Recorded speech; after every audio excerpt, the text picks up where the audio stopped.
lonely at the top. Lonely, lonely, lonely. Money on my mind.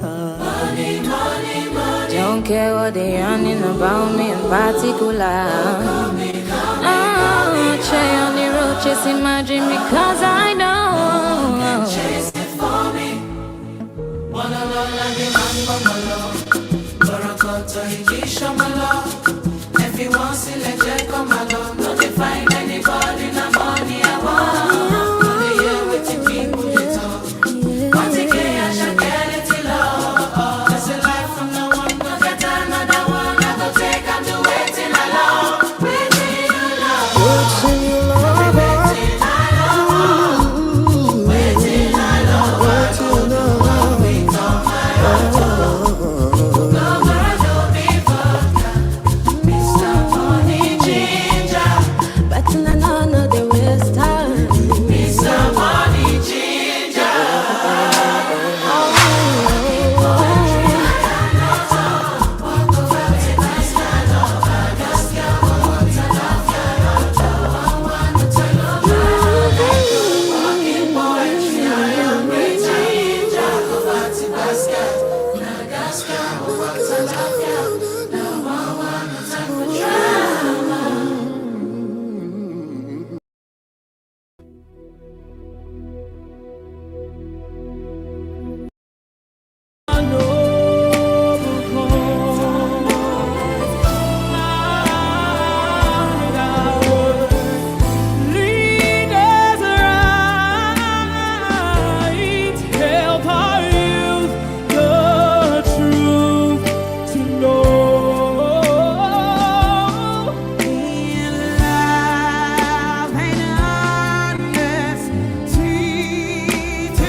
Ayérayé Olódùmarè, ọba mi gbangba yípo padà, ọba mi gbangba lára.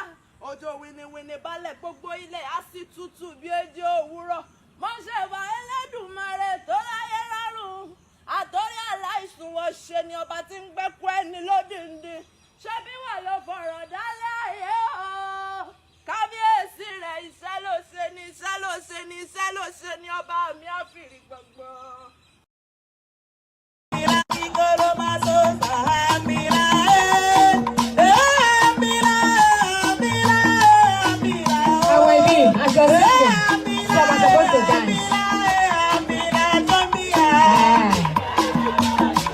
Why is that you dance especially for me today? Yeah. Yes.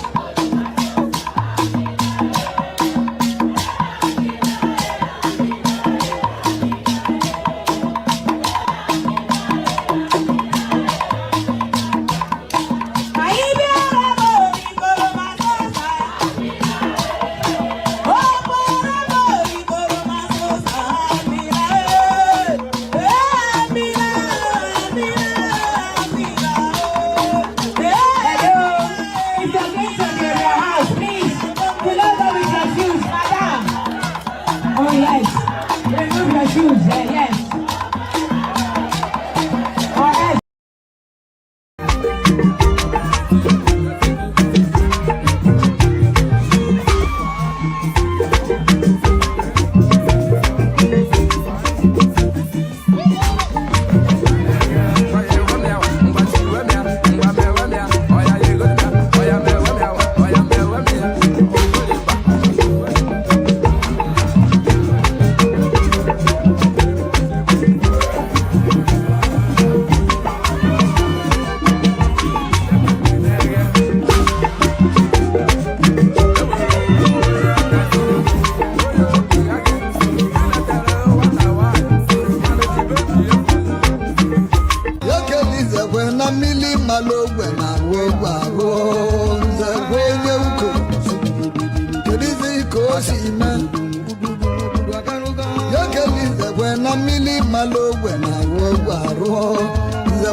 Hello, good evening everyone, good day and morning, afternoon, depending on what time you are. I guess greeting covers it all. It has been an interesting week. I wouldn't say it's the most exciting one in terms of serious events taking place around the world. However, it's interesting because let me play this headline from the recent U.S. Nigerian joint operation against ISIS in Nigeria. Let me play it now. Leader. The U.S. president made the announcement on social media last night. He says Abu Bilal al-Manuki, believed to be the group's second in command, was killed in Nigeria. The operation has generated reaction across that country, with many Nigerians praising the joint effort. I want more of such strikes because we've been fighting this terrorism without fighting terrorism. Trump says the operation was a meticulously planned and complex mission, and Nigeria's president calls it, quote, a significant example of effective collaboration in the fight against terrorism. ISIS has not yet responded to the claim. Dominic Velitis has more on this story. This was potentially a very significant counterterrorism victory. A lot of the detail we're getting is coming from US President Donald Trump himself. In a post on social media, he confirmed that both American and Nigerian forces were involved in the mission to eliminate Abu Bilal al-Manuki, a mission Trump described as meticulously planned and very complex, yet one, he said, that was flawlessly executed. And Linda, in describing al-Manuki as the most active terrorist in the world, Trump had this to say. Al-Manuki thought he could hide in Africa, but little did he know we had sources who kept us informed on what he was doing. Now, Trump hasn't yet disclosed the exact location of this operation, but in a separate statement, from Nigeria's President Bola Tinubu. He was killed along with several of his lieutenants during a strike on his compound in the Lake Chad Basin. The president adding that the mission was made possible through the recently formed US-Nigeria partnership and intelligence sharing efforts. That relationship, Linda, deepening late last year following high-level talks between the two countries in Washington, a security partnership which now appears to have achieved something really rather significant. Linda. And what do we know, Dom, about the commander and the effect this could have?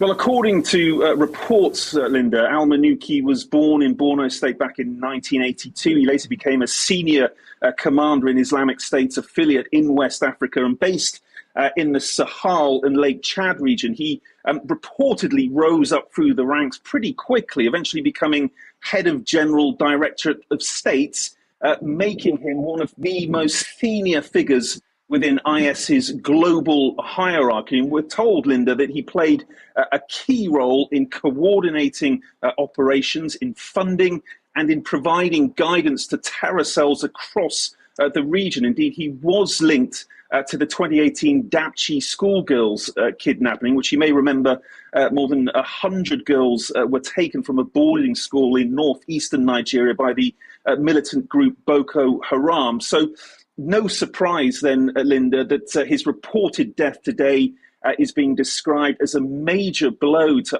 IS's African and global networks, both to its funding channels and its command structures too. Linda. Dominic Velitis in Bristol, England. Yeah, that is the operation to take out the ISIS senior militant in Nigeria. It's all good. Anytime they take them out, it's always a good thing. And but I don't think that solves anything, and I don't even know why Nigeria even needs their help, foreigners' help. You know, just this week, I think I'm going to play some of the videos because I think we didn't talk about it as part of the title, but we just cover it as things that happened during the week. You know, I'm sure some of you have heard about what the French Macron leader did in Kenya when he took over the mic. So I'll play that video about that too, and some of the things involving Dangote refinery. But in the meantime, let me play this one about an ex-minister that was a former this I think electric, or let me just play the video so you guys can see the video yourselves. Joining us on TVC News at 1, I am Veronica Dan Ikboy. We begin with judicial matters, where Justice James Omotosho of the Federal High Court, Abuja, has sentenced former Minister of Power Sale Mamman to 75 years imprisonment over alleged 33.8 billion naira fraud linked to the Zungeru and Mambila hydroelectric power projects. Justice Omotosho sentenced the convict on each count and ordered that the sentences run consecutively.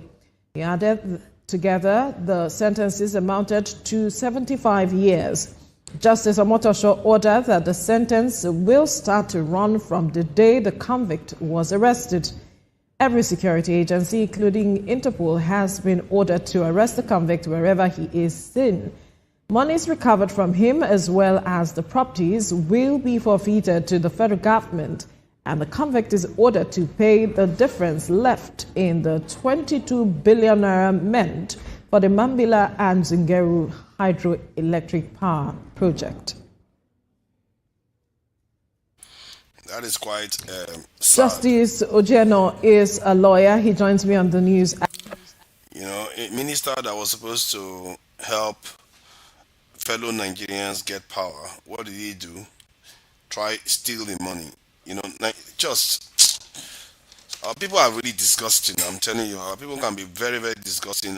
And the reason why I say our people, because some of us, when you have family members that go into government offices, you expect them to do the same thing.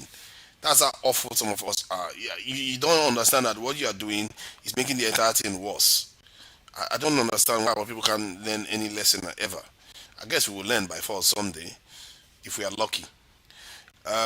Yeah, the KO, thank you for joining. Justice Amotosho of Nnamdi Kanu fame. Oh, I see. Oh, he's the one that convicted this guy too. So maybe he's a no-nonsense judge then that convicts people when they are wrongdoers. If you do anything wrong, you get sentenced. But that said, Nigeria is a very, very funny country. And maybe that's how other nations are too, because you can argue that many countries they have similar problems. Let me go to the news of Dangote rejecting Nigeria's. Let me just play the video so that you guys can watch it first before I actually start talking about that. So that is on Dangote, isn't it? Where is this? Yeah, this thing. Okay, yeah, that's it there. So that should be here. All right, Dangote. Let's see.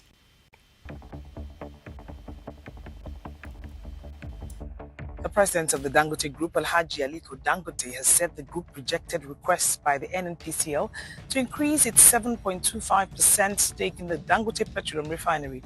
Dangote stated this in an interview with the CEO of the Norwegian Sovereign Wealth Fund, Nikolai Tandin, the Punch report.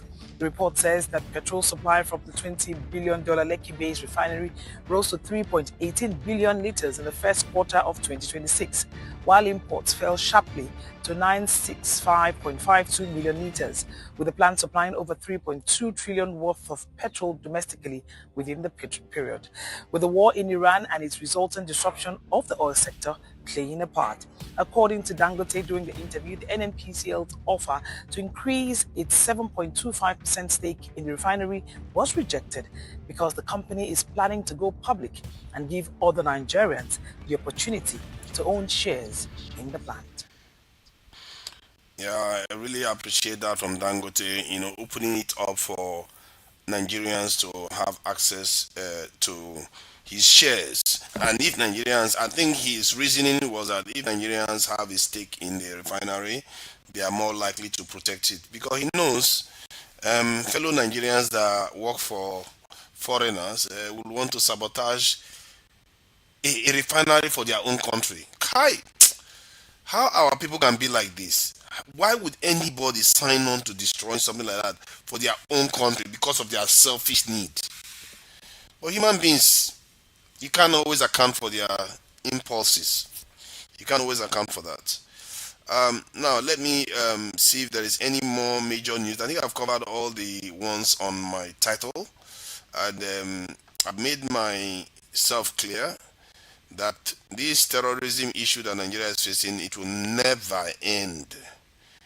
Mark my words, it will never end until Nigeria decides to upgrade its security posture. And not only because of terrorism, also because of sustainable growth. Because you can't have sustainable growth if you have a weak security apparatus. Nigeria has very, very weak security apparatus, like many black African countries. I don't know where I should be shouting this from. Should I be shouting it from Chatham House before our leaders will hear? Or before our people will hear and go and harass their leaders to do the right thing and recruit people into those security forces? It's not only about this Boko Haram. It's also about just everything else. Even when you invent something, how do you think you're going to defend it? Even if you don't have any say, if you don't have power, if you don't have ability to defend yourself, you don't have anything. You really don't have anything in this world. All you are living on borrowed time. Because those people that have it will come and take it from you. As a matter of fact, you have sent them an invite to come and take it from you by not securing yourself. But I'll keep saying this, and fellow Nigerians will just hear me and think, oh, this guy is a broken record. He doesn't know what he's talking about. You wonder why we have problems. How can you not know what I'm talking about? Any Igbo man now, if Igbo man hear me now, they will know exactly what I'm talking about. Because that's what they are doing. A Chinese man will hear me and they will know exactly what I'm talking about, because that's what they are doing. Even UAE will know what I'm talking about. But only us. Only us. We are worrying about repentant Boko Haram, Nnamdi Kanu, all kinds of games that we like to play with each other. And many of us are really, really sellouts. Let's face it, many of us are downright sellouts. We always want to get money, get funding from all these Igbo institutions, because that's how we believe that we are going to make headway. because you want to get money from those Oyibo institutions, you start moderating what you say. You start, by doing that, you don't understand that you have already defeated the purpose. You think you are trying to be smarter than them. As if because when they give you money, you don't know why they are giving you the money. You've already censored yourself in the first place. By censoring yourself, you will never even discover other truths you're supposed to be able to discover. But that's what we do. We sell. We give up. We compromise here and there, thinking that things are going to get better. This is why a country like Iran that has been bombed by 5 countries, at least 4 countries, still has more energy power supply than we do. And that Iran has been under sanction for going to 50 years now. How is that even possible? Do you know what is happening this week? Let me even find that video about the French one. France, Kenya. Kenya now has not gone and signed a deal with France now. I think 800 troops from France arrived in Kenya recently. And they are coming to Kenya to give them training. Training. African countries have been receiving training since 1960. Training is all they know. They want to get more training. They come to Nigeria, they are getting training. They go to Ghana, training. Togo, training. They never stop training. And yet they don't even have a military to write home about. When are we going to stop training and actually going to start doing something? When are we going to stop pretending to be... I'm telling you, man, the black man is the worst human being on the face of the earth in terms of being able to protect his own people. Don't say I'm saying the black man is the worst person on the face of the earth too, because I know all of you now, some of you will just run with it. That's the one he said the black man is the worst thing on the face of the earth. That's not what I said. I said when it comes to defending his own people, the black man is the worst, without a doubt. As one of the major races in the world, we have the weakest and the most undefended people. There was a report that came out recently about the Kenyan woman. I think, let me see if I can find that video actually. The Kenyan was the lady, because the British have a military base in Kenya, the lady was killed by her boyfriend. A British guy was killed her and put her inside Sockaway. And they put her inside the Sockaway. And there's no justice because the Kenyan government signed an agreement with the British that the British soldiers cannot face justice in Kenya. Can you imagine that? They cannot face justice in Kenya. A Kenyan citizen is dead. Who signs that type of agreement? And then the same thing happened in South Africa, where South African women, 2 of them, were fed to pigs by Oyibo people. They feed them to pigs, and even these years to do last South Africans, they are still side. They don't care. We don't even when I hear this news, when I hear this news, I just think, what is it with us? What is it with our men? Do they not ever have shame?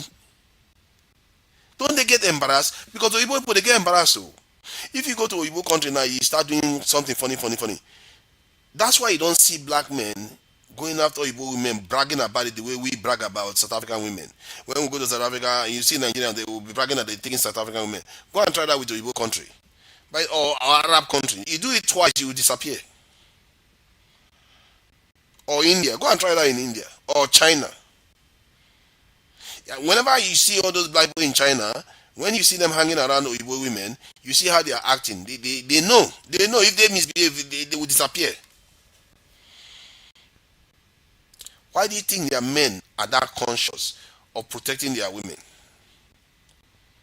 But our men, they will just leave our women unprotected, leave their lands unprotected, and they will at the same time be fighting to death about their tribe. So this is the shame of our people, where Macron comes to Africa, and it's funny because what he said in that gathering was very, very interesting. when he took over the stage. That was very, very funny to watch, because when I saw it, I was like, whoa, whoa, whoa, whoa.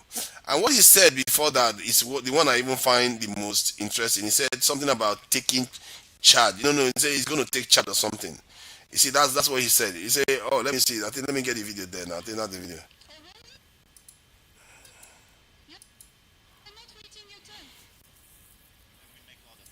Yeah, this is the video there. Let me get the video so you all can see the shame of our people. Our leaders keep asking for training that never seems to end. When you are training for 60 years or so, you would think by now you should be highly qualified. But our training never seems to end. We keep getting training and training. Every time they come, they say they are coming to give us training. They will come into our country, they are giving us training. At least this time they came to Nigeria, they say they are coming to fight Al-Qaeda. That's a bit different. They've changed the rule book a little bit. When do we ever qualify from this training? More and more training. Let me just get this video first before listening. Do you know, while Nigeria was getting training, and since 1960 we've been getting training. While we're getting training, China has gone on to become a nuclear power and gone on to become a major superpower in the world. That even Trump had to go to China this week to go out there, find a way to make ends meet. Some people are now even arguing that they might even have a new Berlin Conference kind of agreement, whereby they will just split the wall in half. China takes the other half, America takes the other half. So that was what could happen, where we are busy getting training. More and more training. Let's get more training. Let me play the video of Macron now. You're not waiting your turn. I will make order. You see what he said? I will make order.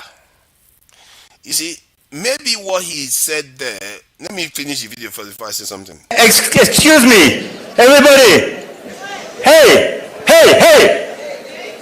I'm sorry, guys, but it's impossible to speak about culture, to have people like that super inspired coming here, making a speech with such a noise. So this is a total lack of respect. So I suggest, if you want to have bilaterals or speak about somebody else, something else, you have bilateral rooms or you go outside. If you want to stay here, we listen to the people and we play in the same game. Okay? Thank you. And this, ladies and gentlemen, is called leadership.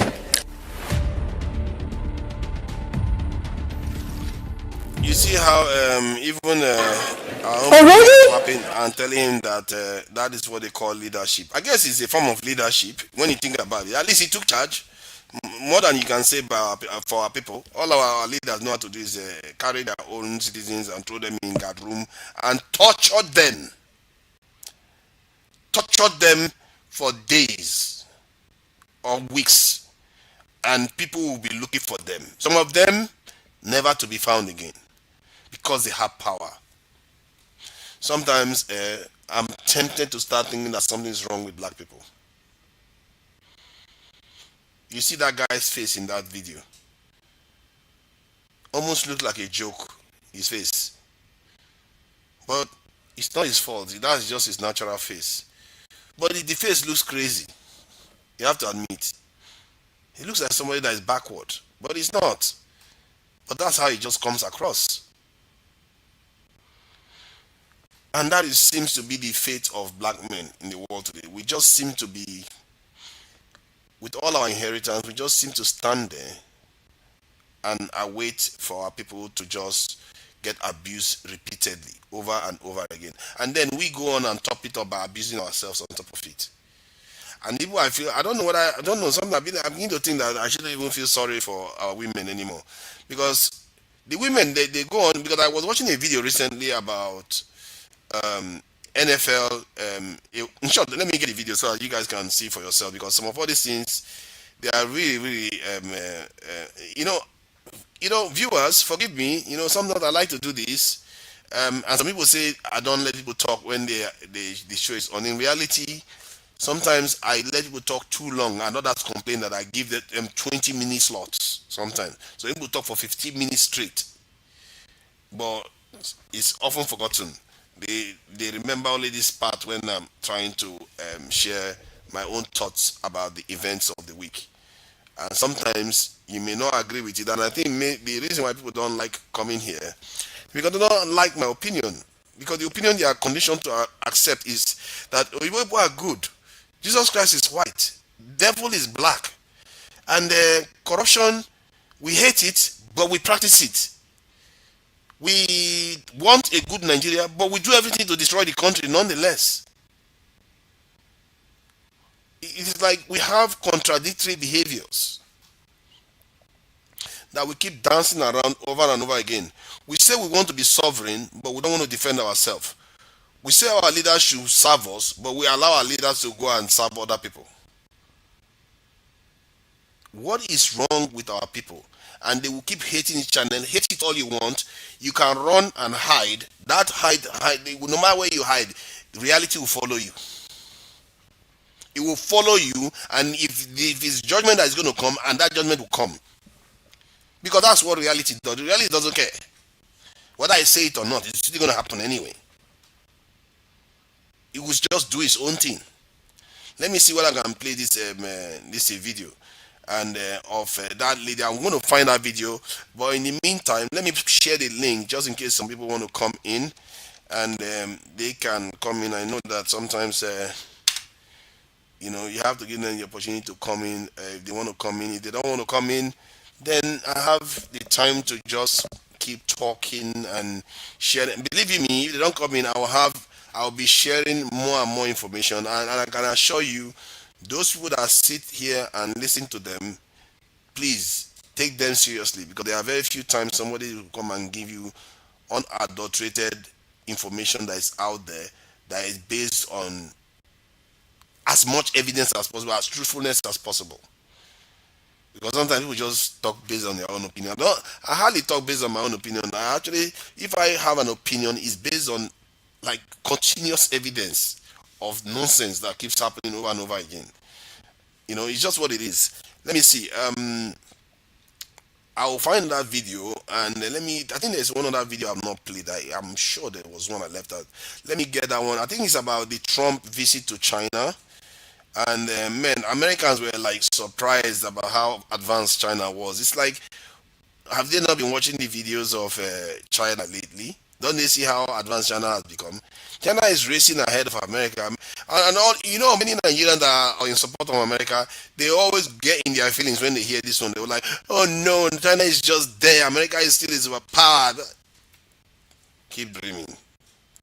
Keep dreaming, because you see, this same type of people, they are the type that will go out there betray their country for America because they love America so much. Let's see. Jing, good to have you with me here in Beijing as we wrap up a second day of talks between President Trump and President Xi Jinping that has come to an end here in the Chinese capital. Just to get you across some of the recent lines that have just come in that we've been looking out for, we have details about the possible visit to Beijing by Russia's President Vladimir Putin. So this coming to us via Reuters, quoting the Kremlin. Details of Putin's visit to China have been agreed, a date to be announced soon. President Putin and President Xi will discuss the results of Trump's visit to China during their bilateral contacts. So a clear indication then that President Putin is on his way to Beijing at some point in the near future. Once we get a date on that, we'll bring that to you. In the meantime, getting you up to speed with what's been happening here.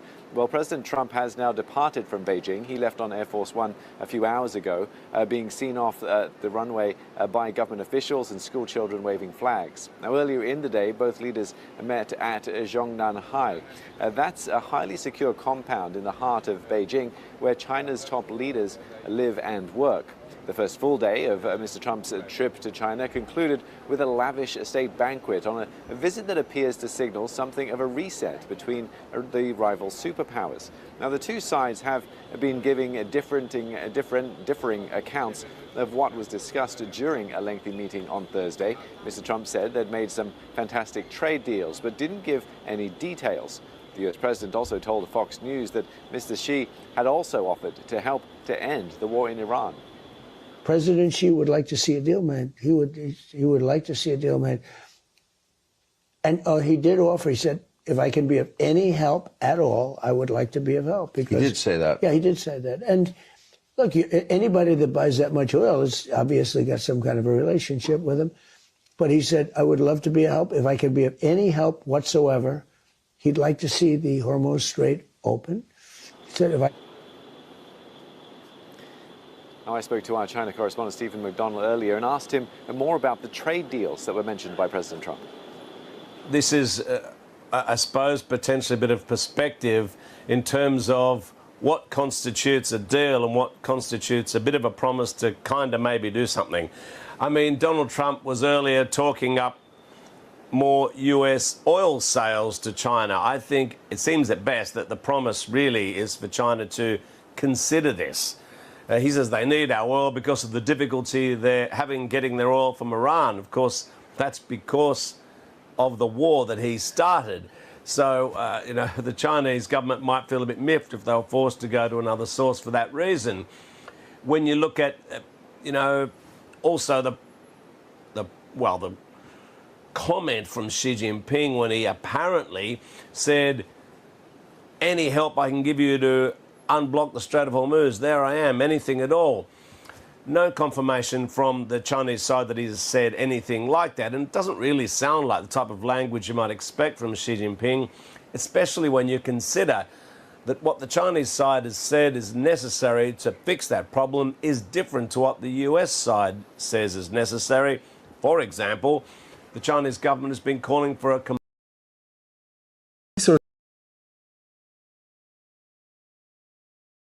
Oh, can you hear me?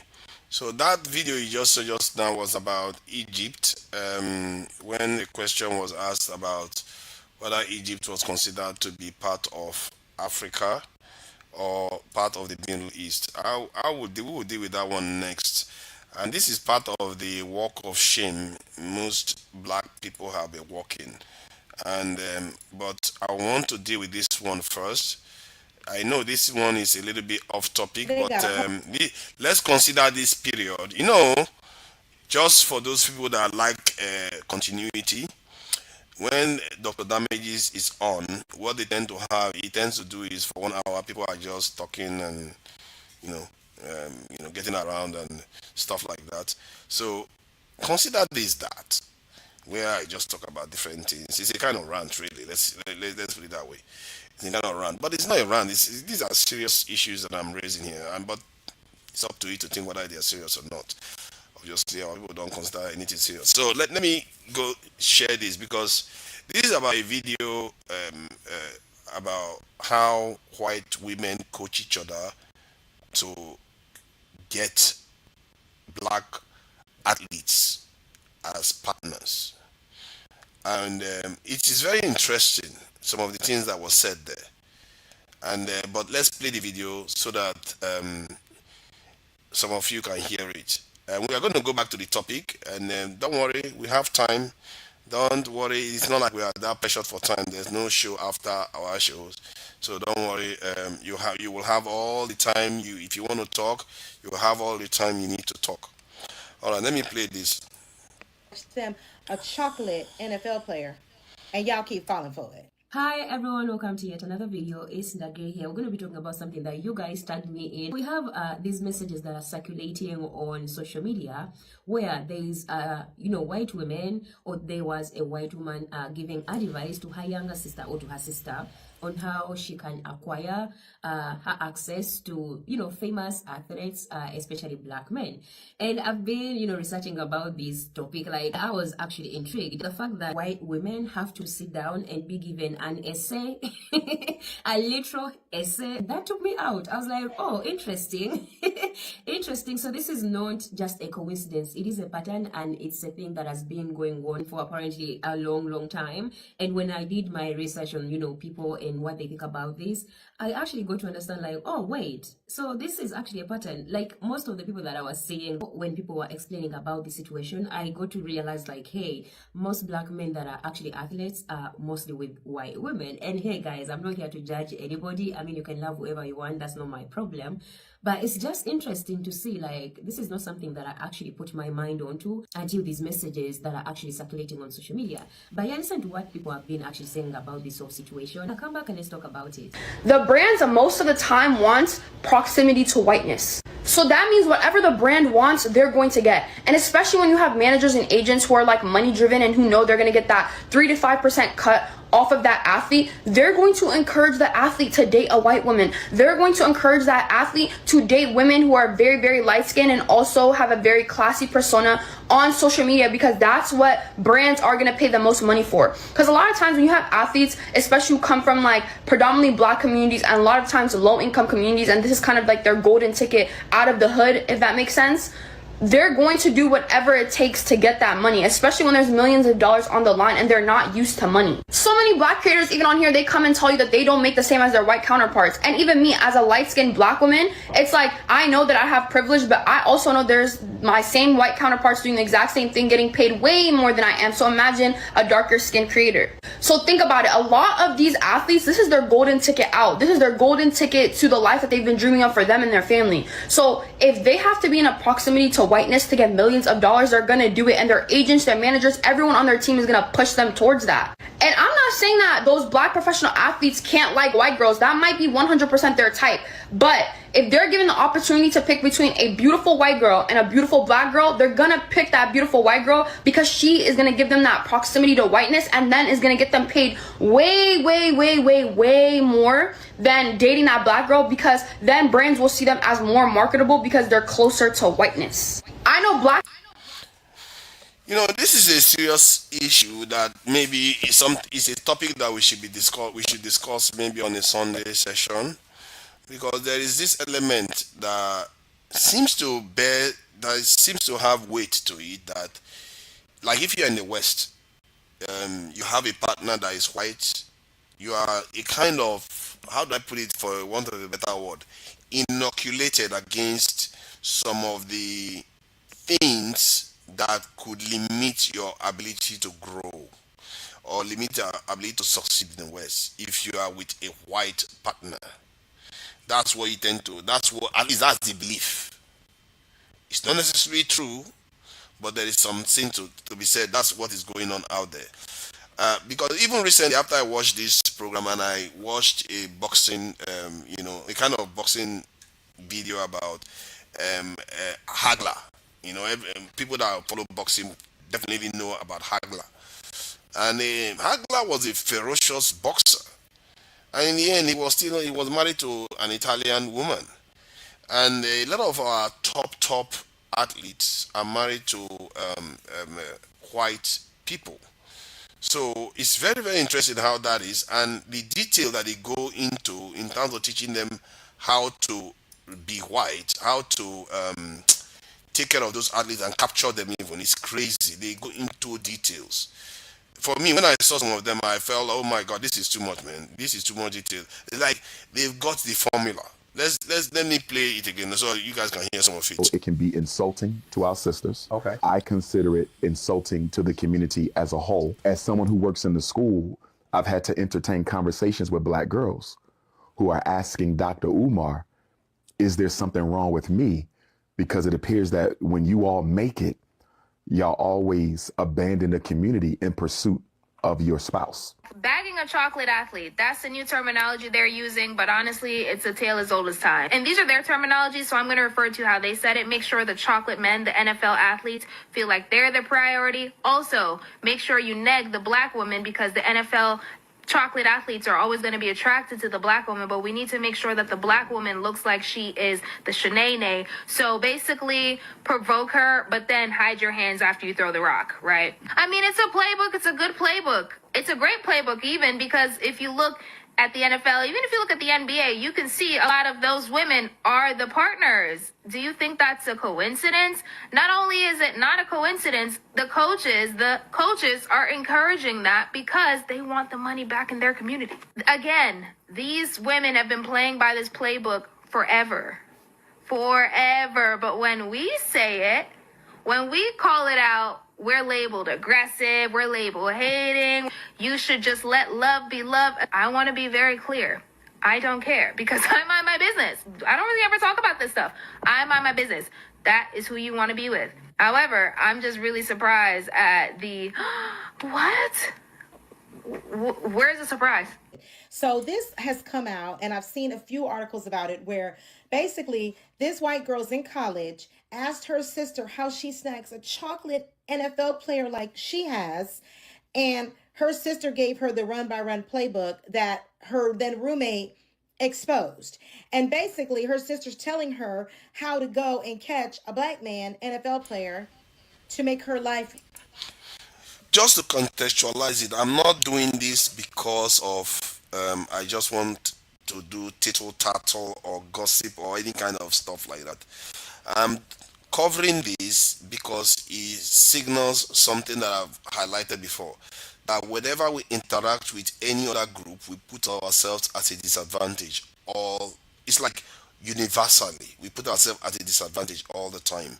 That is why I'm highlighting it. And also, the consequences of these things actually do matter. Because if you keep having successful people that go and marry out, you know, Dave Chappelle, one of the greatest comedians, Michael Jackson, his children are white, for crying out loud.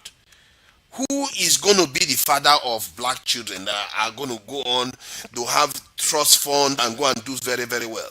Is it Dangote that is going to father all of them?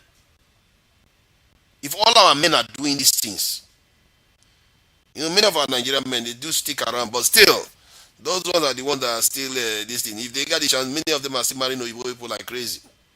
Not that there's nothing wrong with it. It's almost as if it's orchestrated. It's not natural. That is what I have an issue with.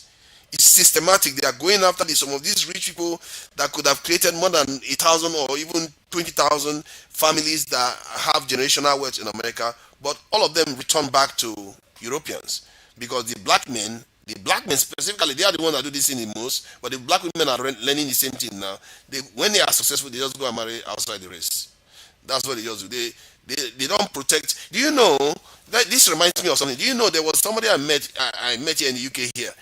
The man is having trouble forming new relationships, even if he has separated, completely divorced from his wife, almost 10 years now more.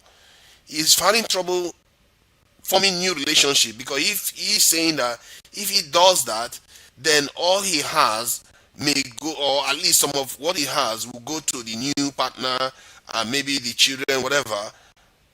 But he actually prefers he goes to the family that he had earlier with the previous partner. That is, people are making decisions because of these things, and this is not a Nigerian that is doing this. I don't know how many Nigerians that think like that.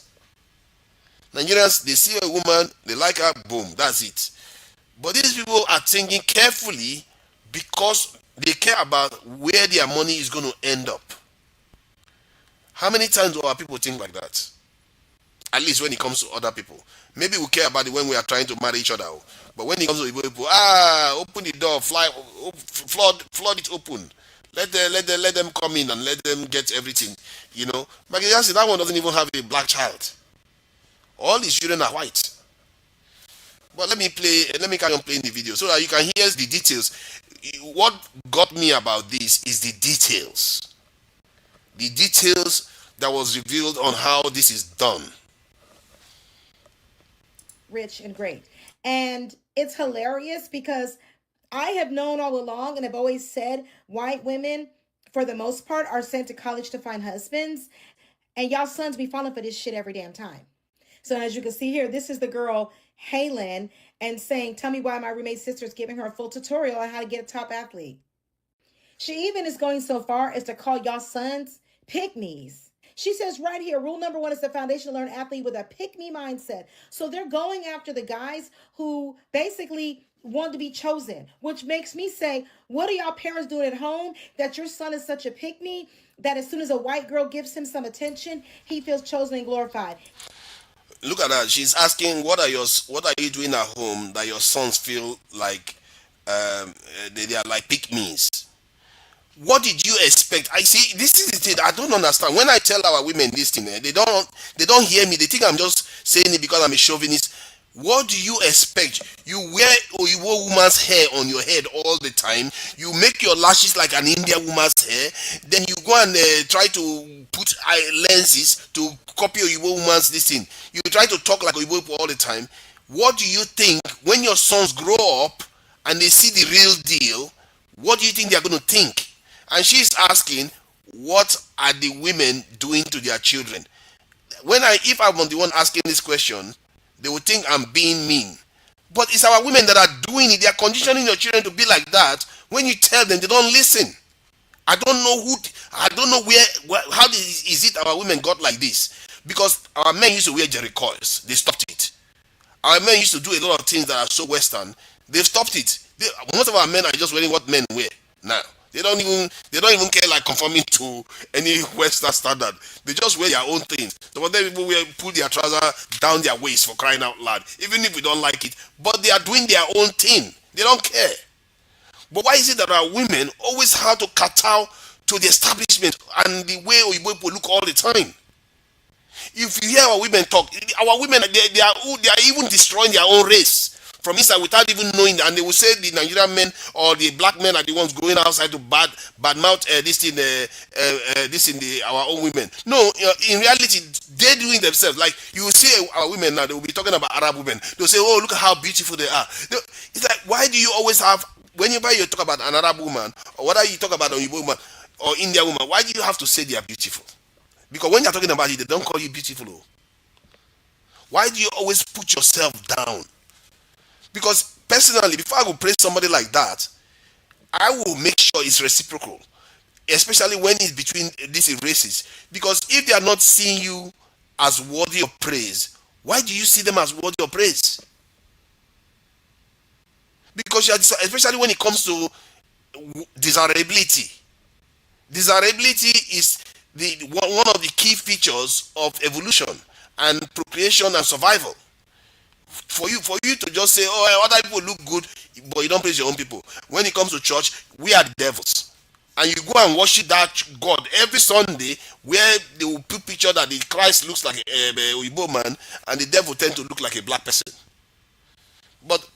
And you wonder why the son feels inferiority complex, and when you see a Igbo man, sure, let me let this woman talk, Jare, because the reason why I just interrupted just now, because I've been saying this thing forever. And she's asking the question, and she doesn't even know the answer. Good thing for her, she's not wearing any funny thing that makes her at some things like, let me just play, Jare. It's giving y'all ain't doing your part as black parents at home to instill a sense of self-love and a sense of love of his blackness and love of black women, or etc., and a true sense of pride in himself, that as soon as a white girl, they can scope out the pick-me black boys and they latch onto them. And y'all sons fall for it every damn time. Another thing she pointed out is, let them cheat. Deal with it. Don't go looking for it. If it's just a fling, let it go. Because he's the prize, remember? Because he's a pick-me, so you got to make him feel like he's the prize, because he can change your life. Which boils down to what we keep talking about, the fact that they seek these boys out. They don't have any desire for them. And if they weren't playing in the NFL, your son would get no attention. But they seek them out because at the end of the day, it's bringing generational wealth back to their white families. She then makes this claim, as you see below, they're still always going to be attracted to black women, which makes a lot of sense, because as a black woman, you often will see when a white woman was with a black man, they be staring daggers at us like we want his ass. And man, we don't give no damns. You can have him. Okay? Because the ones we want don't go over there. So keep him. But as you see right here, she says you should antagonize black women to override activating their inner shenane, because that will make him see her and ditch her. So again, parents, what kind of sons are you raising that something like that can make him look negatively on a black woman? It's giving you instilling anti-blackness in your sons. Hate to say it. And it's giving that the white women are choosing racism, because actively antagonizing black women for the purpose of making her look bad to a black man that you want to snag is actually fully and completely racism. In addition to, when her sister asked, I want a chocolate NFL player, they also fetishize your ass and reference you as fucking food. She's got rule number 3, completely ingratiate yourself into your life where he can't function without you. Okay, that also comes back to parents. You didn't raise your son to be independent. So as soon as someone's willing to take over the mama role while he's in college, washing his clothes, cooking and doing all those things, they immediately fall into that because you didn't teach your son how to be an independent young man. Because the black girls that are in college are there because they probably had to sacrifice and they trying to get their education. She's there because mommy and daddy sent her there so she can focus on doing all the things and being a new mom to your son, because she don't have shit else to do but to try to snag him. And then, of course, they put the go wild in bed, do anything and everything to him, and do not tell his mom any personal business, and always look good and appealing. The ultimate ending in all of this is the fact that y'all sons are out here willfully falling for this shit, and a lot of you parents are sitting back thinking, oh, well, Samantha's so nice. While Samantha was all on a mission to get your son's fucking money, because she even makes sure she says, push for marriage or at least have multiple kids. But hopefully y'all will see this and show your sons what the real deal is, and maybe they'll get it together. Because when these girls end up ruining their lives, we don't want to hear about it. Like a question.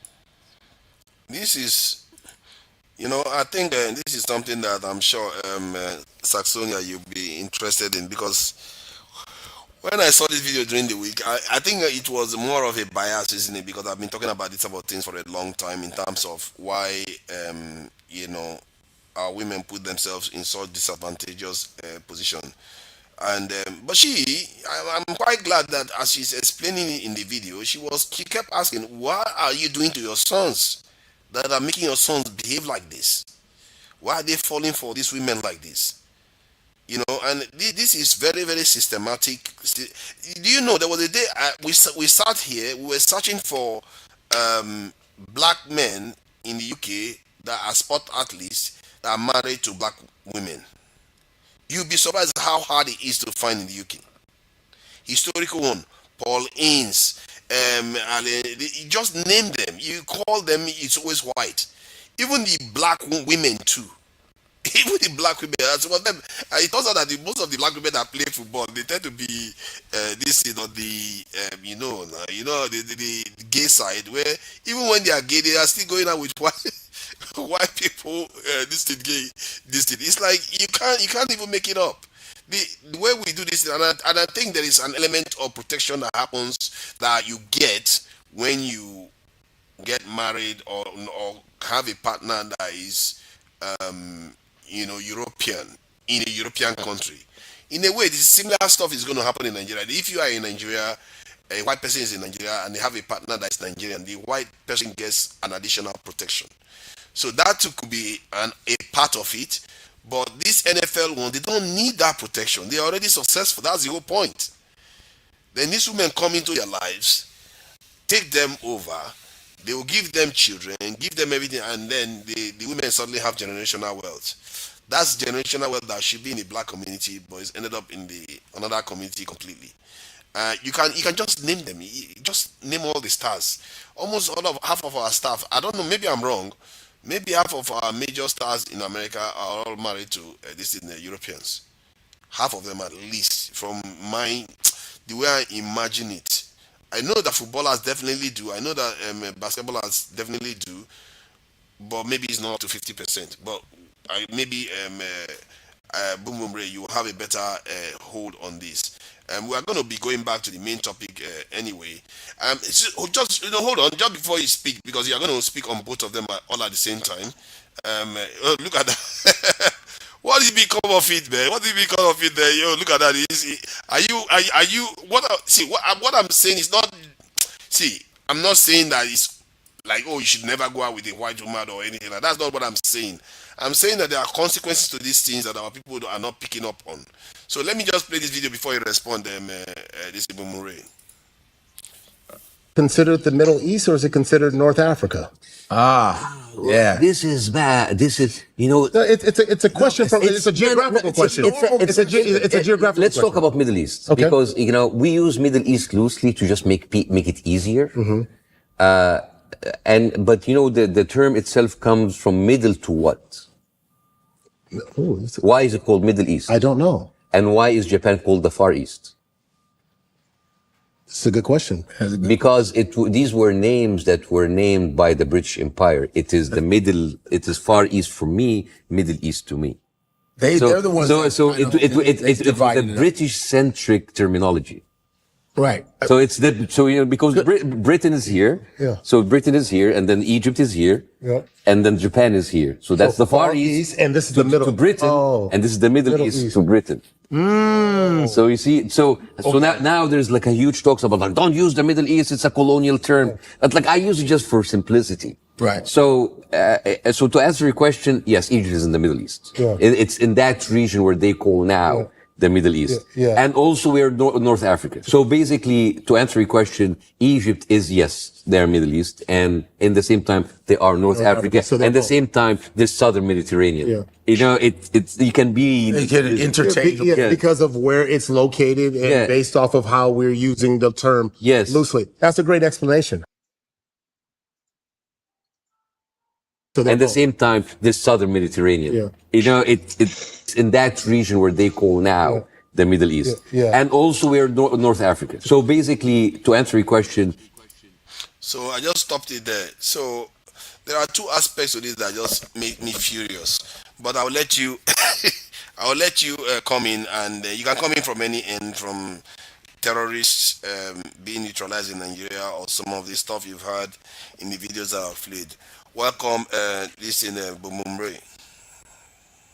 Yeah, I think it's loaded. The way you sequenced it, it's just an invitation for everything to be all over the place. I think a better thing to have done would have been to do it sequentially and move on from topic to topic. But of course, you're the head of the show, so. I came in where I was listening because I was trying to cook something real quick when you spoke about the race issue, and which you kept playing videos on it. And I think it shows your lack of understanding of the American system, or the American, not culture, but the American environment. And while what you said, some of them, yes, I agree with. And these are pertinent discussions for people, especially those that are from here, their kids of African descendants, things of that nature. I think if you understood, or if people understood the racial history that has led to this convolution and the things you are talking about, then that would help. Of particular interest to me was when you mentioned Hagler and Marvin Hagler having an Italian wife. I didn't know what point you were trying to make outside of the fact that he was an entertainer, that or a public figure that married someone of a different race. But I decided to come on. Before Marvin Hagler, we had someone called Jack Johnson. And Jack Johnson was the first black heavyweight champion of the world. For those that follow boxing, you will remember his heavyweight fight in Australia, where the cops ended up turning off the camera just before he knocked his opponent out. Jack Johnson is very instrumental to the racial issue of not only America, but the world right now, especially when black men marry white women.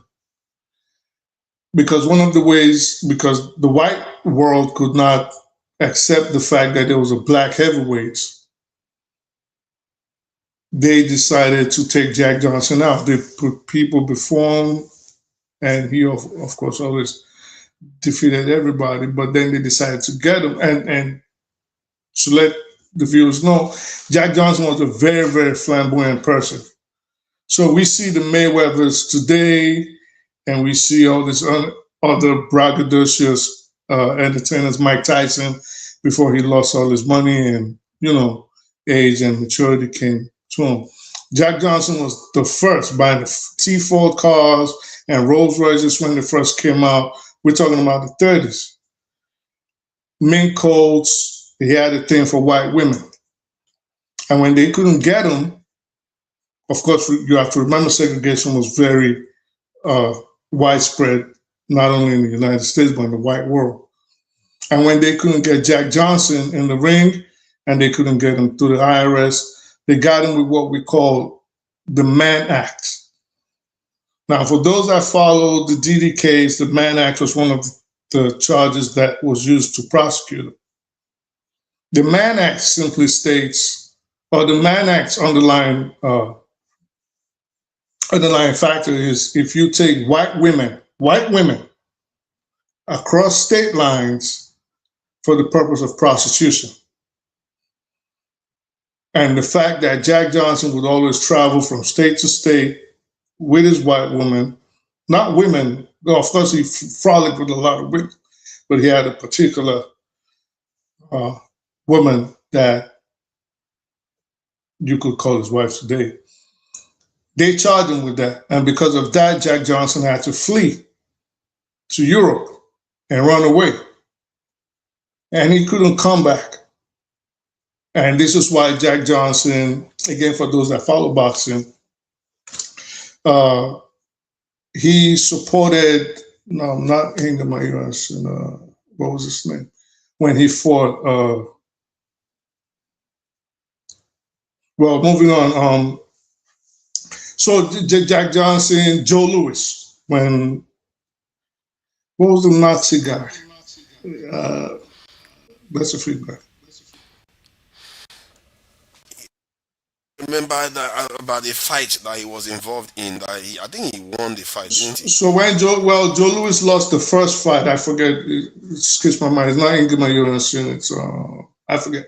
But when Jack Johnson trained the German fighter against Joe Louis lost the first fight, then beat him the second time, beat him again the third time. Now, to your constant criticism of Black women, and I have to tell you have to be careful of what you're listening to. For example, that lady I wouldn't take serious. She sounds like one of those feminists that have a problem with Black men. So you're right, she's right. I've stated this on the show before. White women train their daughters from young to be in close proximity with whoever they think is going to be a successful Black individual in the future. And our families, more families should start doing this.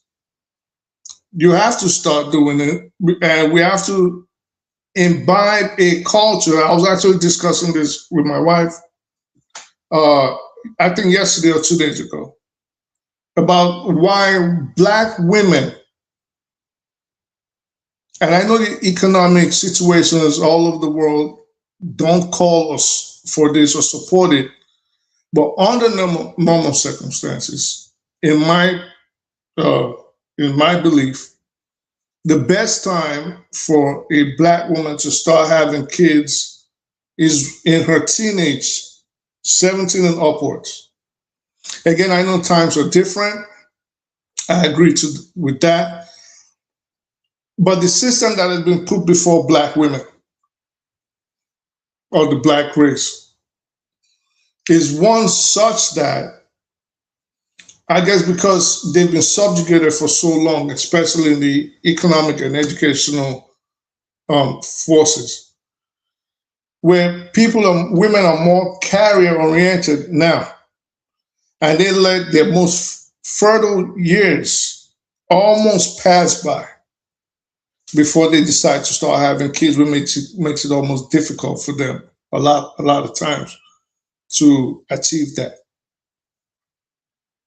We also have to imbibe, which was what Black people we do in the past. We also have to imbibe this culture of making sure that our kids are in close proximity to success. This is what white people do. They find out who famous athlete is in the schools, and next thing you know, Becky is next to him. Or you're going to be a doctor, Amanda is next to him. You know, so we need to start doing that too. And not waiting, I guess. You want to say something? Don't you think that our own community too, they do have social circles that, you know, can easily bring, you know, potentially successful, you know, young black men in proximity with, you know, potential DC partners that are actually black, like church. They go to church together. They do so many things together.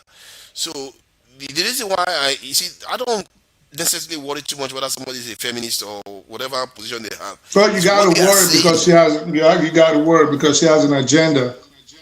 You may have an agenda, but if at the point you are stating something that thing is, I believe there is some merit to it because it ties to other things too. Why should I just reject it because it's the person? And that's why I said that shows your lack of understanding of the American society. Now, if a black man, what's that echo? Is that you? There's echo. Yeah, it's funny because I'm not hearing it myself. I will check it. Oh, I'm hearing it. So if a black man, for example, was to question her, the first thing they're going to say is, who raises these kids you're talking about? Who is mostly in charge of bringing up this young man that you're criticizing? Because all she was doing was really criticizing black men. So most homes, black homes in the United States where she's from, I thought she mentioned the mothers. I thought she mentioned the mothers. Well, that would be beautiful. I didn't hear that. I just heard a lot of black men when they get money, and this is true. But let's also look at it like this. And this is why I say, especially when you mentioned the African part with the hair, and there was something you said which I disagree with. Oh, our men used to wear jerry curls. Well, the men used to wear jerry curls because it was in fashion back then. The world moved on and nobody wears jerry curls anymore. Or men, at least. Men braid their hair now. Men are doing all these feminine things in those rings. They are braiding their hair, but not because they are copying other people. So what do you think they're doing? That's the difference, eh? Well, the bottom line, what I'm saying is, those hairstyles were a feminization of men. It's just like now you have men. Now you have men having tongue rings. You have men having nose rings. You're having men painting their fingers. We've seen the fighter. I really don't like that. I really don't like those ones. You've seen the fighter, Isaac. I don't know what's his name. Israel Adesanya. You know, I saw the other day David Haney had it. Tank Davis had it. You know, this is a feminization of men. So hold on, let me make my point clear. See, I'm not talking about you. I'm just talking about. I'm not talking about. I'm talking about in general. I'm not saying that they are not doing those things. Let me just get the point through. I'm not saying they are not doing everything that you are saying. I'm saying that they are doing it independent of any other community encouraging them or trying to copy other communities. My issue is that if our women are wearing hair that belongs to Igbo people, and you are doing your lashes that looks like Igbo people's one, why would you be surprised when your children grow up to desire them? Well, again, I wasn't talking about you, and I think you're conflating issues. You're bringing. I know you're not talking about me, but I'm just, even if it was a different point, like you are making a general point, I think maybe I wanted you to understand the difference between both these cases. One, black men are not copying anybody. That's my belief. They are not copying any. They are carrying their head. Look at Jagun now. He will fit into 500 years ago. You know, because Jagun is bald and Jagun has lost his hair. Who knows what Jagun would do if he had a full head of hair? But that's not my point. Leave me alone now.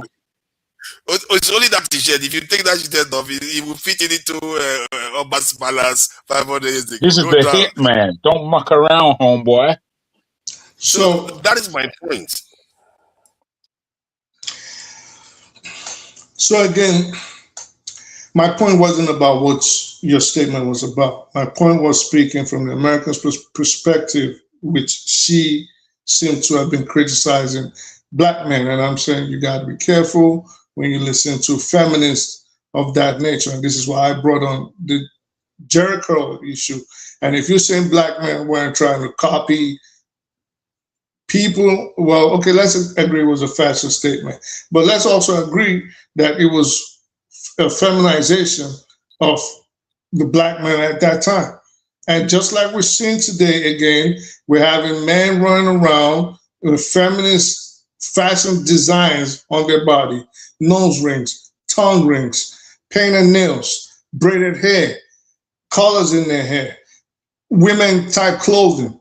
So this is why I'm saying we have to be careful who we accept. Not saying everything she said was wrong, but I'm saying we got to be careful who we accept this kind of rhetoric from. You also have to remember who sets the standards before we criticize black women. And again, yes, I do understand. Personally, I don't know how it has happened by happenstance. I've never dealt with a woman that wore weaves. I've said this on the show before, or that even did makeup. I don't know if I could say luckily, I don't know, but I've never been in a long-term relationship with anybody that did those kind of things. Maybe, I don't know, maybe that's just an innate subconscious taste. But usually my women are natural hair, they're cutting it or designing it in different hairstyles. But who sets the standard for beauty in the world? The West, the white women. And you said something again that I don't think was personally true when you said usually when African women look at Arabs, for example, and the first thing they say is, "You're beautiful." I don't know what part of the world you're at, but dark-skinned or very dark-skinned women are the vogue right now. Take, for example, Lupita Nyong'o. I don't think anybody's going to look at her and say she's not a beautiful woman. She's a very beautiful woman. And I think there's something very beautiful about, personally, again, my belief, of a dark-skinned woman. The darker, the more beautiful. So maybe we need to start imbibing this sense of pride in our kids. Maybe we need to start imbibing this sense of happiness at having melanin, you know, black Barbies, for example. My wife is watching a show right now, and it's a South African show. And I started looking at it, and I'm getting pissed off. And I'm like, if this, one of the things I do not like that they're trying to show in Africa is consumerism. And there was this African Nigerian actress, I think, Iniedo, and she had this big D&G glasses on. And I said, if they love consumerism so much, and this is why I get tired of Africa, and they're willing to pay this to an Italian designer, whatever amount it costs, assuming they're not wearing counterfeit or fake, why can't African designers do the same thing and we push indigenous African design and fashion? You want to spend all that money, spend it on an African designer. You know, I saw someone wearing a Palm Angel shirt, and I'm telling my wife, I'm like, I wouldn't wear that, because just to pay all that, number one, I don't even like people knowing what I'm wearing. That's number one. I like to wear something nice and nobody knows you wear it. You know what I mean? Nobody, you walk around, no big labels. That's my style. You know, but the Palm Angels were so ugly and gaudy across the shirt. And I'm like, imagine he probably paid $1,000 for this shirt, and it's still freaking ugly. So So I think it's admitted that we are quite flamboyant. I don't know whether we can stop our people from being flamboyant. I really wish we could. From working in Nigeria, what I've noticed is that we are also very wasteful people. We don't value material things that much. To be fair, I'm like that to an extent. I'm sure I'm still like that compared to Westerners. but compared to Nigerians, I've reined myself in a lot. We are very wasteful, because I can tell you right now, there are things that I buy here in the UK that, let's say a white man will buy that same thing, they will use it for 6 months. I'll buy it, I'll use it for 2 months. In Nigeria, will buy it and use it for 1 month. Why is that the case? Give me an example of what are you talking about? Any equipment, just name the device. You're talking about wastefulness. Yes, wastefulness. If you, especially when you are talking about, let's say, for an example, battery, rechargeable battery, something like that. They will tell you this rechargeable battery that you have is supposed to do 500 recharge cycles. It's supposed to do 500 cycles. Most Nigerians use it, will not barely do 100. It's gone. Because they use it in such a way, they abuse it in such a way. But a European will have that thing, when they will keep it for years and they will sell it on eBay. And when you receive it, you're like, how did this person maintain it this long? I don't know. Westerners they're pretty wasteful too. No, in the UK, I don't know Americans. You guys are big roads and big everything, so maybe you are different. Yeah, because like sometimes things break. Even since I was a child, things break, and I'm like, start fixing it, and everybody else is like, yo, just throw it away. For example, let me bring some of my personal business on here. My wife, she just went and got this new toaster with all these buttons and all this shit. And then I'm asking her, I'm like, what do you want to do with the old toaster? It's not even that old. It's only like less than 3 years. I said, what do you want to do with it? Oh, I'm going to throw it away. You're going to throw it away? It's new. It's old fashioned now. Why don't you do this? Why don't you call your sister, ask her at the very, because I said, I'll sell it. That's me.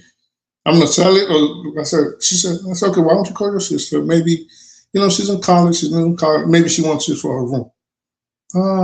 Yeah, that's true. Come back home. Boom, where the fuck is the toaster? You threw it away? Oh, no, I put it, I know you're going to get mad. I put it in the box. All right, good. But I'm just saying, people are different. I got siblings that are like that. They take it, they say, so it's been a year, boom, they throw it away. I never been like that. Some things, even water, you come around me, you see the way I use water. You know, I turn the fucking water off to the kids. So I think in life you got to be, and we strain off now. We're talking about consumerism, but you got to be mindful. You got to be mindful. Don't be wasteful. You know what I mean? Like, yeah. So. I think you're probably like the way you said it. I'm quite wasteful, especially when it comes to. Well, no, I'm not wasteful at all. I'll dislike you if you waste my food. If you waste my water, you come in. I let you in my closet, and you start using my cologne. Like, if you're wasteful around me, you cannot be around me. Anybody that knows me knows. I'm very generous. Do whatever. Come in, eat whatever. If you come to Nigeria, they will say you're a Oyibo man. That's the way they would look at it. I don't like wastefulness. I don't know if it's part of the Islamic teaching, but I don't like wastefulness. I don't like wasteful people. You got to be conservative in the way you use your resources. That is the only way you can actually help other people, not when you freaking. And I'm a proponent of saving the planet too. So I think the way I asked my wife one thing one day. Let me before I go away. I asked my wife one thing. We went out, and I said, and she was live. She was cracking up. I said, since they want to tax so much, and I think the world is going to get there. Maybe in 150 years, 200 years, someone is going to see this. I said, and we're destroying the planet.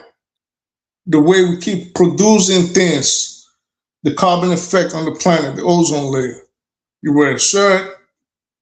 I mean, the chemicals are killing you in the shirts, right? But you go spend whatever you spend on a shirt, $80, $100 on a t-shirt, whatever. And then you wear it maybe to 2 events, and then you throw it away because you don't want somebody else to see you because you took pictures in it already. I said, why don't they, instead of charging all these taxes, and it's a way to save the planet, the companies get or the government gets some kind of benefit by making these companies, you see how we drive cars? When you buy the clothes, instead of them making more, it's just like you're renting it. I don't know if I'm explaining it properly. Instead of making more cars, you just rent it. Clothes, I'm saying like the things we use, plastics, books. Well, books we need, right? Or maybe we have digital stuff today. I don't know.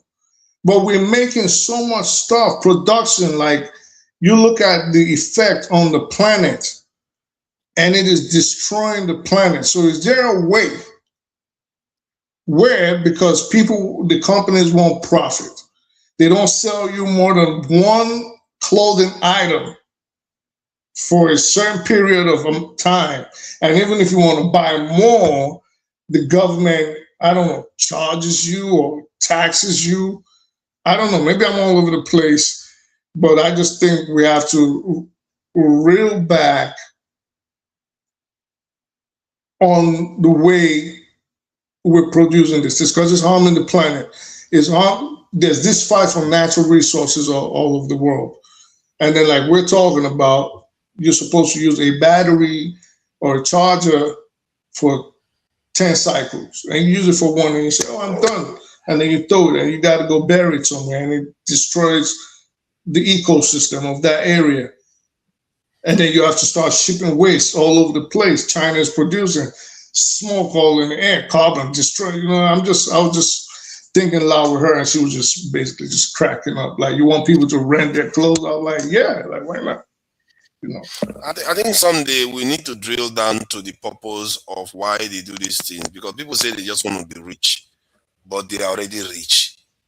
I don't know the point of why they keep cranking it up like that. But let me go to Jagan, because he didn't even have a chance to talk about the. You see, people say I talk a lot. This guy spoke for almost 30 minutes, but it's all right. No. There's nothing wrong. There's nothing wrong with the timing, apart from your long monologue. However, to say you have been a bit jagged in the subject matter. But I need a question. Why are you wasteful? Why? Why am I wasteful? I've asked myself that, why I'm wasteful in so many ways. And I think it comes from the kind of upbringing I have. Yes. And an example of this is like in Nigeria. When I got to Nigeria recently, I felt like, okay, everywhere is dirty. We should have somewhere, we should be putting our rubbish away inside the bin, because now you see people, they walk towards the bin and they will get to the bin and drop the rubbish on the side of the bin. I'm like, why do we do these things? And I have to pay people to come and take rubbish away. So I myself, when I go out, I eat, and I have some of the, let's say I have fruit seed with me. I want to throw the seed away. There's nowhere to throw it. So guess what? You throw it on the street like everyone else. Now you see how the culture, the environment makes you start becoming that way. So there's something about our environment that's not designed to make people value things. That's not why you're wasteful. To throw a seed away, in the street in Nigeria, that's not. If you throw something away, especially a seed, it will grow. It would regenerate. You don't need to look for a bin for a seed necessarily. However, that is on the concrete now. It's on the marketplace. It's on the concrete. It's not like you're putting it anywhere. You're making the place messy. Well, that's again bad behavior. You see, it took me a long time to appreciate my father. He was not a wasteful man at all. He taught us how to behave as people of this planet. I've been back from Spain almost 12 years now. I've been clothes shopping once because I have enough clothes. And I dress down majorly because I'm not trying to show anybody anything. I don't need to work. This house that I'm living in right now is a multi-tenanted house. I own it. I have 6 people living in this house, pay me Well, let me not talk too much. And they pay me, and I'm looking after my asset. That's how I live. Because I don't need to live in a big house by myself. I've got a house in Spain. I've got houses in Nigeria. I owned quite a few houses here. I sold them before I went to Spain, which was a bit of an error, but that's what happened. But my clothes, if I'm going out, well, you can't compete with me. And these clothes are a good 10 years old. The clothes I have, they're 10 years old at least. There's no point, we are wasteful because of fashion. Now, I'm not a man of fashion necessarily. I like style and I like clothes generally. However, to be wasteful, I think it's a sin. It's sinful. I don't know how else to put it. It's very sinful. We live in a world that needs replenishing, and it's another subject than what I came on to discuss. I came on to discuss the whole idea of the isms of Black people around the world and the levels that we go through generally.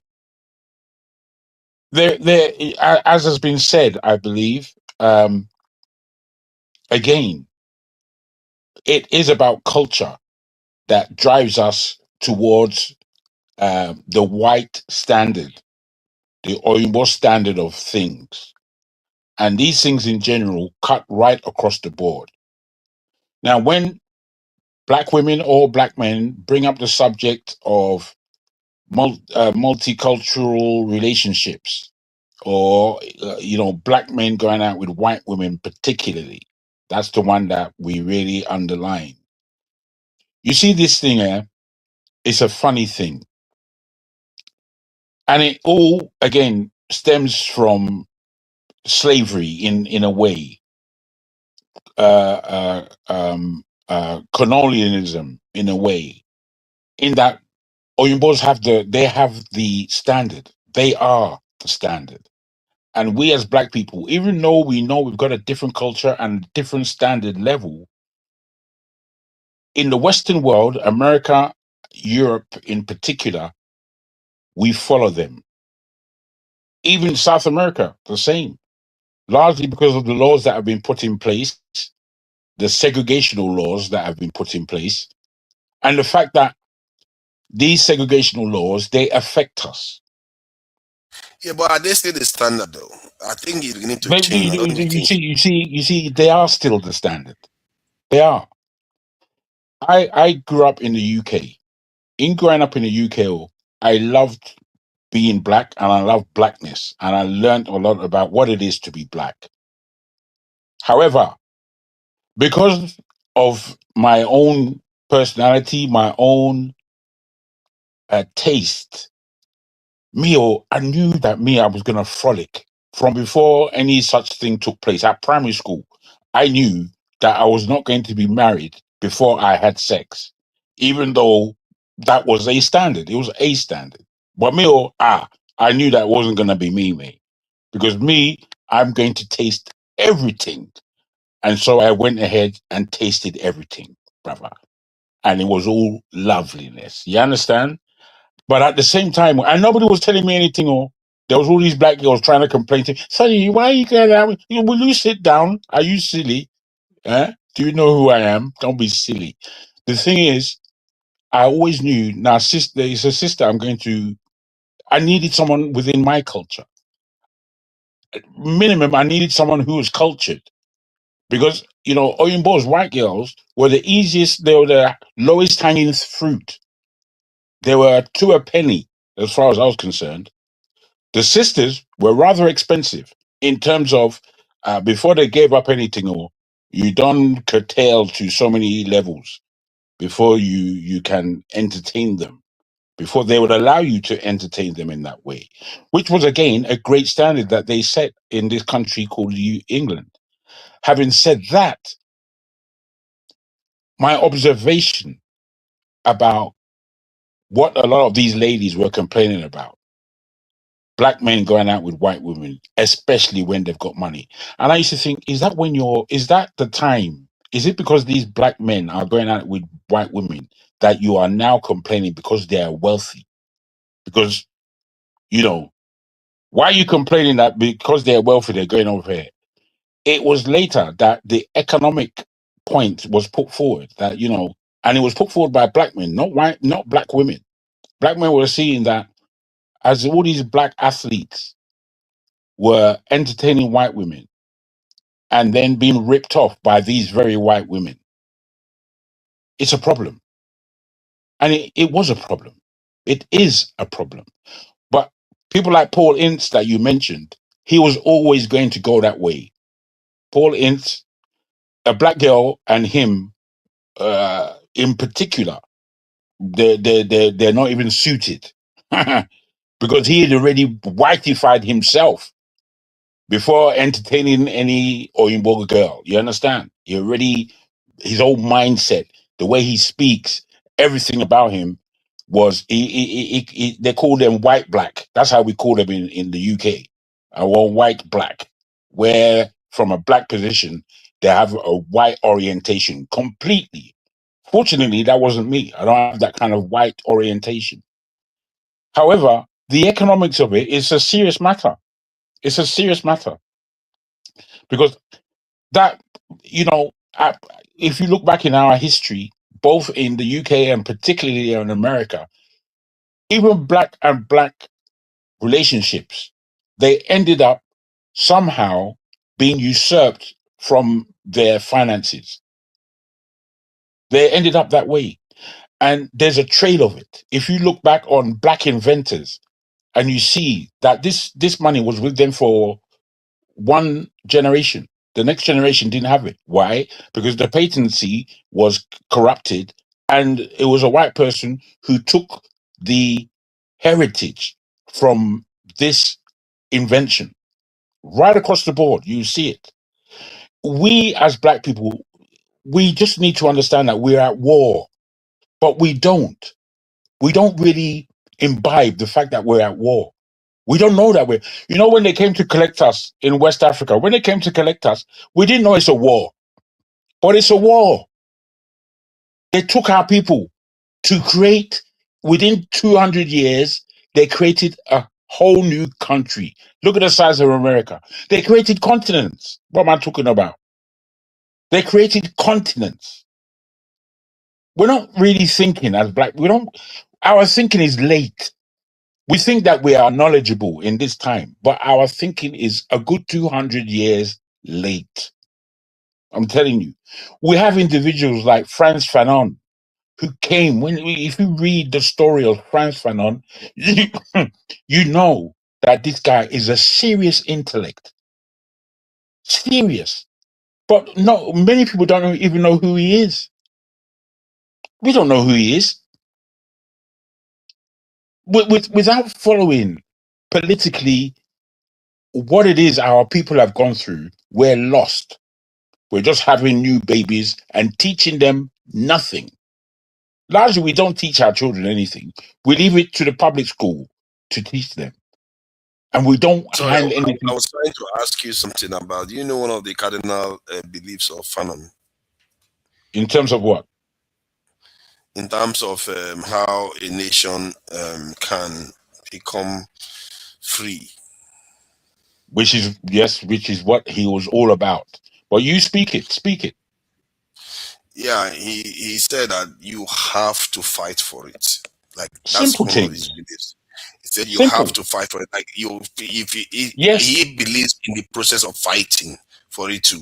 And it didn't be as much as he underlined the violence of it, because by the time he came to the end of his life, it's not like he changed his mind, but he did say that violence is not the only way to fight, but violence is what we are dealing with, because violence is what's happening upon us and what's been happening upon us for 500 years. We've been attacked seriously. So, you know, when I speak in the way I speak, it's offensive to people. It's offensive to what people will call themselves good-natured. And they believe that good nature is to be nice and polite and all that bullshit, which I don't believe in. I like being polite. I like having manners and stuff. But that's the commonality of what it is to be a human being. But if we as black people understand what has happened to us, then whilst we have this commonality of manners and such, we should understand that we are at war. We are at war. You know the whole thing about women. Do you know that in war, women are part of the loot from time immemorial? Women are part of the loot. So, and it's the loot of men. Men would take over the next village. They will kill the men and take the women. And the women will be now imbibed into their culture, the culture of the man. So, you know, Nigerians are prolific at dealing with women in terms of we have speech pattern, we have flamboyancy, we have so many arms where it comes to the man-woman agenda. A lot of Nigerian women, they don't believe in it. They believe that Nigerian men are rubbish. And leave those ones alone. They're idiots, as far as I'm concerned. There's one particular woman who comes on this stage and talks rubbish all day long about Nigerian men because she herself is suffering. Fair enough. You know what I mean? Me, I don't believe none of that. See, it's not like Wait, let me finish. not like I'm against the systematic aspect of it. No, I mean, what I'm against is the systematic aspect of it. I mean, not like individuals going out, you know, stuff. But if you watch that stuff, it seems to be systematic. That is No, what I have an issue. the thing is if you are just coming to this knowledge now, and I'm telling you, if you're coming to this knowledge now, you're late. You're late in the game. You haven't understood at all. You're just seeing it from a point, oh, look, that's true. That's true. Forget that. Me, I've lived it. I know what it is. I know what it is. And what it is that for a man, or especially a black man, he has to understand that he's the man. And he can have anything in this world that he wants, to be frankful. To be frank, you know, if I took all the Oyinbo women and brought them to Africa, within 2 generations, they're not white anymore. They belong to us. Full stop. Whereas if our women go elsewhere, those were our women, they belong elsewhere. And that's the war. That is the war. It's all part of it. But because of our lack. Do you want to talk on other topics so that we can move on? There are people. Well. I mean, I didn't know that this was going to be a topic at all, but I believe it's a good topic, and I would like to hear other people's point of view, and I would like to establish the fact that not only are we at war, but we can win the war. You see, when we look at the world and the world of influence, it doesn't matter what subject you're dealing with, or you'll find a black man there, and you'll find him prolific within that subject matter or within that arena. Prolific. But there are not enough of us who understand that we are in this war and we should have a collective mindset as to how to win the war. Because don't think that Oyimbos are arrogant. Let me share it, because there was 2 videos I shared. Because I guess we could try to mash them together, because I guess we could wait later on. But I feel like we can juggle the topics because they are all linked to our putting ourselves at disadvantageous positions all the time. I do understand in terms of this actual topic why people would want to date outside. You know, like you said, black women are less accessible in the West, proximity, privilege, all the stuff that comes with it. But to be watching that video and see how cold it is, sometimes you feel like this is systematic. Now let me share this video. But to be clear, on average in the United States, there are more same-race relationships at least among black people than interracial relationships. So let's be clear about that. Even as we see certain stars following the Kanye mantra of, he gets rich, he goes for a white woman. Most black, successful black men actually go for white Black women as well, you know, and they have long-lasting relationships that actually defy the Hollywood norm of divorce. You So have to also consider proximity, right? You have to also consider proximity. People marry those in the same proximity as them, and of course, technology has breached That's a big one. People underestimate proximity. It's a big one. Exactly. Yeah. People in the same church marry. People that go to the same university, same college marry. Right. Obama's wife, he met her in college, right?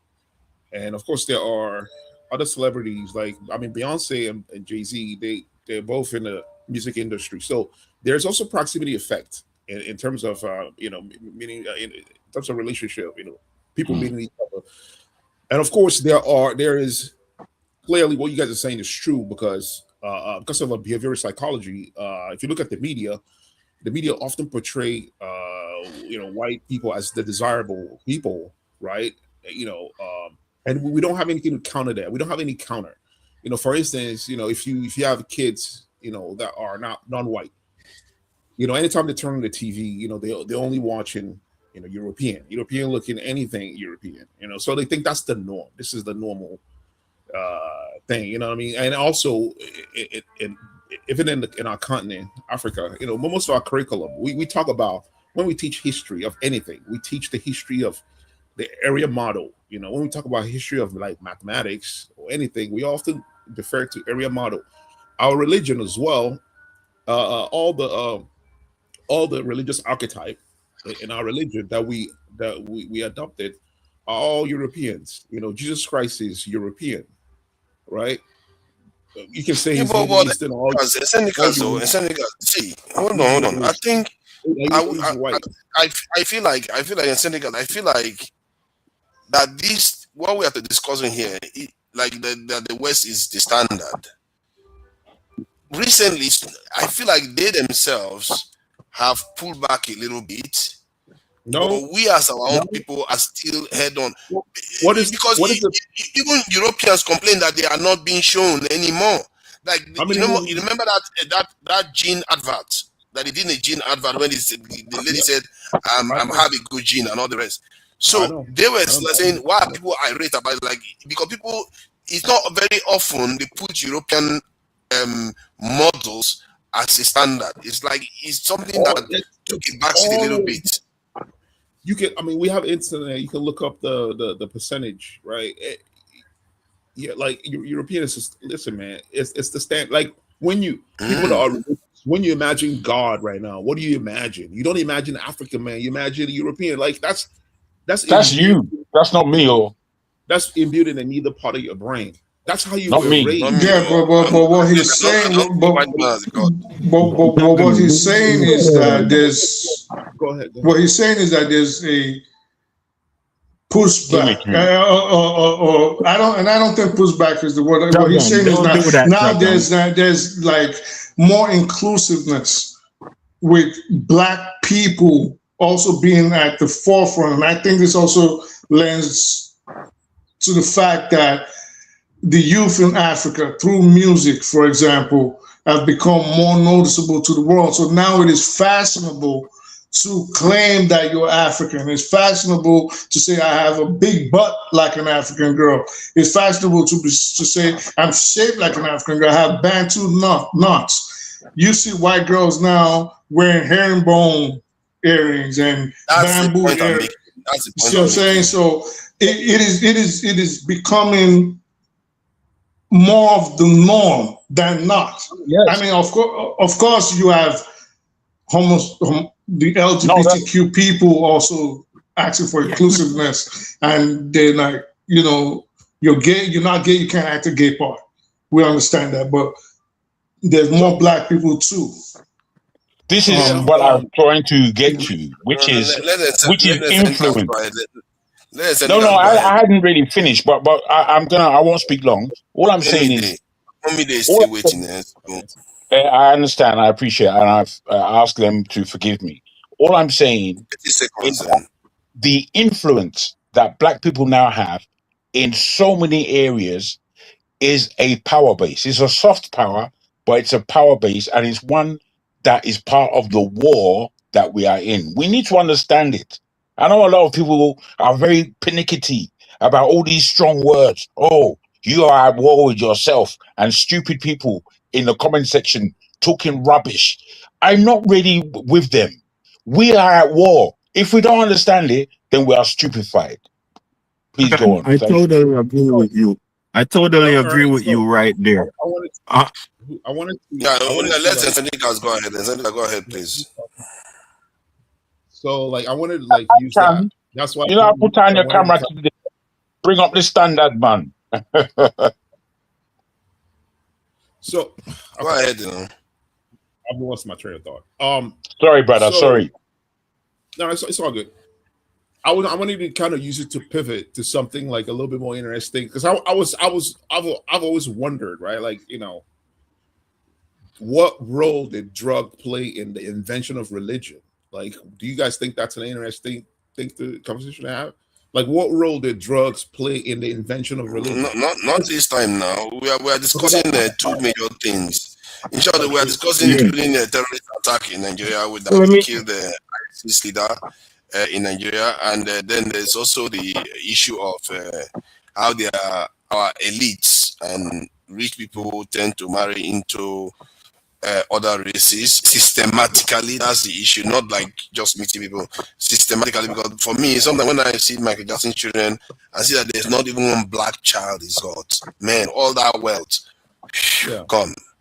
That's a shame to behold. So please go ahead. And there's also the issue of Egypt. There's also the issue of, I think this one, Icon Fire would like to watch, comment on this one, because when they asked Bassam Yusuf why they call Egypt this in the Middle East. East, or is it considered North Africa? This is bad. This is, it's a question from, it's a geographical question. It's a geographical Let's question. talk about Middle East, because, we use Middle East loosely to just make it easier. But the term itself comes from middle to what? Why is it called Middle East? I don't know. And why is Japan called the Far East? It's a good question. Because these were names that were named by the British Empire. It is the middle. It is Far East for me, Middle East to me. They're the ones. So it's the British-centric terminology. Right. So because Britain is here. Yeah. So Britain is here, and then Egypt is here. Yeah. And then Japan is here. So that's the Far East, and this is the middle to Britain, and this is the Middle East to Britain. So you see, so now there's like a huge talks about like, don't use the Middle East, it's a colonial term. But like I use it just for simplicity. Right. So to answer your question, yes, Egypt is in the Middle East. Yeah. It's in that region where they call now the Middle East. Yeah. And also we're North Africa. So basically, to answer your question, Egypt is, yes, they're Middle East, and in the same time, they are North Africa. So and at the same time, there's Southern Mediterranean. Yeah. You can be... They can interchange. Now, did anybody pick up on what is wrong with that? I don't know. This is just a quick question. Did anybody pick up on what was wrong with that? But this is not new. Myself, Jagun, and others have actually spoken on this term. We've had like hours to talk on this. Where I disagree with Bassam, if you listen to that interview, it actually went on to talk about how the pyramids were made and who made them. And before he agreed to the fact that they were Egyptians in the Aswan region closer to Sudan, I have a different inclination about him a little bit now. Yes, I do agree that the North Africa or the Middle East can be, you know what? Let me put it like this. This is something, Jagan is we've spoken on this numerous times. So Africa is not in the Middle East. The Middle East is in Africa. So they changed it to, listen, man. They changed it to, Hey man, I don't know if we... So they changed it. Just hold on, we are going to come in. Sorry, go ahead. So the Europeans, led by the British, actually changed the terminology of that region to Middle East. Middle East of where exactly? What separates Africa from the Middle East? the Sinai, that's it. Once you cross all right, Egypt, can I say something now? Can I say something now? No, you can't. Let me please finish. Let me finish. So once you cross, yeah, I'm listening. Saying nothing really. This Jamaican guy's back again. So anyway,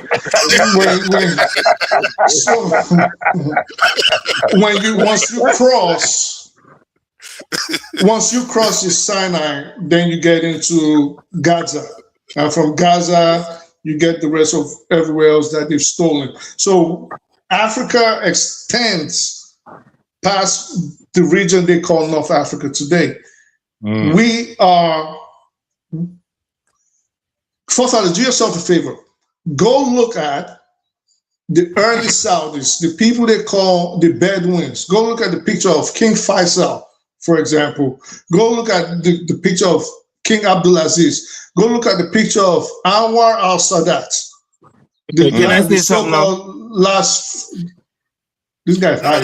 I've seen that, but I'm trying to the so-called last. Sonia, hold on. I hear what you're saying. Can you let me land? Like, how do we get anywhere if you don't let the other person? Remember, it's not your turn. It's not your turn. Oh, we're doing the turn, but okay, it's all right. Have fun. Oh no, it's not open yet now. It's not open yet because other people have not even spoken at all.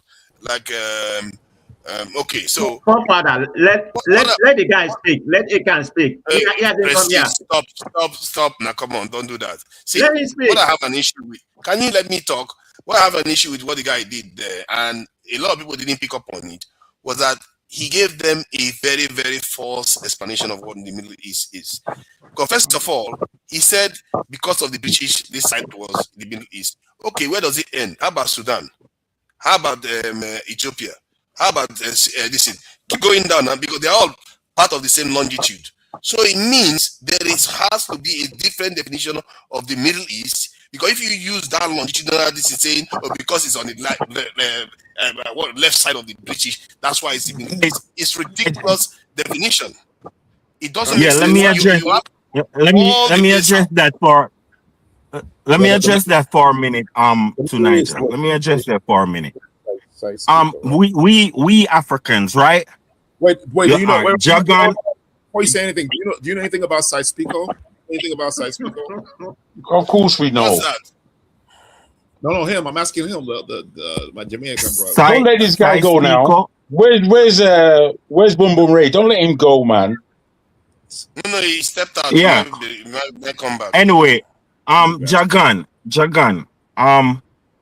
I respect what you especially are is speaking about. You feel me?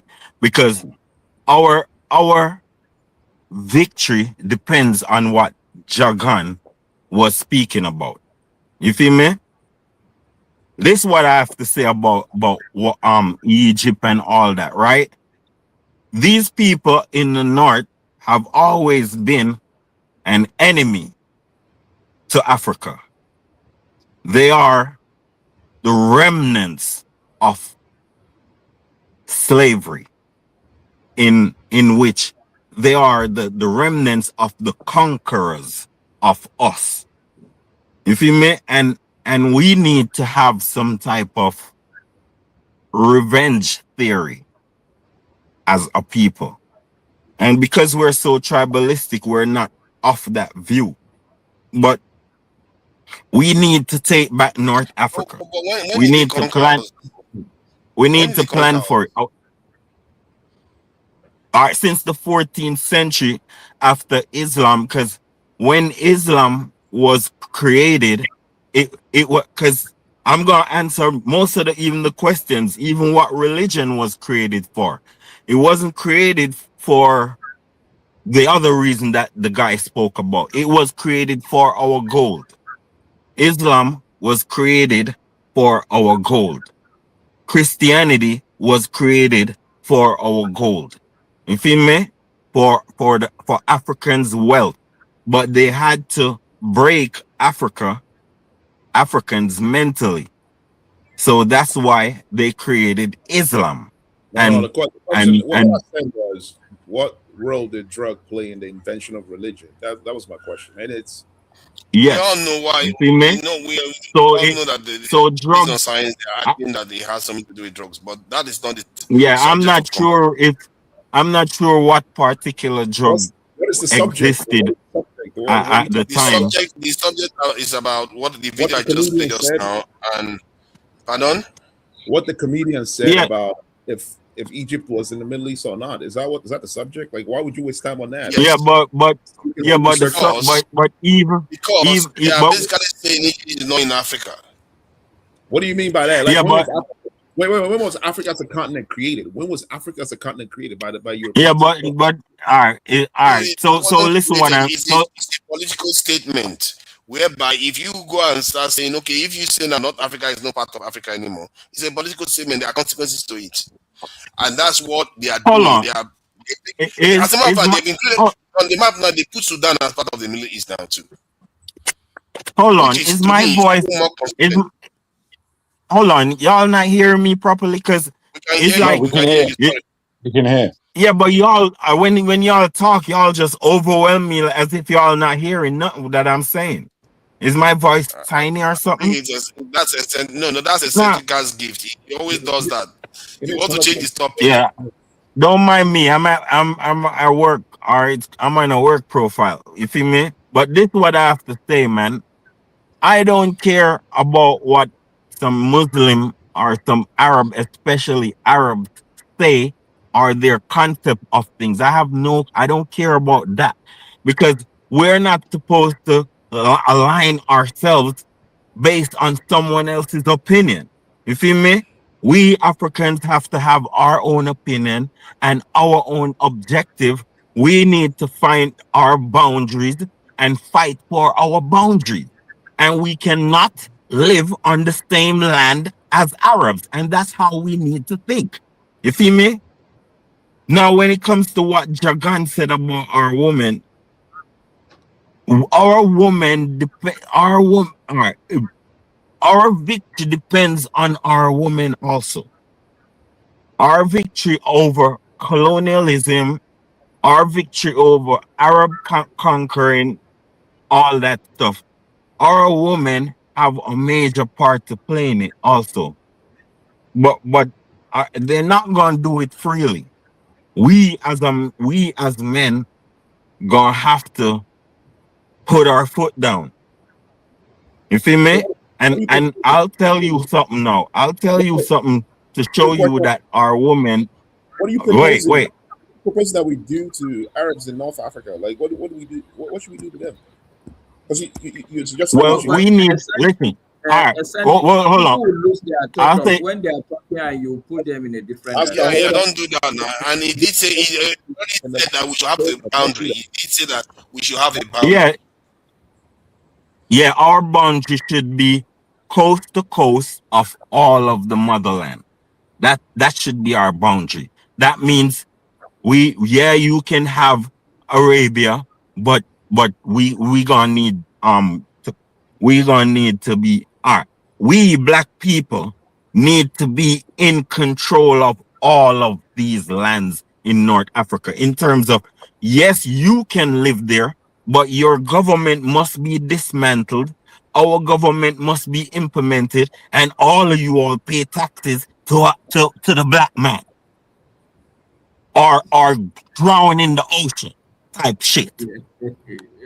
As soon as we get developed, enough, huh?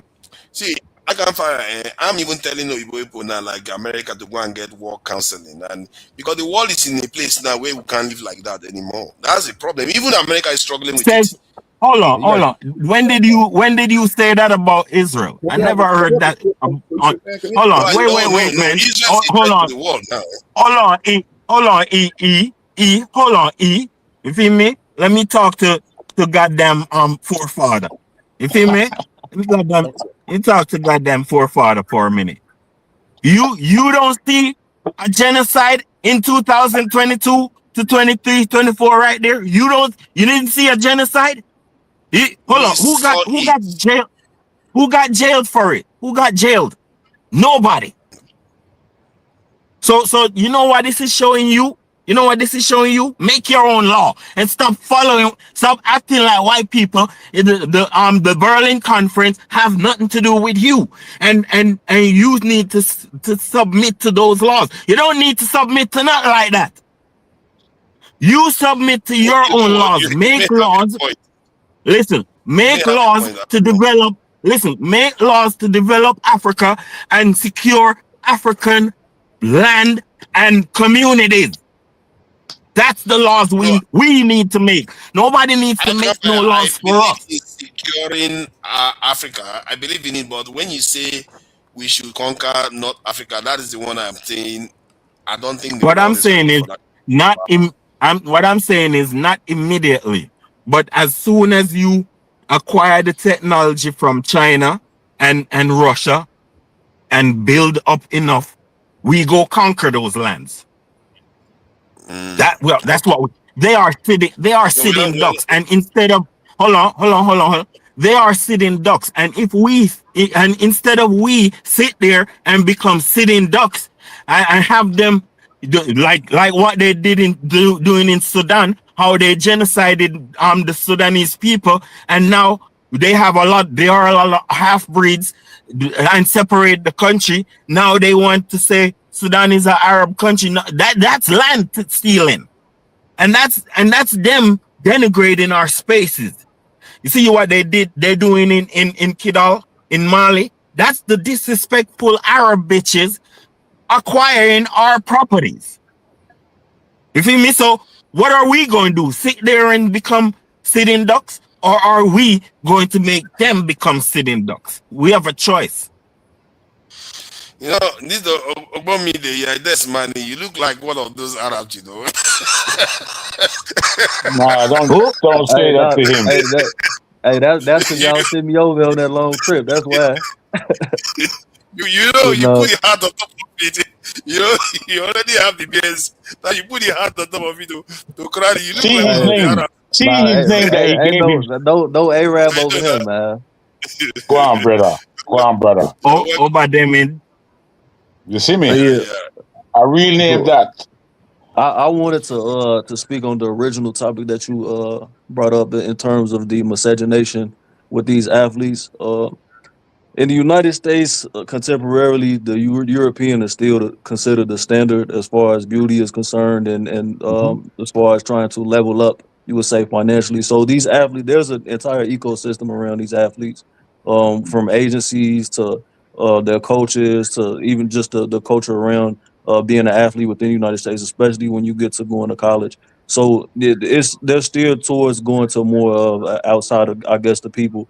But when they get all of the resources that they get from these leagues, they do nothing to help the communities, and they're basically incentivized to not do anything for us. It's analogous to the leaders that are heads of state in other places. So to make it seem like they're still not the standard, well, I could just speak for America. They're definitely still the standard here as far as beauty is concerned, and feeling like you're leveling up socioeconomically. I think that what you said was accurate in regards to the people's parents leaving them as sitting ducks when they go out into the world. They're very naive.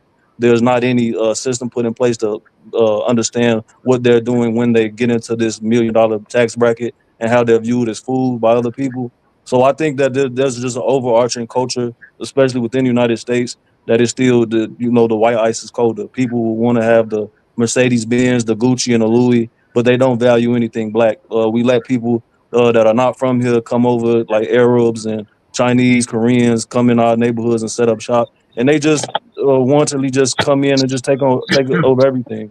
And it's like there's no attenuation factor to where black people is coming together and making anything towards that's going to stop it. And that's my thing with it. Until there's a cultural pride taken, then it's going to keep continuing. Most black people in the United States don't want anything to do with Africa.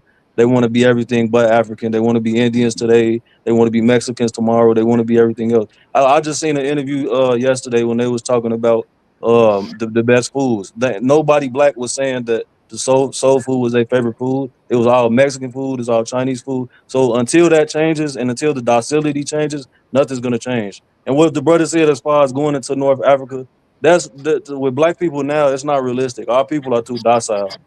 As men, we don't want power like that. we're just good at getting the crumbs. But I'll let somebody else speak. Is that why women like us? Because we don't want power.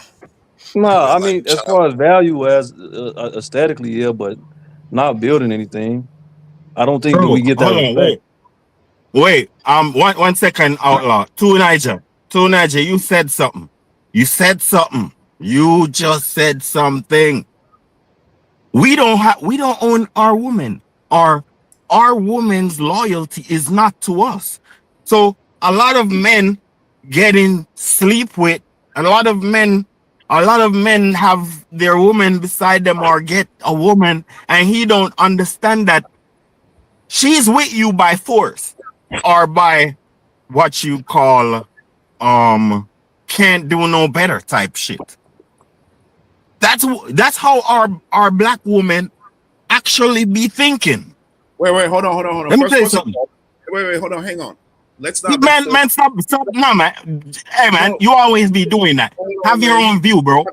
Have your own view.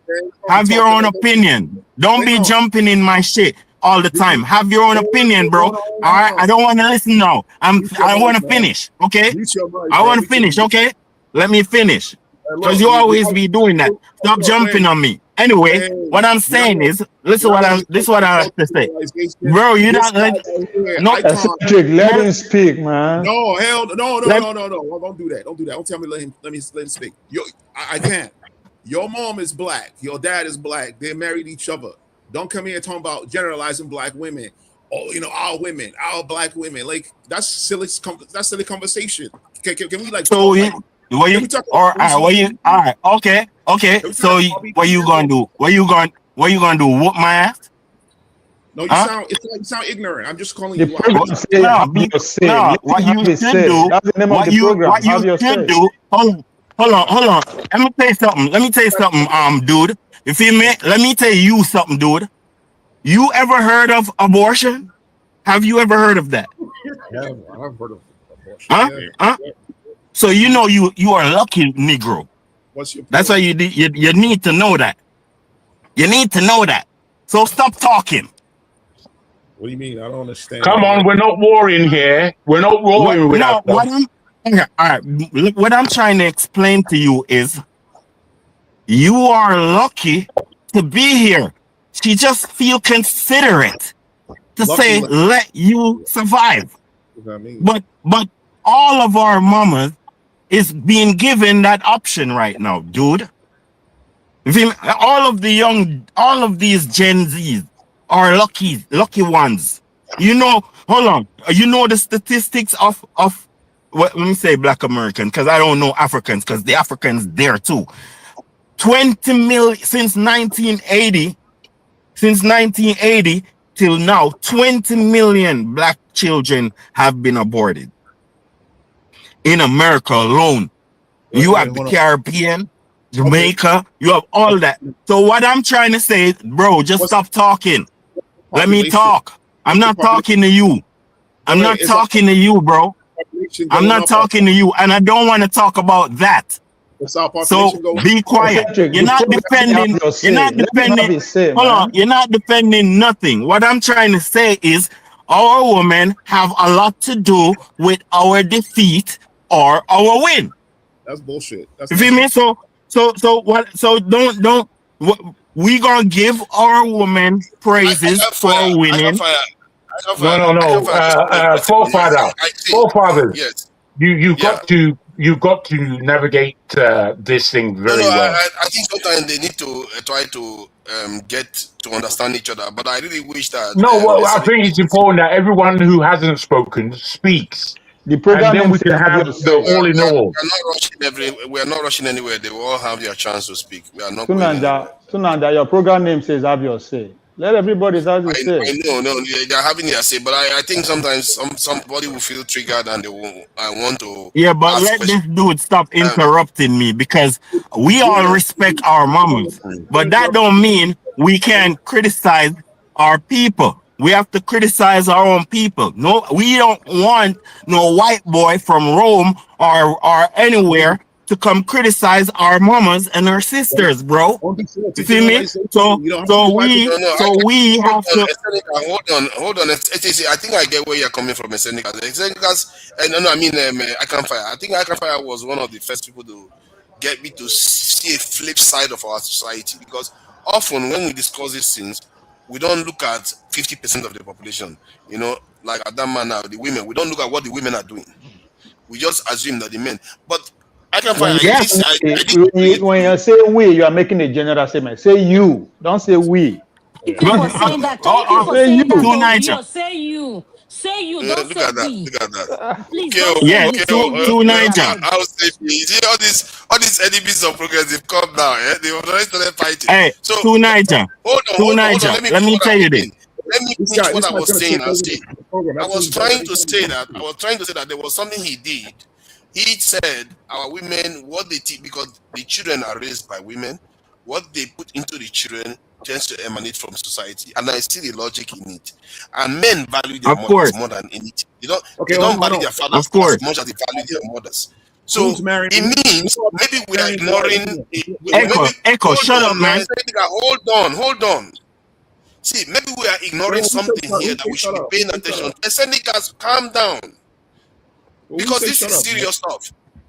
Okay, you shouldn't tell me shut up. See, this is serious stuff, because if we value our mothers so much, why do we pretend as if they don't have influence over our lives? And why do we ignore them when we are discussing some serious issues? Sorry, I want to ask a question, please. Go ahead, of course. Okay, so I'm getting confused. This Icon guy, is he talking about Jamaican women or African women? Exactly. Are they different? Yes. Are they different? No, they're not. They're different. All right. Okay. All right. I'll tell you evidence. I'll give you evidence. That Russian guy who ramped through your woman could have done the same thing in Jamaica too. Okay, so what I'm trying to tell you, hold on. No, what I'm trying to no. I'm giving you. Why is he telling everybody to hold on when he cannot hold on? Yeah, because you don't want evidence. You don't want evidence, and you want to. You can't do that. Just be patient. Be patient. You can't do that. You want to. He can't. I actually don't care. I actually don't. I can find. Let Masca have this thing. Make the call. I think Masca, you're trying to say something. The reason why I'm trying to ask that question is because I know for fact that if you're not in a place, you should not be talking about it. This guy clearly is not in Africa. Yes, he's an African, but not in Africa. I do not see why he's talking for African women. I don't see that. So let it be clear but the topic he's talking about it is agnostic to the location of black people. You acknowledge yourself that black people. Please, we know this is your hand. We all can hear what he's saying. Stop responding for Icon Fire. I'm hearing. You are not hearing what he's saying. I'm hearing what he's saying. Hold on. To Niger, let me address them. Because since they want to address me, let me address them. Go ahead, speak, man and woman. No, you can't address me. You can't address me. Icon Fire, listen to me.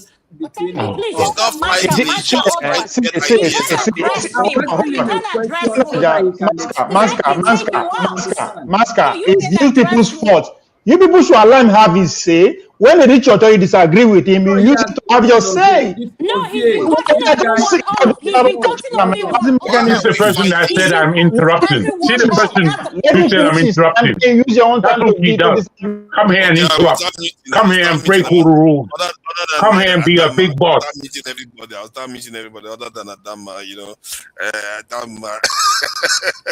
Adama the Great. So, okay. Why is he holding me that you stopped? I didn't say anything until now. Actually, I muted the video too, and I muted this thing. So, it's very bad. Please, Masca, allow I can find allow Masca to make his point, because I think the point Masca is making it from what he knows, and I've already thought about why he is disagreeing, and he's right. But go ahead, Masca.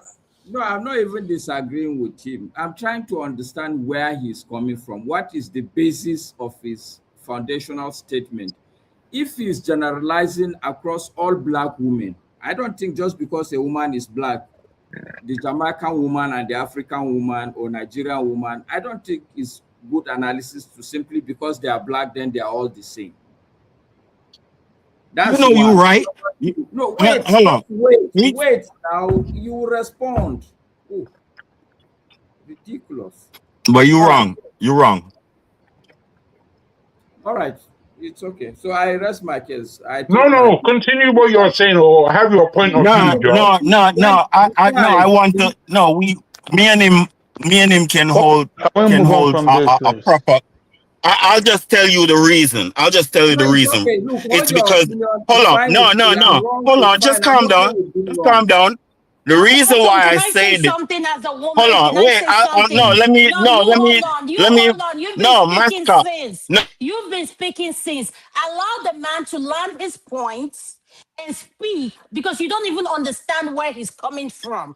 So let the man speak before you respond to whatever he's saying. You're just yelling and talking to yourself. We can't comprehend what you're saying, because everything you're saying, you're generalizing it. And for me as a woman, I have to come and tell you, stop doing that. Because this is the reason why women don't come on this platform. And to start, you're driving and doing all this. That's the one that is giving me a headache.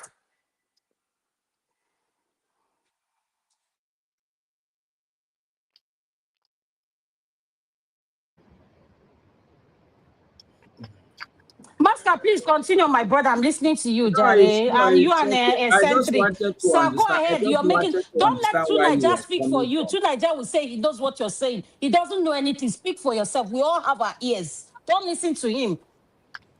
Wow. Look at that. When I try to speak for people, they say shut up. When I don't speak for people, they say you don't speak. You never win. It's okay.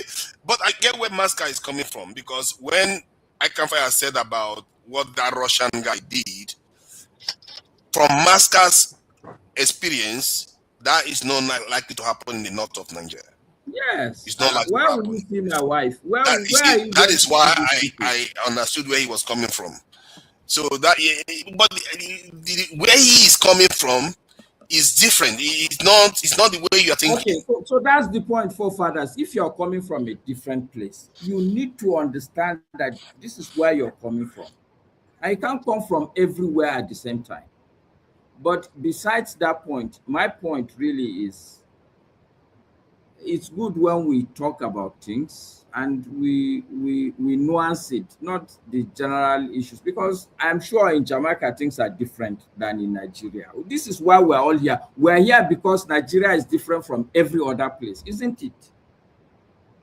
Is that not why we're always here? Yes, for us. Hey, so let me say one more thing, Niger. That's it. Let me just say, okay, thank you, Masca. You see me? Now, a lot of African people, you all act like we in the West are not the ones caused you to be free. So why wouldn't we know anything about you? And when we criticize you, why would you have something to say about it? You think we don't want no good for you? No, this brawling lady, Adana, should just be quiet because she don't understand what's going on. You me? We as men, as warriors. Don't tell me be quiet. You can address anyone. Don't call my name and tell me be quiet. Why not? Maybe you don't know. Why can't he do that? No, please. Anyway. Please, sir, don't call my name. Yeah, because you can't tell her to be quiet. I think honorable members of the platform. Women have privilege here, so you can't tell her to be quiet. I'm not just that I'm a moderator. I can take you out and ban you. So let's get that straight. That's all you do. It's power show. Power show. No, Jack, you too. I can. That's the way you do it. But that's all you do. You only come here to police us. Police woman. I'm not here. Get away, rubbish woman. Get the fuck out. Stay on your high state, please. Stay on your high state. They are one. Let's tone it down. Okay, Iconfire, this is what I want to say to you. When panelists are talking, He's the moderator. If he doesn't call your name, allow people to land their statement. And Cedric did a correction. He said, why are you generalizing? And that's why I came in as a woman. He said, you're married to a woman, and probably a Nigerian woman to be precise. And we know you're obsessed with us. It's okay. It's okay. We love it. But you guys will be coming here and be showing off like you don't like us. We acknowledge that. So please, let's follow what the moderator is saying. You don't need to like the way he's moderating, but respect him as a person. For those that will come now and be unmuting themselves, look at themselves. Look at exactly what I'm talking about.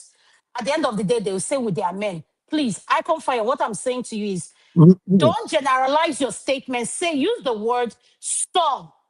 And say some African, you didn't give us free. Listen, this mental, you may be mentally enslaved. I'm not. Maybe you don't know. I'm a medical, I'm an anesthesiologist. So don't, when you refer to me, don't come and say this Adam. I'm not. No, Are you we're a not in the same historian? level. Are you a historian? Please. To be a historian, don't refer to me as that Adama, please. Maybe that's how you talk to your wife or your partner. But I'm not that woman. So Okay, I'm sorry, Miss Adama. Thank you very much. I'm sorry, Miss Adama. Okay, I'm sorry, Miss Adama. What I was saying about the reason why I generalized, this is the reason why I generalized, and it's not aimed at black women. It's aimed at colonized black women. So if you can find the one that the black woman that is not colonized, then you can say, I'm not talking about her. But as long as you're a colonized black woman, I'm talking to you. And without you, we can't win. And because of you, we are weak, because you keep sitting on white daddy's lap. You feel me? As long as a woman wins. No. She mean that they are saying white daddy's lap. What does that mean? Yeah. Oh, she wants white men to be her security. Listen, the black woman trusts white men more than us because of her trauma. Because of the things we've been through. You feel me? Hold on. I'm not sure. To Nigeria. I don't know. It hasn't. I think. All right. When it comes to the north, when it comes to northern Nigeria, right? When it comes to northern Nigeria, the Arabs own your woman, sir. That's not correct. Not you. She's just with you. She's just with you because she cannot do better. But all Muslim women belong to the Arab man. Sir. Please, Icon, can I ask you a question? Please, Master, please, I have a question. Okay, yes, thank you. Please, I have a question. I can't believe it. These are two Nigeria. These are forefather mentee. They are forefather mentee.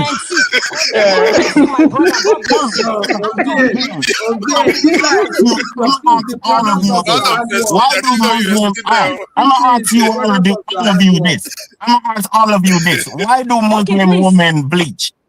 Hold on. Why do Muslim women bleach? Can I ask a Do question? you understand? It's not only Muslim women that belong to the north. There are women in the north who are not Muslim. Do you know that? Can I ask when a the lady is question? speaking, let her speak, please. When the lady is speaking, gently, let's say that it's only one. Icon, I agree with everything you say, with all due respect. We agree to disagree respectfully. So my question to you, so your mom that gave birth to you, your dad is borrowing her. What? You have nothing to say?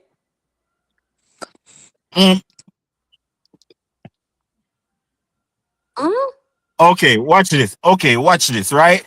No, There's no reason for a simple question. No. Listen to the question.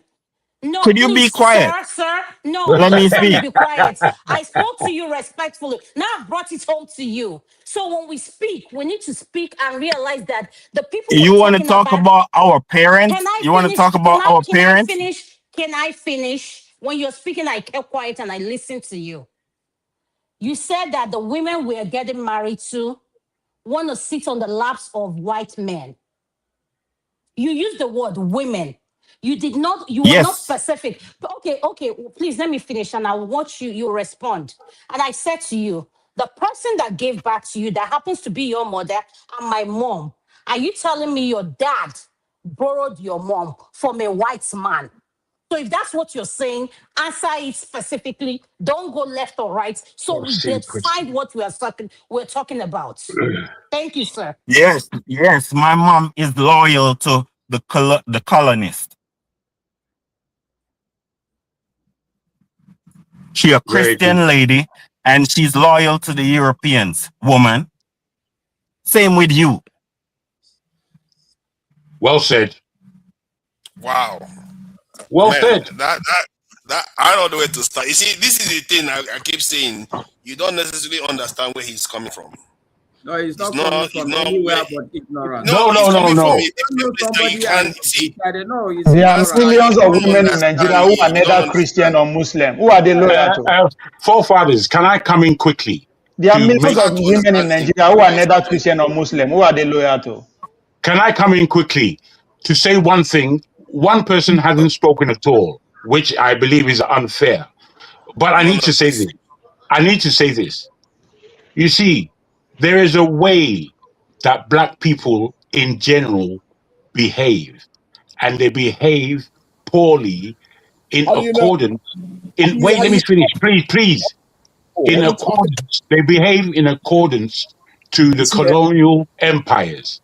I have heard Adana speak many times. Waity, whoever that is. I've heard Adana speak many times, and the way she speaks to me, not to me personally, but in my opinion, is that the value of man in each other as black people. Her mindset. Her mindset. Please, Jago, can I say something? No, let me finish. Let me finish about don't call my name. If you call my name, you're forcing me to respond. Please don't call my name. You don't have to respond. It's up to you. But I'm going to listen to me. Please. Let that man finish, please. See, Forefather, don't do that. She interrupted me. We have Jago, don't do that. Let me finish my statement. Jago, calm down. See, if I'm being interrupted. See, I understand where you're coming from. But well, let me please finish, please.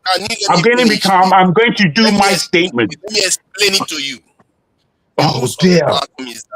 When a lady is on the platform, we keep no. She can't interrupt me in the middle of my speech. See, come on, calm down. You can't explain it. If she wants to say, Niger, let him talk, Niger. You're not going anywhere. Why are we not patient? Even where are you running to? Let her finish saying what she wants to say. Then you can carry on. Are you not a man? Would she finish what she wants to say in the middle of my speech? Let him finish. Let him finish, Niger. This is war, Niger. To Niger. It's not war. Not war, please. We're having a conversation amongst ourselves. Please, please go ahead. You can wait. No, that's unfair, bro. What is this now? Don't do this now, Jago. You are better than this. I'm no better than this. I'm not better. I'm okay with my speech and with what it is I have to say. What is it with our people now? Let the lady speak. You are going to have your chance to speak. Do you mind that somebody interrupts me? Is that okay with you? Want to speak? Let the man speak to Niger. To Niger, be quiet and let the man talk to Niger. What can I say? He knows the rule of the platform. Why is he acting as if it's surprising? No, it's not. Listen to Niger. Listen to me. Why you keep muting me, bro? And me. To Niger. I need the okay. Jago, don't do this again. Don't mute yourself, Jago. Let us. Don't you want me to speak? Did I start speaking? I've already told you that I will let you speak. Please go ahead, Adam. When you finish speaking, then I'll bring him back on. Please, can I remind all our panelists, everything to Niger is saying, in order for us to come here and have our say, we as moderators have meeting.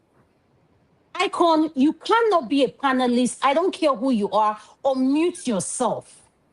If the moderator say He keeps you muted. You don't have to like the rule. But if you want to sit it out, it's okay. And I'm not saying this, and listen, I'm not liked. I'm not here to play anyone's favoritism. In order for me to do what I have to do, I know that people will not like me. And I come here, I show my face. Icon, I know, listen, at the end of the day, I have much respect for you, bro. But this is one thing. Eccentric, when you were speaking, Eccentric asked you a question. He said, are you general? He asked you a simple question. It's a conversation. We agree to disagree respectfully. But if you're not listening to what the other person is saying, you're only waiting for the other person to land so that you can respond because you want to debunk and you want to be right in what you're saying. Please, how do we learn from one another? When we come to this platform as Black people, people are watching us. Our faces are showing. Forget what Adama, whatever you think about me. I'm the only woman among how many men? So Nigeria has been saying to how many men? Let her finish. No, everybody's just speaking. And I asked myself this question. How do you deal with conflict at home if you cannot listen to a fellow man that say, wait, it's not your turn to speak. Don't unmute yourself. We cannot follow decorum. We want to act anyhow, and we'll come and say someone is silencing us, someone is doing this. Please, if you don't know, I like the way we are running this channel. Gladly go open your own YouTube channel. I, Adama, will come and grace it and promote it for you. Because at the end of the day, once you come on a public space, there are rules and guidelines for us to do what we do. We don't do it so that we are picking on a particular person or for you to be speaking on a particular way. At the end of the day, we agree to disagree respectfully. That's all I have to say. I can't fire anything you have to say, including Jago. I want to listen to it, and I'll give my own submission as a woman. Because at the end of the day, I come into this platform because I want to learn. So that's all I have to say. Thank you to Nigeria. Is it my turn now? I want to say something to let Jago speak then. I can speak. You know, man of President said, and let me just tell Mr. Damo. He called my name. One thing. He called my name. I've already been disturbed thoroughly, and I don't like it. I don't appreciate it. I don't appreciate being in the middle of what I'm saying. I'm now being policed again. It's rubbish as far as I'm concerned. No matter what rubbish excuses I've been given for the power show that moderators play, I don't like it. I'm never going to like it. However, this is what I've got to say. When Adama speaks on any issue, most especially on a man-woman issue, she denigrates her own black men all of the time, as far as I'm concerned. When I listen to her, it seems to me that she's coming from an extremely feminist point of view. Anything to do with feminism is a Western ideology. It's not an African ideology. It's a Western ideology. So therefore, what ICANN has been put into you is accurate. You may not want to accept it because what it is with moderators, when they don't like something personally, they now play power.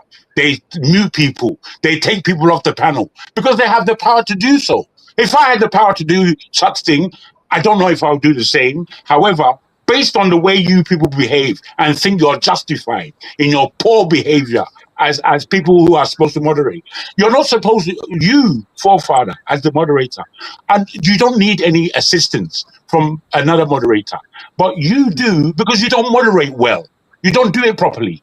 You do it so poorly that somebody like Adana has to come on and assist you in moderating. Why are we having, there's a way we can speak, each of us, and let us land. There's a way we can do it. But you just allow mayhem to take place, and then when you feel like it, that's when now you become a moderator. It's poor.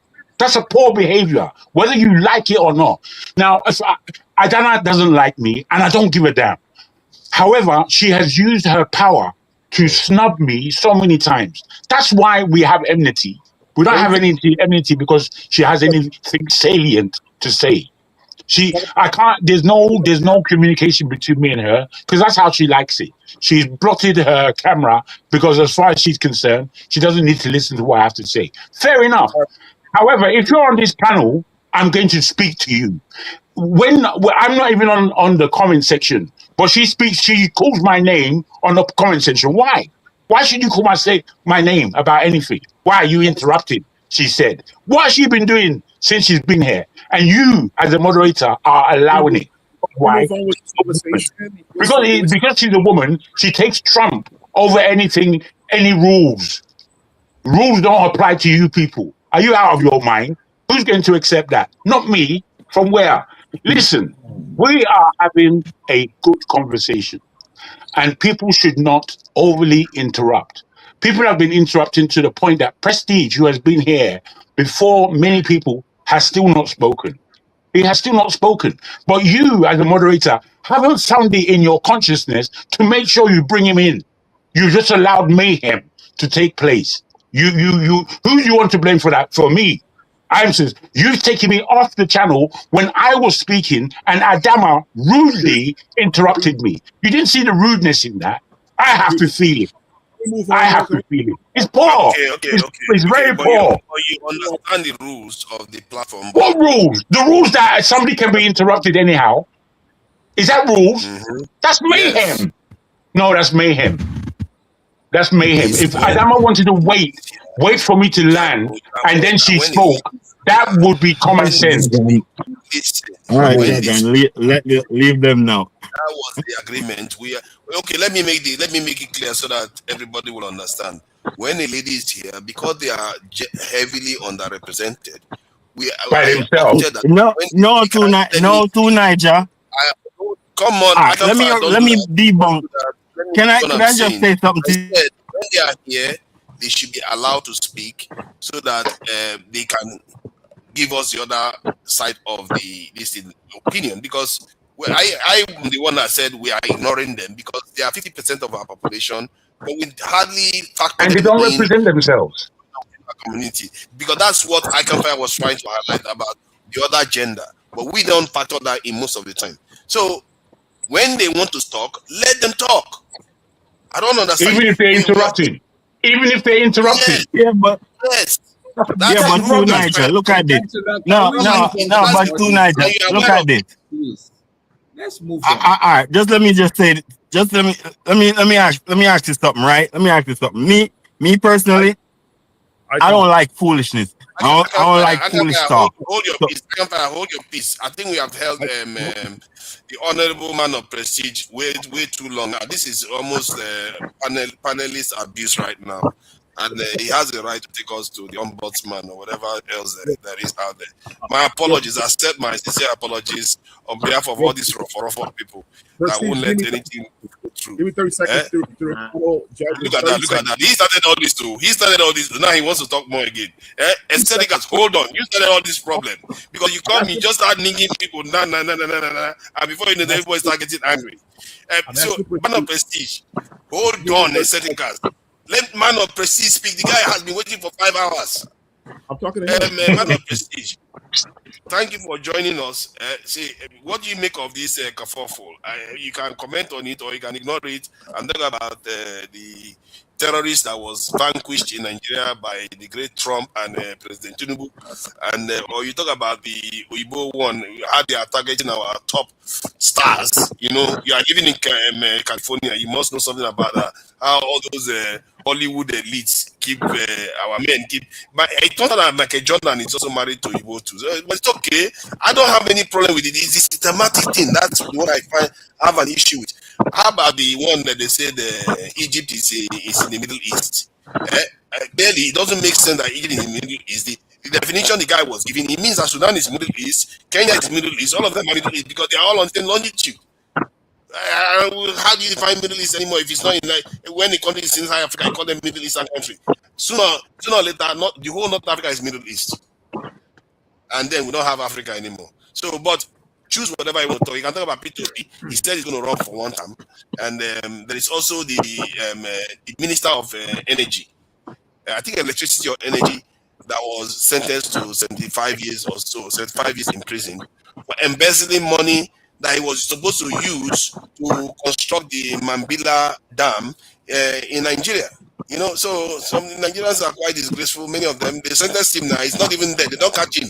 He's probably catching to somewhere with the money. So please go ahead. Hold on. My light is going off. My system is kind of less. I have to go bring in my plug-in. Okay, let somebody in it. Let somebody speak. Look at that. Oh, I'm sorry. I'm sorry. After all this, after all this preamble, I have to start all over again. It's my turn. Yeah, welcome. You talk for an hour. You introduced him. You took an hour to introduce the man to Niger. Yeah, only for him to just go away. Like, what is that all about? Well, I want to tell my people. Niger, can I say something, please?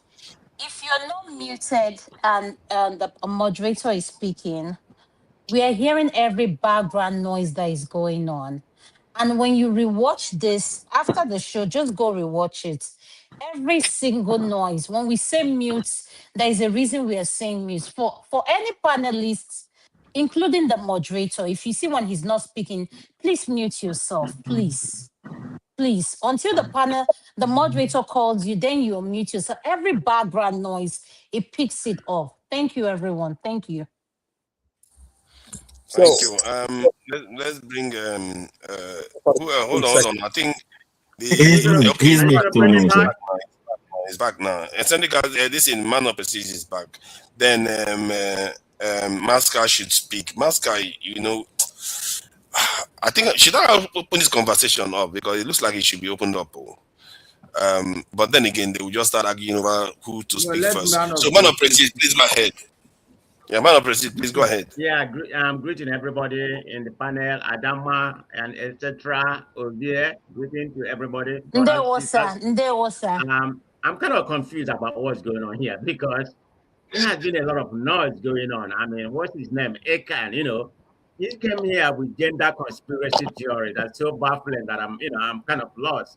I don't know if it's misogynist that he's, that he is. If that's what he came to display here, in my own opinion, the way he's talking about black women and something like that. I don't know what kind of world he's living at, But anyway, it is what it is. People have their own opinion, but you remember you're in an international platform. The kind of statement you're making.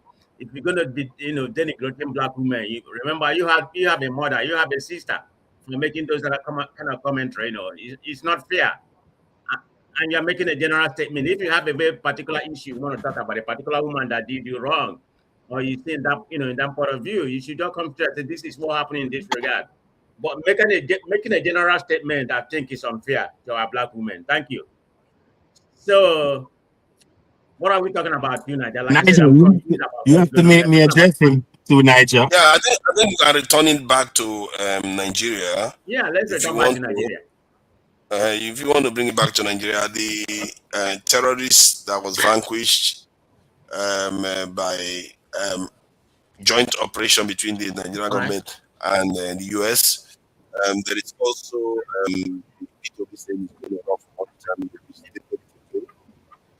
the minister that ran away with a lot of money, millions of naira or billions of naira.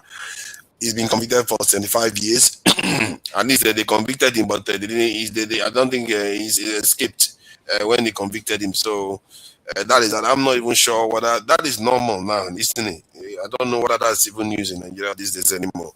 So what do you make of the news? But the heated conversation came up because of how white ladies target young black men that are going to become stars. And there was one thing I would like to highlight to our so-called feminist women. She said, this is some of the elite white women know. She said, when you get this guy, when he cheats on you, don't take it personal. Carry on. Our women are the expert at breaking up marriage. They are so quick. Let's divorce. But look at that. Adama is shaking her head. Am I lying? She said, when he cheats, ignore it. Don't take it seriously. Remember, he's the one that will change your life. That's a white woman telling another white woman that. To Niger, I want to ask Mr. Prestige this, right? Don't you hear about this popular Nigerian couple where the woman used her slave master that she loved?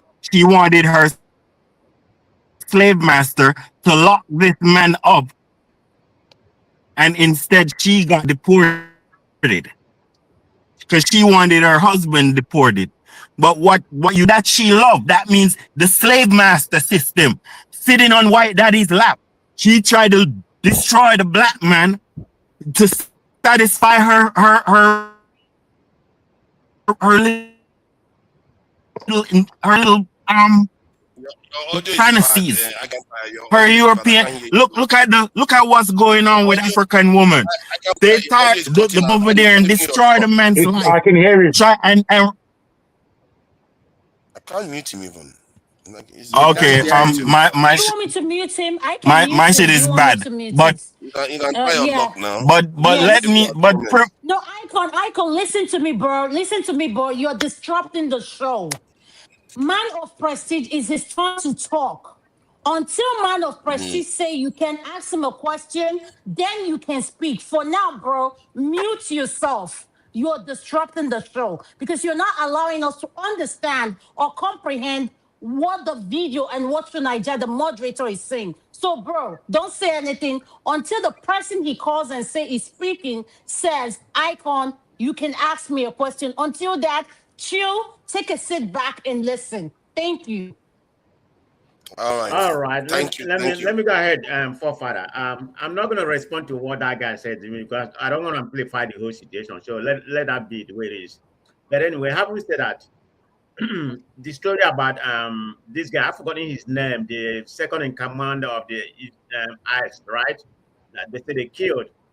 Okay, but the issue I have with that, I mean, I believe exactly what happened. I believe the American President Trump tweeted about it under my own direction. You see the way he said it, under my own direction, in combination of American, the greatest, of course, he's going to use the greatest when they come America, Air Force. Which they are, in conjunction with Nigerian Army, we have killed, this so-called, I've forgotten his name, But what does that say? The issue I have with that, I don't know anybody here, Master, you can remember, in 2025, the Nigerian military, it was in Punch, stated that this same man had been killed. In 2024, the army even said it live.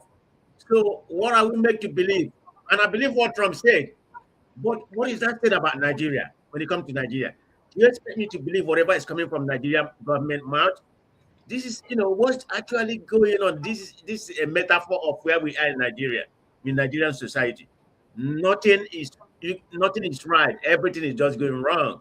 This man has been killed already in 2025. So when they come out and tell us that we have captured this, we have done this, how do you expect us to believe what happened?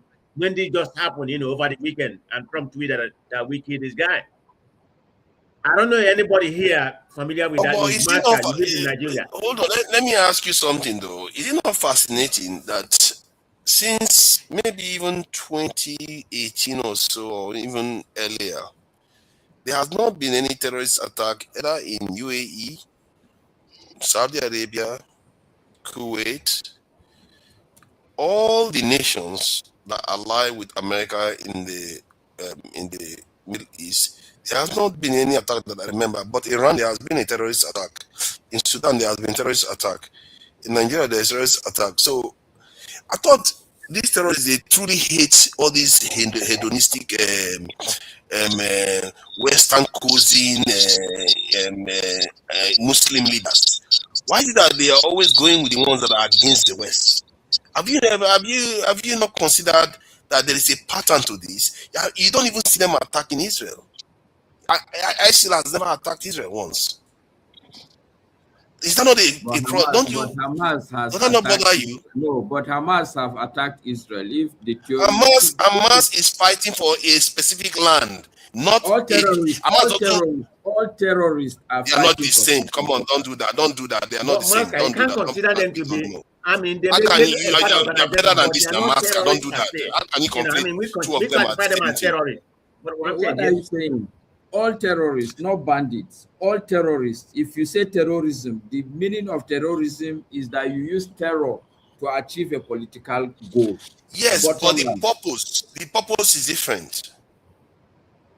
The All right. purpose is different. Hamas's purpose is specific to the land Is in Hamas that area. a terrorist organization?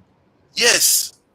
And I'm saying that a terrorist organization attacked Israel. I'm just saying let's have the facts right so that the No. I'm saying this type of okay. If you want to put it like that, a terrorist organization attacked Israel. Fair point. However, Hamas is doing it for a specific reason. I'm talking about the ones that want global jihadists. And just for the record, terrorists have attacked a lot of Western countries. Let's just put the record straight. Okay. No. Even terrorists attack US itself. So I gave specific dates. What is the matter with you? I said from around 2017 and 18. Give me one that they attacked America. Okay. Have you ever seen suicide bombing in America since then? It's fine. It's all right. That's what I'm saying. I gave specific dates, and I said from Saudi Arabia, UAE, all of them, not even Israel, even at the height of ISIS, this thing, did they ever consider Israel? Even when they, as a matter of fact, there are reports that say that they go to Israel for treatment. This is not even made up. There are reports that they I don't even know how we got to this terrorism level. You know, there are so many things. No, because hold on, because there was You didn't hear me out. There's a situation whereby they said they assassinated a terrorist leader in Nigeria. But my point is that do we even wonder where all this is coming from? Because these people, they are showing up at our shores and our borders, but some of the countries that you think they hate the most, they don't do anything to them. They don't do anything to them. It's us they are coming after, as if we are the number one infidels in the world. But please go ahead. I think you're mistaking the whole thing. Remember when the Al-Qaeda, when there was dismantle and everything, in what do you call it, Afghanistan and everything, even the one, a lot of them migrated, to the Sahara Desert. That's where they are. That's where the things are right now. I mean, they find their home within those areas. And, look at what's happening in Mali and some other places. They're all in West Africa. That's Sahara region. They attacked Iran last year. They attacked Iran just last year. They killed more than 200 people. Terrorists. Suicide bomber. They killed more than 200 or so people in Iran. Is it Iran or Iraq? Iran. Iran. You'd be surprised, isn't it? They actually attacked Iran. They actually attack Iran, but you don't see them in UAE, where they are practicing all infidel stuff. You don't see them in any other Gulf nation at all. But it's Iran. They went and attacked. And Nigeria. But I thought Iran is being classified as sponsor of terrorism, in the world. I mean, according to American media. That is why you have to question these things, because the information is right there in public. Why is it they attack Iran? They don't attack UAE. They don't attack Israel. They don't attack Saudi. They don't attack Kuwait. They don't attack Oman. All those countries are living with. I think that more secure. I don't know. These are puzzling questions. Can I come in and speak? Okay. I don't even want to speak anymore. I'm tired of Nigeria issues. So I just don't want to regurgitate about what's going on. Regurgitate about Tinubu. Tinubu that's why I can't fire. I mean, everything about Nigeria has been bastardized. So you want me to say anything about Nigeria? We are not heading nowhere. The final submission I have to make, Nigeria is an example. It's an epitome, need to be studied. How not to be a failing state. Nigeria hasn't failed as a state yet because they still have government functioning and everything. But Nigeria is a failing state. Look at where we are. In all parameters indices, there's nothing functioning right. All they do is deceiving us in all angles, corruption. Look at what's happening. The fat allocation, they're supposed to have been increased, right?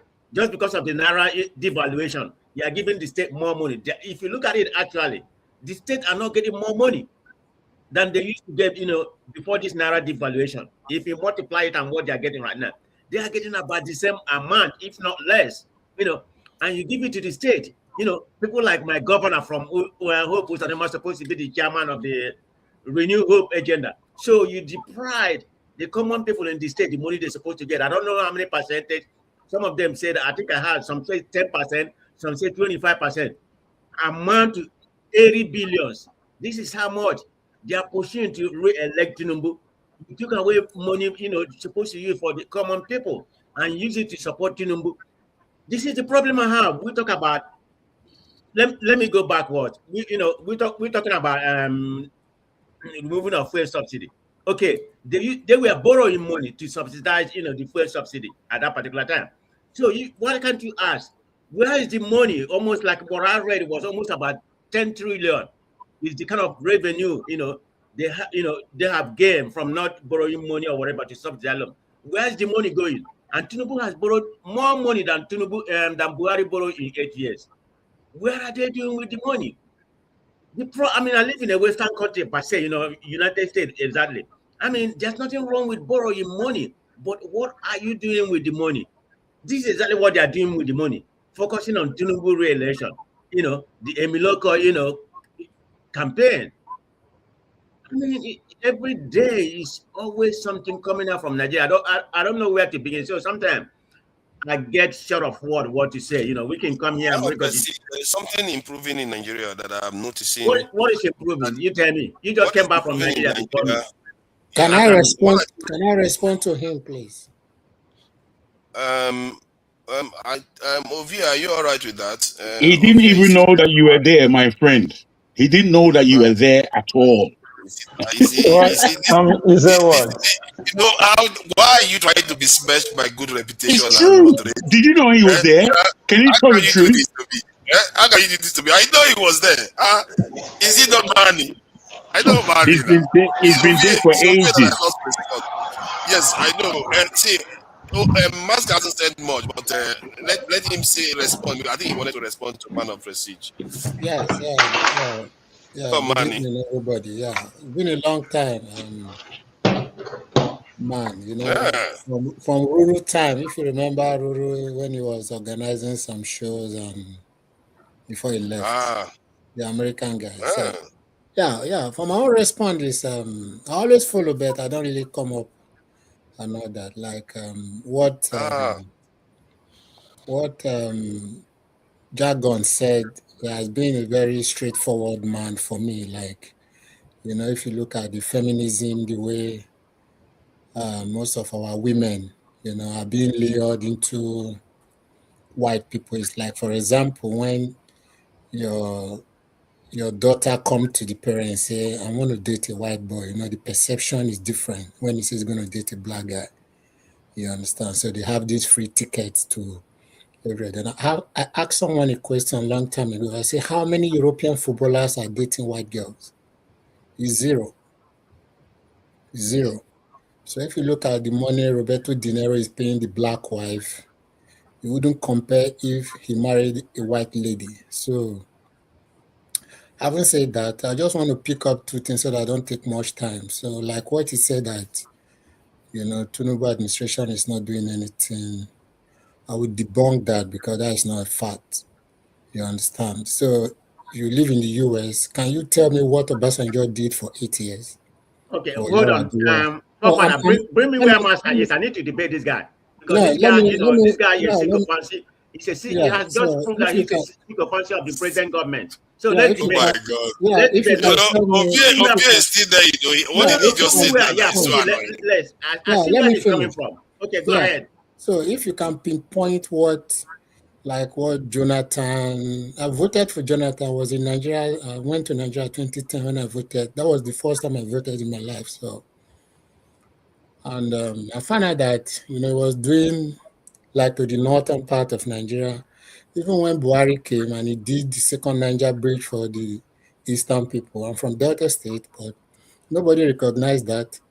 But when I look at Tinubu administration, I voted for Obi, but then I found out that Obi cannot handle the system. I don't hate him, you understand? They have this cabal system in Nigeria, the NNPC. They've been there for a long time, even a refinery to refine 1 liter of petrol from the NNPC. So when this man came, he said the subsidy is gone. And Nigeria is a corrupt system that nobody can speak to the Kabas. You cannot talk to the Fulanis. How dare you talk to them? You can't question them because they have been there for long. No Hausa man has ruled Nigeria since creation. They have been the Fulanis. So when he came, he told them something that the position is going to be by merit. He's a smart guy. He wants to work with the smart people so that after 3 years or 4 years before the next election, people that are honest is going to see what he has done. So if you look at his less than 3.5 years, what he has done, no Nigerian president since 1960 has done it. But many people are so blindfolded to say, oh, what has he done? When you look at the economy, most Nigerian presidents... Hold on. Most Nigerian presidents, they borrow money to make Naira to be... They subsidize the Naira. They subsidize the fuel. They subsidize the forest. That's what they do. But when he came, it's okay, let me tell you, let the Naira struggle for his life. Let's see where it's going to go. Let everything go. And you are saying the governors are not getting more money. This is the only first time Nigerian workers have been getting their salary up to date. No state is owing in Nigeria. When you look at the net fund, there was no net fund in the history of Nigeria. That is student loan. They have about 1.2 million students that have taken net fund, and the money have been paid to the universities, cash, and they are giving them stipend of 22,000. The student, 1.2 million, under 3 years is working. Nigerians are not paying tax. He told them, listen, the tax system we have in Nigeria is a colonial tax. I have to restructure it that anybody that is receiving minimum wage is not going to pay tax. Any business that is having 100 million in a year is not going to pay tax. Nobody has complained. So when you look at insecurity, where I believe he has not done very well, or the electricity can be fixed. Because if I tell you that Yenogoa and Bayelsa have gotten their light, Abia has gotten their light, Edo State is building their power light in about 8 months, it's going to come up. What did they call it? This state in Ogun State, they are doing their light. Lagos State is the 5th largest economy in Africa. They're supposed to have their own 24 hours light. So the light issue can be fixed. Between now and next year, I will remind you in this station that Nigeria has gotten 24 hours light. So if you look at the two roads is building, the 6 political zone in Nigeria are receiving what they call restructuring when it comes to road. Not bitumen, or maybe they are using asphalt. This is concrete paved road that is going to last over 300 years. He's doing it. 1,000 to Badagry to the Sokoto.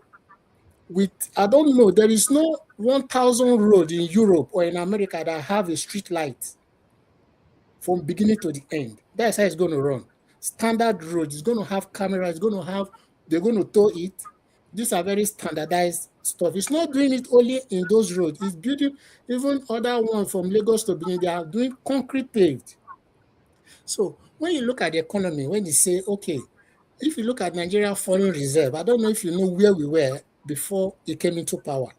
It has skyrocketed from about, let's say, let me give them a credit, about 18 billion to 50 billion.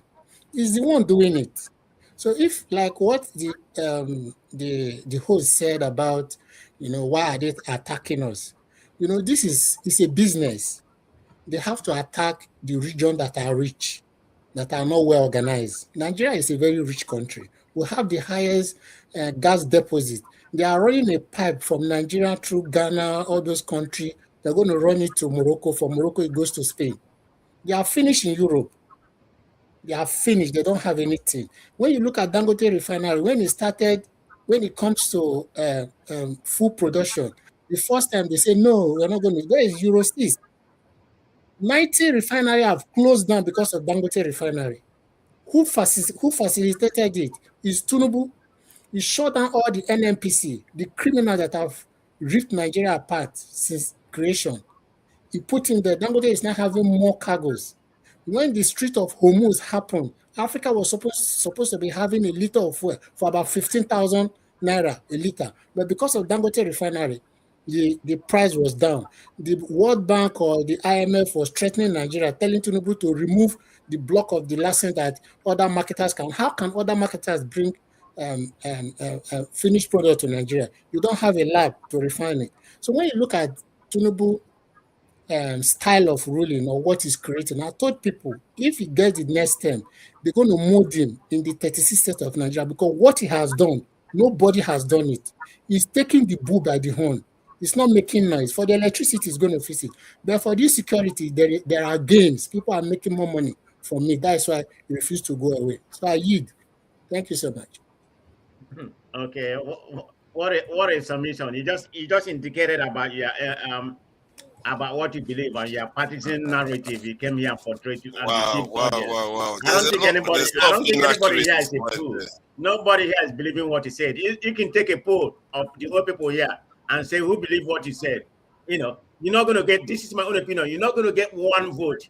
And I'm telling you that, you know, what you just indicated, you know, is a metaphor of what we have in Nigeria, in the whole Nigerian society. That's exactly what you came here to portray, how we are in Nigeria, you know, docile and everything. I know you're in a diaspora, you know, but you're one of those people, you know, sycophancy, you know, who come here and deceive people. We are not deceived, we are very smart. So don't come here and give me that bull crap, you know, come on, people are listening. Don't be deceiving people, okay? We have to call it a spade and call it what it is. You know, not just because he said that people believe you. Everything, where do you want me to believe? The fuel subsidy said, you know, everybody believed that the fuel subsidy should be removed. But they said it was already been removed, you know, by 2022, that Buhari, you know, removed it before Tinubu took over, but it wasn't pronounced. So Tinubu, the first thing he did immediately was a fuel subsidy had been removed without implementing things, you know, to subsidize those things, to support those things. He should have faced it, you know, one at a time, not making that kind of bold statement. He just want to show, you know, that he's you know, that he's tough and everything.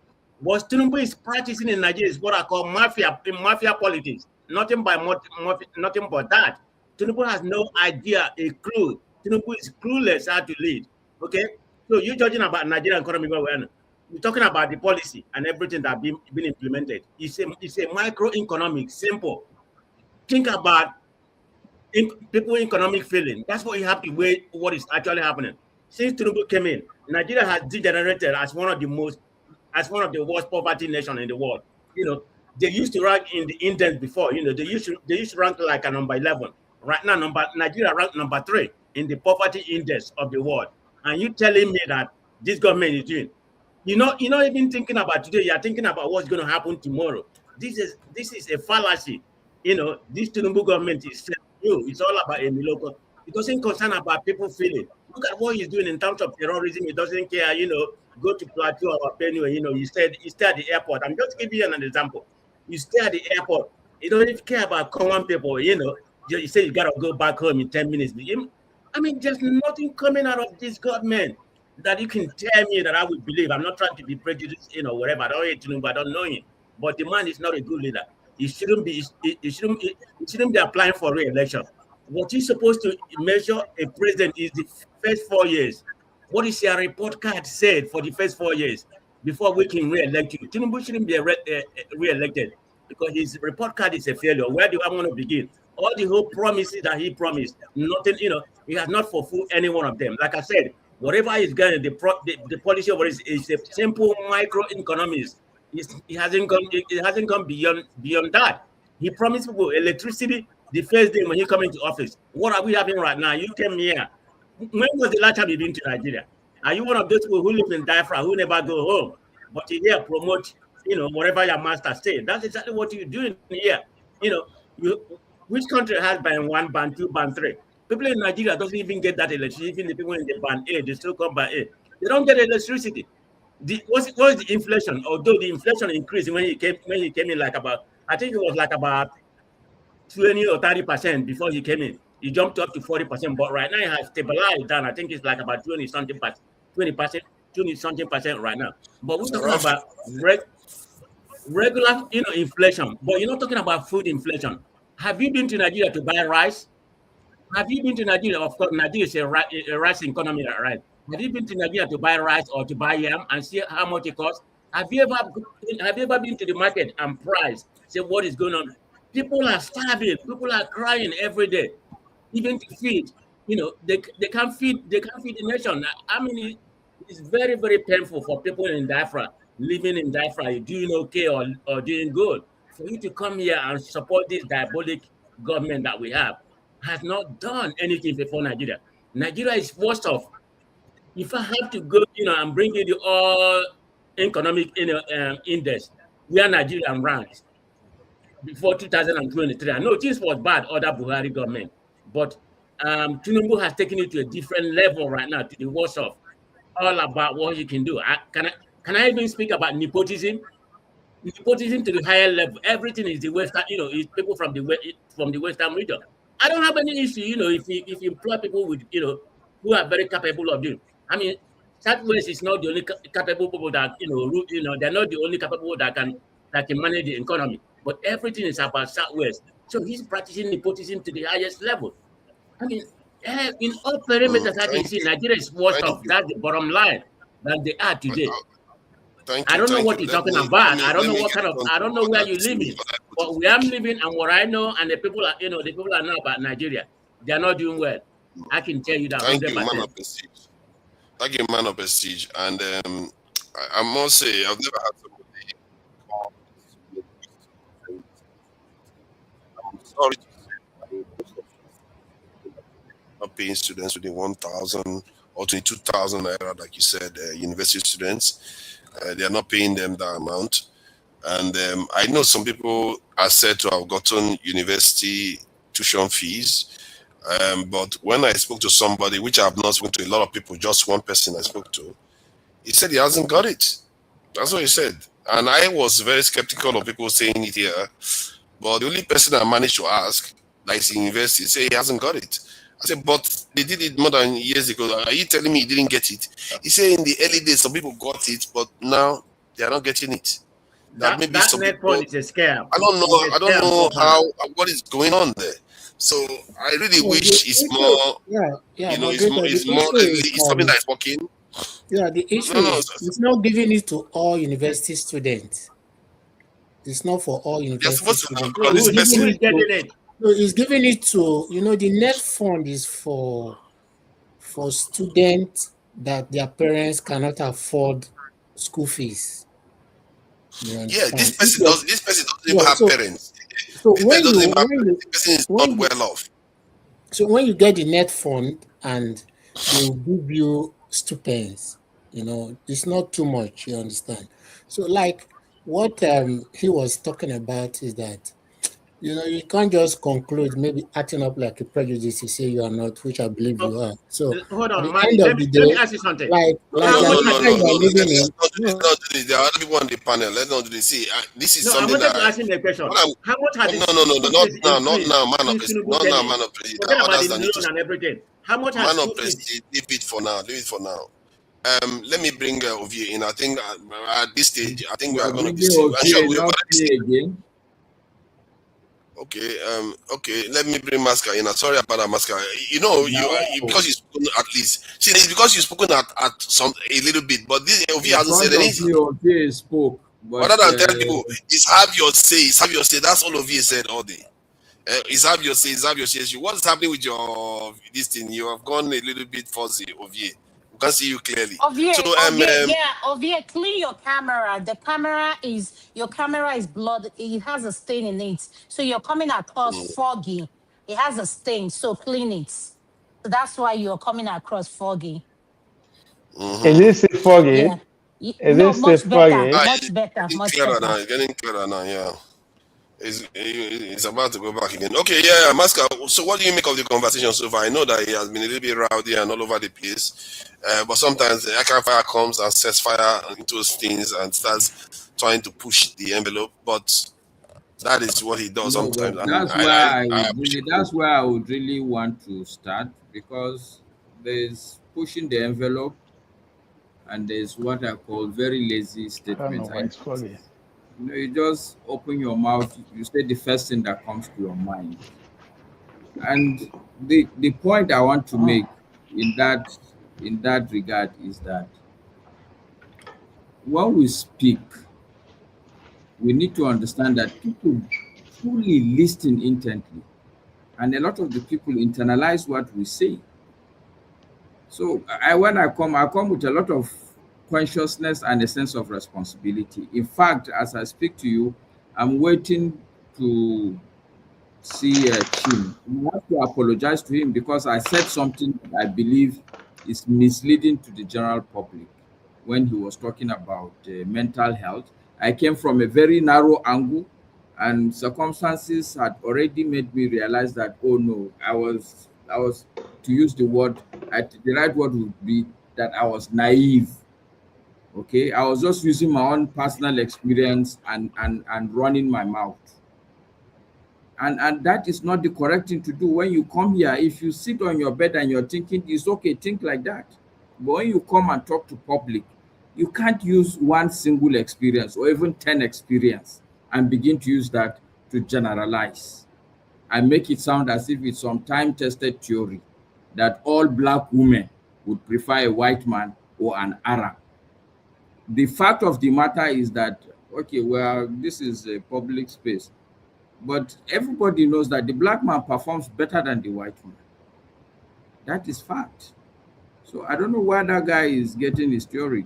It's true. I look at you guys. Are you not in white man's country? You guys have all gone to white man's country. Why are you surprised that I don't know what you're talking about? You see how he's looking at you, he's lost. You know, so in life, generally, the fact of the matter is that biologically, we have been constructed to seek for material sort of comfort. Anybody looking for that you can't look at him and think that there's something wrong with his head. I don't blame anybody in this panel that he has gone to America. What do I expect the person to do? So if anybody is even to take a hit, it should be the Black men, not the women that you want to blame. Okay, so you guys have created penury in your environment and you want your women to also stick with you guys. It's not okay. That's very illogical. But the man is just generalizing, and we are allowing that kind of generalization to become like, no, I won't take that.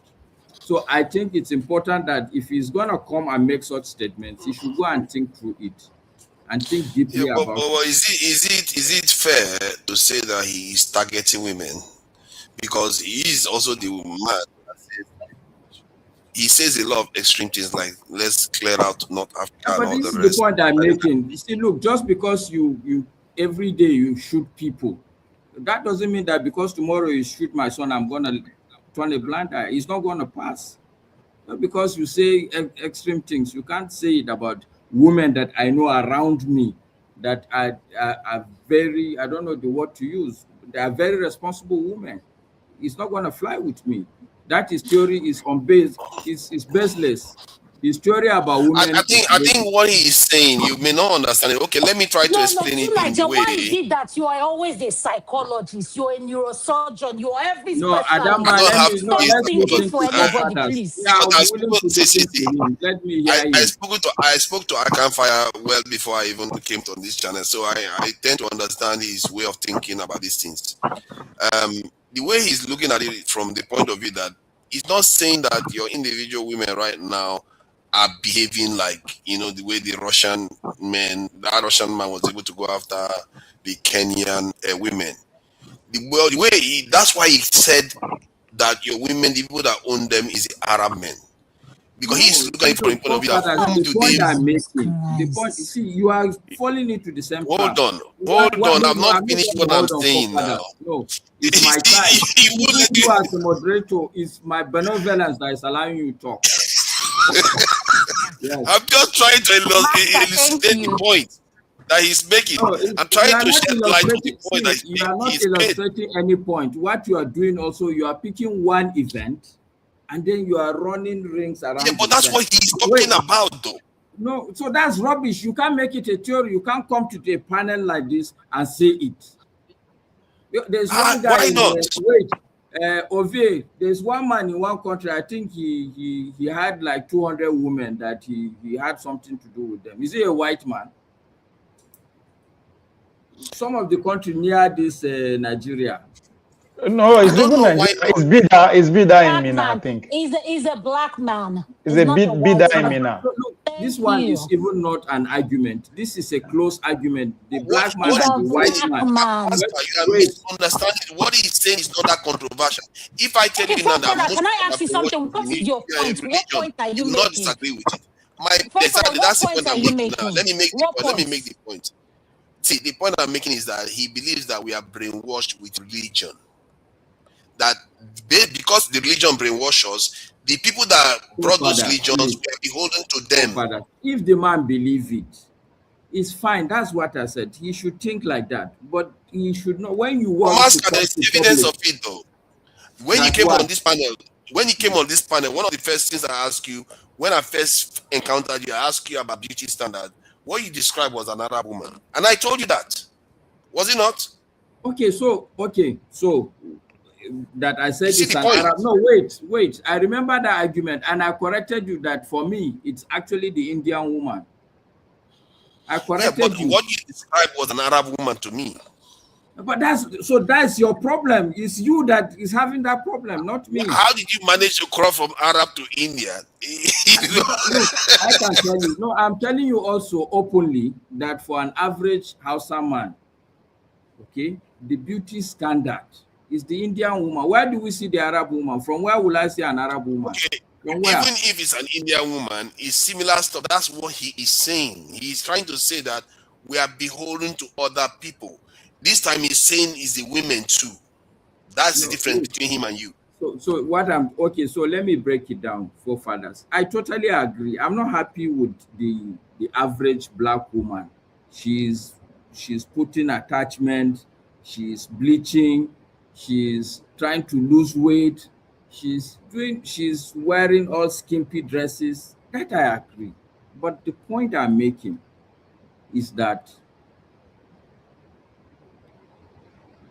it applies to only a certain groups and cultures. There are some cultures that are. Go and take an Ethiopian woman, for instance. Is she like that? Can I put this to everybody? That Ethiopian woman is not an African. Can I put this to everybody? Can I put this to everybody? I asked. No, I say no. You ask, I say no. It's my time. I was speaking to forefather, but go on then. Go on. All right. So look, forefathers, my point is that yes, there are a lot of issues as a people, but we cannot come out and be doing this kind of generalization. It's not okay, especially if it's on a public platform like this. That's all I'm saying. And for me, that's a by the way point. Okay, I just want to say that we need all of us. It's not for you as the moderator. All of us, when we come, we should come with that sense of responsibility. This thing I'm about to say, am I very sure of it? Or is it just because there's a platform I want to yak? It shouldn't be like that. You think deeply, you check left, right, and center before you come out and say it. Because I know what he's saying for fact. It's not true. It's not every black woman. Can I say this? So no, please, Jago, I don't want you to, because you are going to just derail me. I'm not even arguing. I won't derail you. I'll actually put you back on point. The fact of the matter is. You see, the way you know, I see. Please don't say it, because you started from the I beg your pardon. The fact of the matter is, we gave ICANN Fire too much air. We should have just let him speak instead of crashing him the way he crashes everybody. The fact of the matter is, he's not Nigerian like we. We should recognize that first. Secondly, as a Jamaican, he should be the one. As a Jamaican, he speaks with a different vernacular, and none of us really recognize that. So we were triggered by everything he was trying to put to us. You know, there are educated people, and then there are people who have value and have something to say, but they are not very articulate or educated, whatever way you want to put it. This is where we need to give someone like ICANN Fire a bit of grace to bring him into our conversation and the way we speak. Because there's a wait. No, Wait, I've given you time. It's up to me to give you the amount of time I want bruh, to give. continue if you want to talk more thing about somebody who doesn't really need that much analysis. If we continue, Not talk for about him. him, you're Like I happy. said, Jagun, like I said, it's not about him. It's because It's people about do him. listen to us. No, people You do mentioned listen his to name. us. People You do listen to us. understand? Nobody here.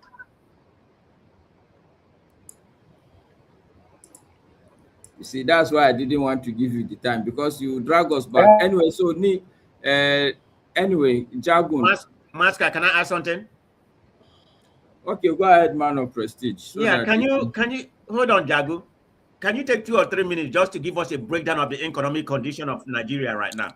No, don't do that. Don't do that. Man Don't of do that. prestige, man of prestige. No. What Please, kind I of love Ojoro is that what one? Maska is saying. No, Maska is speaking. Please, can we allow people to just speak Jesus Christ, without man of us praise, wanting just us brought that to word say in. what we want them to say? Wow. Can we please allow people Man of to praise, speak? you are really man of mischief, man.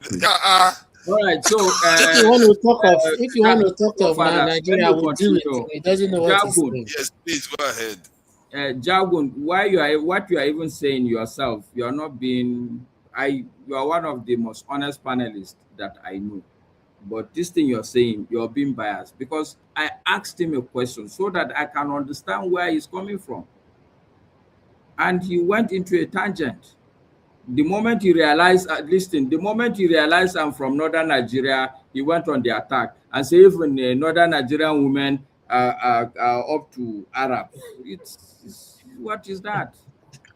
You see, unfortunately, Maska, in this planet, there aren't only intellectuals. On this panel, there are not only intellectuals here. There are many people who I know, some of them speak complete rubbish. However, some of them who are not so articulate can still speak from the heart and make sense. When anybody is speaking, you have to analyze what kind of person this is. And everybody can tell he's not necessarily one of us. So in understanding somebody like Ican Farah, you have to actually listen to him.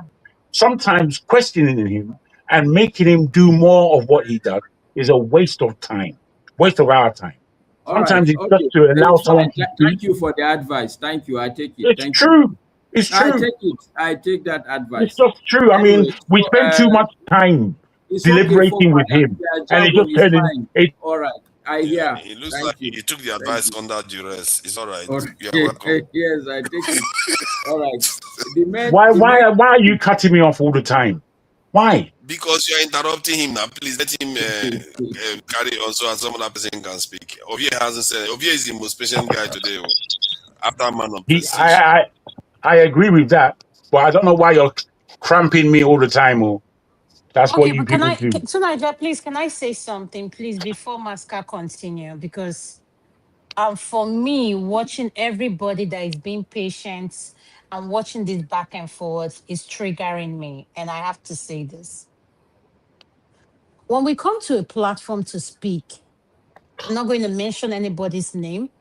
You know yourself. Why do we have a problem with decorum? Why do you have a problem with staying muted? Why can't you listen to what someone else is saying? Must you have a response? Must you stay on mute? I find it so difficult to deal with. And Then that's we your come problem. here. I didn't call anybody's name. Do you see what I'm saying? My This name is is your problem exactly. you're talking about. Why are you coming? Why are you disturbing someone from talking? You're coming to Come on, Jagu. absolute rubbish. Come on now. Don't be doing that, Jagu. Nigeria, what you're doing is not fair. You cannot be allowing someone to constantly interrupt people and cannot follow decorum and wants to do whatever they want to do. Because at the end of the day, these are grown men. Ovia has been quiet. Everyone sitting here has been quiet. Eccentric, nobody has said anything. But this particular person wants to be a nuisance. And I'm saying this to say this. None of us are getting paid to come here and express our view. But if you come on a public public platform that is not yours, please, you don't have to like the way things are being conducted. Follow the rules or leave. Thank you. Headmaster. All right, thank you, Adama. I feel your pain. Honestly, we need to behave better. Sincerely, Jagun, this is not okay. We are Adam, most they are definitely. beginning to say that you are co-moderating with me, so maybe you should let me handle some of all these No, things. no, no, You know, no, all no, these no, no. You need people, it. all You these need people it. in the chat, You they're need acting it. as if I have to be. If I do a bacha, they say I am too dictatorial. I'm nice. I pick on me. They don't let me rest. When I start acting mean now, they will not let. They will say I'm being too mean. Please let me, Jare. Finish what you are saying, then I go to OVA. Okay, so I think I will let that be there. The only thing that I find a bit more interesting is the Egypt question you raised, and for me it is interesting because if you look at it through a trajectory, it's very clear. You can understand it. Like I said at the beginning of this show, or I think it was during KJ's show, I can't remember. But there was a time where these North African countries, when they were under colonization, they were then African countries, when they were looking for emancipation. But now that everybody is in quote, what was now is it liberated, so to speak? Okay, is now that they remember their Arab people. I have a personal experience. The first day I arrived in Cairo, my colleague asked me, "How is Africa?" That's the first question he asked me. How is Africa? Yes. And I can tell you that the Arab man is one of the most racist persons. I'm a Muslim, but I will not for any minute in my life confuse the fact that because I'm a Muslim, generally Arabs are Muslims, that this guy, as a black man, he has sympathy for me. No. And I've read enough to know that these are the main people. They started wrecking Africa long before the Westerners started. In fact, at some point, these same Arabs were colonizing all this Spain and all this Portugal, these areas. Yeah. So if you look at it through that trajectory, maybe from 1950 to say 70, most of these North African countries, they see themselves as African countries. But now they see themselves as Arabs. And I'm not blaming them for that. Because the truth is that everybody wants to associate himself with success. Today, who do you want to be the brother of? Do you want to be the brother of Nigeria or brother of Saudi Arabia? Who do you want to put forward as your brother? Where do you think that you get benefit? What identity would you want to wear that will all go well for you? These are the questions. So, and again, for me, why this is interesting is because these are all the things that a black man should see that will wake him up. Okay? If you continue to behave the way you are behaving, everybody will disown you. Everybody will in fact, after disowning you, these Arabs now, like, I can't remember who was saying it, but before you know it, they will all be looking for you to be cleaning and stuff. And I think somebody was saying, okay, it's Eccentric that was saying that, no, is it Eccentric? No, it's Benson that was saying that it's not a slave. That he's in a white man country and he's not a slave. I'm like, look at the short memory that these black people have. Okay, that you are not a slave. Have we forgotten all the number of slaves that they've taken us? That they've taken from Africa. Even the man that wrote the Declaration of Independence for America, at the time he was writing that all human beings are equal and they are entitled to liberty, life, and pursuit of happiness. At that same time, he had 100 slaves. Thomas Jefferson had 100 slaves when he wrote that Declaration of Independence. And somebody will sit here and ask, because today he is not, and the truth is that, what's the difference? Look at your country. What is it that you're doing in the white man's country? You're raising shoulder that you're not a slave. When the whole...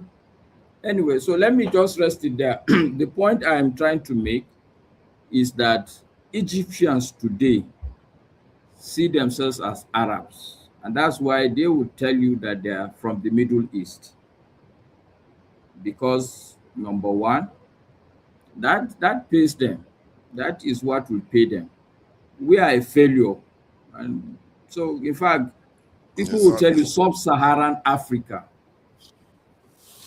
So we need to understand and acknowledge the bitter truth. We are not doing well, and therefore we shouldn't be looking for brothers that we shouldn't be holding people's leg to drown them to our level. Because I mean, a country that is fully declared as an true African country is going to be in problem. It's really sad because when I compared the economic state of Nigeria 2010, 2016, 2012 with 2025, or every single one of them was better than 2025 analysis based on that. And it's like this government came in, saw the prospect of Nigeria shining, said, you know what, this is the time to slow it down. Because I believe that if not for some of the things, especially the floating of the currency, they have done it. The economy just he didn't remove our shares. We had 20% shares in Dangote. They reneged on it. Then he didn't even support Dangote very well. Today they're not even giving him Dangote is importing crude oil. Like Nigeria had it in his gift. This president had it in his power to be the best president Nigeria has ever seen. But what did he do? He went all out to sabotage everything. For the life of me, I don't know. It just shows you how much they serve other people to, because he didn't even do it for himself. Okay, he did it for himself to an extent, for him to be in office. Because if he was actually doing it to be popular amongst Nigerians, he had the power to do it all. But he didn't want to do that. But let me bring Ovie in. But Ovie, sorry, before you go forefathers, this thing you have just said, you are not being fair on the president, because he took over a battered country from Buhari, sincerely. So I don't like, yes. No, come on. I don't buy that. The country was handed to him at the prospect of being greatest president in Nigeria. He had Dangote refinery, something that no president has ever had. It's okay so far that you see, look, it's not an argument that we are going to have. Subsidy, the removal of subsidy was already done. Something that Buhari didn't enjoy. He had it on his plate because he had that extra cash. Oh my days! All these people to go and spend. Come on, all this advantage that he had, he squandered it all. He spent. Did you know that they spent about $8 billion defending the naira last year too? So why did he float the currency? I'm not sure man knows that. I'm not sure he knows that. I really have to salute you today, bro, because your patience is. See my man cutting me out. He's talking. I'm cutting you out. Eh? Come on. You are. I have to. The way he's so far, just use his mouth anyhow. You're a champion, my brother. You're a champion. Anyway, see this man just talking rubbish. Oh God. Yeah, thank you for joining us, Masca. I really appreciate your points. You know, you see what I like about Masca is that he's You're still talking. You're still talking. Shut up. Hey. No, you see, amazing. He's taught me to him now. Now I'm telling him, shut up. You see, he laughed immediately. I told him, shut up. You see that? He's dragged me to start saying, shut up now. So the point is, let me bring somebody up here. Ovie, I must say, my apologies for keeping you so long. And I know if you wanted to say something, you would say something. You're a strong man. It was being polite, very polite. Look at that. I know, Brian, you did better than anybody in this politeness. I can't lie. He can be polite if he wants to be impolite. So he can. That's why I'm saying it. My goodness. Yeah, my apologies for keeping you so long. So do you want me to give you a breakdown of what happened, or you just want to go ahead?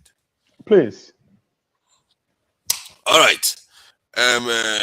Trump and Tinubu came together, took out an ISIS leader in Nigeria, or at least one of the senior leaders.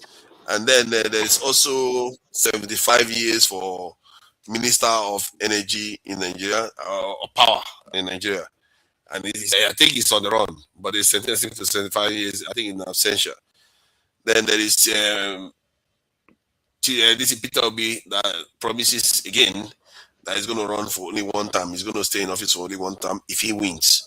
And then we also talked about the coaching of white girls to other white girls, telling them how to snag successful black men. And what I find fascinating is the details that he went through, including how to satisfy the man in bed, and how even when the man cheats, shut up, stick at it, take it. All these are take it. You know, all these are women, and they will be like, oh, divorce, let's go for divorce. That's what you move, but they're telling you, don't go for divorce. So, and the lady that was presenting it was saying, what is it you are teaching your men? Because one of the first points the lady made, which was also very devastating, was that you have to go for the pick-me types. So in other words, the men that you can see, they are looking for white women. They are like eager. They're so eager for white women. Those are the ones you go for. So then the lady said, if these women can pick on the fact that they are men like that, how are women, or she put it this way, how are our parents raising these children that they seem like... Are you making this up, or there's a video to back up what you're saying? Oh, there's a video. You want me to play it? Okay. Yes, okay, let me play it, because please, I let don't me think hear you've from seen the it. horse's mouth, because I feel like you're adding your own tweets. Okay, Knowing don't worry. you. I will bring the donkey too. all of them, they're all here. They're all here. That's the lady there. Even former wrestler Hulk Hogan That's asked a the daughter to go coincidence. for a better Not black only man. is it not a coincidence, the coaches are encouraging that because they want the money back in their community. Again, these women have been playing by this playbook forever. But when we say it, when we call it out, we're labeled aggressive, we're labeled hating. You should just let love be love. I want to be very clear. I don't care, because I mind my business. I don't really ever talk about this stuff. I mind my business. That is who you want to be with. However, I'm just really surprised at the, what? Where's the surprise? So this has come out, and I've seen a few articles about it, where basically this white girl's in college, asked her sister how she snags a chocolate NFL player like she has, and her sister gave her the run-by-run playbook that her then roommate exposed. And basically her sister's telling her how to go and catch a black man, NFL player, to make her life rich and great. And it's hilarious, because I have known all along, and I've always said, white women, for the most part, are sent to college to find husbands. And y'all sons be falling for this shit every damn time. So as you can see here, this is the girl, Haylin, and saying, tell me why my roommate's sister is giving her a full tutorial on how to get a top athlete. She even is going so far as to call y'all sons pick-me's. She says right here, rule number 1 is the foundation to learn athlete with a pick-me mindset. So they're going after the guys who basically want to be chosen, which makes me say, what are y'all parents doing at home that your son is such a pick-me that as soon as a white girl gives him some attention, he feels chosen and glorified? It's giving y'all ain't doing your part as black parents at home to instill a sense of self-love and a sense of love of his blackness and love of black women, or etc., and a true sense of pride in himself, that as soon as a white girl, they can scope out the pick-me black boys and they latch onto them. And y'all sons fall for it every damn time. Another thing she pointed out is, let them cheat. Deal with it. Don't go looking for it. If it's just a fling, let it go. Because he's the prize, remember? Because he's a pick-me, so you got to make him feel like he's the prize, because he can change your life. Which boils down to what we keep talking about, the fact that they seek these boys out. They don't have any desire for them. And if they weren't playing in the NFL, your son would get no attention. But they seek them out because at the end of the day, it's bringing generational wealth back to their white families. She then makes this claim, as you see below, they're still always going to be attracted to black women, which makes a lot of sense, because as a black woman, you often will see when a white woman was with a black man, they be staring daggers at us like we want his ass. And man, we don't give no dams. You can have him. Okay? Because the ones we want don't go over there. So keep him. But as you see right here, she says you should antagonize black women to override activating their inner shenane, because that will make him see her and ditch her. So again, parents, what kind of sons are you raising that something like that can make him look negatively on a black woman? It's giving you instilling anti-blackness in your sons. Hate to say it. And it's giving that the white women are choosing racism, because actively antagonizing black women for the purpose of making her look bad to a black man that you want to snag is actually fully and completely racism. In addition to, when her sister asked, I want a chocolate NFL player, they also fetishize your ass and reference you as fucking food. She's got rule number 3, completely ingratiate yourself into your life where he can't function without you. Okay, that also comes back to parents. You didn't raise your son to be independent. So as soon as someone's willing to take over the mama role while he's in college, washing his clothes, cooking and doing all those things, they immediately fall into that because you didn't teach your son how to be an independent young man. Because the black girls that are in college are there because they probably had to sacrifice and they trying to get their education. She's there because mommy and daddy sent her there so she can focus on doing all the things and being a new mom to your son, because she don't have shit else to do but to So Naija, why you like gossip and like then, of this? course, they put the go wild to bed, doing everything to him, and do not tell his mom any personal business, and always look good in the paper. The ultimate ending in all of this is the fact that For all the things that is happening in this world, falling for this to shit. pay And a lot of attention parents are to, sitting back like, thinking, oh, well, Samantha's so nice. While Samantha was all on a mission to get your son's fucking money, because she even makes sure she says, push for marriage or at least have multiple kids. But hopefully y'all will see this and show your sons what the real deal is, and maybe they'll get it together. So I think what I find interesting is that every time she kept going back to the parents, what is it you are teaching your children? Because that vulnerability comes, because that was the first point she made. The pygmies was the first point she made. They literally call the men pygmies. And that is the one Adama found a little bit surprising, that they could coin those things. And I've been saying it, when I say, you see, I'm being mean to our women, when you keep conditioning your women to love the sort of features, what do you think is going to happen? They're going to be going after those sort of women. They're thinking that those women are the ideal spouse to be with. And that's what that lady is asking. What are you teaching your children at home? Because I don't see white women, black women targeting white men like that. Maybe, I don't know. Should we teach them to do that? No, we shouldn't be teaching them to do that. I'm just thinking aloud. All right, so I think it was OVA. I know. Sorry, man, but please. Thank you. It's all good. It's all good. It's all a good spirit. OVA, welcome. And so this is what the other topic, and I can also give you the one in about Egypt. I'm not sure you care about those things, where they refer to Egypt as Middle Eastern country because the white man is in the left hand of the white man, so they say it's Middle East. So, but technically, by that standard, you say Sudan is Middle East, Kenya and all the rest is Middle East. That doesn't make sense. Where Middle West day? Where Middle West day? It's just nonsense, really. They just come up with stuff, absolutely, and they just want to make Egypt part of the Middle East. Because of that definition, they've even taken Sudan. You know, they're already taking Sudan again. We are going to sit here, and before you know it, half of Africa will hemorrhage off, and they'll say this is the Middle East. All right, welcome, OVA. You can pick one. Quite a few things has happened, and you can even come up with something that you feel like we should talk about, because I think it's getting to a point whereby we can open it up for discussing issues. But I think we should keep it within in the topics we are discussing right now anyway. So please go ahead. Thank you. The video of the girl that you play, it just threw me off for a minute. It doesn't make sense to me, but I was kind of concerned. I am concerned. I am still concerned, and I will continue to be concerned.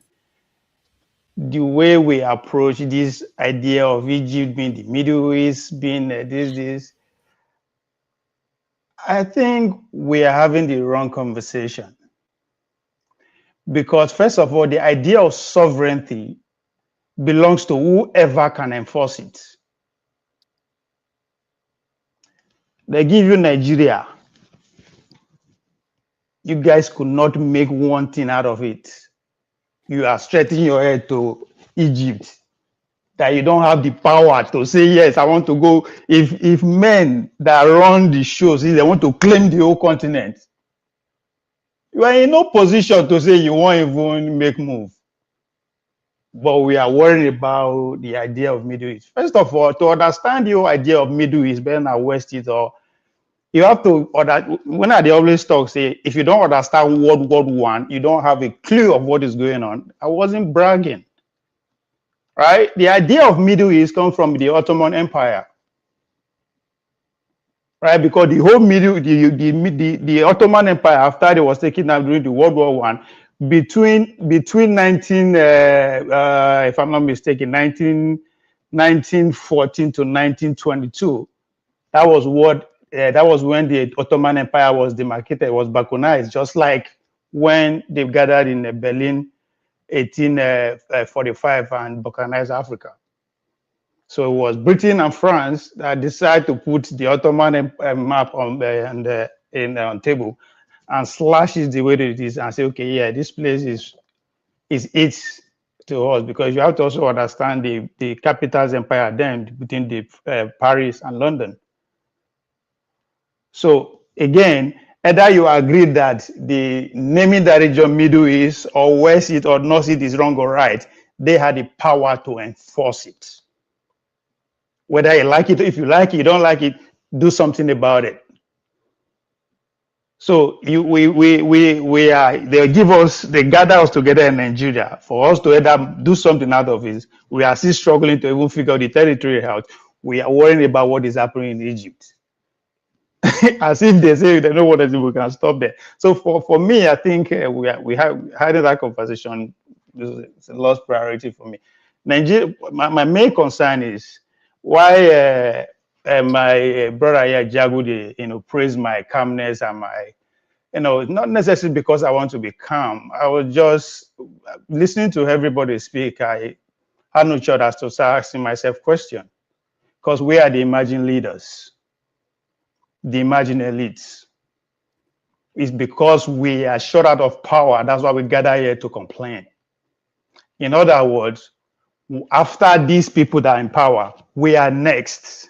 Our generation, might not be us individually, but listen to the kind of conversation we're having. I am scared. I've always said it, the emerging elite are more dangerous. Even from the video you play about that lady explaining people training their daughter to go after me, like, in the real scheme of things, the way things are today, who cares about 0.1% of grown-ass motherfuckers who are playing football, who some women gather their kids, grooming them to go over together? Who cares? There are a lot of black women who are telling their daughters, go, if you go, you must marry a white man. What do you say about those people? But they are inconsequential in terms of where we are today as a nation, the kind of conversation we should be having, or how we should be directing that kind of conversation, which boils down to the guy that come here to say all black women are the same. And one of his prime reasons of saying that is because any Christian woman is loyal to the white man first. Any Muslim woman is loyal to the white man first. My parents were neither. My father was born before Nigeria was amalgamated. You don't know God, you don't know Christ, you don't know nothing. Who are they loyal to? There are millions of women in the northern Nigeria who are neither Christian or Muslim. Who are they loyal to? Again, we lock ourselves in this mainstream conversation because we are educated, we are smart. We qualified it now, the ones that are colonized in them. You said what? He said he qualified it by saying that those women that are colonized in their mind, the ones like you said, your mom, your parents are not, because they don't believe in any of these things. But those that are colonized, yeah, but he's making his argument from a place of intellectual laziness. Just because you stand for one place in one corner of the world, just in other words, just mirror your lifestyle there over other people's lifestyle there. You don't even know how the people do not live. It's the generalization of I don't even know what the question of the woman is about, but it's just the generation concept that I disagree with. You can't just be saying. I don't know why we are missing the point he has made. No, to be fair, hold on again. Hold on. Tunanja, hold on. You have to understand the demography of your country or the geography and the statistic of the number of your country before you come to that conclusion. There are over 45% of Nigeria. Hold on. It goes beyond that. Let me finish. There are about 45% of Nigerian women who live in the rural villages.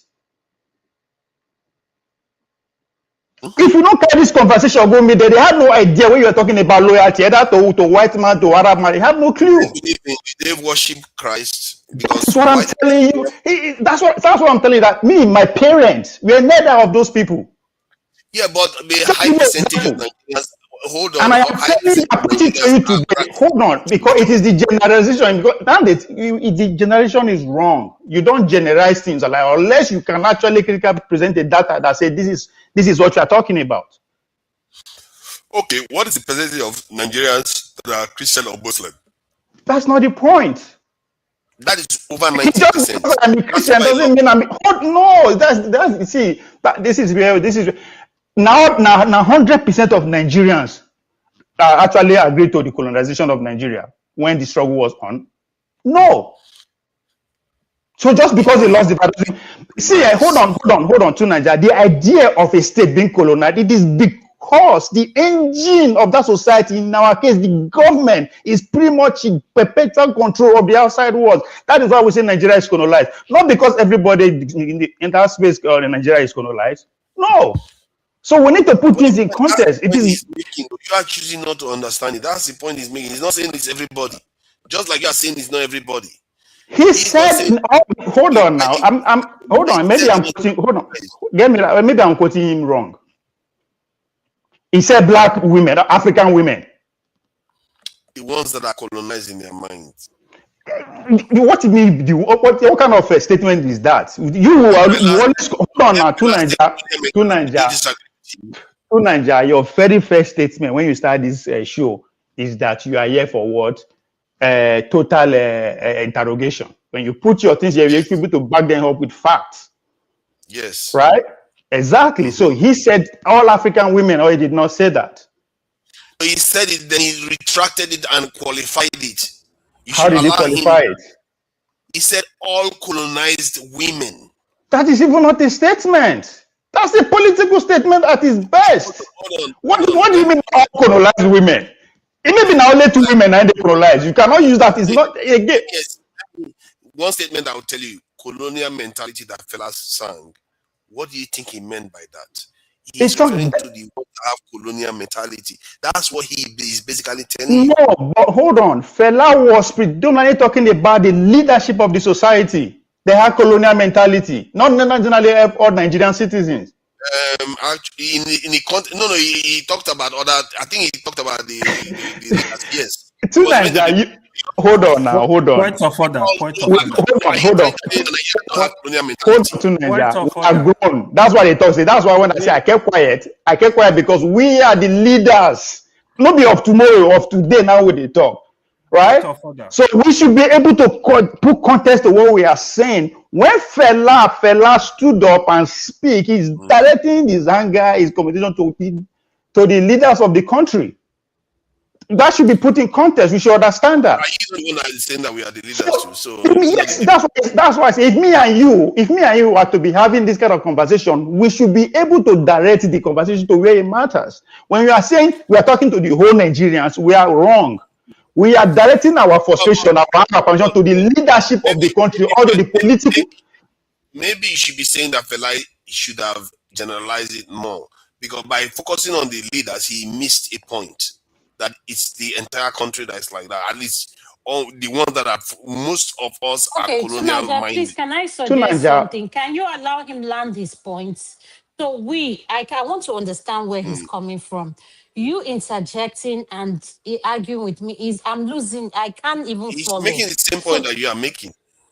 That you made earlier on, saying that he's generalizing, that he's lazy and all the rest, without trying to understand. Let him explain. I'm trying to understand. You are making a political statement. You keep saying that. What do you mean amount of people who are colonized?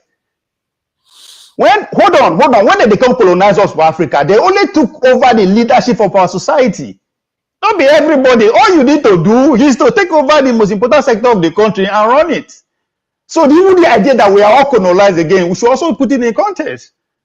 So it is the leadership, it is the presidential system we are practicing. And if you want to broaden it, it is we, the educated people, because now we the brainwash. And we are, guess what? We are not up to 50% of the total population of the country. We the Western oriented. We are not to 50% of the total population of the country. So when you're making a statement like that, you talk calm. I'm just following your principle, right? We put the guy on stage, make it back in statement, help we read data. Because all of us know. So let me ask you now. So those policemen that were on the road when two British tourists were driving through Nigeria that called them their queen, the mother of Nigeria, that England is their motherland. Those two policemen that sound quite not very educated, they were also brainwashed. They also belong to the ruling class. Not be everybody, they be police. Get the point. They are traffic policemen. No, hold on. They belong to the ruling class. That's a privilege position to find yourself at that time. They are specifically instructed to behave. No. This one is this year. We are saying this. What is the difference between the police of yesterday and today? We are saying the same thing. That's why I say when we are having this conversation, we should know that we are talking about the political structure, the leadership of the country, not the generality. So that's why I said me and you should be conscious of how we have this kind of conversation. It has nothing to do with other person out there. So we are so locked in the mainstream, we always the people out there are also brainwashed. It's not only the leaders. Now, and I think that's hold on. I think he missed it too. Hold on. When you say brainwashed, can you put it in in context in layman to let me understand? I was horrified. They watch a Nigerian policeman, traffic policeman, those people that stop people at roadblocks. Yes. To tell a cheap person that our colonizers are this thing. I think they actually use it as colonial master. Okay. The queen is their mother. That England is their motherland. Hold on. Those policemen represent the political class. We the elite, me and you of the society. I don't know whether those ones they don't look very sharp. Hold on. Hold on. Because when we are saying hold on. What we are talking about is be centered on the geography in terms of the society we live in. That is why these old men see they run power up to today, and they will continue to run it. In our family, and you begin to see things from the mainstream view alone. The Bola Tinubu of this, their strategy now how to actually go down to those people, right? If you remember 4 years ago now, we argue in terms of why the obedience are not in the rural community. Say now there the vote there, you argue with me, say no, it's in the city. It's still along that line. We think we that can speak English, we that can understand statistics, that can attack government, we are the majority. No, we are not. We are not. We don't represent the majority. We only represent ourselves. You understand? So that's why that is my anger against the idea of the intellectuals. Because the country, they've been running this country, at least I can boldly say for the past 25 years.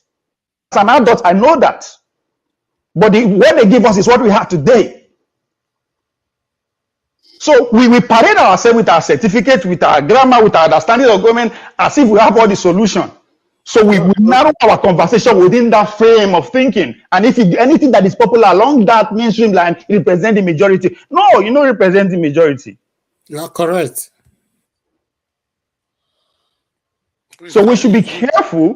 We should understand we are here. Our here. Hold on. What qualify us to come into public and speak is because we understand the system, how the government works. So we are meant to challenge it, encourage it, or take word to them, not the people. Not the people. That's where we keep missing it. We keep missing it. But all those baba, they know the villages where they work out when cars no day. And that is the structure they are talking about. But we will come on there, and everywhere we find ourselves. How many times we see all these our leaders that organize community gatherings today and talk to the community people? They only move for platform like this to ITV, to Arise News. Again, we talk to ourselves. we don't represent the majority. That's where my that's disagreement is. That's a fact. Most of the people don't have this conversation. Jago wanted to interject. Please go ahead if you wanted to interject with something. Sorry, I did, and thank you for allowing me. You see, there is something about generalization, and there are times when it should be allowed, because all of us speak in general terms, no matter who we are. And there are times when we will be specific. Generalization is a way to get a point across that this particular thing, whatever it is affecting all of us. And I believe we have to start from these points. We can try our best all the time to make value of those who do not or cannot speak for themselves. You see, Ovie said fairly so that the intellectuals do not represent everybody, which is fair. However, if we understand leadership, we have to understand that it is a responsibility. And that responsibility has a focus. The Europeans, when they were in Nigeria, they were the leaders. And as Ovie rightly said, they properly colonized the leadership that they were going to introduce. A lot of those leaders, as much as you might feel that they were colonized, I would prefer to say that they were educated. And those like Zeke, for instance, whilst he was thoroughly educated, I won't say that he was necessarily colonized mentally, because he had a great understanding of why Africa should become one.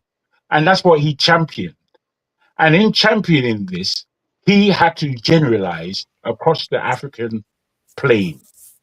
So, we have to really grapple with our history and what the effects of our history is to the common man and woman.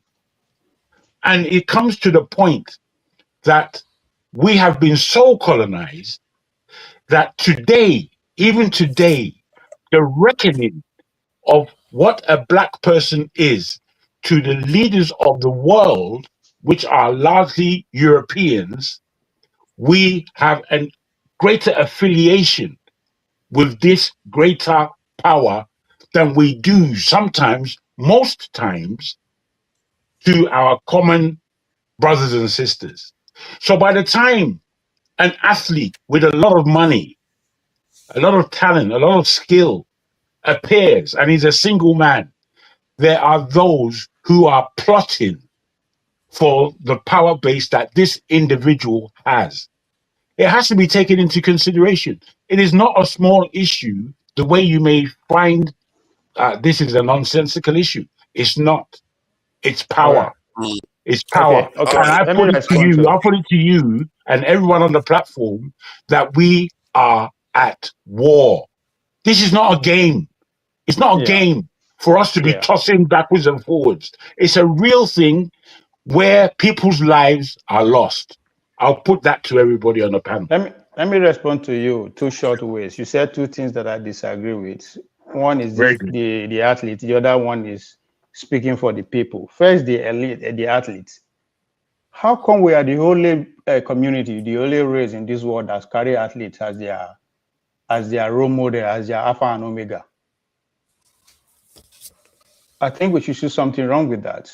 All you need to do is to go back to the days of Roman Empire. No, this what you're going to do is an argument. It's an argument, but it's the wrong argument because hold on. Let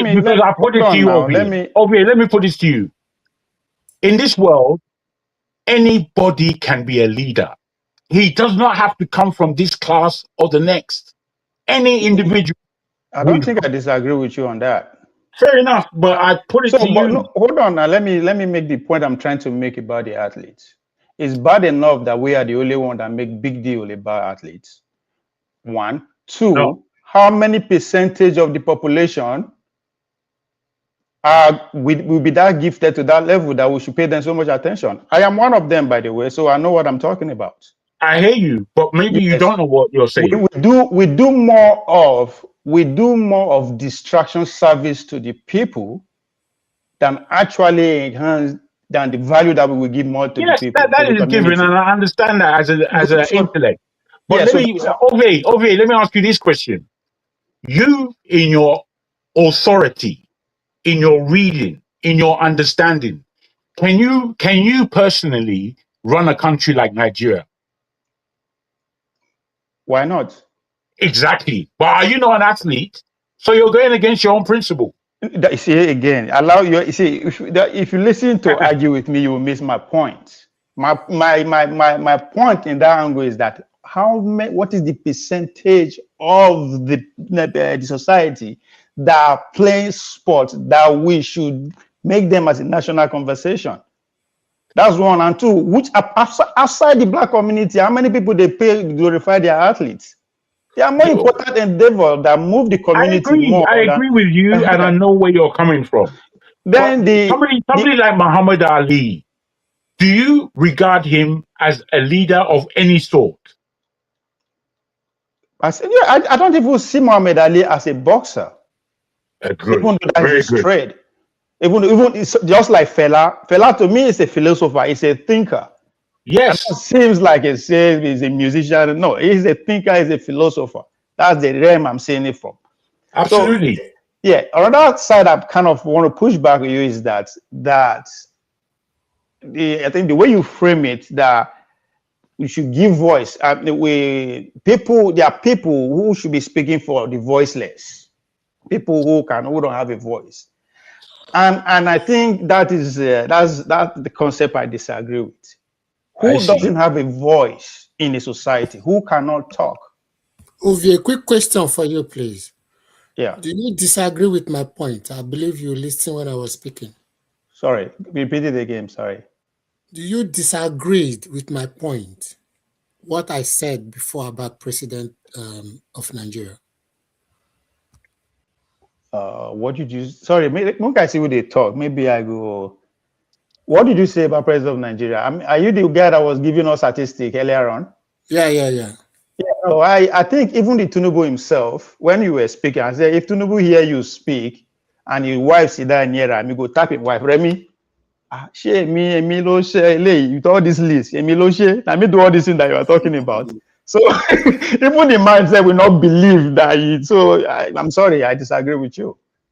I think you like the narrative of the way they are presenting their success and all that, and that's fine, because everything with Tinubu they talk, Buhari talk am. Buhari safe to say no win election, Nigeria for die, for condemn. So all these things so it's not. I don't actually pay attention to their achievement. No, don't get me wrong. Tinubu is doing well. He's doing well from this angle. When Tinubu as a president is not there to serve the common man. I mean, we should stop deceiving ourselves. Billions of dollars put on there, serious interest. And as far as I'm concerned, when I look across that rim, every one of them is happy. The bankers, the top business guys, they are flourishing. Everybody is doing well at that angle, because when he came to power, the first thing I said, he's here for two things. Make the few elites, so some of them will be extremely wealthy, and more Nigerians will be subjected to the state, free meal, which is what we even use as a point in terms of school loan. How many loan you collect when you get? Sorry, they wanted to say something. He has been quite quiet for a while. I think you were raising your hand. Yes, I wanted to add to what he was saying in regards to the athletes. Yeah, the athletes are definitely a far minority, but they are a microcosm of the mindset of the average person that's over here. They're not trying to ingratiate themselves within their communities. They're going outside, and that reflects with the average citizens. That's all I was going to add to that. Wow. I don't think that reflects the average citizen. Average black citizen. The No, it doesn't. mindset, yes, because let's just look at as far as patronizing businesses. An athlete will spend millions. They'll spend thousands of dollars at the Louis Vuitton store, but then they'll drive past their grandmother's or auntie's chicken shack or restaurant because they don't feel it as valuable on average. That's what I'm No, saying. but we That need mindset reflects we need to the regular understand one citizen. thing. We need to understand one thing. These athletes are beholden to people, to contract. The money is given to them. It's given when somebody give you money. Corporate interest. When we give you money, he or she pretty much tell you how to spend it. And you can't just now use that mirror to mirror the whole community. That's how all the community behave. No, that's why I said those people should live on their own world. They are not important. They are more of distraction to the cause than any value they are bringing, as far as I'm concerned. Their spending habits, like they're just able to It do is it not on their a money in larger the first scale. place. It is not their money in the first place. The average, my point is the average citizen is going to squander their money in the same way and not value actually their community in the same way, and that reflects because these athletes they are the contemporaries for the most part. What you're trying to say is that's capitalism. When you live in a capitalism-oriented society, that is the rules of the game. Just keep buying. You have no choice. You're missing my point though. Willfully choosing not to understand what he's saying. Now let me make the concept. The concept is how often does your money circulate in your community? I think there is a way they measure it, in the economics, the economic measure. I agree, and I am. That the black community, the money goes out of the community very, very fast. It comes in, it goes out because we are busy spending it into other communities. Yes, because the value system. The value system is not within the community; it's from the outside. I always argue against that. I push back against that argument to say, what are you producing? There you go. 90% of the money that they spend by African community is being given to them as service. You are employed. No, but I'm saying the sectors and businesses that are producing, they don't patronize them. That's why they can't sustain. They don't patronize. So look, this is what happens. Hold on, that's wrong to say. That is very wrong. I'm speaking statistically. This is true and anecdotally. This community are not secret. We live in this community. Correct. So what are you talking about? I'm saying again, if you look at people's spending habits, it's not they're not doing it within the community. They're going to the outside. And even if it's if we're talking about people that have higher means, what are we producing though? I mean, both of y'all are right. For example, when we had FUBU, right? You remember FUBU? By Damon. Who was biased? Damon Dash. For us bias. Then right. Not Damon Dash. Rockefeller was Damon Dash. When we had Rockefeller, when we had state property, when we had G-Unit clothing, people will patronize them. But both of y'all are right. I'm not saying you're not right because what I'm trying to get at is how did you guys go from Black athletes being role models to consumerism? So I'm trying to understand. I'm saying that's not my point. Them being role models, I don't agree with them being role models. But I'm saying I don't agree with that. I'm saying their spending habits and their attitudes, and we're talking about the miscegenation. That's the specific subject right now. That reflects the average. You know why I say doesn't reflect the average Black community? Because that is a privileged lifestyle. So I don't expect them to behave like normal human being. It is impossible. Because it's a lack of privilege. Why is it impossible to behave like a normal human being? Quick question. Sometimes you say some strange things. So how can you say that? At the age of 19, you can't 20 million. Give me. What the fuck do you think I'm going to do with it? Tell him, baby. What are you talking about, man? Guys. Ovie, I will say that Ovie is absolutely correct. Who is the moderator for today? When you look at these athletes, the area they live. No, seriously, who is the moderator? Because I don't understand. I'll be here. When you're signing those contracts, it comes with a lot of things. There are things that you have to buy. Please take AY out. No, Jagu, you are here. Let me round up. Jagu, you guys have been here since morning. Have you guys even eaten at all? Let me finish my point. Have you eaten? A while, we are serious. Let me finish my talk before you joke. Okay, when you finish, let me say for the yam because you guys need to eat. Thank you. So that's what it's this is crazy. The last point, which is I was talking with Jagun about, which is to speak for the voiceless. And when I say I disagree with that, nobody is voiceless, right? Again, it is a way to annihilate the majority, right? That's why we design with the educated people. Again, we design the system of government in a way that if you not actually key into their way of life with education system, you will not understand this. So therefore now we now select few people to go and speak for the majority, thinking that we are doing them a favor. And that's how it's supposed to be. And we shout, we scream democracy, democracy, democracy every day without the value of democracy transmitted to the majority. So the idea that some people are voiceless is not real. It's a construct. It is deliberate put there to see them as voiceless. If you carry me, if you go my village people, see them down how a government should work, they go tell you well, because these are people. These are descendants of the Benin Kingdom, one of the most civilized society back in the days. Okay, I want to ask you a question. What of American government that is spending 25 billion in Iran, while Americans are sleeping on the street, in the streets of San Francisco and New York? They divide New York. They divide New York with Manhattan that was being developed by Qatar. No, but hold on. Hold on. People are suffering. So how can hold on. People are suffering has nothing to do with them spending 25 billion in Iraq. The question is that how much did they make in return? Where did they spend the money? It's corruption. That's why people are homeless. It has nothing to do with they are spending billions outside. They are spending billions outside to make how much? Now, America worth close to 85 to 89 trillion dollars. More than 70% of that asset is outside the world. They are bombing Nigeria and are free. So the profits they get, where it goes to, it's supposed to go back to the system, to the community, to the citizen. But no, it goes to private pockets.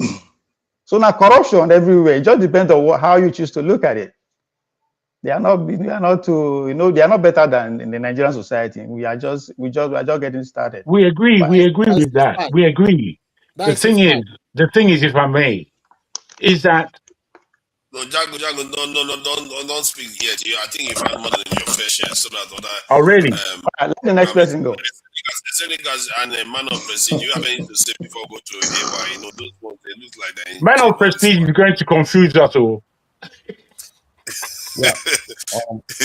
We've confused man of I can't find a confused man of prestige today. Man of prestige just want. He doesn't know what he walked into. I can't find completely confuse him. But I really understand where he's coming from. People don't understand him. I understand where he's coming from. All right, so I wanted to like rebuttal what some stuff that was said before. Jagun say something about feminism, like Africa doesn't have feminism, that it's a foreign concept. That's not true. Oh, I see. It depends on the form of feminism you're talking about, right? There is like what you would call like Western form of feminism, right? But Africa has feminism, right? If you guys have, I mean, most of you guys know about Women Riot, right? And also there are communities. That's not feminism. There are communities. Hold on, calm down. There are communities like Igbo land. Funmilayo Ransom Kuti. There are communities in Nigeria where. Why is that feminism? That's women leave standing them, up for leave them. Oh, Funmilayo Ransom Kuti? Yeah, she's not trying to fight patriarchy. She's just doing what she thought. Because she actually was. In a male-dominated, sorry, Santricat. In a male-dominated society, she definitely was. That's right. Yeah. That's right. So the issue is not feminism. I just see them as successful people. They don't have any ideological absolutely. Trying to bring men down or anything like that. Do you want to learn about Falakuti's mom? Go learn about her. Let me finish my point. Anytime I start talking, everyone wants to say something, bro. Like, what the hell? You were doing it earlier on, and I was telling you. I had my session. I had my session. Everyone was talking during my session. Come true, bro. Come true. You spent 30 minutes. Allow him, please, over here. He's been very patient as well. Yeah, it's true. Okay, here's the thing. All right, since you guys want to talk about this, here's the thing, right? You guys love to talk, right? You guys love talking. But a lot of y'all were in the previous session with KJ, and you guys are still here. You gotta let the conversation flow. Like, we can all spend like 3 minutes just making our points. We don't even have to drag it for that long. You like say the same thing and you keep repeating it over and over. I see if people don't hear what you're saying. Like, you don't gotta drag the point. You can spend 3 minutes to say what you. Don't misuse your time, bro. You know what I'm saying? Like, Jagu, same thing with you. You spend like 20 minutes talking about something you can summarize. But I won't repeat myself. Go for it, brother. Speak what you want to say. Okay. Why don't you speak what you want to say? I'll give you my Come on, time. Jagu. Let the guy speak. I'm asking him to speak. No, you speak, Jagu. Your turn. Go ahead. I'll give you my No. time. I'm putting to you that you shouldn't waste time. You love your rights to be angry. You were doing the same thing earlier on, and I was warning you, screaming on top of my voice. You disregard me. I have my point. I have my time. No one let me talk. Everyone was talking when it was our time to talk. So is Akan. Akan had his time, but you never allowed him to drop a word. Man, Akan is a clown. Like, everyone knows. You see how? So somebody was really, bro. Clown, man. We know that. Got it.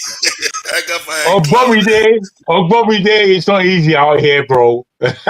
Hey. You guys are full of shit. I don't know why you would give. They don't see the cycle fire.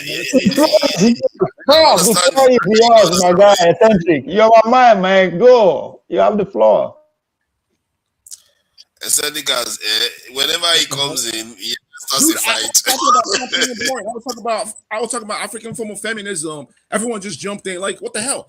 If I'm talking about African feminism, right? If you have something to say about, like, I speak the truth. Mention Fela Kuti's mom. That was a good submission. That was a good one, right? I don't have an issue with that. He's in line with my point. You know what I'm saying? Like, you're just gonna come in and just. Sorry, if you don't mind, can you give us definition of feminism first before you know where we are going? He's just going. Like, just wait. Just hold on. Just calm down. There's African form of feminism. I'm Igbo, right? In Igbo community, the first daughters, right, have a government.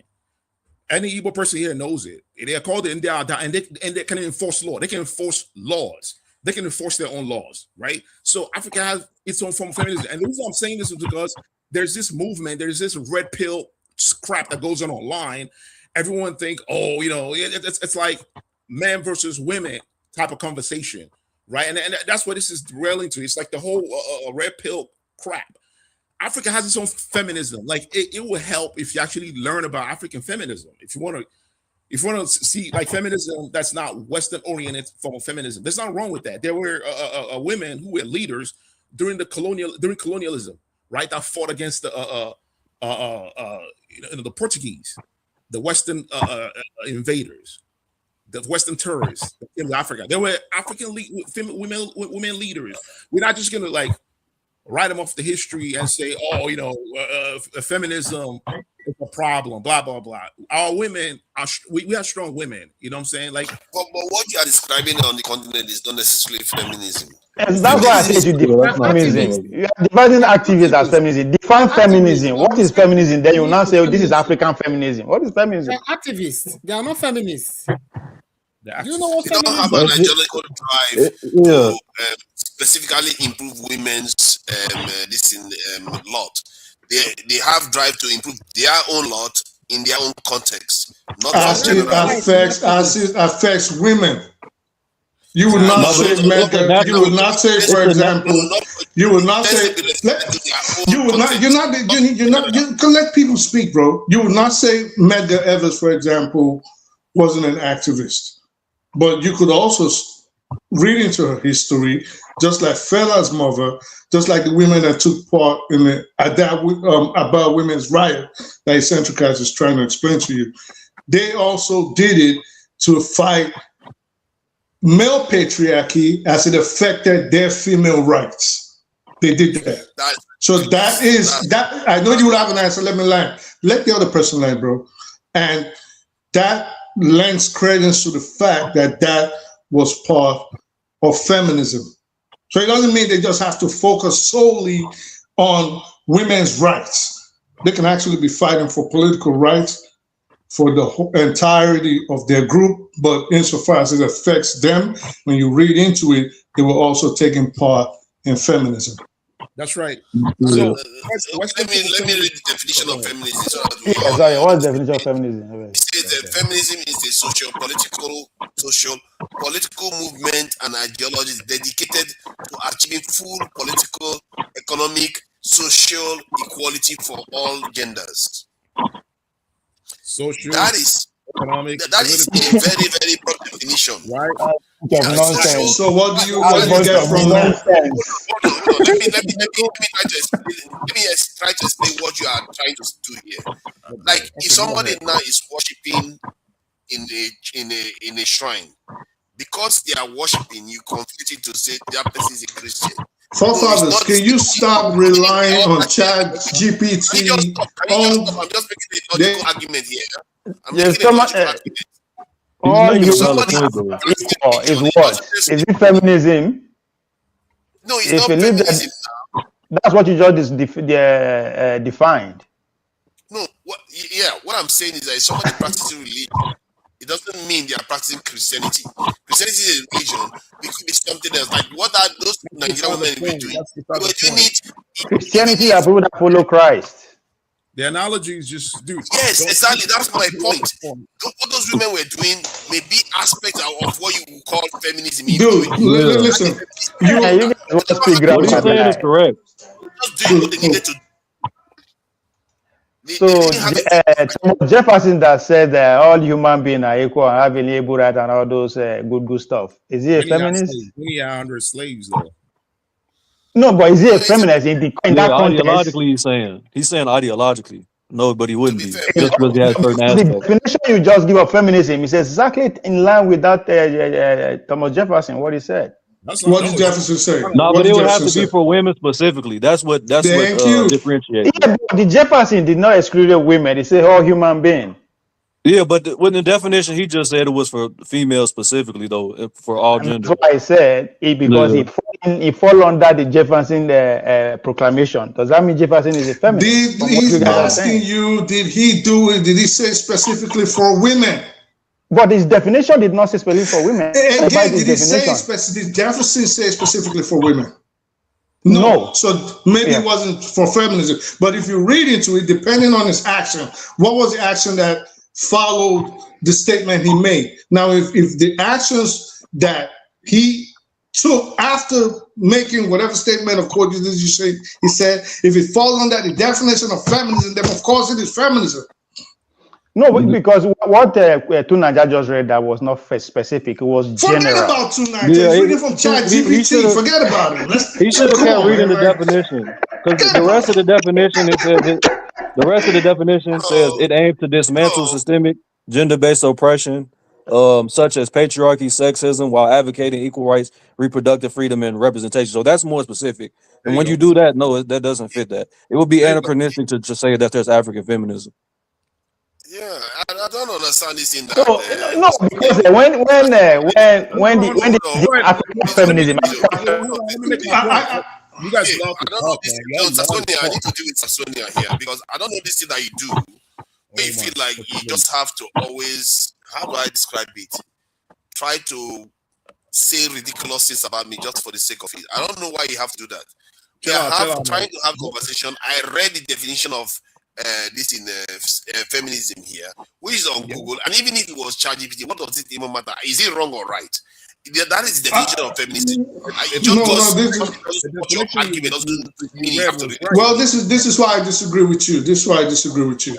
I think if I was in your shoes, if I was in your position, obviously not understanding what feminism is, and I'm not trying to put you down. You obviously don't understand what it is. But let me finish. You just spoke. Hold on. What do you mean? I just read it. Can you let the other person speak? You're not the arbiter of knowledge. You don't. Are you saying the definition is wrong? Let me speak, sir. Is it okay if I speak? So let me speak. You already placed. You better give us the definition of feminism, because obviously, since I've been talking, I did not have to refer to ChatGPT or let me finish, sir. I did not have to refer to. I did not have to refer to ChatGPT, and I did not have to refer to Google, which means that this is a subject that I have studied. So now, if you do not agree with me, like the brother that was on here, that is fine. If we can all have different definitions to a subject, but to now go on Google and to try to prove that, well, because of what you saw on Google, the other person must be wrong and you must be right. I think if I was in your shoes, obviously not being versed in the subject, what I would have said is, let me go research on it. Let me go check upon it. Let me go familiarize myself with the subject without thinking that everybody on here speaking, obviously, I've spent time studying it. OV, the brother that was on here, Eccentric Cast, Jag and myself, everybody has spent time. You ran to ChatGPT and look at the infantile position you took. Oh, you have to tell me the meaning of feminism. You have to tell me the definition of, obviously, you don't even know what you're talking about. That's all I'm saying. Keep doing it repeatedly. You just have to keep throwing insults all the time. I'm not insulting you. Just because someone disagrees with you does not mean they're insulting you. But now, this is how we'll give you guys, put you guys in Nasu Rock, and you guys will start quarreling in Nasu Rock. He didn't give us the definition of feminism still. So this is just Drago, we have a problem. I already gave you the definition when he started speaking. The moment I said, when he mentioned it about women's rights, and he gave his definition, and the brother Ogunbide said, well, you know, based on his own understanding, it is not feminism. We can all agree to disagree. But you went to ChatGPT to go look up the meaning of feminism, and then whatever it gave you, you decided, well, it does not align with what the Central Cast is saying. So the Central Cast must be wrong. And I'm right. And I'm saying, no, that's not how to do things. The best thing would have been, I don't understand it. Let me go research on it and understand the topic at hand. Back to my point.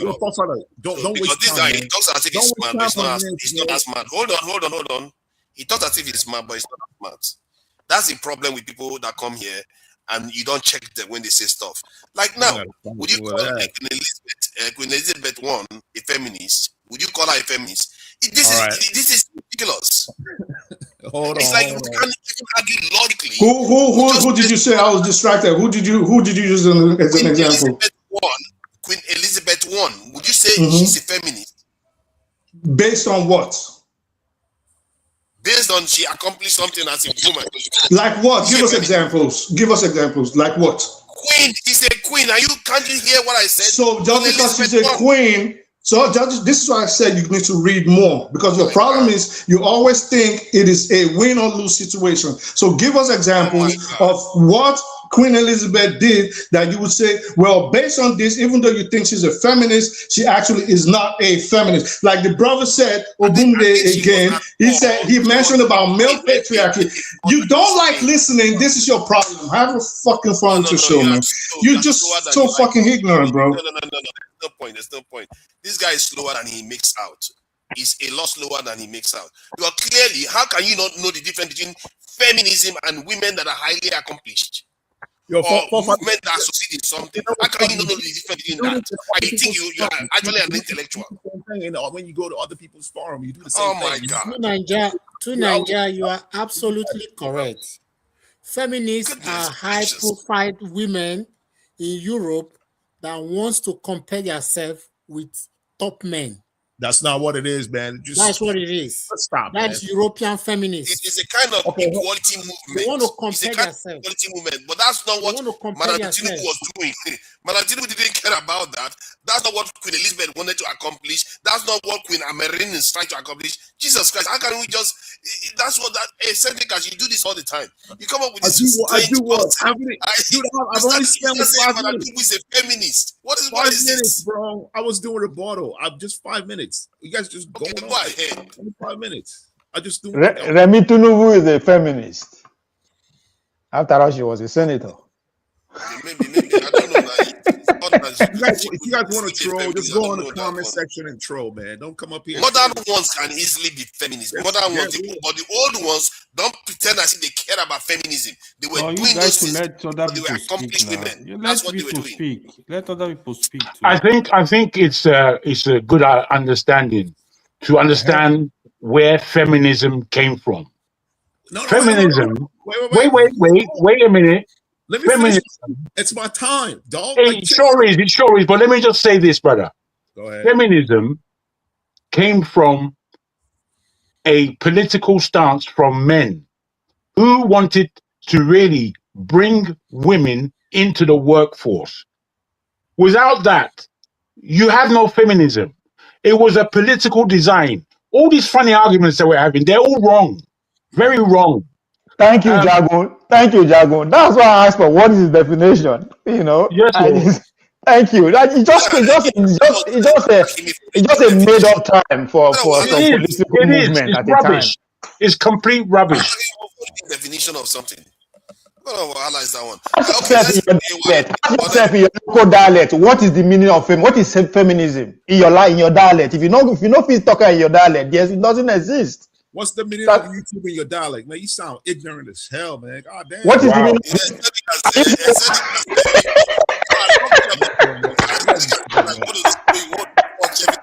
He's always looking for trouble every time. Every time he opens his mouth, there's trouble. If you know the name of YouTube for your language, ask. I know my own. You ask. Yo, forefather, I was on your live on a weekday. You were was live when you put it on your channel. I heard you, bro. I heard how you get down. Yeah, so just because somebody sits somewhere something doesn't mean it represents everybody. Say feminism. Fela Kuti was a feminist. How? No one say Fela Kuti was a feminist. Chill out, man.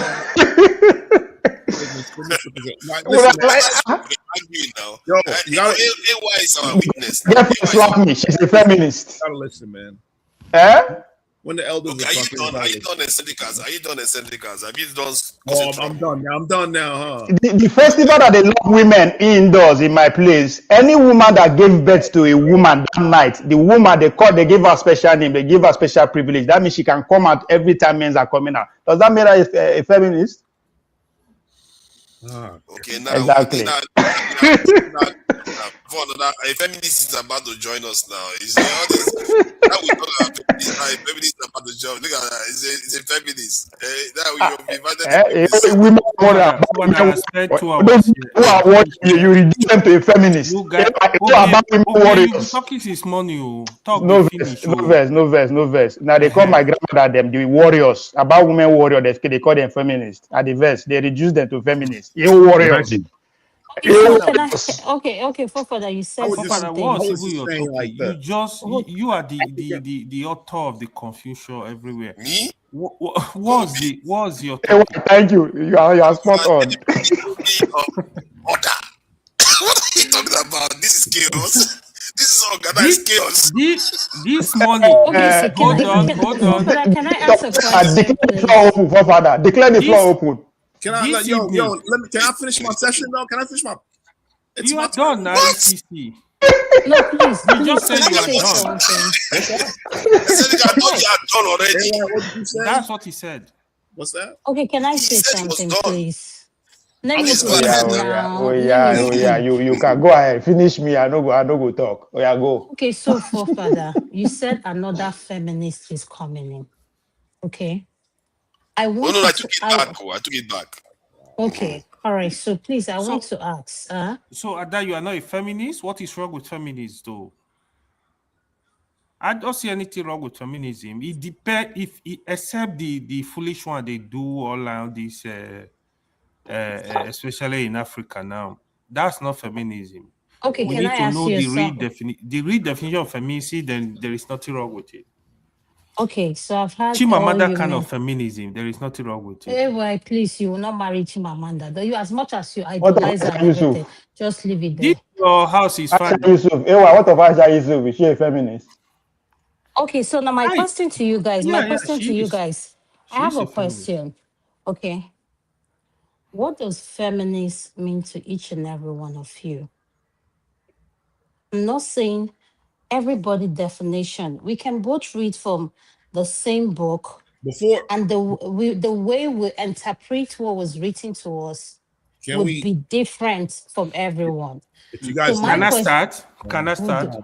No, you can't start. Say why. You guys let me like let me make a point. Let me clear. Okay, let Father, your best friend, start. And then I'll be out. I'll be gone. You guys can have the floor. So in the United States of America, women were not allowed to vote. They were not even allowed to walk around without a chaperone. They're not even allowed to wear red. We didn't have that problem in Africa, right? So we did not have a need for their own form of feminism, right? We didn't have a need.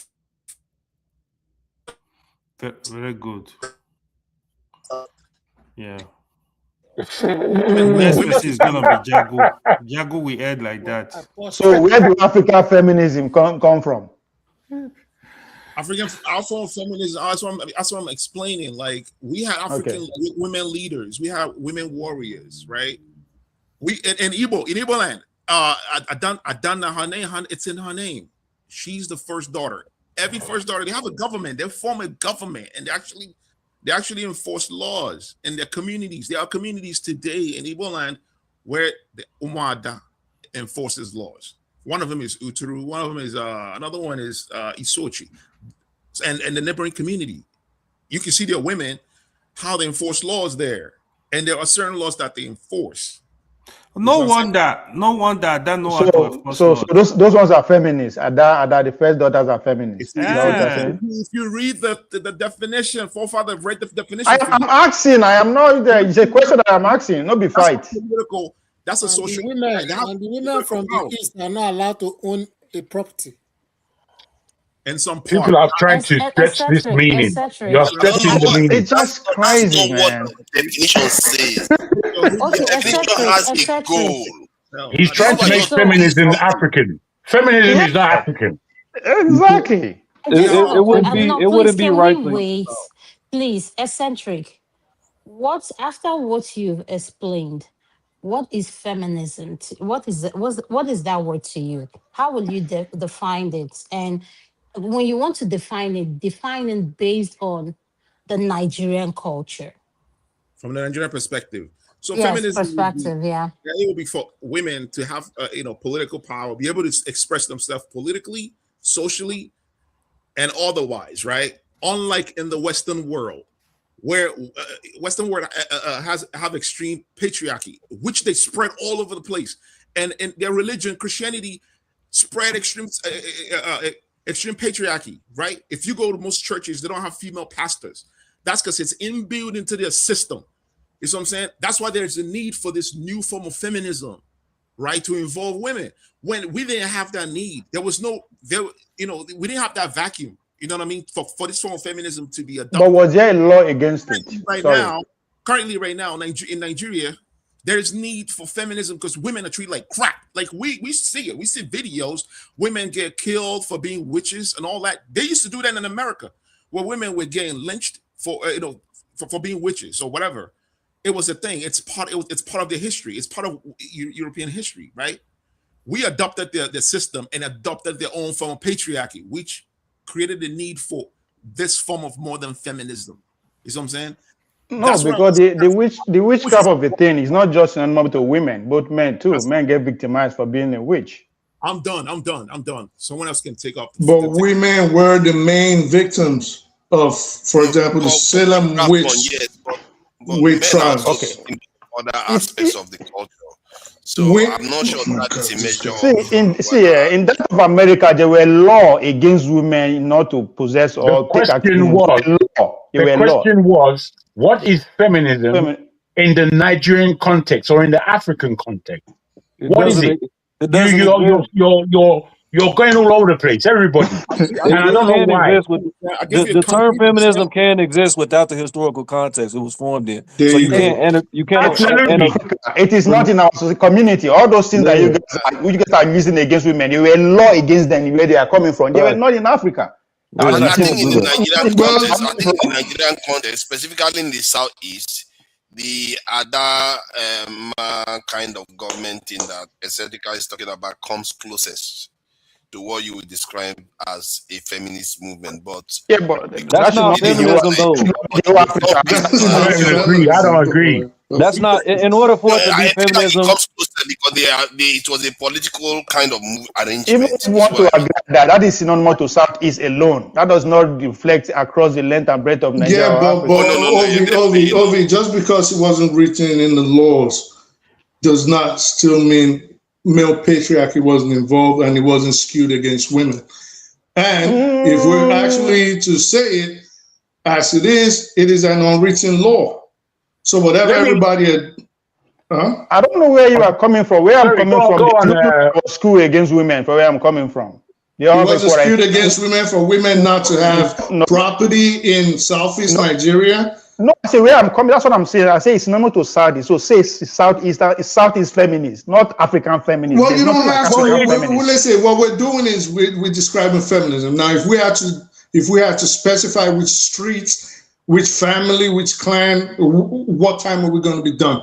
So we do know that based on what you were saying, you were talking about the Southeast. So I don't have to specify again. Eccentricus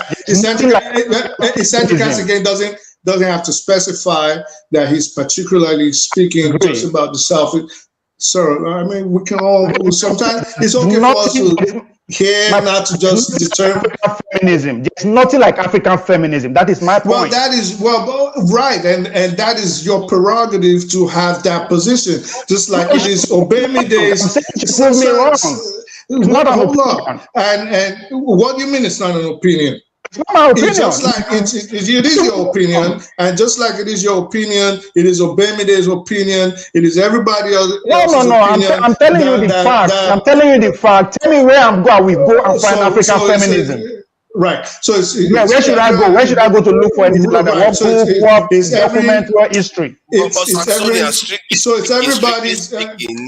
Saxonia, strictly speaking, he is correct that there's nothing like a feminist movement in Africa. Well, he didn't say a feminist movement, and I'll really appreciate it. There is no African feminist. If you're gracious enough to let me land, I mean, it's okay for you to have your own opinion. I don't have to agree with it, just like you don't. It is not my opinion. It's a fact. Right, and your fact is still your opinion. It is not my fact. It is not my fact. Prove me wrong. I say this is where I'm going to find African feminism.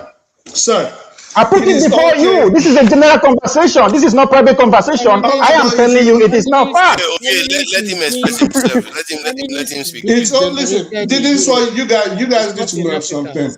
When you speak, let's let Sonia say what he wants to say about African feminism. The lady asked a question. I need to come next, please. When you speak, maybe two things. Not jump in. So maybe two things. Wow, this looking like a threesome, but two people have tagged him already. Like, can you let me speak, sir? Are you okay? So God damn, let me speak, bro.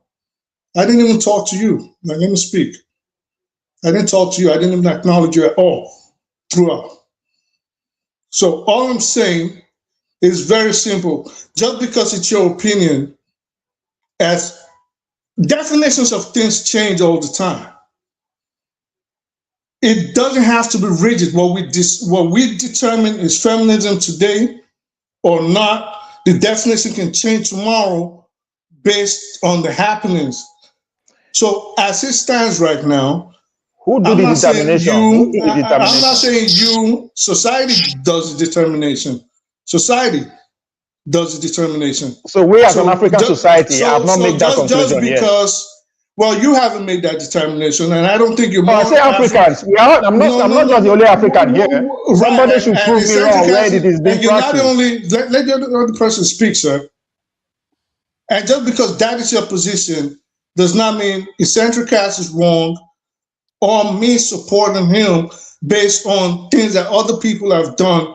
I'm wrong. That's your position, and all you have to do is prove your position better. That's not my position. Can I speak? Can I speak, please? I said officially, you guys are wrong. That doesn't mean you, as your opinion, that you are wrong. Position. It's not my position. How is it not your position?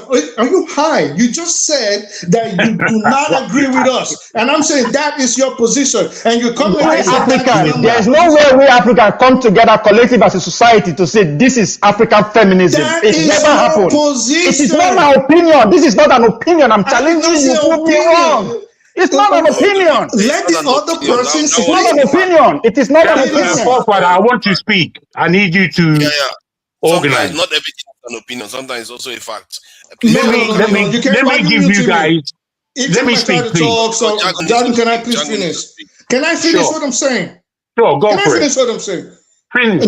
Not you, Jordan. I'm not angry at you. He knows what he's doing. The other guy does not let me speak. Everybody keeps jumping in. I see why eccentric ass is pissed. It's your opinion. Just because you think it is fact does not make it fact. It's fact to you. It's not fact to me. The About Women's Riot, their actions during that period, to me, and eccentric ass and others that will agree with me, it's an example of feminism. What were the About Women fighting for? Let me specific. What was About Women Riot about? No, you don't even know anything about Women Riot. I don't know about it. Good, fine. So let me finish, please. No, what was About Women Riot about? What was it about? For me, it was about the taxation of the British. So how does that have to do with? So how is that a woman cause? Can I please finish? You just said I don't know what it is. I just you are talking about fact. You are talking about fact. But what you are saying, you are not making any fact. Calm down, please, guys. Please. Let me finish. You guys like to just hear yourself talk. Let me finish. You're not more educated than I am. So stop telling me it's not. I don't know what I'm talking about. All I'm saying is, just because you don't see their actions, look at them blowing smoke like a fire dragon in the background. So just because you don't agree that their actions were feminist in nature does not mean myself and eccentric ass are wrong. It's just like I brought up while he was speaking, I spoke about a prominent feminist in Nigerian and in fact African history, Funmilayo Ransome Kuti. The simple fact that she was the first female to drive a car in Nigeria is one of the examples they bring up as her being a feminist. That is not even a fact. She's not the first woman to drive Kweko in. These are the things I'm talking about, my guy. She's not the first woman to drive a car. Can you mute him and let me finish speaking? No, you are lying. So you don't know what you are talking about. All right, when you show us the first woman, a different person that was the first woman to drive a car, I'll go with you. But right now, I know you're high. So if we use that as a criteria, this is one of the reasons they call her a feminist. It's not we. You are using it. Just say we. Just say we are using it. You are using it. It's a different thing. You are using it. It's not we. It's not official. It is not an official statement. It's not an official definition. Boys shit with PCP. So let me speak for yourself. Don't say we. That's the racist boy shit. Like you got to mute him. So this is what I'm saying. Just that simple fact alone. Just that simple fact of woman drove a car. When they speak about first feminists in Nigeria or in Africa, in fact, they label her as one of those. The definition is feminism. The definition is not just one aspect of this makes you a feminist. It is broad. In fact, it also lends to personal opinion actually lends more to its definition than anything else. So what you see as being a feminist or an achievement that you think is not feminist in nature, eccentric as will say it is feminism. I'll say it is feminism. Maybe the woman on the panel might or might not.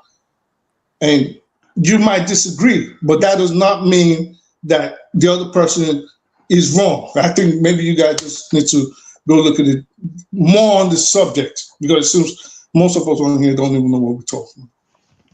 All right. Let me come in now. Thank you very much, everybody. Now, with all due respect, I'm going to actually put real facts to the table. I'm not going to stretch the meaning as we all understand it to be. There is a meaning behind feminism, in my understanding, and it is not African. When the British came to Nigeria in specifics, what they saw in the markets were women were controlling the market. Women, I repeat, were controlling the markets, as they do up to today. Men were going to the farms and coming back and giving the wares of the farming and the fishing and all the produce to the women. When the Europeans saw this, they did not like it for one instance. They tried to change it because they did not want to deal with women in the marketplace or in the workplace. Now, this gave the African society a big question mark. The men didn't like it because men didn't want to go to the market and muck about, as they would see it, in the marketplace. But the marketplace was such a stronghold of the whole society that it was an effrontery for men to enter the marketplace along the women. We thought, what are you talking about? You white men coming to change up things. So this is part of what happened because Oyinbo entered our society. Now, in Oyinbo entering our society and changing up things to their will, it is what the feminist movement today has done badly, wrongly to our African women all over the world. Now, this is not opinion, this is fact. All of us that want to stretch the terminology or bring the terminology back to where we began, I think it's cheating. It's stretching terminologies that we understand already what they mean. And because we have this new way of speaking, we're now going to stretch it to those that it did not belong to. It did not belong anywhere in Africa because women had their power, especially Yoruba women. Yoruba women are women that stand on their own, generally. It is the Oyinbo who came to our society and rubbished all of that. So you people that want to stretch the terminology, I'm afraid I disagree with you, and I believe you are very wrong. Stretching terminologies does not make you correct or is not accurate to what that term feminist means. Full stop. The rest is rubbish. The rest is just rubbish. I don't care. I think let me see. I think there's a bit of there's a clarification that I'm trying to get while you guys were talking. I think that's clarification now. Oh, Adama asked a question. She said, "What does it mean to each of us based on Africanism?" Let me put it that way to truncate what she's. And I'm sorry. We have to. You see, we're not here to argue for argument's sake. We're here to arrive at clear answers. If we cannot be clear without stretching arguments, stretching terminologies until it means nothing, the way some people are putting these terminology, it means that these words don't mean anything. The word means something. We now need to add what it actually means and give examples of what it is in our concept of the term. In our concept as Africans, there is nothing like feminism. Nothing. Throw it away and stop pretending. Can I say something, Prof? Go ahead. Please, this is what I want to say. I asked a question. I've seen our men come and they've made this statement that African women are embracing the feminist movement or whatever, however you want to play it. And I'm asking you as men to explain to me, or the women that are listening, what kind of feminine movements are our women picking up for you to say they are becoming feminists? Yes, the word feminist doesn't come from Nigeria. I agree with you. Feminist has its own definition. There's a, like, if you go to it's defined what a feminist is. So my question to everyone here is, most of us, I have to agree, dated African women and are married to African women.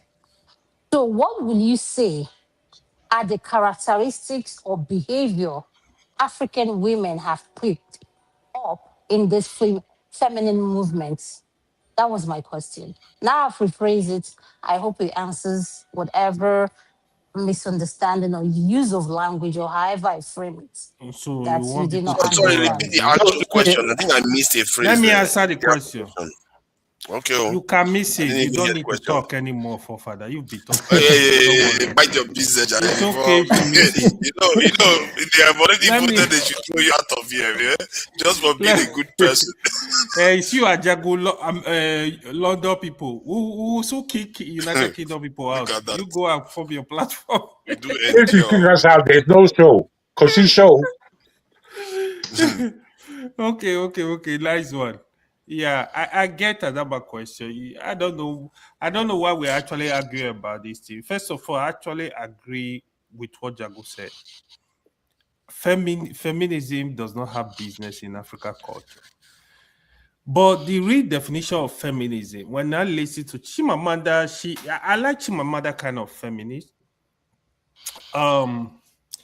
It's more like it's more like equal opportunity in the workplace, equal education, equal right.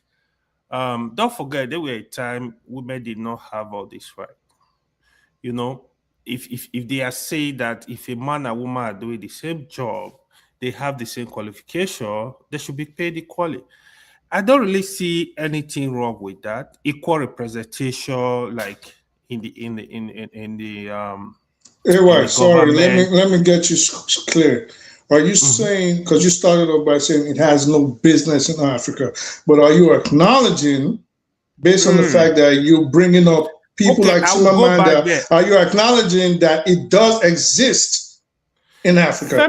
Feminism does exist. In some way, I kind of agree with people that argue about feminism intelligently. Not what we are having in Africa, they are calling feminism. That's not feminism. So when you see what is going on in Africa, a majority, they've actually abused it to the extent that it's like a war against the society, a war against men, where the women will tell you, yeah, I'm cooking, you should also go and cook. You know, they want to be like men. If you watch, they are reducing it to the quality of men. Let me say responsibility. So when you see, for example, those that believe in God, God has given everybody their strength, men and women. For example, women have the capacity to carry a baby for 9 months. That's unique. Men don't. You know, so that is where the problem is coming from. Instead of for the women, for the African women, to beautify their quality and allow men to be men, they want to actually interchange it. They want to be men. So their own is more like war against men, you know, like it's a man that is saying it. I can't obey it. This is where the problem is in Africa. Majority of them really. You are the only person that gotten the real definition of feminism. I rest my case. Thank you. Thank you. Even though for father we not agree. Thank you. I'm just kidding. So that is where the problem is. But if you pay attention to the definition of the feminists, what they are fighting for, I think they are in line. For example, you have a female medical doctor, you have a male medical doctor. They are telling you pay them equal pay. I don't see anything wrong with that. If they have the same qualification, why not? If they have the same work experience, pay them equally. That's fair. It's when they are not abusing it. Even people, when they are not abusing it, the way they are abusing in Africa, that is where it becomes a problem. That's the problem. Actually, if you listen to Chimamanda a lot, you will hear her explaining this stuff. How are they abusing it? I was just explaining it now. I was just explaining it. So they try to be men. The women in Africa now, they try to be men. Okay. So they don't understand. For example, they don't believe in leadership at home. That's a problem. Where you don't have leadership in the family is a problem. They believe evil at home. It's not that they don't. So if you want to look at it in terms of marriage settings, it's not a problem of equality. It's issue of, in marriage, man and woman are complementary. It's just like when you say complementary angles. You need both to complete a full cycle. If you have half, you cannot make it. So it's just like you have left and right hand. Both have different use. But when they come together, they can do more. You can use both to wash your hand very well. That is how it's supposed to come. When you are forming a family, women have their own qualities that they will bring to make a home. Men have their own qualities that they will bring, to support the woman to make a perfect home.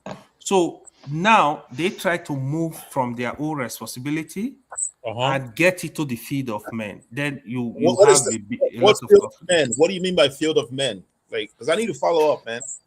The responsibility of a man, right?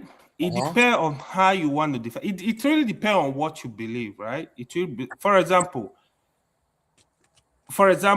if you look at the typical responsibility of a man, men are to protect. They protect in general. They protect their home. They protect the society. Women don't have that capability. So women cannot join the police and the military? Women can join the police and the military, but still they don't have that capacity to protect as men. So they how many women will go to war? How many, even if they are in the military, how many women will go to war and go to the war front? That's what I'm saying. There were women warriors in Africa. We know, but let's not dance around it. Answer the question: what percentage of women that can go to war front? What percentage you think? If the need arises, women will. I'm pretty sure when the Soviet. Tell me any of the war that more than 2% of women fought. Tell me. Percentage? It's not ideal. It's not ideal. We can be honest and say it's not ideal. Come on, man. Don't cause confusion. Yeah, you know all this. Any society that decides to send their women to war, they are trying to destroy themselves. Was it the First World War? Was it the Second World War? The other? Which war? Tell me. Go to Ukraine and Russia. I see. Women are fighting Ukraine. Look forward. Now, technology now will defend you in the future. Right. But let's get back on track. Let's get back on track. The argument was about what feminism. The argument shifted. Hold on, okay. The argument shifted into feminism. I think we're basically talking about that lady and all the stuff that happened. It shifted towards feminism. But what I discovered was that they are saying some people define feminism as women just resisting the patriarchy versus women that and fighting for equality. The definition is not a one size fits all. I think that's where you're coming from. That's where you are coming from. But in reality, they said for feminism to truly exist, a modern feminism to truly exist, it has to be conscious of itself. You can't say you want to be a Christian, but you define conscious of yourself, because I think you just disagree now. You have to be conscious of the fact that you are in a movement that has an ideology, that has a goal in mind. Like if you are a socialist, you know you are a socialist. You can't practice socialism. You don't have to be in a specified group. In fact, feminism is. In fact, no, you don't.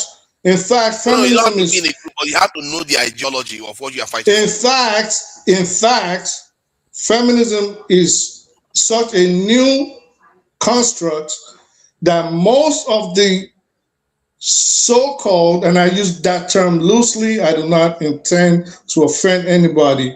In fact, most of the so-called feminists today are what you would call a one-man gang. They are not into any specified group, but they are all fighting for the same thing, which is basically equality and the demolition of the patriarchal terms that are, well, maybe terms is not the word I'm actually looking for. Well, the patriarchal society that they have found themselves in. So, like I said, it could be something as little as driving a car, or it could be something as big as fighting for equality in the job workspace, or for pay, or to serve in like a aforementioned dangerous employment like the military, trade, police. So all of this things encompass feminism. It's not just, this thing you're trying to get into hot water and it turns to about that's feminism. No, that's not how it is. It's like by that standard, then if the reason why your own argument would fail, because by that standard, you can go back 2,000, 5,000 years, there are women that are feminists by that standard. And yes. No, that is what the Central has been saying. What do you mean it can be? It's wrong. What do you mean it can be? Ideologically, just 1 second, please. Listen, it is a new term. It is a new English term, but that does not mean the actions carried out within the definition of that term hasn't existed preceding the term. It does not mean there haven't been people. Let me finish, sir. It does not mean there haven't been people that have carried out those actions that we term feminism today that lived 10,000 years ago. It doesn't mean every feminist has to occur after 1984. How wrong you are. Hold on, let me take that thing on, because I'm so certain that it's wrong. That's why I just you guys will argue again. Now just let me calm down now. See, the point at the core of it is that you are mistaking somebody carrying out an act that looks like part of feminism as feminism itself. It's like me saying, somebody like, it's like, hold on, let me finish, please. It's like going back 2,000 years, 3,000 years, you find somebody worshiping and you call them Christians or Muslims. If they worshipped, yes, you can. Oh my God. Let me prove you wrong now on a personal note, and AY is already smiling, and I believe he knows where I'm coming from. Let me give you. No, you are doing it from the point God damn it, let the other person land. You said you won't, and I'm saying you will, and let me make a point. Let me. Don't. I didn't speak that long.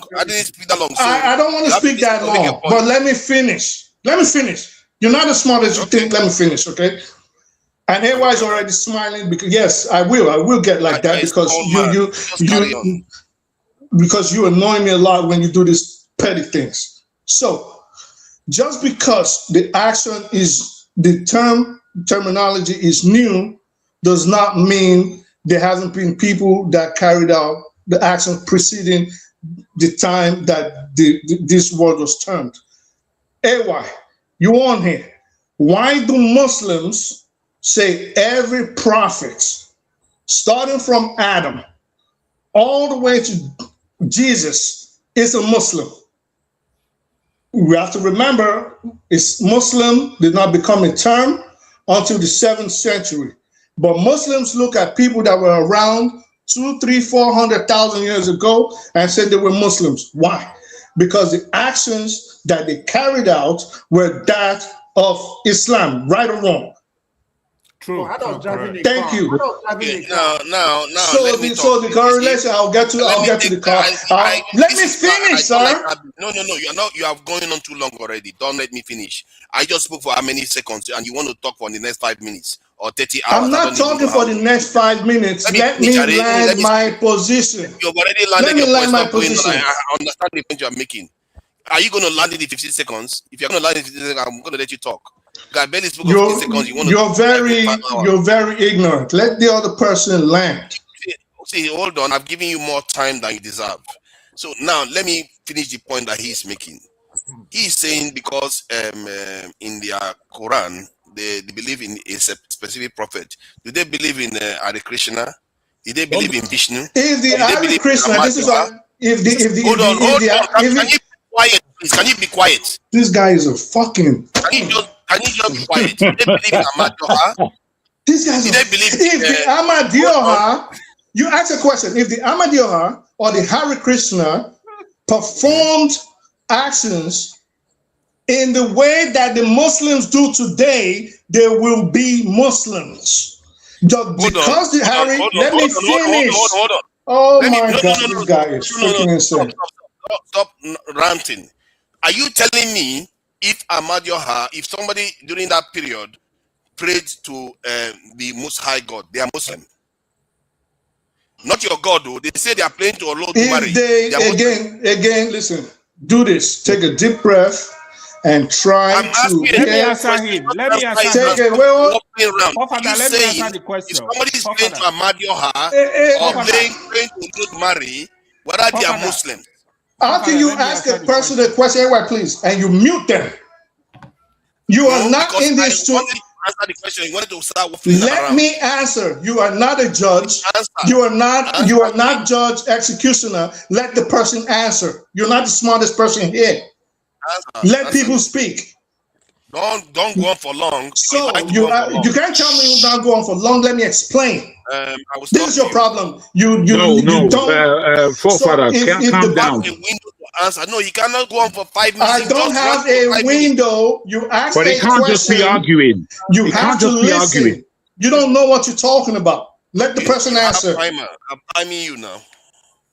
You think you come on here to win, and you're not intelligent in these matters. And this is why I always say, go study. So this is the thing. Your question, again, because you're not well read. Your question. If the person that practices Ahmadiyya or Ifa, in fact, myself and AY have spoken in private with someone that was a traditional worshiper. And we found a lot of similarities in their tenets and Islamic tenets. AY, right or wrong? So if that person practices like a Muslim, then you would rightfully call them a Muslim. I don't know what is so hard to understand what about that. What does like a Muslim mean? What does that even mean? Thank you. So this is where you should have done. Now you're becoming a little smarter. So this is what you should have asked from the start. That what are the tenets of Islam? So the tenets of Islam, of course. Of Islam, I'm asking you. How does the person pray that makes them become Muslim? Because I'm saying you're not listening. I asked him a specific question. He didn't answer. I said if the person is praying to Ahmadiyya, is the person Muslim? That's what I asked him. You have to. I did answer. Is that person Muslim? Wait, Adama, please 1 second. Let me scramble his brain a little bit more. 1 second, please. So your problem is you want to come on here to win. So, all right, 13 seconds. So look at him talking over me. Like, God damn it, let the other person speak, bro. You had your chance. Why are you so childish? This is why you just come on here and just talk. So if you, God damn it. if you, but I know it's a trick. You think you're going to throw me off and I won't remember what I want to say. You're just childish. If the person, again, that practices Ahmadiyya does it like a Muslim, now your question should have been, what are the tenets of Islam? The tenets of Islam are very simple. And this is why they don't call them. Oh my God. That's the problem. You don't understand the concept of the question I'm asking you at all. I said, if that person is worshiping as a religion, does that make that person a Muslim? Because you are sorry. Because this is what I don't like what this guy does. He doesn't, it's like, I don't understand why you keep confounding things. The argument was about feminism and the action that makes something feminist. Is it resisting patriarchy that makes somebody a feminist? Well, now you're taking hold on. I'm going to contextualize because you just waffle on and on. I'm not going to let you escape from the original point. Your argument was that anybody that resists patriarchy, that makes that person feminist. I'm saying there's an element of consciousness. There's an ideology behind feminism that needs, just like socialism. That's my argument. So hold on. Now I'm gonna land it here. Then I asked, because you are arguing the other way around, and then I said, if somebody now is worshiping this is another religion, but it is still worshiping in the sense that feminism is also resisting patriarchy. It's a form of, they have similarity, they are worshiping. Does that make that person a Muslim? Because now a Muslim is a totally different religion. You see my point? Okay. It's a totally different religion. No, you don't have a point. Your problem is you're too power. Even if they are not worshiping God, it's a totally different religion. That's why I'm trying to tell you that there's your problem is you hear people. Sorry, Adama, I'm very sorry. Okay, please, can we say something? Can I say something? Your problem is that you enter conversations to win it, not to learn. I believe everybody here, everybody on here has heard me define. You were speaking of. Forget it. Can you let okay, please, can we allow just let Adam moderate for some time to Naija rest small. There's no win an argument. You are Bubure need to chill, to be honest. You don't have to chill anything. I'm speaking about something because he wants to win. He has the mic. He mutes you. There he goes again. He mutes you. He doesn't want to hear anything you have to say. You ask about you. I get. It doesn't mean anybody wins an argument. Why do you always have to talk about winning argument? Well, listen. I gave an example. The only Adama, please 1 second.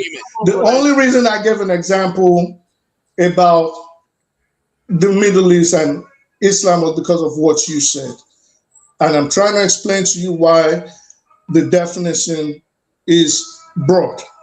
All right. To toot my own horn, this is something I've taught. All right. So, again, with reference to Islam, if a person, what you had to do from jump, if you were astute enough, would have been to question and say, what makes a person a Muslim?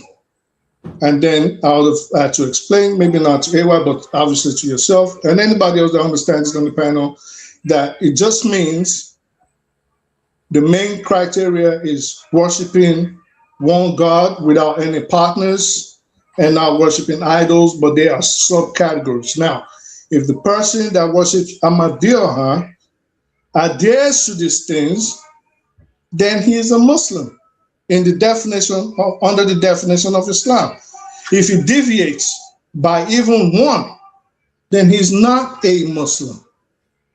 Okay. So this is why I was trying to. There he goes. There he goes. Very eager to respond. So this is why. You are worrying about Islam. You're not looking at the idea. The concept is worship. It doesn't matter how the person worships. Don't you understand it?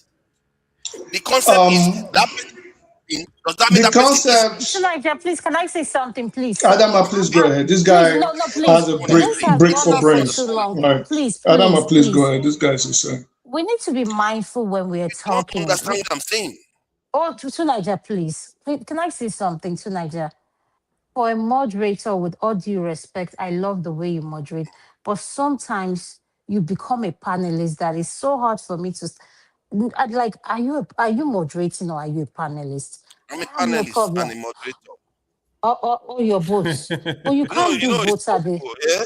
No, actually, You you can't can. do You'd be both, surprised what is possible in No, this it's world. true. No, but what I'm trying to say I think some is, people already claiming that the feminists no, exist 5,000 years ago and 10,000 years ago. You'll be surprised. And you are one of but them too. to Niger, this is what I'm And trying that to was say. why If I you're asked doing you. Well, both, Adama, hold on okay, one can second, I say please. something? Did Can I say Muslims something? Then you exist ask 10,000 him. years ago?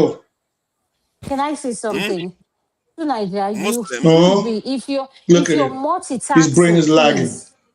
Okay, please, let's stop. Please, let's mute ourselves it's not your turn to talk. If you're multitasking, Mr. Dr. Shola has been here since. And we've been doing this back and forth with Boom. And you guys, both of you know that your arguments, you can go arguing for hours. But that's not what we came here for. Let's acknowledge other panelists to speak and move on instead of getting stuck on the same thing and we're repeating ourselves over and over and over like a broken record. That is Thank right. you. They were having a bromance earlier. Right, I even sent them money to buy right. some drinks. She's right. Let's get on with it. Let's ignore AY and move on to. I didn't want to disturb them. I saw Buburi and Fofather having a bromance on this show. I'm like, Mind wow. him. He just starts insulting me.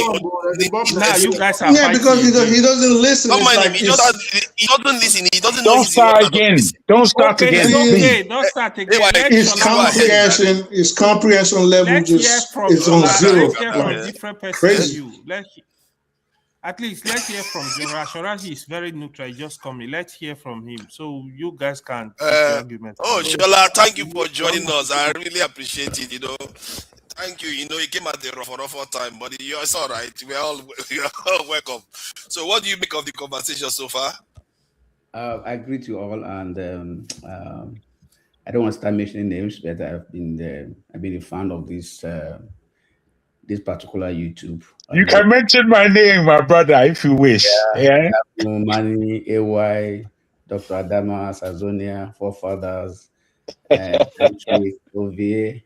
Don't mention my name. We don't need to for people. I appreciate you all, guys. I've been watching you guys behind the scene for almost 5 hours after I came back from my clinic. But I discovered that when we come to discuss issues, we don't have to force our idea into another person's throat. I mean, you don't have to say what you think you feel about a particular subject and move on. You can't force me to like your idea. No way. And there's no way you tell someone that I want to teach you. Yeah, teach me what? I mean, if you want to, you say what I want to say. Don't say I want to teach you. Teach me what? What are you going to teach me? So we should be mindful that all of us here were intelligent, we're brilliant, we're Nigerians. So I just want to encourage us that when we come here, let's make it more respectful, and let's not, let's understand each other. Let's listen to each other. I mean, one another, and then let's try to make a constructive, statement and contribution. That said, I think the issue Dr. Adama raised was the reason, that's why I came up, is that the issue of feminism has been on in Africa, but we didn't actually capture it well. And I will say it as a Yoruba man. I know that Jagun made a very good submission that nothing like that. I agree with you from the perspective you look at it. I mean, from the farm, the men going to the farm and the women going to the market. You are absolutely right. But I'm looking at it from another angle, in that in the family system, the man has so much power that he can do and undo in the family setup. The woman has no say, even in the cultural setting. The woman has no so much say on the issue of the family if the man is not there. And I've seen some families that they don't want to invest in women education because they believe that after the woman after she graduates from school, she will go to the husband's house. So they don't want to invest in the woman. They rather put the investment in the boys. And I practiced in the North. I was born in the North. I practiced in the North before I came over to Canada. I know that certain time when I'm in the emergency in the North, the father is away. Even the father is away. Maybe he's going on a trip. Maybe he's a contractor or a politician out of town, and then the kids are sick. The mother will not bring the kid to the clinic, to the hospital. Why? Because she has not received the go-ahead from the man. So in most cases, or in some cases, the child will be so bad that by the time the man came back from his journey, it will be too late to do anything, because that's what the man will say, now take the child to the hospital. Then it will be too late to do anything to salvage this child. Why? Because the woman has no power to make a decision without the man. So that issue has been there. So it depends on how you are looking at it. So everybody is right, but it depends on how you are looking at it. So the issue of feminism has been on in Nigeria for so long. However, when the British came, colonized us, they brought education. And that same spirit that we had of not giving that woman that power to take that responsibility, to take some actions when the man is not around, we now brought that spirit, that attitude into the Western, the white collar job. You know, that's why we don't have opportunities for the women. The men took everything because that's who we are. Because that structure has been there, and that was translated and transferred into the system we have now, the white collar system that we have now. And that's why the women are clamoring for more opportunities, more chances to be represented in different facets of our government or functional system. So we cannot say that there is no feminism, but it depends how experienced, where you are, the kind of system where you grew up, and how exposed you are, you're exposed to all these things. So for me, I've seen it. It's been there in our culture, because the women do not have that kind of power to take sole responsibility without the man. In fact, investment into any woman, to a girl child, is considered as a waste, because she will take that education and that power and go to the husband's house. So how will I train a child? How will I train a girl that will not be useful to me? So I will rest my case. No, indeed. Can I ask you a question, Brother Shola? Can I ask you a question, please? My question is, I've understood your submission, and as I'm listening to it, it's quite historical, and indeed it is contained in Africa and Nigeria. Let me now bring you up to date. We have a panel here. There are very many educated women in the comment section. Who is it that should further empower these individual women they have a lot to say, but they cannot bring themselves onto the platform? Should men become women in order to allow them on, or what's the responsibility of men in raising women? Because for me, women are women, just as men are men. And women basically behave like themselves. They do for themselves. And we, as modern men, if you like, we know how to respect women. But my respect for women doesn't mean I should turn into their girlfriend or into another woman in order for me to respect women. I remain a man. A woman is not going to reduce me to a female as they want to do. I don't only own this to our black women, or all women across the board, all women in the world. What I found out, I know a lot of women, and I know their psyche. And I always ask them, do you want me to be your girlfriend, or do you want me to be your man? What's going on? Or do you want me to be your man, or do you want me to be do you want me to be feminine in order for me to dialogue with you? Is that what is correct in your mind, or what do you think of it? Bring it up to date. Yeah, Jago, thanks for that questions with so much information. you have to understand women generally, and Adama will agree with me. We are not wired like women. Women are made of a lot of emotions, and the way they see things are not the way we see things. So therefore, in their own mind, we have to understand that we as a man, we are supposed to support them and bring them up, and not to treat them the way we treat your fellow man. You know what I mean?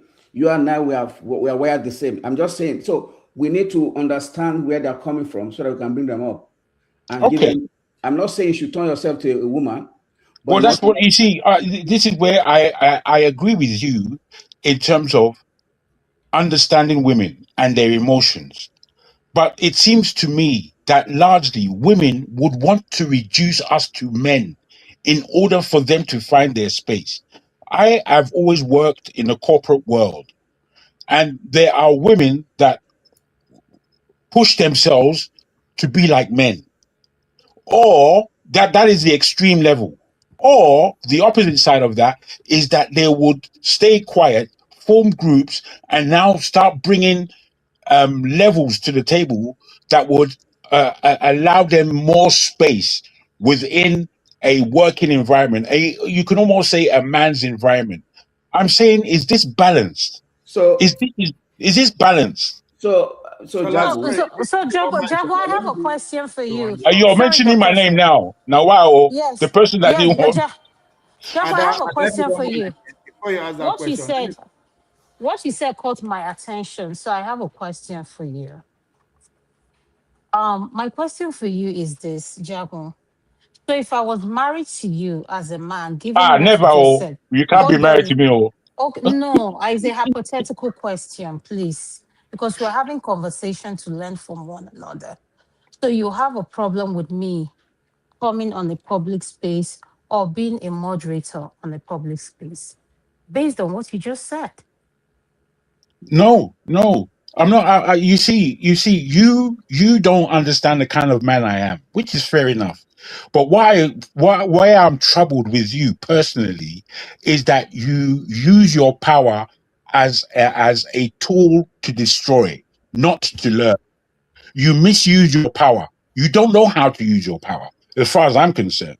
You have a way of an authority, but you can't be authority over me. That's not going to happen. It's not going to happen. I love women. I love strong women. I don't even like women without personality or who are sheepish. That's not my type of woman. What you haven't understood about me is that I have my own balance. I do not quiver at what the world tells me. The world can tell me all kinds of rubbish. Me, I don't believe any of it. And I don't position myself along with it. Many people on this platform, I can see that the world is telling them so much rubbish, and then they come and repeat rubbish on this channel. Me, I'm not like that. I am my own person. I don't care what you have to say. I don't care what authority you think you have, but you don't have any authority over me. That's me. You have no authority over me. None. Zero. Zilch. But is the argument is the argument that feminism does not exist in Africa, or the argument is that it has no place in Africa? Because I'm hearing two conflicting. Yeah. I'm hearing two conflicting arguments, and I think it's thrown off someone like myself and Eccentricast, if he's still here, or it was thrown off. So what is the argument? It exists, like Mr. Sola said, or it has no place in Africa? Because this is the argument I see, like yourself, AY, and everybody else. Sure. I appreciate what you said and what you're directing it to me. Feminism in itself is troubling to me. It's not because I do not believe in the power of women, or because I'm very aware of today and where we are in today's world. And I feel strongly that women are seriously needed in our society today. Strong women are seriously needed. Leadership from women is needed. I would support any woman who is strong and can lead. But I do not want to conflate issues, especially historical issues, that many of us seem not to appreciate. Many of us seem not to appreciate that in Africa, before the European came, we had a society that was well constructed, well organized. So much so that a woman could rise to queenship, that a woman could rise as a warrior. There have been many African female warriors, to the tune, if you take a place like Benin next door to us, that was Dahomey before, they had a warrior group of women who were formidable. You think I don't respect Let who me they add were? to it. But Let wait, me don't add. add by disturbing me, my friend. Wait, this is a serious thing.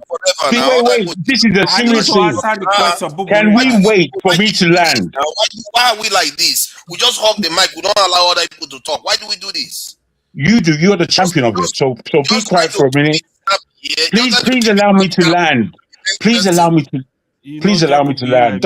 Please don't disturb me. I was asked the question by an intelligent person, and he asked. For 5 hours now. I haven't. What's the matter with you?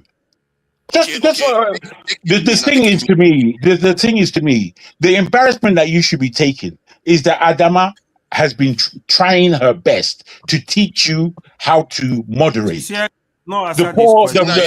been trying to teach you, and you are not learning anything. Let me finish. Jago, you distorted that question. Let me answer that question. No, just let me finish. You with your crazy judgments.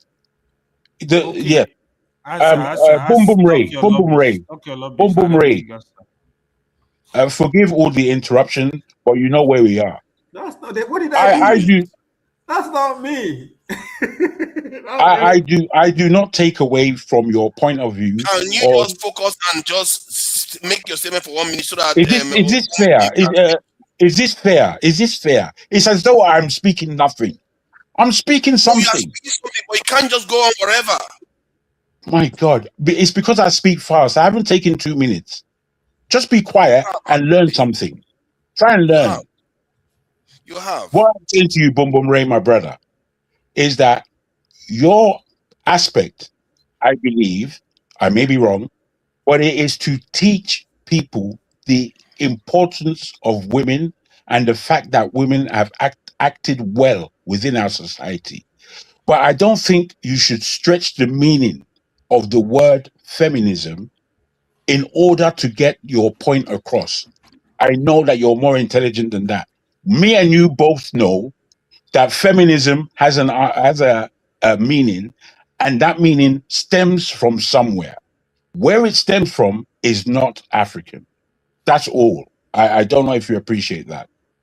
No. Thank you. 1 minute. Let me answer the question. 1 minute. I need to answer the question Let me pull back on the. Let me answer the question. Let him speak now. He hasn't spoken for a while. And 1 minute. See my man beginning to moderate now. See him after 5 hours. The question you asked, right? You see, I thought it was a 1 minute. He can go. He said 1 minute. He can go. Yeah, 1 minute. It's not like you guys now. It's not like you guys and Jago. Yeah, don't worry. 1 minute from you. He will allow me 1 minute.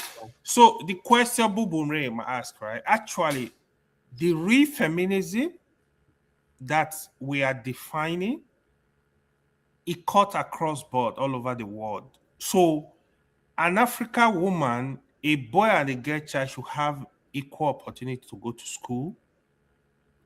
Women should be protected against violence, against discrimination. Women should be, if they are qualified, they should be offered equal employment opportunities. This is about justice. There is nothing wrong about this kind of feminism. Africa should uphold it. However, there is a problem in Africa as regard to feminism, where a lot of women don't understand this definition of feminism. They come with a lot of hate. They think feminism is about fighting with men. It's about grabbing power from men. They take it to their homes. This is where the problem is in Africa. That is what we need to address. Feminism, as the true meaning of feminism, as it relates to justice, there is nothing wrong. So basically, you're saying feminism exists. Feminism, you don't mind it. So far as gender roles, traditional gender, African gender roles are there too. That's what you're saying. Yes, exactly. Okay. So I believe in feminism, not the abuse of the word feminism, where even some women now see it as opportunity to fight with men, to think it's all about power struggle in the home. This is where my problem is. But when it comes to the real feminism, absolutely, there is no problem with that. I think I'm a feminist in that way.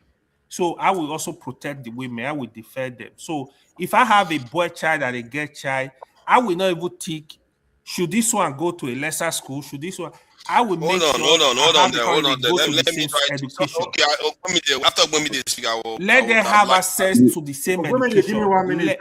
That's basically what I'm saying. So that is where I stand. Forefather, I'm talking. I'm gonna be quick. Okay, you let him speak. Thank you, boss. Thank you. Don't mind all these adults that are just fighting themselves. Just go. Thank you. Oh, it was good. So what I would say is the feminism ideology. Yeah, what y'all are talking about from a right standpoint is the first wave of feminism. What these contemporary women are espousing today is the third and the fourth wave of feminism. People in Africa adopting that is horrible. It's going to erode your culture. If you pay buy price, they're going to be like, that's oppressing women. So you can't have this third and fourth wave of feminism without eroding your culture, and that's the problem. That's what well said, brother. Well said. Exactly. You finish it. You said something. Which is that Shola. Give me 1 minute. Let me put it back on Emmanuel, please. No, I agree with Shola. I'm saying the same thing with Shola. I'm saying hold on. Shola. Sorry, push back 1 minute. Push back. All right. See, I think we are missing. Let's keep it snappy so that it moves around. Nobody should hug it. 1 minute so that it moves around. Right. You and Paul, are you going to hug? Including me. When Shola said men were having too much power, you forget to factor on the times that we are in then, right? We are still in the agricultural revolution. The work is physical. You need protection, clear and all that kind of a thing. So that's what empowered the man. Actually, in a way, domesticated the woman, the woman side of the family.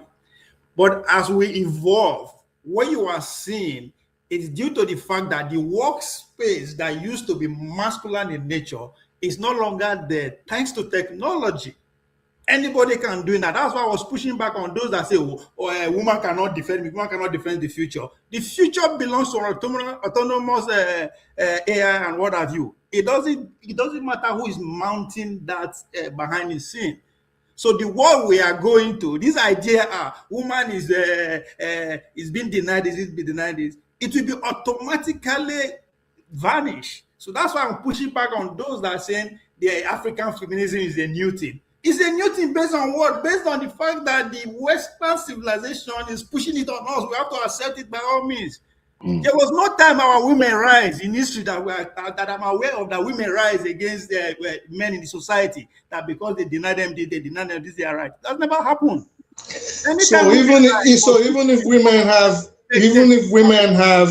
the ability to work, even with autonomous robots, for example, but they have less equal pay in the workplace, or are given more responsibilities but less opportunities to rise. You think you. My point here is that. Well, I haven't even finished the question, sir. But yeah, go ahead. There is no time in our age that women rose up and fighting for any kind of equality.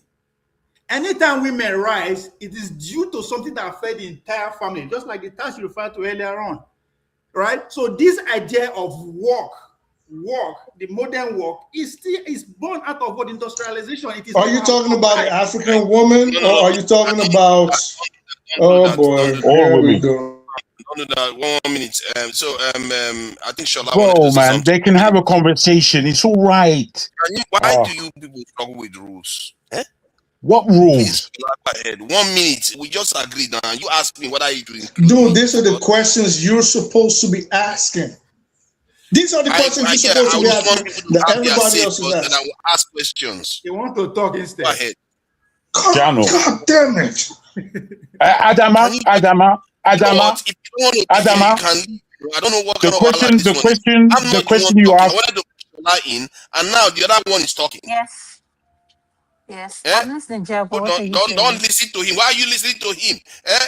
I'm trying to bring Shola in, and you're listening to him. Eh? Nobody should be listening to him. You're not following this conversation. You're not following this conversation at all. You know you were talking. You were talking for how many minutes? So what? I have something to say. Oh boy, Shola, please go ahead. You're like an old. Shola, let me ask.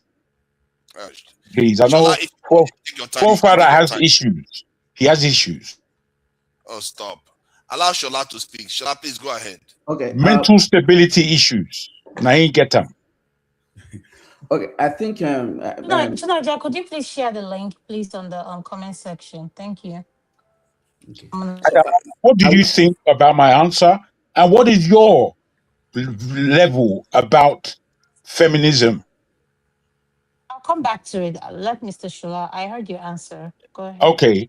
Okay, good. Lastly, if I may, what is stopping women from coming on this show? Please, these are my questions. Sorry, Shola. Yeah. So, if you were a woman, would you want to come on the show? Me personally. Yeah. Come on and beat everybody up the same way Adama is doing. If you don't want to behave, you're acting rowdy. I will take you back. This is the only reason why I will I'm not rowdy. Stop putting these labels on me. Are you saying that our women are not feminine enough to come on here? Notice it. If you keep stopping the show, I will take you backstage. Here we go. Please, Hitler. Please. Hitler, I'll tell you better. You can't stunt the conversation. You don't have a right to do that. You're the stunter of all conversations. Go ahead, Shola. Yeah, so you spoke very well, and I like your submission. I think the reason why some women might be behaving the way you said, sometimes they want to have it by force or have their way, is that some of them may be having some past experience from how they've been dealt with by men.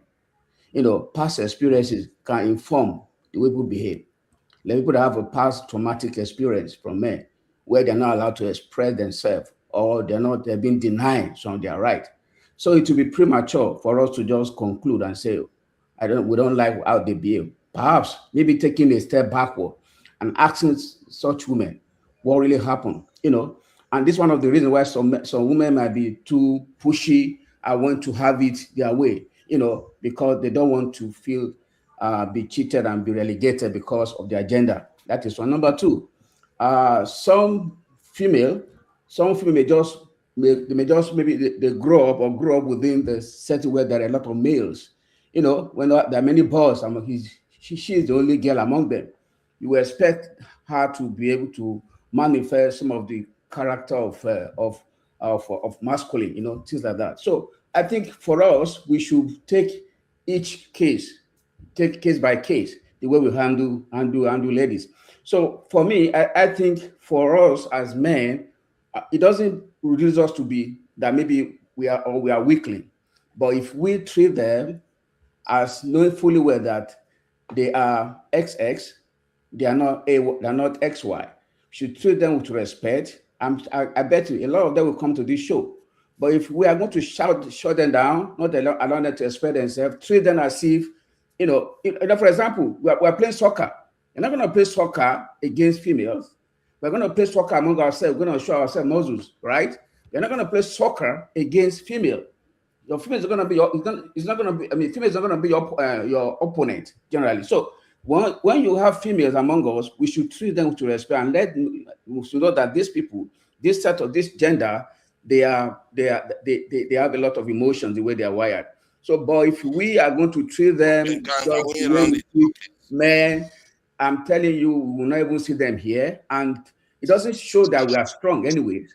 And I want to tell you one thing: the good manager the good You manager. have 1 minute, man. You can't go on for try to keep it. He has something to say. Let him finish.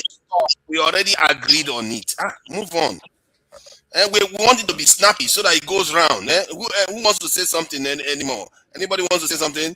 Before me, I say my 1 minute. Okay. I mean, you've bypassed me. All I did was ask questions because I know if I start talking, Hitler over there is going to try to shut me down. So is it okay, Your Highness, if I speak a little bit? You're welcome, my son.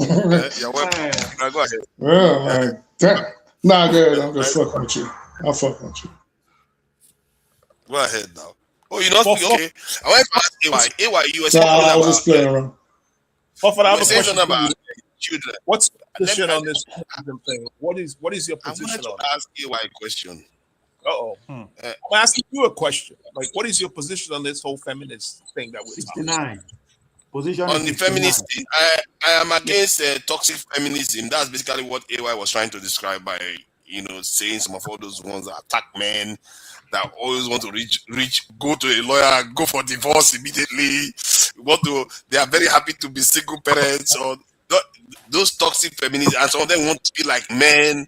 They are happy to be single parents. They don't even want to have children. They want to have cats. Let me interrupt you. Let me just interrupt 1 second, please. But that's not feminism. And again, I'm going to defer that question. Just the woman. I'm going to defer that to AY again. AY, for example, the people that everybody on this panel will see and say that's but I asked for permission. I just said a minute, okay? It's okay. The bee's gonna come out. The bee's gonna come out of the backside. Just 1 second. So, this again is to AY. For example, and why I'm saying that is not feminism, even though people tell me that's feminism. AY, for example, there's some people that you say they're Muslim mullahs, right, or imams or hafaz. But someone like Cannon will come on here and say, whoa, like those Muslims in the north, they're very fetish. Yourself and myself know that those guys in the Muslim community are not Muslims. We know they're magicians disguising as Muslims just to encourage people to go astray. So in the same vein, that's why I interrupted you, forefathers. When the women that are like fighting the men, or having these crazy views of feminism that I think you guys are against, they're not feminists. Maybe they just... That's why I call it toxic. They're not the normal feminists. They are toxic. That's why I try to divide them, that they are not proper feminists. They are the damaging one. As a matter of fact, if you look at now, they are about to release Odysseus, I think, a movie where they are trying to play Achilles with a transgender female. I'm confused. She's a man now, and she was a woman before. This is confusing. I can't believe I'm confused how to describe this. She was a woman before, but now he is a man, and he wants to play Achilles in Odysseus, and a lot of people are angry about it. And then again, they went and took another black woman to play the princess, I think Princess of Troy. So a lot of conversation is going on about it. So I believe that some of all those things that they are doing is toxic and it's not helping society in any way. So, but the question I wanted to ask AY was about when he was saying something about, educating women and men, you have to do both. Because I think when we are saying that, and I think Shola highlighted that too, is maybe because of the practices before now, because society is patriarchal. Let's say you have limited resources. You have 2 children, you can only fund one to school. Let's say your school fees was 50,000 naira and you have 60,000 naira. Are you going to say you should educate the girl first, knowing that girl, in the context that they were in before? We have gone over 1 minute, though. This 1 minute doesn't work. It's not enough time. It doesn't. You've gone over 1 minute. You've gone over. I'm just asking the question. You've gone over 1 minute. You can't even keep up your own law. Do you want me to stop? I will stop. You're lawless. It's going to allow you to obey the rules with me. I will stop. I want Adama to answer my question I asked 5 hours ago. Oh, look at that. Adama, please go ahead. 1 minute. Oh, no. There's no restriction with the women. It's all right. Yeah, there shouldn't be. There shouldn't be. Adama, please go ahead. That's not right.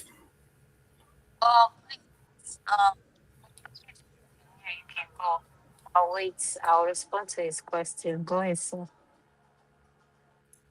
Okay. The conversation. Then you talk. Should I go ahead? Okay. Well, No, I think we're going Okija said it's not right. He just came in, so I think it's fair we allow him air his view. Then I'll answer this. No. What I mean is that allowing giving you more minutes because you're a woman. That's not right. Which everybody should be equal. So that's what because that's the conversation. This is the conversation about feminism. Treating everybody as equal. Yeah, the feminism extends to men. Okija is correct. Okija is correct. The only thing is, Okija is correct. No, he is correct. The only thing, 1 minute is too small. 1 minute doesn't allow someone to expand. So if you and your wife want to go out and you holding the door for her to get in now is a problem, isn't it? You said she's a feminist. No, but Adama, do you know some women will push back and say, "Why did you open the door for me?" I've had that happen to me before. They've asked Chimamanda that question. Why did you open the door for me? You think I'm not capable of it? I was damn. Why do we have to hold the door? You hold the door for everyone, for male or female. If you are in a good position to hold the door, I don't even know the woman. I was entering the building, and she came behind me. She was coming out. I opened the door, let her come through. She looked at me. Why are you opening the door for me? Yeah, it has happened to me before. That happens a lot. She's a feminist. She's a feminist. What'd you say? Yeah, there you go. She's a feminist. All right. No, maybe she's not feminine. Maybe she just looking at you as dodgy. Feminism is a culture in the West. Not with a $7,000 bill in his suits. There's no dodgy about me. The fuck out of here. Listen, Okija said I want him to talk. He said it needs to be equal rights, which I agree with. But at the same time, it's okay. Go ahead. You can talk. I don't have a problem with it, sir. Go ahead. No. Can I put a petition No. to Go ahead. forefather? Go ahead. Forefather. Forefather, can I? If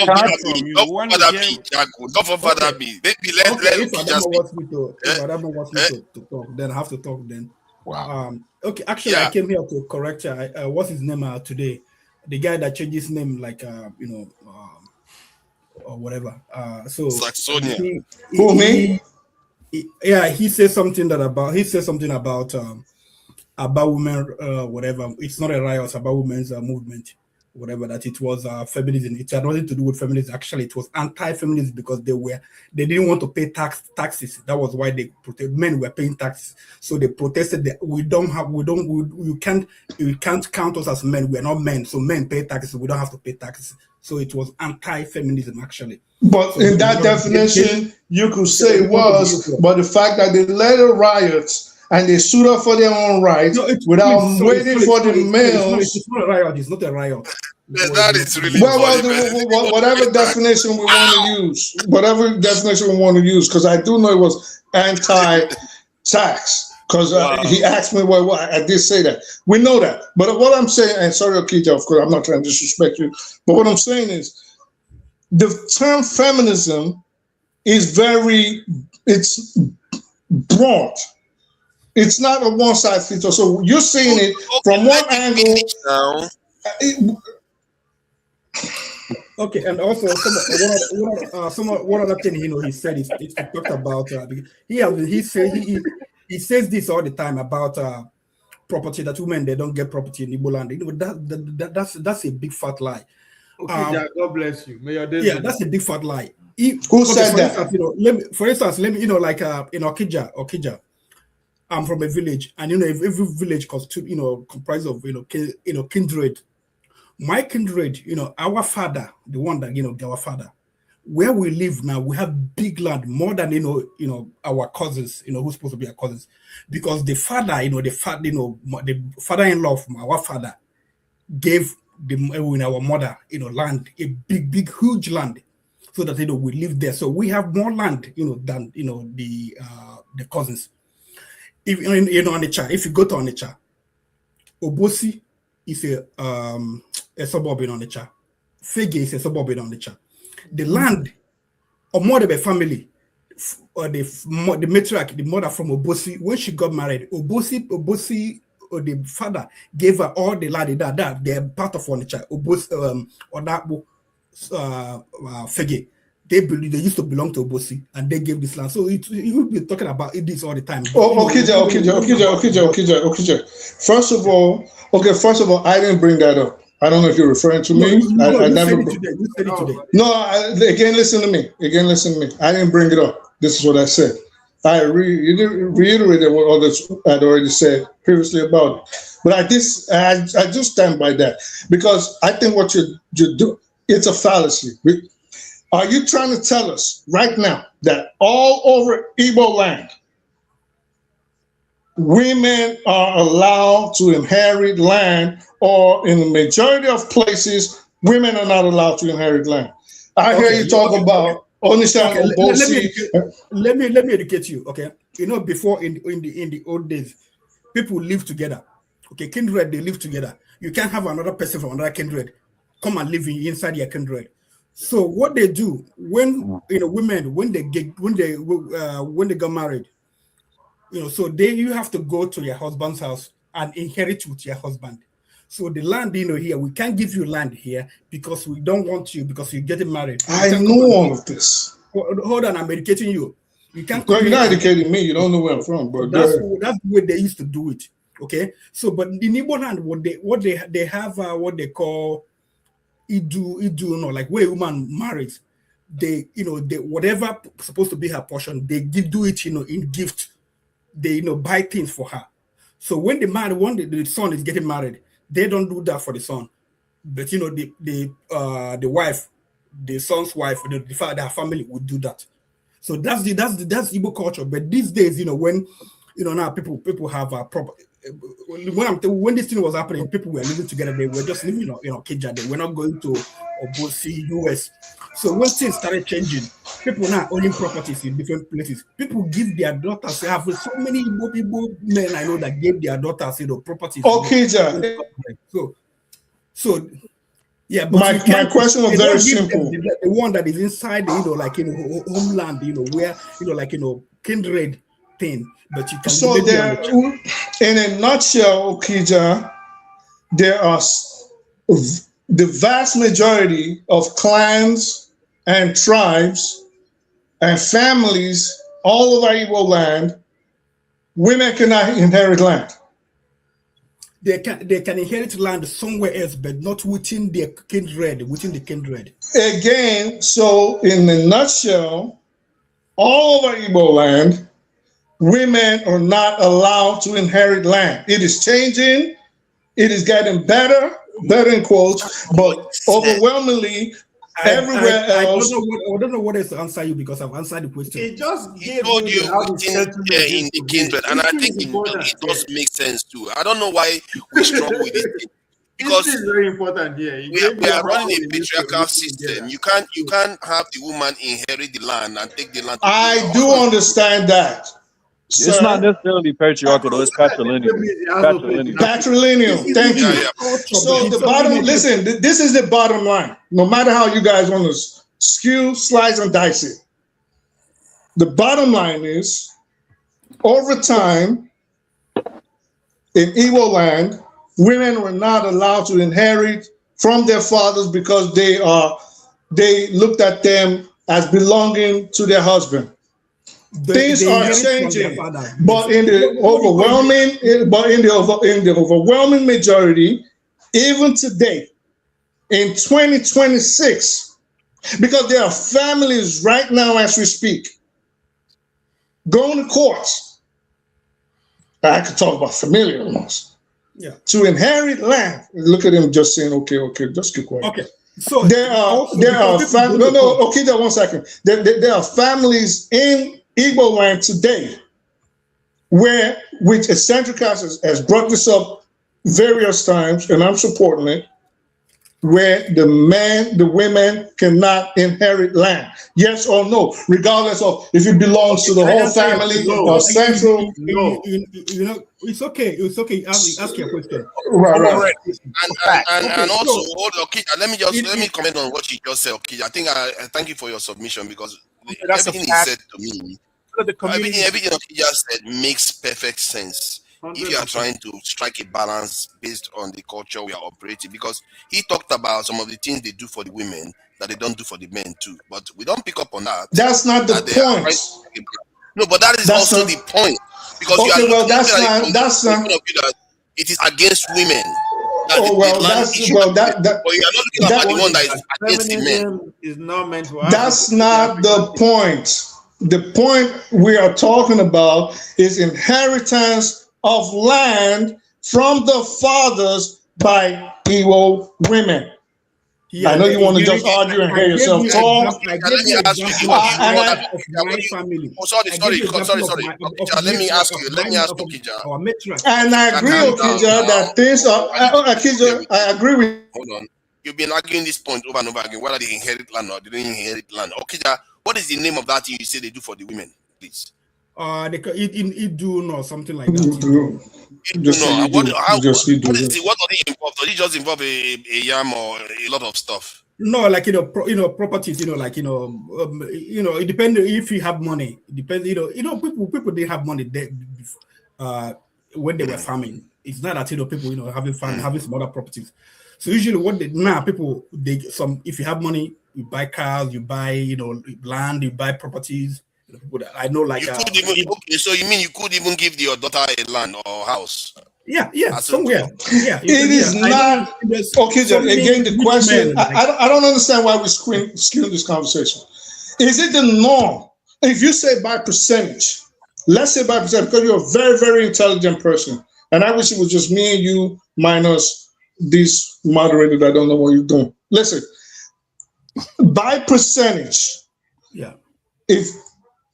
how much percent of the Igbo ethnicity would you say a woman is allowed to inherit property on the demise of her father?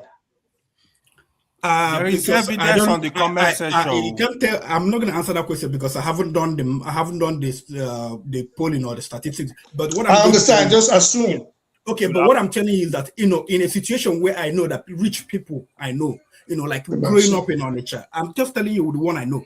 Growing up in Onitsha, rich people that their daughter got married, they give them things, land. Okay, Onitsha, Obosi. Yeah. All right, let's go to Olu, or let's go to Okija, or let's go to Aladima or somewhere. What's the tradition over there? Bro, you know that people are poor in Nigeria. I do understand that. Let the lady speak. She has experienced it probably. I don't know. Come on, please. Experience what? No, you're not married. I would just say maybe you've. Experience what? Experience the community. Because I mean, in terms of please. Like that, what Okija said now, maybe you heard it. Yeah, they don't want to hear that because they know I'm bottling their BS. There's a community in Igbo land where if a woman loses a husband, the husband's family takes all her properties and they cut her. I was gonna mention that, but I knew he was gonna get mad, so I just said, you know what? Let me just shut it. Let me not say nothing. Okay, please, you guys can mention that when I give my submission. Yeah. Let me give my submission. Jago asked me a question. Yeah. And I'll start with his last question, which is why women don't come on this platform. And Boom Boom Ray asked you, and you don't have to answer. Rather, I just want you to observe. If you're a woman and see the way things goes on this platform, would you want to come into this platform? It's something for all of us to think about. It is. It's something for us to think about. A lot of the women, they've actually been bullied on this platform by men. Why I did not ask you, please. Association of Polygamy President. I just wanted to help you. I wanted to help Thank you. The point I'm making is this. When we come on a public space here and we speak, yes, you're entitled to your opinion, but we need to be mindful that people are listening to us. Okay. Women don't feel welcome on this platform. Women do not feel welcome on this platform. And if you hear what they have to say, it's not nice. It's not nice. And for those few that still want to remain, at the end of the day, the feedback is not nice. And as for what I asked Jago and he said about me, I want to make one thing clear. Jago, you don't know me on a personal note. Yes, You I me might. either. Yes, I might come across to you as a feminist, but trust me, if you know me on a personal level, you will know that there's a lot you don't know about me. When I I didn't come say to you were a this feminist, platform, though. Please no, get no, me I right. mean, Be okay, accurate. please. No, you Be said, accurate. you've used this word of I'm power hungry. You said all Better. kinds of, Better. yes, Yes. yes. And I want to say to you, okay, when I'm put in a position where I have to do something, it's strictly business. It's nothing personal. Why So in does it have order to be for me, personal? You know that you okay, have a hold on. personal issue with me. You know it. Okay, hold on now, Jago. This is exactly what I'm talking Don't about. pretend here. I'm talking now. You're interrupting me. When you spoke, I kept quiet. I know you That's want to because I spoke respond. truth. If you want to talk, I can keep quiet. That means you It's don't not want me like to that. answer It's the not like that. I just question. want you to be accurate. That's all. I'm not disturbing you. Okay, so let me talk. If I finish talking, you don't have to like what I say, then you can push back. But you asked me a question and I said, let me answer. This is Mm-hmm. exactly what I'm saying.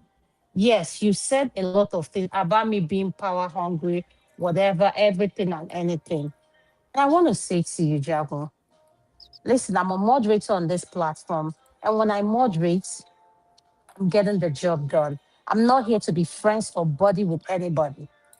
If you cannot follow the rules, when I am moderating my show, I will kick you out. That is just the way I am. You don't have to like it. And like I say, it's strictly business. If you open a business and you cannot run it, and you want to run that business based on emotion, that business is not going to be successful. So, but one thing I've come to notice that a lot of us lack a decorum, and you happen to be one of them.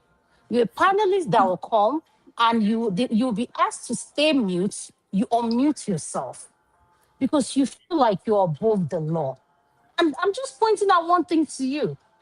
I may have talked to you in the wrong tone, but guess what?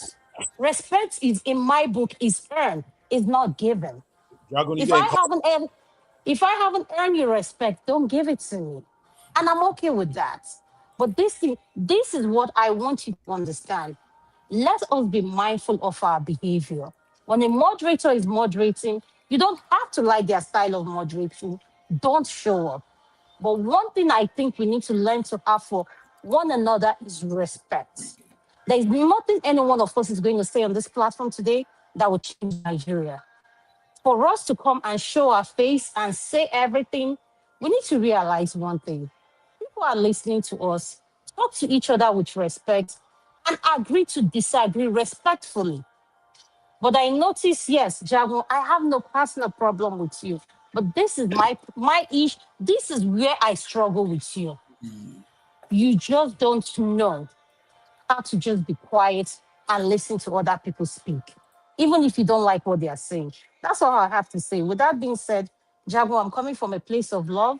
If you see me in the comment section and I say, don't say this, I'm still going to say it. You don't have to like it, but you have to follow. Thank you. Thank you. You see, this is one of the best speeches I've had of Adama give in a long time. Although I do disagree with one point that she raised about nothing that can be said that can change. How do you, Okija could say something and it transforms the country. Why? This panel is powerful. How can you say something like that? So, but that's one of your best speech, and I think Jagon is not unreasonable. He's a very, very intelligent man, so he probably will listen. Shola, please go ahead. Yeah, thank you very much for allowing me. I just want to say two things. Adama and Dr. Ano, thank you for that that speech. So I just want to say something that when we come here, you said there's nothing we say that will change Nigeria. But I want you to know one thing, that all of us here were Nigerians. There are things we say that will change us. Once the changes start with us there, Nigeria is going to change. I mean, we are part of Nigeria. And then whatever we say here, I'm sure is all over the world. So what people may pick one or two things. So when we come with information, with idea, with knowledge, and we are sharing, people are listening. And whether you like it or not, it's going to change. I mean, since we learn from each other, it's going to change eventually. Eventually might change the whole nation. Yeah, multiply effect and then cumulatively. Now, that said, there's something else I want to say that I think I almost forgot. I think I can't remember now, but I think maybe along the line I might come up again. Thank you. All right, thank you. What do you have any specialty that we want to know? Because you seem to, I don't know, maybe I'm poking no, that's private something, but if you had any specialty, it would be nice to know, because you immediately understand the butterfly effect, and sometimes the way you come across, it looks like you know what you're talking about. Other than don't say, Sola. Don't say. Don't say. Don't say. What is wrong with you? Don't what say. Did I say now? What did I say now? Don't say. What is don't say this, don't say anything. On this panel, don't tell them what you do for work. You can insinuate it. Don't talk about your religion, your ethnicity. Don't tell them, because this is what they do, especially people like forefathers. Next time you say something, you'll say, how you gonna know that? You're a doctor. How you gonna know that? You're white. I do that actually. So don't polite now. Don't say the words I did it to. But I could say, why did you know that you're supposed to be a doctor? I could do that. And so I'm not going to defend myself on that one. But that guy, you know, he'd always like to badmouth me and say all kinds of things that he didn't say. So who is next? I wanted to ask you one question. I'm next. I'm not going to last long. I'm not going to last long. Let me ask you a question. The last time I wanted to ask you a question, they stopped me again. You said who's next first? You have a good night. It's a question. Don't go yet, Adana. Don't go yet. You know, okay. See, look at that. Don't worry. Now she's not a darling. Now you don't want her to leave now. You see? I didn't say darling once. I didn't say darling. I said don't go. I'm just saying, I'm the one implying. Okay, cool. So you were saying about raising children. What if you were in a situation whereby you had to pay for school fees for only one person, and you know your son carries the family name, he's the one that's going to go on answer, and your daughter is likely to get married. So would you opt to select to have the daughter educated versus the son? And if you could make that decision, what do you think most people would do in that circumstances in the context of Nigeria, when they know the son is going to carry the family name? You say your kidney and they educate two of them. No matter the amount, I will look for the school that I can afford at that moment. If it's a public what if you don't? What is the cheapest school? It's not going to happen. You have. It's not going to look at that. You see, they don't want to face reality. If it's a public school, both of them should go there. They have. Hold on, I'm just telling you that public school now, the cheapest school. If public schools are free now. If you cannot pay for private school, you take them to public school.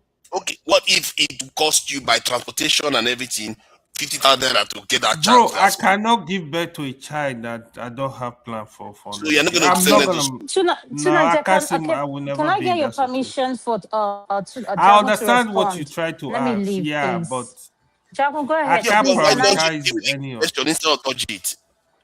Okay, tonight, can Jago say what he wanted Before to say? you go, Adama, I want to say something. Yes. I want you to be there. I wanted to say something that I forgot. I wanted to say something, please, before you go. Please, I want to say something. Allow me. Just supposing Adaman is a white lady among us who's coordinating and moderating this particular event or this particular section. Yeah, or show. I know I've been in a lot of meetings with them here, and I know how you don't disrespect them. When they say A is A, you must follow A. If you don't do that, I mean, the rules are there. So let us. So if we can follow the rules, if we have a white lady moderating this show, why can't we follow the rules when our we is moderating the show? I think that is the attitude that we must all of us must begin to. The thing is, I can answer that question. Hold on. Okay. So if this show were to be maybe we're all white, I'm telling you, it won't be like this. And the white lady there who is in charge, everybody will listen. They say, break up, you break up. Come back, 12:50, we're all back. I know how they operate here. So let's try to inculcate discipline, respect, maturity, and into our system. Thank you. Well, can I put what I wanted to say? Because you answer the question. Thank you. You see, what I wanted to say to Adana and the platform is basically the query that Brother Shola brings up. You see, I'm an extremely unruly person. No doubt about it. I'm unruly. And I'm unruly based on the rules that people put and do not keep. If you are not keeping the rules yourself, don't expect me to. I'm the last person, because I would equalize you. I would equalize your rubbish with my rubbish. What Brother Shola is saying about white people, and if they were here moderating, is that they keep their rules. And if they do not, I'm going to be the first to rubbish them. I'm going to rubbish them. But because we here are almost practicing anew, I have been in this Western world for longer than anybody on the platform. So you can't tell me I don't know how to behave. You can't tell me that. It is you people that do not know how to behave. You come on and you do what you want, and then you expect people to follow rules. Are you out of your mind? Okay. Not on this planet. It doesn't happen. Listen, it doesn't happen. Two wrongs never make it right. Two wrongs. Two wrongs may not make a right. So you cannot. Wait, Brother Shalao. You are wrong. You cannot make the wrong thing to correct what is wrong. You did the right thing. That's not how the world works. The world works. You see, if you have parents and they are disregarding the rules of the house that they set, I can tell you those children are going to be unruly. Whether you see, this what we don't understand. And then the rules on you, and by ejecting you, taking out of the show. Because it may be so. Maybe so. That is the thing I can stand to happen. But it still means that the people who moderate and operate this show are the ones who are spoiling it.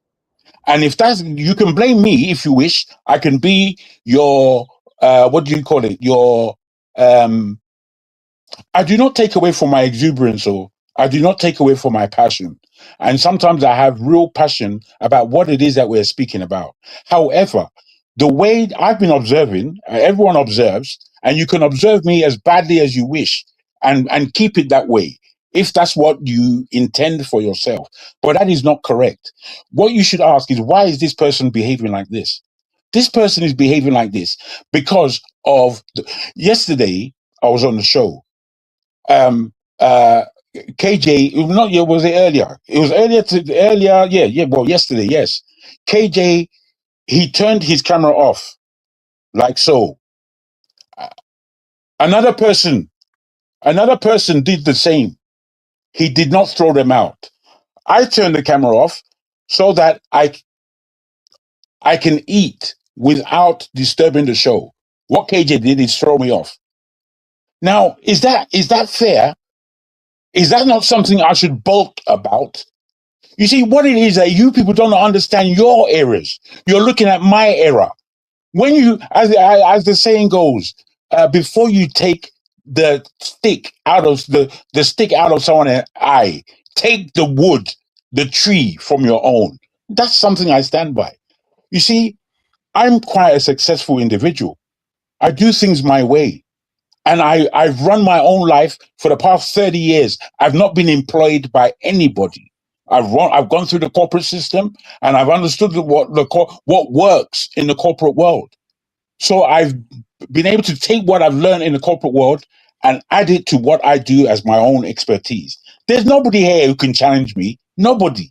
Because you have a position. You think I'm going to respect you because, you see, I give respect to everybody and anybody. You don't need to be qualified to earn my respect, because respect is given to every individual. It is when they break that respect, it is when they break, like this our man now, it is when they break that respect that they're not going to get respect from me. They're not. Yeah, but are you understanding what I'm saying? Are you understanding? Jagun, when you said you were unruly, you should just stop there. Because really? Thank you. But I didn't stop there. That's the part of Jago that like sometimes you can laugh at himself, which is good. And you can also be very, very sharp, but you are unruly. Yes, so now. Those things you see my name. You see my name. My name is there for a reason. Even if you are it's not always based on slights. It's not always based on even if a moderator is inconsistent, it doesn't mean it should become unruly. Oh, bruh, not with me. You can't. You see what you're asking me to do. What you're asking me to do.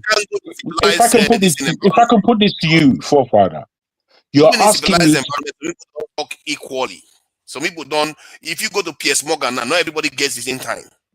And PS Morgan, I've timed him before. He spoke for a third of the time. That's if you divide into 3, he spoke for a third of the time. Okay. When it's let me engage you. Let me engage you. You see, there is a way of doing a professional job. The job that you people do, I believe I can do it better than all of you. All of you. Because I don't have to talk. In the questions I ask, just like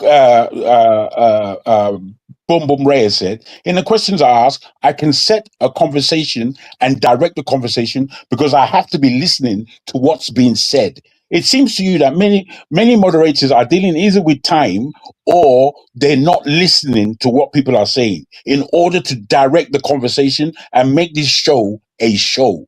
You see, there's a way of doing things that none of you people understand. And I know that you don't understand. I know that you don't. Hold on. Let's see. Let's put it this way. What Joe said is correct. We have to learn to understand that sometimes things are not level, especially when having a conversation. Like there was a time I came here, I said, let's do 1 minute. And within the next minute, they were allowed to stretching into 5 minutes. But you and I know that 1 minute isn't enough. You yourself couldn't keep that rule. Why is it that people like PS Morgan can do it? They can host the show for 1 hour. People talk, and they will make because this is have your say so, and it's a bit more relaxed. But PS Morgan isn't the best at what he does. It's not the best example you can give. No, it's not the best, but it's got a lot of views from it. So you can distill your thoughts so that people can get it. You don't have to explain everything all the time. You see what I mean? Let's get good at doing that. Maybe it's something we can inculcate into our way of moderating. That way, Brother Shola wants to speak. Yeah. Shola, please go ahead. Yeah, Forefather, I have a question for you and for Adama. I think I'm sure the chat where we can put in type it. Messages that you guys can see, right?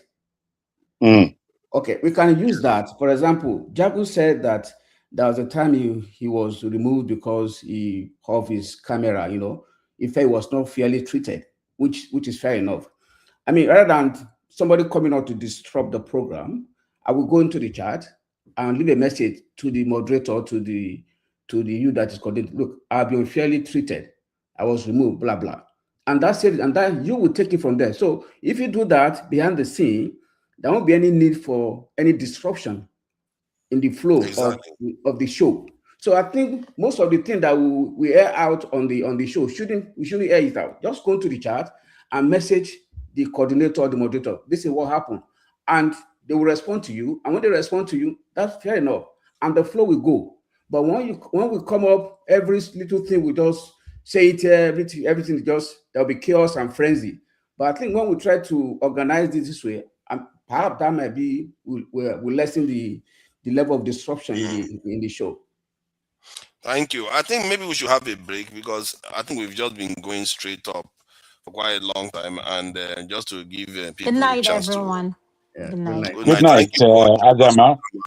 appreciate it. You gave your best speech today, and Jago listened. You see, Jago is a very funny guy. When he says something he disagrees with, he comes at you. But when you are saying anything he agrees with, he just keeps quiet. I noticed how you were quiet when she was talking. Regarding, let me play some refreshing music while we have a break. If you want to get refreshment, you get refreshment. I think we're going to change the topic. And Oh, that's nice. So you're continuing. Okay. I'm here for it. yeah, I'm going to continue. Yeah, I'm going to continue for a bit because I've not done a long session for quite a bit actually.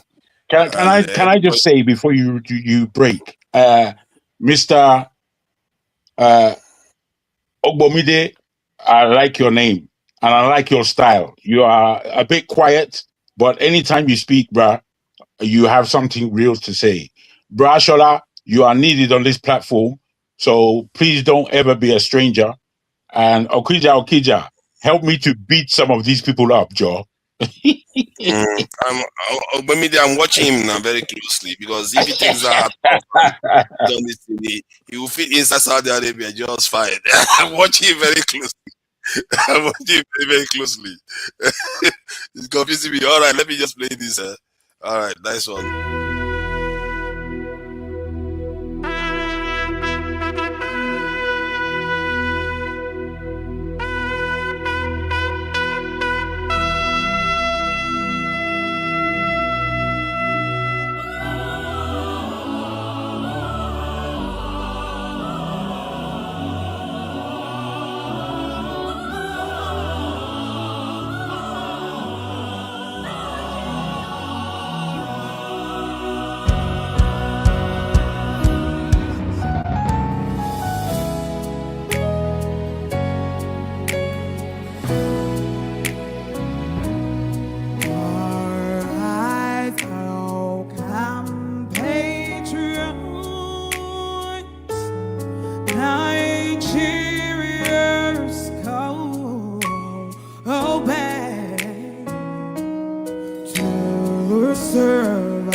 lonely at the top. Lonely, lonely, lonely. Money on my mind. Money, money, money. Don't care what they yarning about me in particular. I'm on the road chasing my dream because I know. Can chase it for me. Wanna love like a man, mama love. Barakata, Ikisha, my love. Everyone see let check on my love. No, they find anybody, no money I want. No, they hear what the people they talk. Once again, I shall get it till love. There's a life from no one, no get another one. I go take, I'm do waiting I love. Waiting I love. Waiting I love. Waiting I love. Waiting I love. Waiting I love. Wait on my love. No world will be vodka. Mr. Money Ginger. But I know they waste time. Mr. Money Ginger.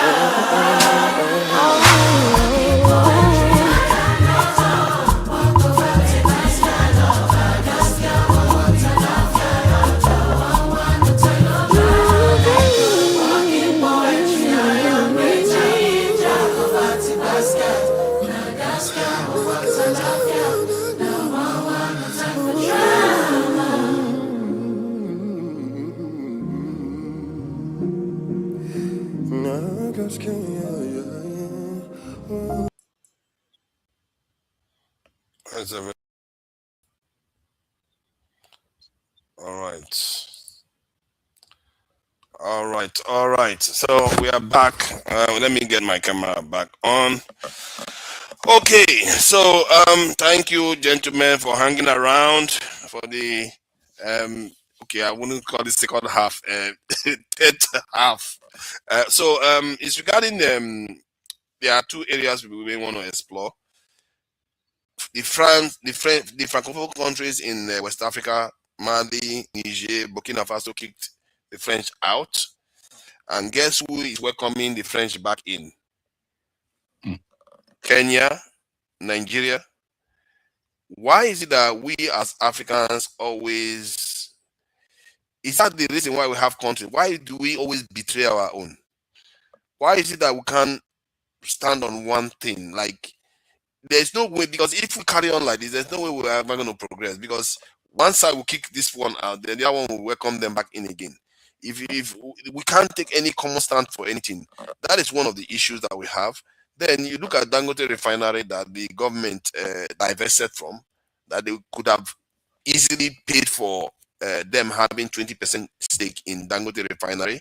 Clearly, they didn't think that it was worthy, and they reneged on it. Now they are begging Dangote to come and give them this in shares in the refinery. Dangote has gone ahead to reject it. The question now, the issue now is that because Dangote said he wants to give it to Nigerians to own it so that they will have a stake. In other words, he wants protection.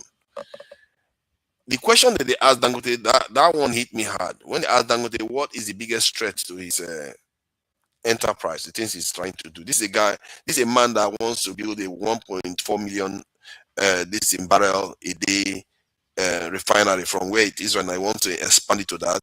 He wants to build a refinery in Kenya now, and he's expanding all over Africa. You know what the threat to his business is? Basically, Nigerians are the threat. It's a conflict in Nigeria and the government regulation. This is one of the richest men in the world and the richest man in Africa, and he can't even predict that his own people will not sabotage him. How sad is that? And this is somebody that has invested 20. He's put his money there, 20 billion in Nigeria. He invested so much in the country, and yet the country can't get its own act together. And that tells you how even rich men can't seem to escape the concern they have about the country. And I was surprised when he actually mentioned the government, because you would think he has control over the government too. As a rich man like that, he should have some influence over them. But it tells you that he doesn't. So I don't know what people make of that, because some of these two areas are really disturbing, because Dangote represents a potential great future for Nigeria and many African countries. And but the other one, where one African country makes progress here to go and push the French out, And then another one brings him back again. Come back. Where are you going? The French left, America left this in Niger Republic how many years ago? Barely 2 years ago. Nigeria has brought America back again, right to that same position again. There is something they want in that location. That's why Nigeria has brought them back there again. Now you just look at it's like you never win. And one other thing I noticed in the Sahel is that these people, for once, we saw African countries work together to defend themselves. That's the first time African countries have banded together to defend themselves against a common enemy. They are the ones that to first do that. I will have to give them credit for that. They are the first to form an alliance. They are the first to defend that alliance. What are the other leaders doing with their this so-called sovereignty and democracy that they have? So those are the two areas that I see and I think we should discuss. But if you think there's something else you want to discuss, that's fine by me. So Ogbomide, what do you make of it? You want to go with the this in the Francophone one or the Dangote bit? I'll speak on the Francophone one. I think it's very disappointing. Especially when I went and heard Macron speaking in Kenya, talking about he's a Pan-Africanist, and people just shucking and jiving with him. I don't see how people, especially with France's track record, would just willy-nilly open it up to them and allow any type of, I would say, correspondence, especially when it comes to security. But mostly it's just business though. But it's disappointing. Thank you. Personally, I saw him today, and I don't know. That guy has confidence. I have to give it to him. He was like, "I'm gonna make order." He didn't even hide it in front of everybody. Jack, what do you make of that? Like, I'm gonna make order. Well, I think this is a really good discussion, and I think it should be one that we table almost every week. We speak a lot about Nigeria. We speak about so many things.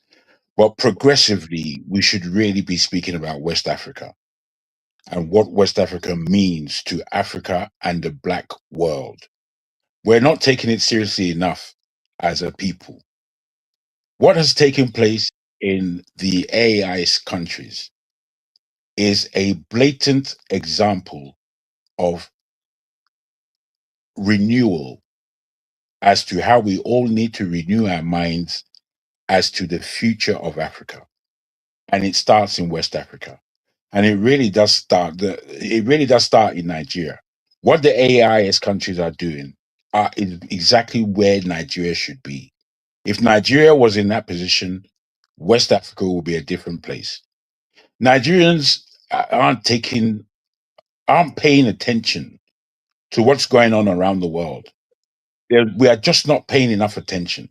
We are being myopic, sycophantic, and fundamentally stupid. Fundamentally.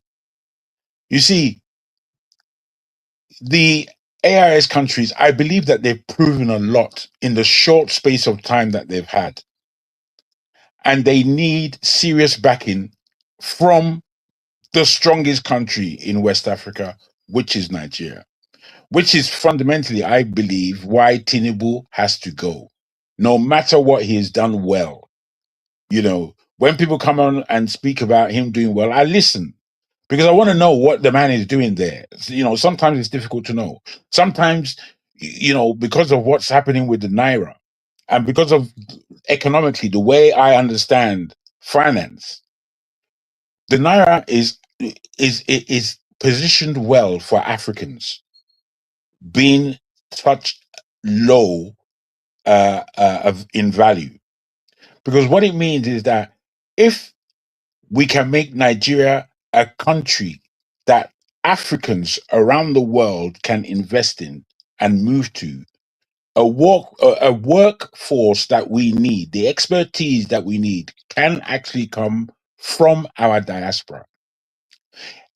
The workforce coming from our diaspora would change over 3 to 5 years, if not sooner, the economic value of the Naira and of the spend that we have as power in that country called Nigeria.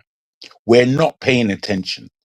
So The likes of Tinubu inviting the French, the likes of Kenya, stupid idiots, inviting the French again and the Americans. It's just the wrong move. Are we aware that Iran has been I don't know how to put it, has been kind of second-handedly by a second-hand effect done such a great job in what they are doing with the West, America particularly, that Sudan had some level of peace, some level of retort against those that are oppressing them there, just by their stand. We in Africa aren't paying attention at all. Most of us aren't aware of this. We're just watching. We're just looking. We're just commenting rubbish most of the time. Africa, Nigeria stands a great chance, and I believe it's our last chance to turn things right around. You know, we have a way of economically. There was a Financial Times article in the 80s. The writer was saying that he, with all his understanding, does not understand the Nigerian economy. He said the Nigerian economy would stretch and stretch until you think it's just going to burst. And instead of bursting, what it does is it will take a different shape and come back. And that's from the 80s. When I read that, it still remains the same. I'm telling us here on this panel, we're not paying attention. We're just using this channel largely just to air any view we like, but we are not paying attention to what's happening in our backyard. I'll stop there. Thank you. Yeah, you see, people are already having a go at with each other on the chat. Mr. Triumph, I don't know why this guy is so obsessed about France. It says France is a good thing for us. I don't know where he is coming from with that one. Okija, are you there? Okija, Yeah. the thing is, the French thing, is it us that is a problem? Because I heard recently that they brought in about 800 soldiers to Kenya. They are looking to open base there, but Kenyans are denying it. But they said they brought soldiers there to come and get training. And this is training Nigerians have been getting forever.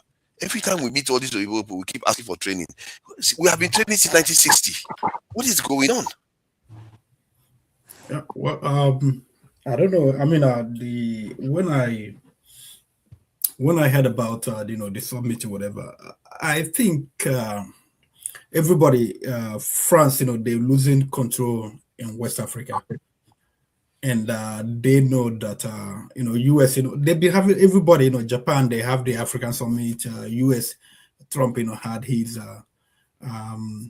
China, they've been having theirs. So they've seen that they are losing control in Africa. It just basically the way I look at it, it's just rebranding. They because they know that West is hostile to them. West Africa is hostile to them. They've gone to East Africa, rebranding, packaging, the same nonsense. I think I saw where he was apologizing, for some of the wrongs they did. But I mean, apology is not enough. You have to do something to. But what will France do? France doesn't have any money. France is not a a good economy without their influence in Africa, because they control the currency, the CFA, they control the telecom, they control so many sectors in African countries where they are in Africa. Without those things, France would be probably the 20th of the 15th to 20th largest economy. So that's basically the way I see it. I don't know much about the military training, but all over Africa, that they've been Africans, they go from one place. Nigeria, they've had established military training with Britain. They have one also with US. I don't know the one in US. I don't know if they're still using that. But because all these countries, they sell arms to them. They sell, for instance, US, sell planes to you, Nigeria. So if they sell planes to you, you have to go there and get training, or they have to come and train you. But basically, all these things, they want to, have you depend on them somehow. They want, like from everywhere, military or whatever, they want to hold you. They want to make sure, there is some form of control, because, anything, whether it's economic or military, it's going to lead to somehow some political control. That's basically, what they're doing. So they cannot disengage from Africa. Right now, they know that, China is hot for Africa. Japan is making inroad in Africa. Japan is introducing so many programs for Africa, bringing African students to Japan. So that's basically, the way I see it. It's not they're not taking accountability. Are we not the problem? Is it that France is the problem? Because personally, I feel like it's our relationship with them. Even if they are used to looking down at us, why don't we stop them from doing that and say, what? We don't agree with this relationship. We want a better one. Otherwise, you go. You see, for what okay, for instance, our man, Bala Blue, for instance, you know that they have so many things, on him. They have so many things on him. So you find out some of these leaders, because you see all these what do you call it? Agencies, intelligence agencies around the world. The French, their own. They somehow they talk or they spy on each other. They get, even if, for instance, if US, has some information, probably somehow France, they have the same information. So they have all these things. They have leverage against all these leaders. So they have to. I mean, what's his name? Is it Root or whatever? He was a businessman or whatever before he became president. So probably he has soiled his hands in so many businesses. So why is Tinubu going over there all the time? So because they have something, they give it to him. Why would he be selling things? Our tax records to them, our health record to the US. I mean, why? You be asking yourself, don't they know anything? Yeah, because they compromise. So they will tell them, oh, we need this, we need this. Just like, Israeli, they do to Trump. And that reminds me of something. Why is it that we are supposed to be operating in democracy, but our leaders, they will just sign away things? Like they literally, I fear that they can even sign away and just sign a military base into your country, and they will not even consult us. Why is it that we don't have any rules that says before you make certain decisions, you have to come to the people? No, we have those rules, but what is them? Mrs. Apabio, he has become a rubber stamp that anything goes. Could you imagine? They introduce someone was, I don't know if it's true, but someone was saying it on TV that the bill came to this to the Senate like around 10 p.m. or so, about 1 p.m. They approved the loan already. So I mean, but these guys, okay, could you imagine it? Someone like Tinubu, you have compliant National Assembly. He is not using it to do good. I mean, do education, health, just do some good. Let me ask. I hear what you are saying about that, because that is a problem. Because if they capture the House of Assembly and the Senate, we are done. How about the people being able to call for a referendum based on, let's say, signatures? If you have a certain amount of signatures, you can trigger a referendum, national referendum. Because what is going on right now, it doesn't seem healthy for a democracy where their leaders will just go and sign MOU and start giving their data to a foreign country without their permission. They change our national anthem without our permission because they capture the House of Assembly. And it's not a democracy anymore. It's not, it's not, especially under this, Tinubu. I don't know. Tinubu has become more dictatorial than Abacha, and that it's scary. It's scary what is happening in Nigeria, because we don't need national anthem change. No input from nothing, no input from people. Just change loans. You just take loans. Nothing, no input. You just take loans. And people couldn't even say anything. Like barely anybody even opposed. Yeah, and yeah. Ghana rejected the help. I spoke with someone in Abuja. I spoke with someone in Abuja. He said we are cowards. We can't do anything. And this person, is he has he's connected. He said we can't do anything. I said, what do you mean you guys can't do anything? Nothing. He said we are cowards. Wow. It's quite a, I don't know how to describe it. My own frustration is that we can't stop them. And it's a little bit disturbing because our leader can just go ahead and sign whatever they like, military bases, agreements. They will be a little bit unpopular. They will barely consult the people, and you just get it done. That's not democracy to me. I think that's where I draw the line for democracy, because all this voting thing, what is the point of voting when you can't even get your way? You just have your say, and we they have get to their make way. sure, find out, like people who have voted in power, if they're compromised. Because as long as you have people who are compromised, they will just like we are talking like now. Everybody, you're against it, you're against this, that. But if you get into power, if you're compromised, they will make you bend to their will. There's nothing you can do about it. Except if you say I don't want to do it, I will resign, or just whatever you guys want to do, do. But so, some of the for somebody like Tinubu, I don't know what he's afraid of. We've aired there, leaning all over. Your age, we know about it. So what else are you afraid of? Is it like? I get a feeling that these people, they put the fear of God in them, or they are just too. We underestimate how naive many Nigerians are, how much in love Nigerians are with money and success. Oh, my family, they will be happy. I made it. That instinct of ours, I think we underestimate how powerful it is. Maybe they don't even need to blackmail them; they will just do it, and that's even more concerning.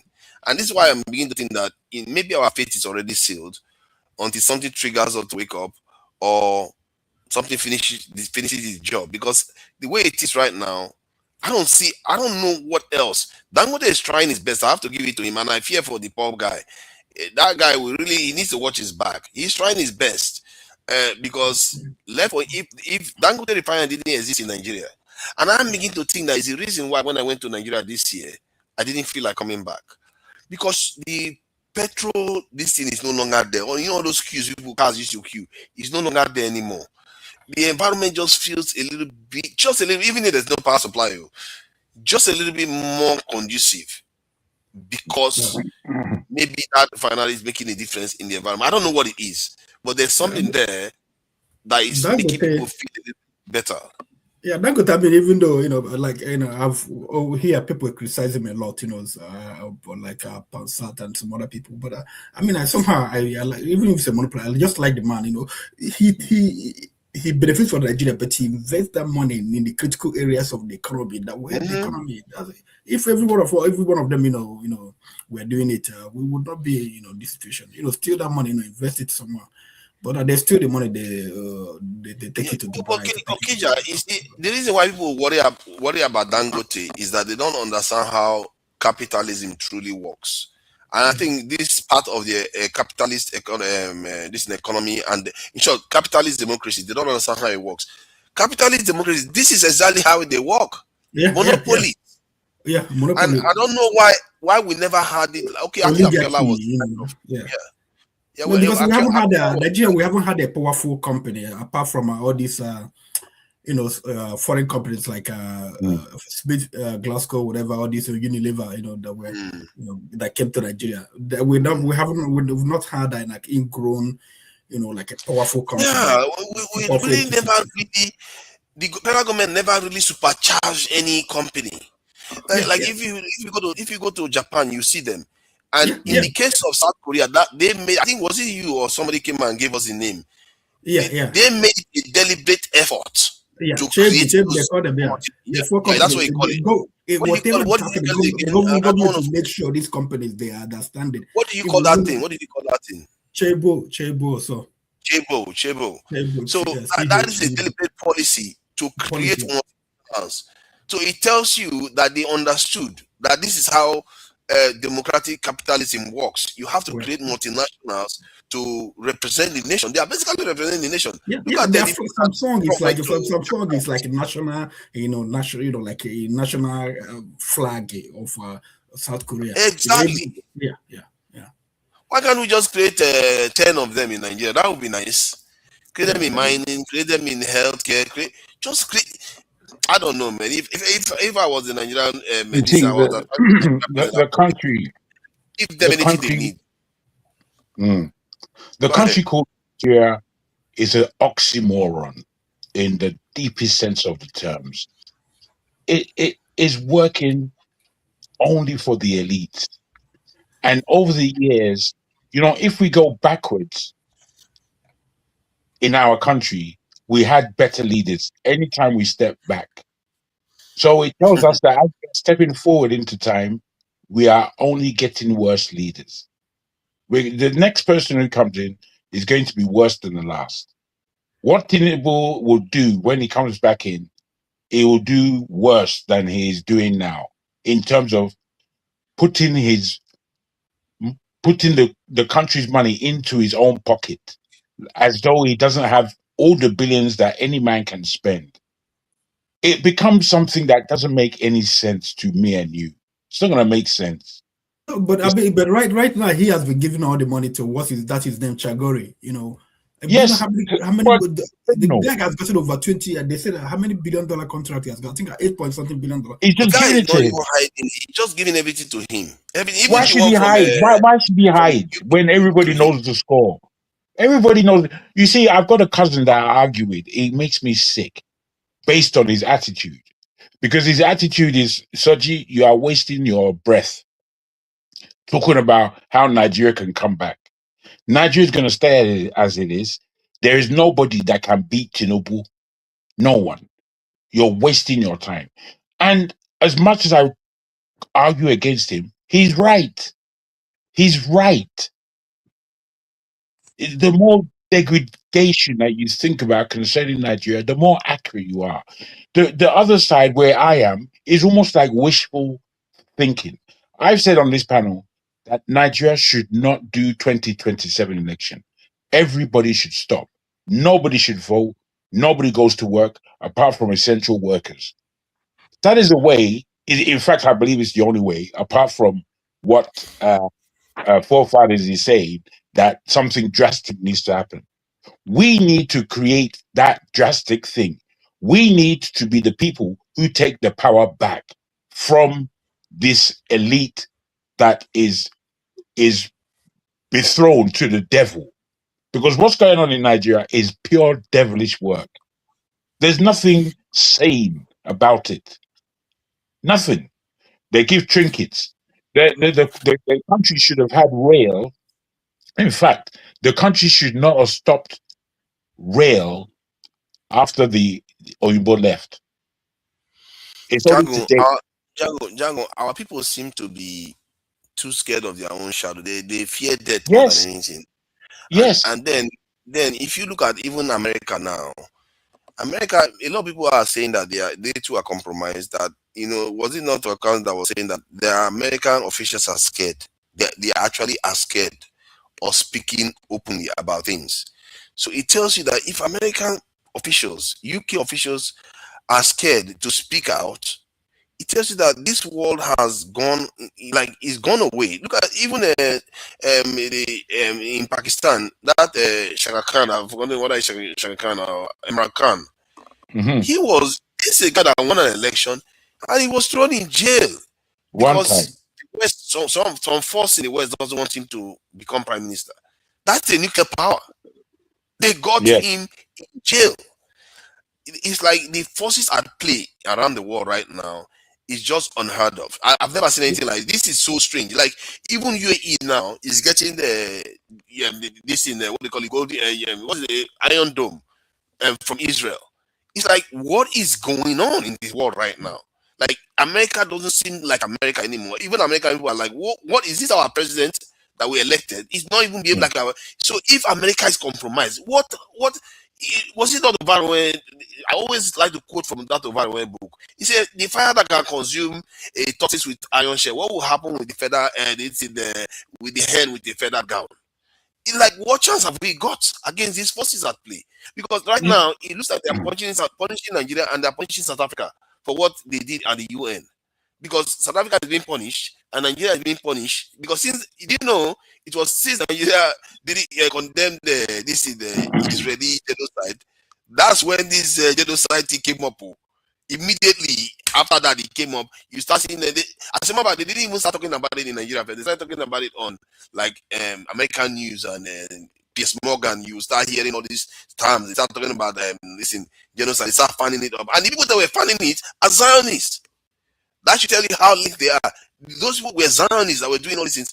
And when I watched it happen, I was like, oh my God. All these things are like they play the wall as if it's a stage.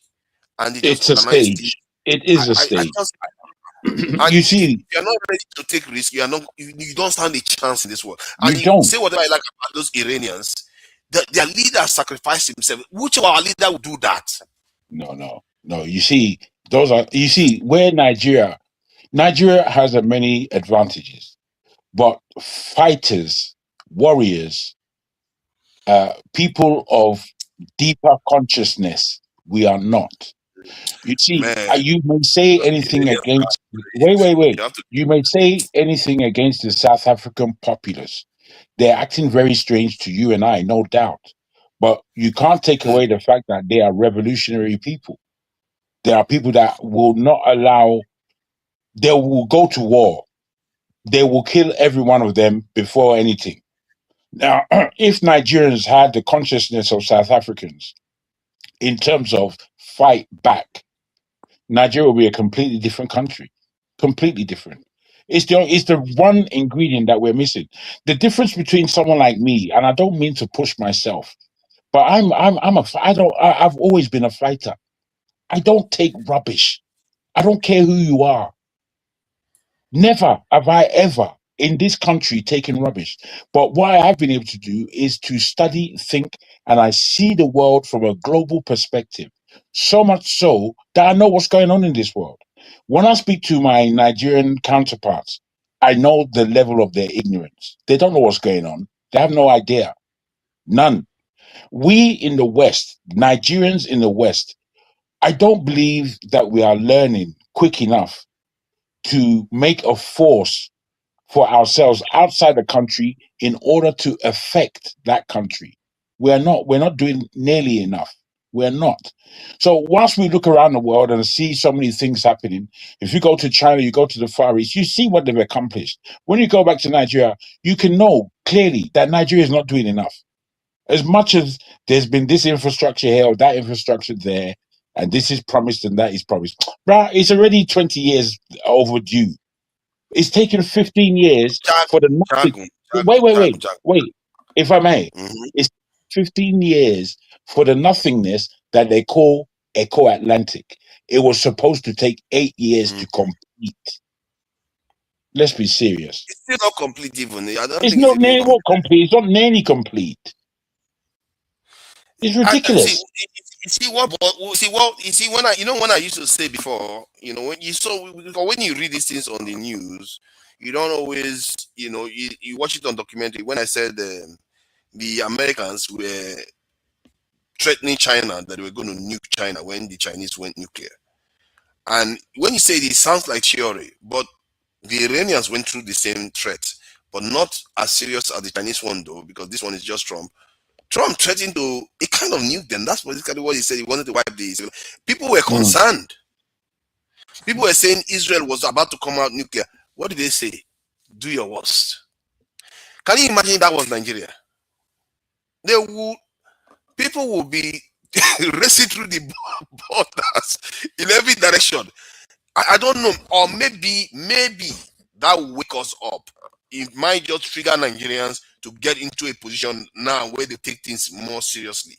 Because I just feel like we need a shake, a serious shake, something to seriously shake us so that we wake up from our slumber. Because right now, we are sleeping. We are seriously sleeping. And it concerns me because I begin to wonder, what is the point of having all this conversation? It's not going to make any difference. Sometimes I feel like that, actually. Because we are asleep. Because no matter how much conversation you have now, maybe what you want to do is plan and get ready for the time when the events that triggers Nigerians to get to act happens. That's when people are, because I don't see them doing anything. When you say South Africans are they have warrior spirit, yeah, they just have. If this is what the Iranians have, South Africans have this. They have this because remember they fought the Europeans. But most of the time, it was mostly protest, not real war, where they are fighting with weapons. No, not like that. But these Iranians, they took on how many countries? About 4 countries. You know, UAE attacked them and Saudi Arabia attacked them in secret. Plus America, the superpower of the world, attacked them. And Israel, let's attack them. They are still standing. They have more energy. They have more power supply than us. I was in zone 3 now in Abuja. There is no power. You go to zone 2. Where is there? What is it with Nigeria? I'm telling you, man, we are totally asleep. You cannot even generate electricity. You know, AY will come here and will say, AY doesn't even use gigawatts. He was like, if you're using megawatts, you know your country is in trouble. If you're using megawatts, because America, they are talking about terawatts. So he's using megawatts to say, oh, we get 10,000. Right now, we can generate about 5,000 megawatts. Why Iranians can generate 70,000? No, I mean 7,000. No, not 7,000. It's actually 7,000. It's 70. Oh God. But Iranians have oil. Iranians have oil now, and they have refineries. Now. No, but they have refineries and they've had them. So generating electricity, they can do it. They have infrastructure. They're an very old country, and they're a very old culture, and they've carried their culture with them. You see what I've found in traveling, especially in Asia. I've done a lot of travel in Asia. Is Japan, China, these countries, they've kept their culture and they're still kept up to date with modernity. It's something that Nigeria seems to have trouble doing either. Both. We're not doing either. We're losing our culture and we've never gained industrialization. That's not a nation. Let's be serious. Yeah, we're not serious, Nigeria. We're not serious. We're not. Like the entire sub-Saharan Africa is not serious. Even sometimes when I watch it, I feel like I'm having a nightmare. When I watch Africa, sometimes it's like a nightmare. Like, what is wrong with the people? Why do they? But this is how China must have felt in that century of humiliation. To watch the people like, what is going on with you people? Why can't you wake up to this? Until Japan almost completely destroyed them. That's when the people woke up. You see my point? People they will just get to a state whereby they don't move until something triggers them, then they change. The moment Japan almost completely destroyed China, that's when they woke up. And I don't hope that is the case for Nigeria. But maybe that's the only faith that can wake us up.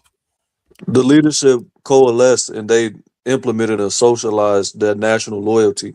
If that national loyalty isn't socialized within the population, it's not going to occur naturally. So then that's the thing.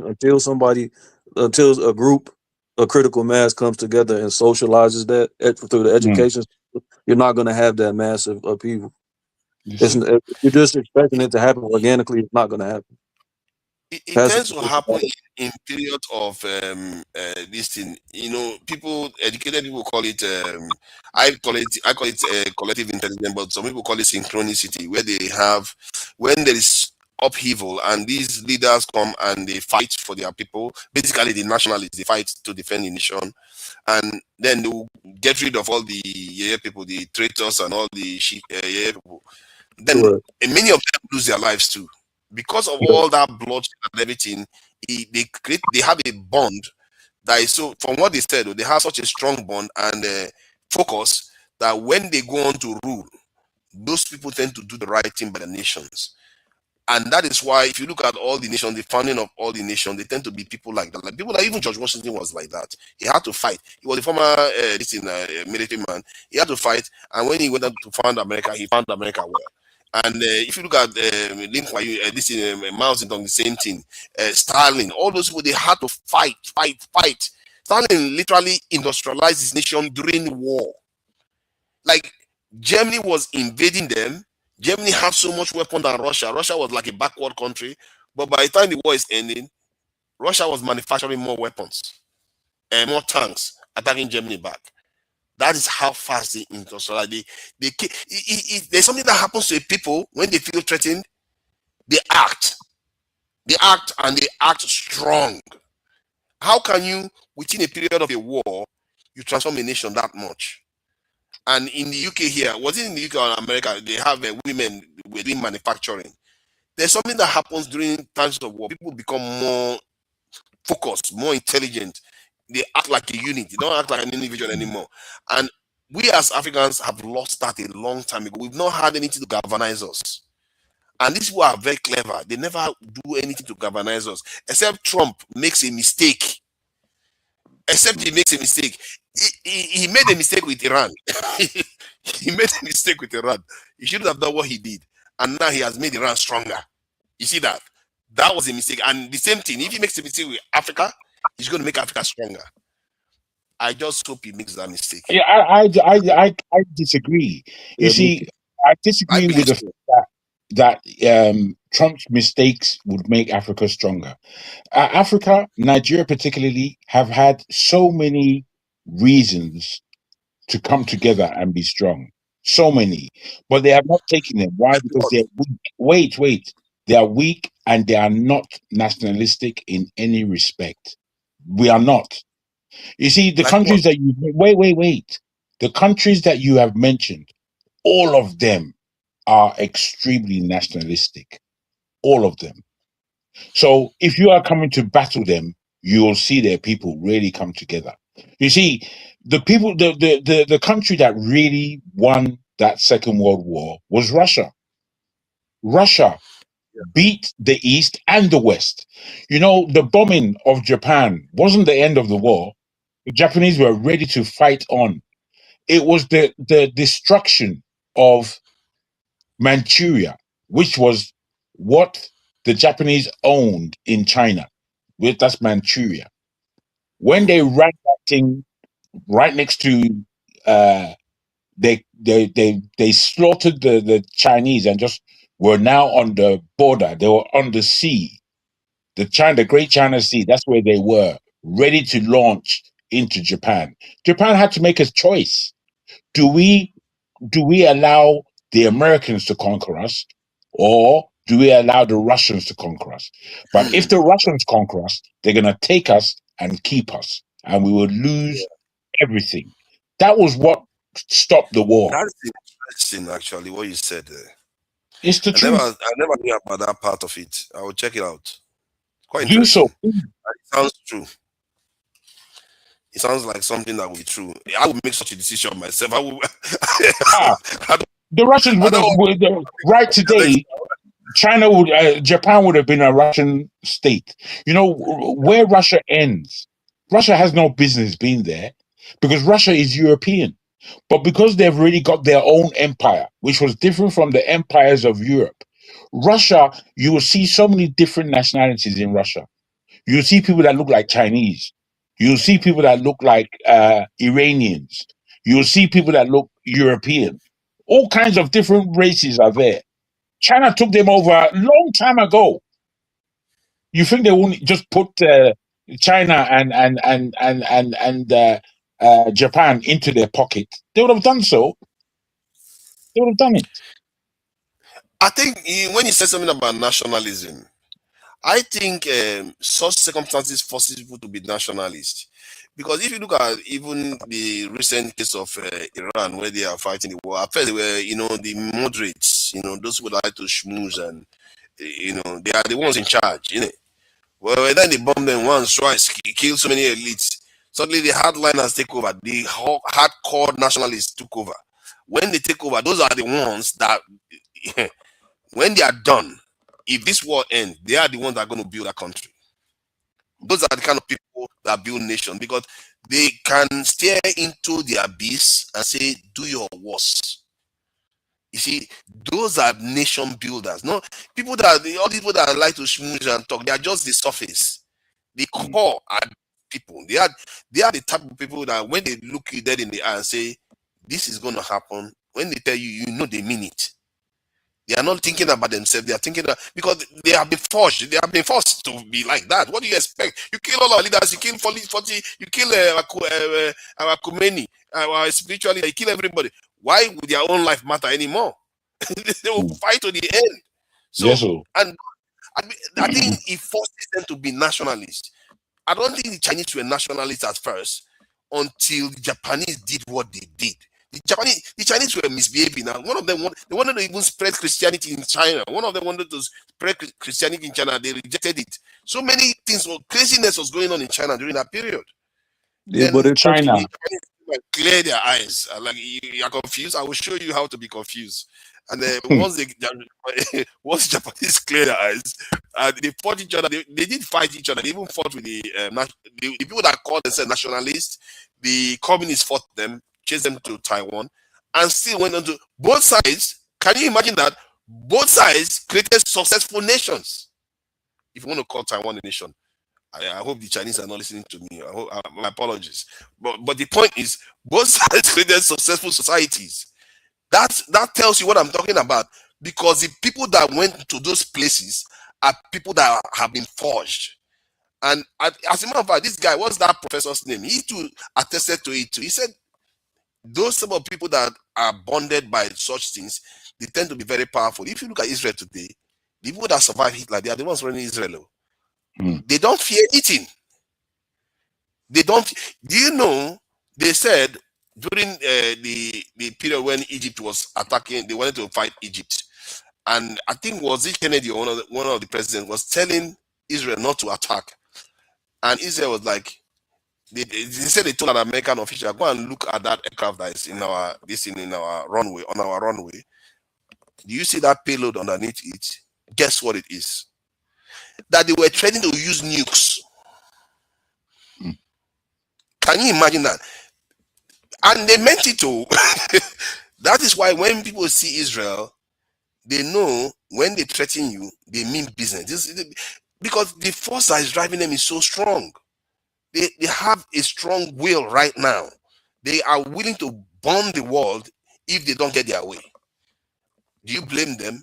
After they've abused them for centuries, maybe even for millennia, then Hitler did what he did, then you go and give them a nation. What did he expect? It's like abuse people. That's exactly what they're going to do. So the theory seems to be proven over and over again.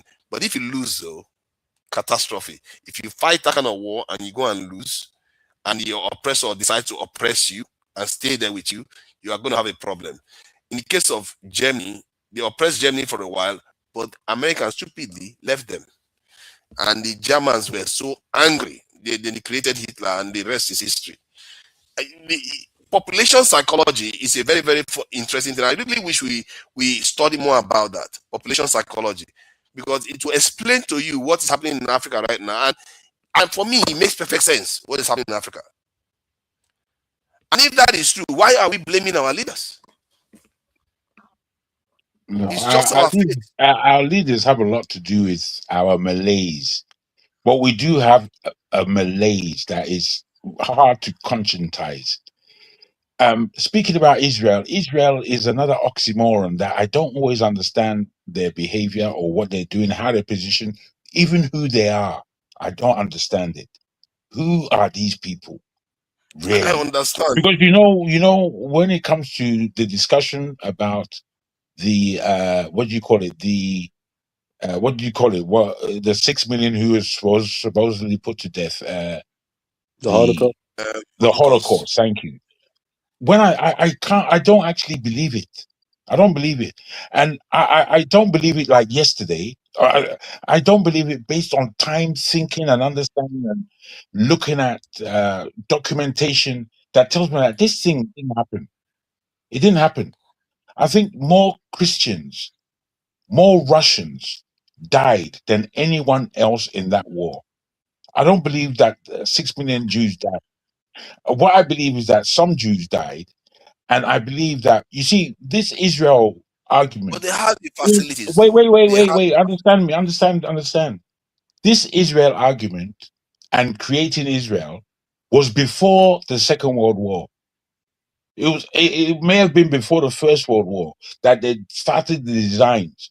So what I know about these Europeans is when they begin one design war, they will now begin to propagate and profess and study exactly how these things are going to take place. And that's what happened. That, again, what you're talking about, the psychology of populations, they would write into history what will change people's minds as to backing us in our quest. That's what took place. The world backed Israel to take over somebody else's land and go there. I mean, bro, these things don't happen. It's never happened in life. It's never happened in history. That's what's taking place. They did that because there was a lot of wealthy Jewish people in America and in Europe. Rothschild himself. No, they said they were competing here in Russia too. They were competing. I've forgotten which part of, was it against Germany or something? Then they said because the British wanted the support of America in that situation. I think it was before the First World War or something, or just after. They wanted the support of America, so they promised the Jews that they're going to give them a home. So then they lend their support to the British agenda during that period. So Correct. it's a quid pro quo. It wasn't like, it's just people were trying to be nice. It's not only a quid pro quo. What it is that Germany, the Jews have been kicked out of about 132 areas in their lifetime. They were kicked out of England in 1215. Imagine that date. It was only recently that the whole idea of communism is a Jewish idea, and it was a Jewish idea to kill off the kingdom of Russia at the time. They killed it off. They brought what's it called? The Bolshoi argument. Yes, the Bolsheviks. Yes. No, but to be fair though, I don't know how to describe it. It's like it is true to an extent what you are saying, but it's part of the evolution of society at the time. Because, like, if you look at them, they were one of the most educated groups. I think today they are one of the most educated groups in the world. So they are bound to be at the cutting edge of thoughts, isn't it? So from that point of view, it's hard to say, oh, the Jews were the ones that planned it, but they were part of it. That's how I would look at it. And no. Understand these people. As I said, you have to. I'm admitting to you that I don't understand who the bloody hell they really are on this planet, and I'm trying to really work it out for real. And I say that because the way that they have organized themselves since date in this Europe is phenomenal. You can't really understand the way they have moved as Khazars into the bankers of the world. The bankers of the world. Their religion was between. Wait. Understand what Khazaria is. It was they took Judaism on top themselves. They weren't Jews originally. They know they're not, but they didn't want to become Muslim, and they didn't want to become Christian.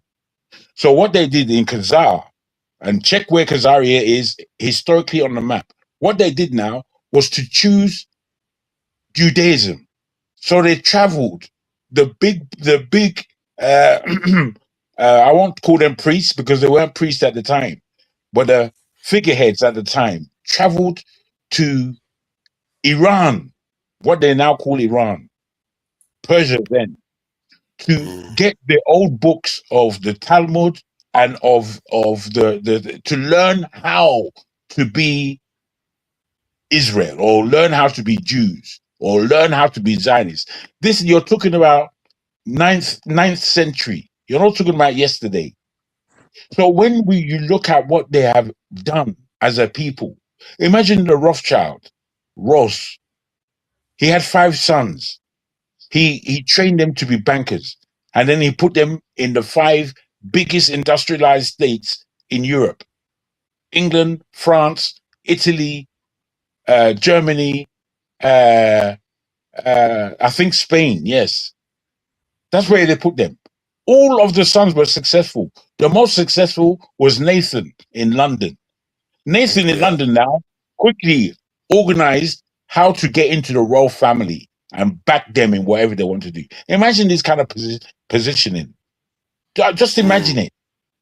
I mean, bro, it's genius. I think I wouldn't see. I feel like nature does this thing. If it's not them, some other people will do it, because there's always there's always critical points when you are present in any area of life. You capitalize on the advantages that you get, isn't it? So for me, it's not unusual. They have been highly educated from when the Romans kicked them out of their land, which is very brutal stuff. From what I gathered, that the Romans even banned them from returning back there for hundreds of years. So very, very brutal. And they spread them all over the world. So they have a lot of trauma to carry around. Bros, So you see, this is where I have unusual. this is where I have an issue with who they are. Because the Romans that kicked them out, they knew where they kicked them out from. Those Jews, so-called, as they were kicked out, the majority of them went to Africa. They didn't go to Europe. The majority of those people that were kicked out of their homeland at that time went into Africa. So it confuses me as to who these people are. They are not of Shem, if you understand the Bible. They are not of Ham. Wait. History says that they captured them. They can only be of Japhet. And Japhet is not a Jew. Japhet is not of the Jews. So Japhet went to Europe. That's where Japhet went. So we have to try and understand, who are these people? Because they are not from Judah. They are not of the Judah line or lineage. They're not. Who are they? Yeah, but the thing, see, hold on though. Let's be fair. Let's just be fair. Their religion is how do you call it? It's based on bloodline and also based on the religion. You can convert and become Jewish. So quite a lot of them are converts along the way, or the millennia. Yeah, if you want to say most of them, in the millennia that has passed. So that's how they survive up to now. I don't think if they were trying to remain pure in terms of blood, they will not be standing today. I don't think. That are genetically quote unquote Jewish are the people that's in Palestine right now, in Lebanon. They just converted to Islam during the Ottoman period. The people that are calling themselves Jews now, some of their ancestors were, but majority of them have only like at most 60%, or no, at most like 40%. Then at least not even 20%. that, bro. Some of them have nothing. This is why you have to go historically, because of course, Japhet, pure converts. you see, you have to collect it. We only have what is written. And what is written is that Noah had 3 sons, and the 3 sons' lineage is what we are talking about globally. Yes? So those 3 sons are Ham, Japhet, and Shem. Japhet is the oldest. Ham is the youngest. Yes? So Japhet, and what Japhet was given was the north. And I believe that's who today's Jews are. In fact, that's who the whole of Europe is, not just the Jews. Which is to say, they are not. Why do we obsess over their way of life? I don't like. See, the way I look at them is that they're just human beings, and if you look at them as human beings, you will see that they actually behave like human beings. Well, the thing is, you can say that, forefather, but then to take away the spiritual aspect of what you're saying, it takes away everybody's humanity. Everybody in this world comes from somewhere. The fact that we don't know where these people come from is to be questioned. No, because what they're claiming. Eastern European. The thing is, some of them have from the best they got. The quote unquote Ashkenazi and Sephardic Jews now have at best 60%, but that's the minority. Majority of them fluctuate from 40 to 20% having Middle Eastern DNA. Most of them come from Eastern Europe. But what they did, like the Khazarians that you named, they're more Turkish and Anatolian. But they did is what Europeans do. What the Europeans did with Christianity, they formulated Christianity and made it a political ideology to where they could just actualize their power, but it made it insidious because it's through the guise of religion.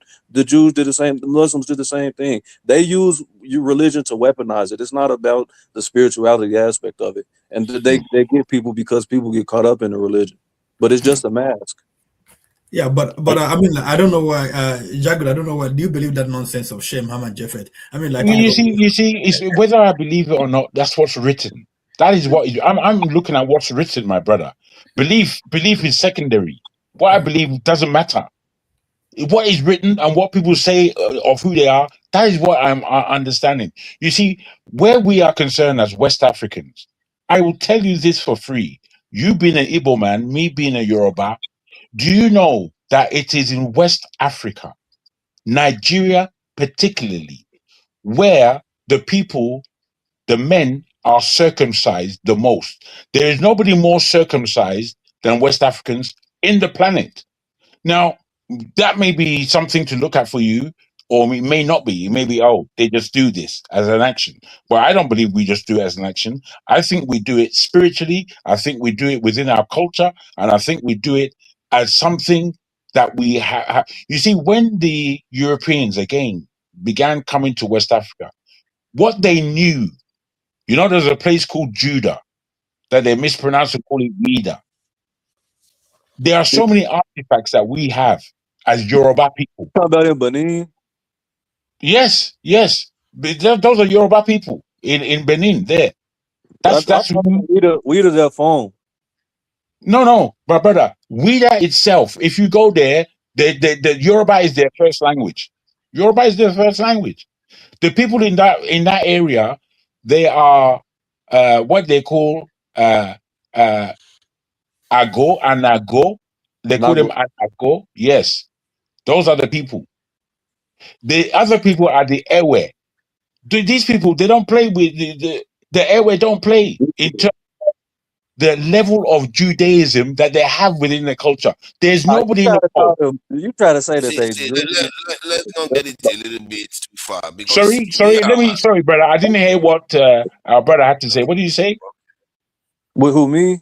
Yes, please. Yeah, I don't, brother. That's them saying they Jews is not true. I've seen it's not that they say. Interviews from multiple generations of people that come from the Wida region and even the Lake Cotonou region of Benin. They don't know nothing about no Judaism. They do voodoo. Yeah, I understand that, but you have to ask, what is voodoo, and what is the voodoo that they practice? The voodoo that they practice. Wait. Let me tell you this. This text, what they do is that they would be called what do they call them? Da. No, I'm not talking about. I'm talking about what Jews would call them. What they call them? Goyim. They would call them their practices Goyim practices.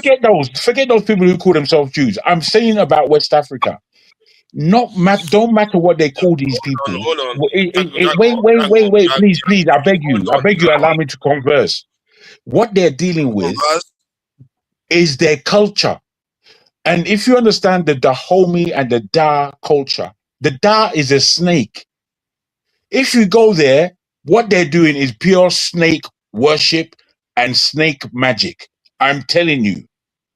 And when you understand this, and then you say, who are Dan? When you say who are Dan, the original Dan, look in the Bible. The original Dan are wise. They're the priests. They look at snake culture. I'm telling you.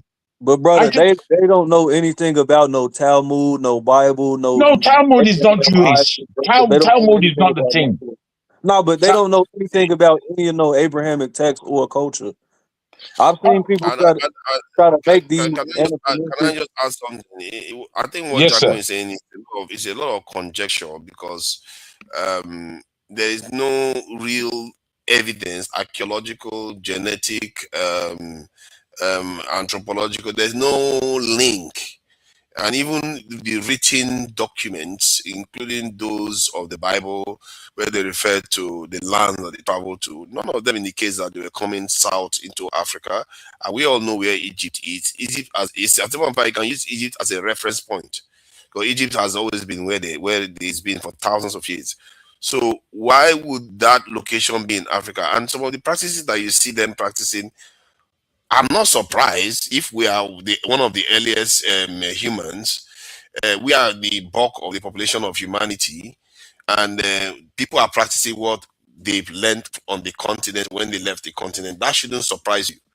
So what should bother us is, how did we manage to somehow be on the continent and start following the beliefs of the desert dwellers that come from No. outside the continent. I You see, don't get that. what you see, there's a lot of history that we don't have, that we don't know. And what we do have in our understanding as a collective on this channel is that North Africa, the Arabic conquest happened in a certain time in history. That conquest took those Africans in North Africa to come further south. So the further south you go, the older the people who dwelled there are. I lived in Spain for 10 years. 10 years. I traveled the whole of Spain. In traveling to La Alhambra, which is in Granada, Spain, the last foothold of the Moors. Bruh, when you go around there and you look at what was there in 7-Eleven, 7-Eleven, you know, Europe was a destroyed place, a forgotten place. That time they called it the Dark Ages. That's the name they gave from that period, when Europe had forgotten all of its culture. They forgot how to read. Imagine. It was the Moors that replenished them, recolonized them, if you like, re-educated them in all ways. Who were these people? I can tell you that there were Yoruba people in La Alhambra, in Granada at the time. It's not a boast. It's not a boast. Believe me, I'm not boasting. This is intellectual findings. And if you look, any one of you look and really study, you'll find it. You forget the Yorubas. You know, there's a place in Ondo State where returnees from Portugal and Spain are. And they knew where to go in Africa. They dropped them off in Sao Tome and in Ondo State. I'm telling you the fact. They call these people the Lakwaim. And I know them because I am from Ondo State. I'm from there. I'm not telling you that I'm like the Black Americans who took to themselves as a Black Israelites. No, I'm not talking from that point of view at all. I'm talking from the point of view of there was a Spanish inquest, as we know, and the inquest was to turn everybody into Catholic. Those who wanted to remain Muslim or Jew were killed or they were cast out. Some of them went to the Caribbean. No, Jago, what is the point of this? Are you trying to say that we are Jews? Bros, I'm trying to let you know that the history that we have, most of it is trash. It's trash. I mean, we don't see. You have to base everything you do on multiple lines of evidence. You can't just fair enough have so much evidence. I agree. You know what? If all of us were in the same place, I'll show you all the books where I got this from. I'll show you them. You argue with the book. Yeah. Even if the book is there, the book is not something you can test independent. Like now, you can go now check your blood and check somebody Palestinian blood. You find out that there's no link at all between both sides. Maybe that's the case. Not going to be the same. And then you can also do it in such a way that you don't even put your name on just only your DNA, and then they put your own DNA and send it blind. The answer will still come out. They will still know who you are.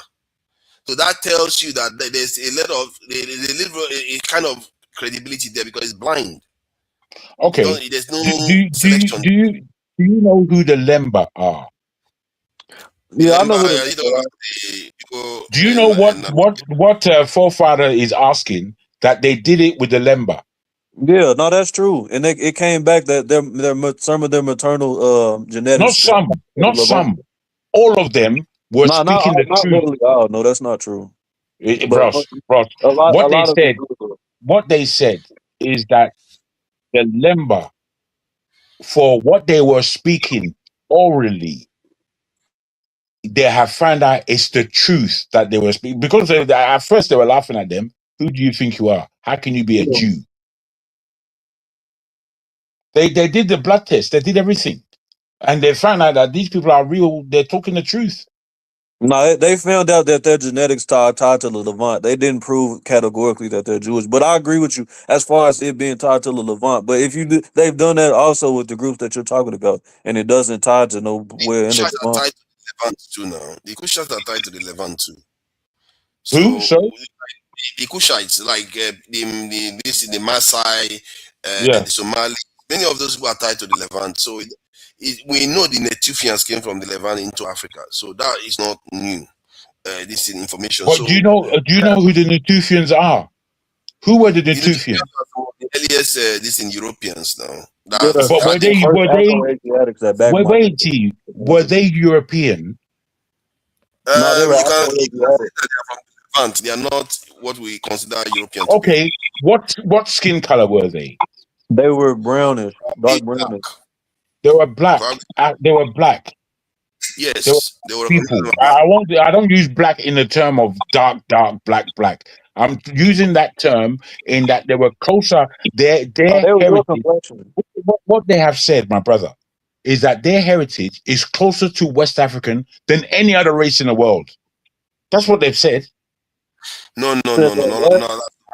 I actually looked into that jungle, that the haplogroup of the Natufians had North African DNA. There are some genes in North Africa they claim that are quite unique to North Africa. They had some of it, quite significant. No, when you say North Africa, are you talking about the Arabs who are there now? What are you talking about? No.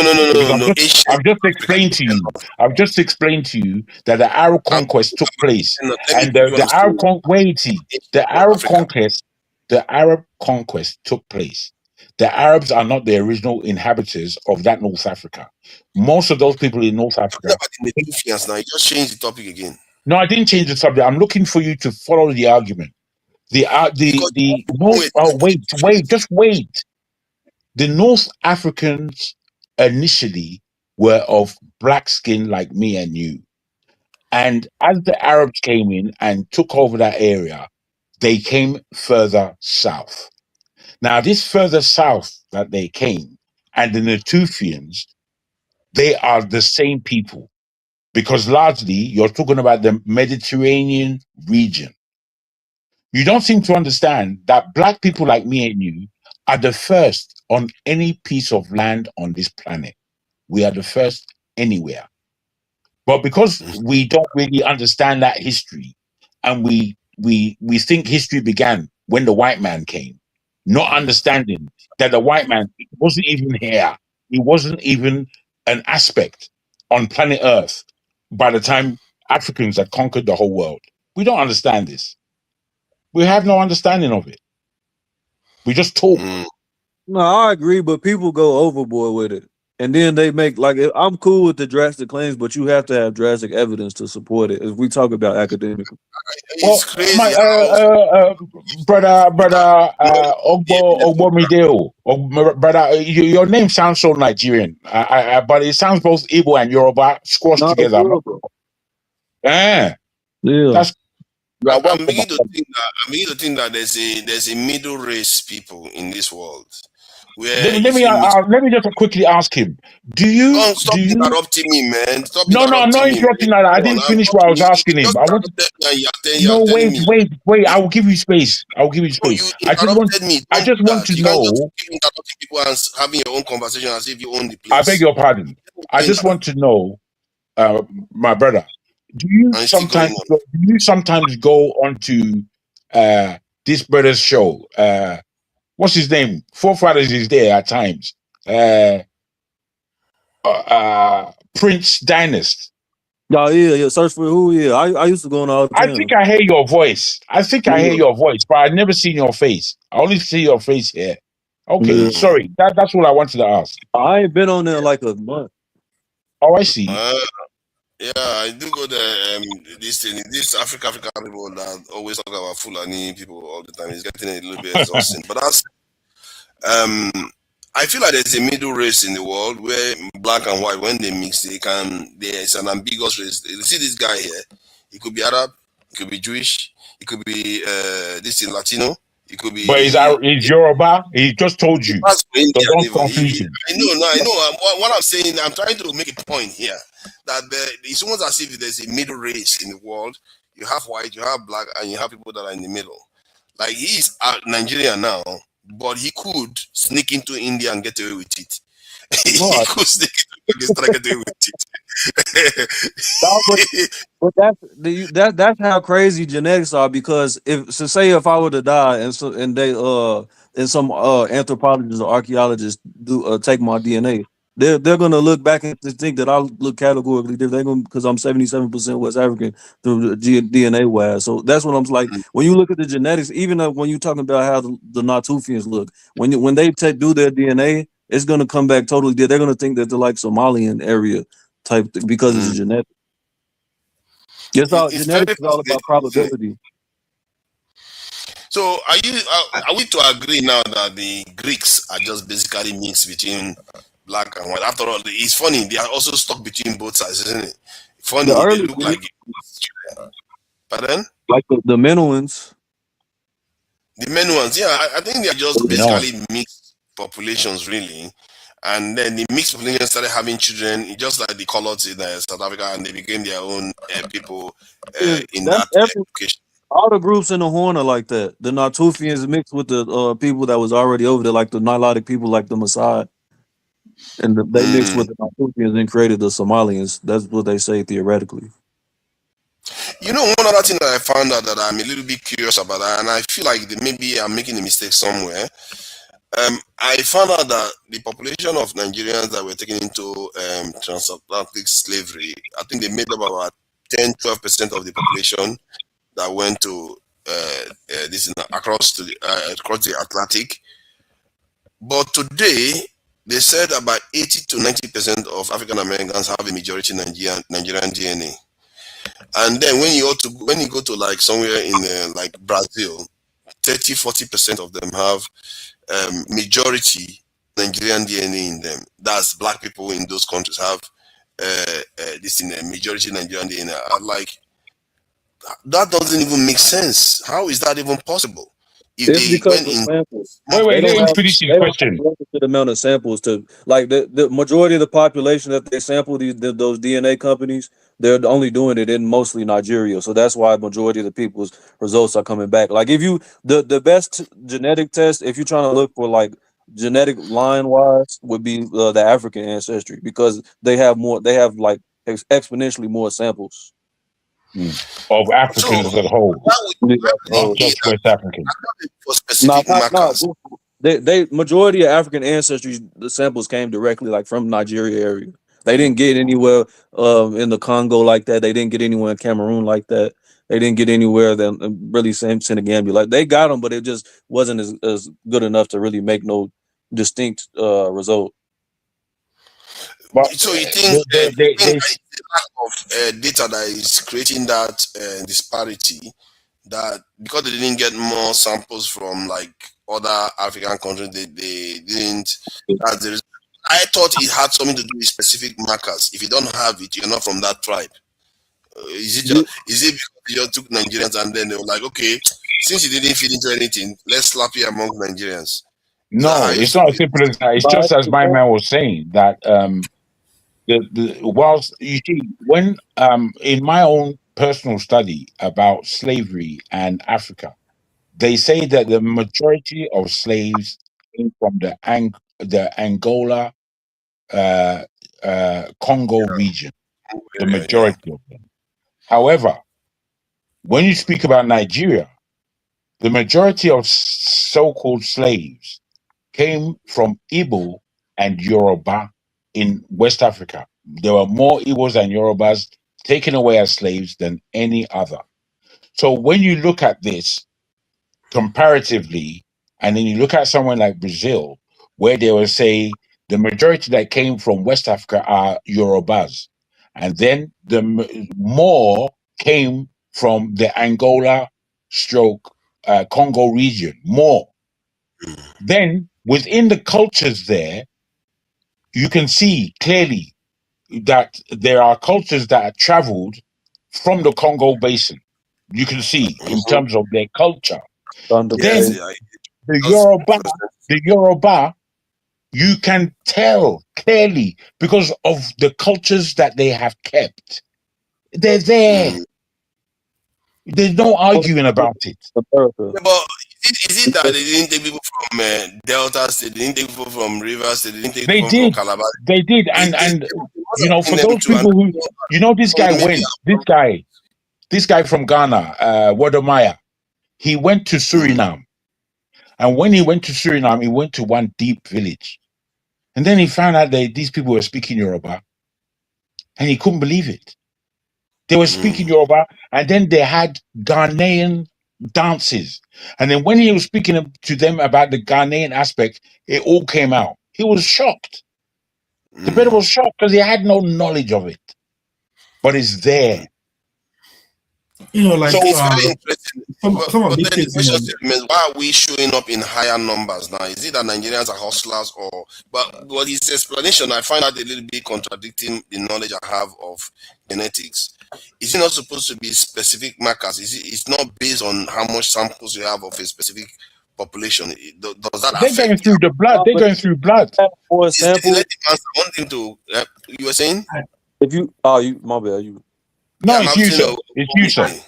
I don't think these are samples. I think I have problems, with all these things they put out there, because the one thing, like someone said that did her DNA. She's African American. She said she's half Fulani.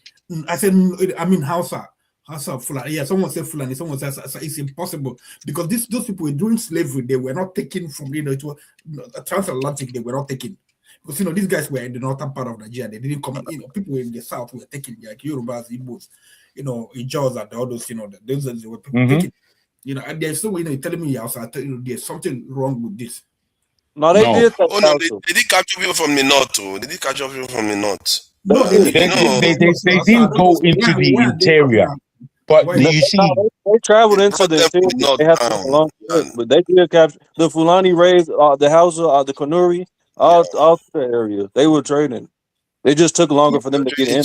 No. But they were doing the which one they called the Arabic one. The Trans-Arabic. It was both. Trans-Saharan. Yeah, it was. Bros. Do you know that there is? I've forgotten his name. You have to forgive me. But there was a Fulani slave trader taken as a slave, and he was educated in Arabic. Yeah.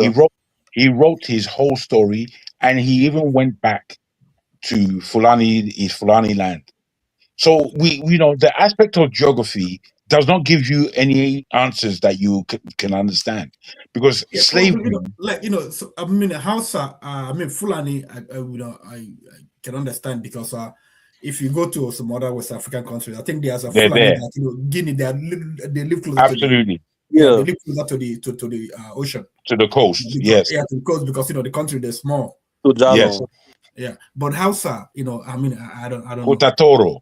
Yeah, they took Hausa got taken. It was just in less numbers, but they did make the trip. That's all. It's just less numbers.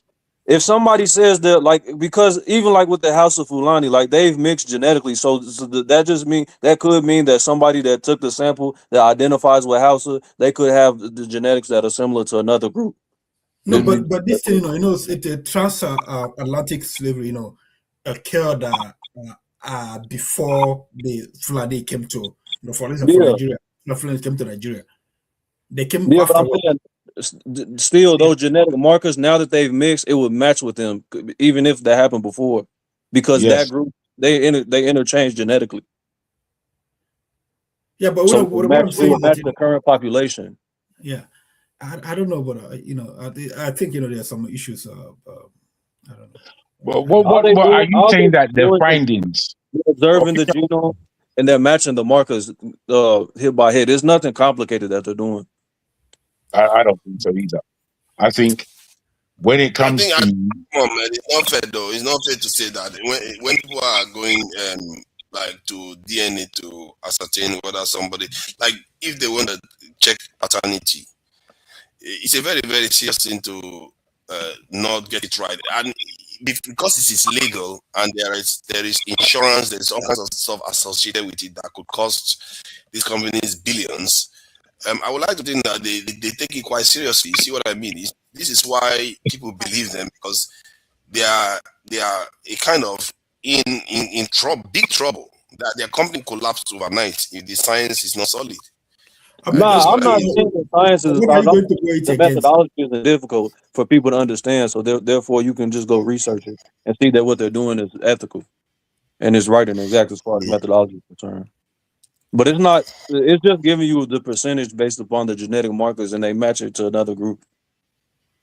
It's very. I don't know how that could happen. I really don't know how that could happen, because if I think about it, like, except other groups have similar genetic traits, so that when they find this trait, that let's say it's supposed to be for Yoruba, but actually it also belongs to some group in Congo that that has maybe the Kwa in Congo, then they will like, okay, but since we don't have Kwa DNA, it's actually Yoruba because it looks like Yoruba DNA. I would like to think that they have confidence level and analysis level that gives them very, very high confidence that this person, when they say this person is from here, they'll be able to ascertain that this person is from that area. But there's some truth to what you're saying. I think if I think about it rationally, because if it is based on similarity, not exact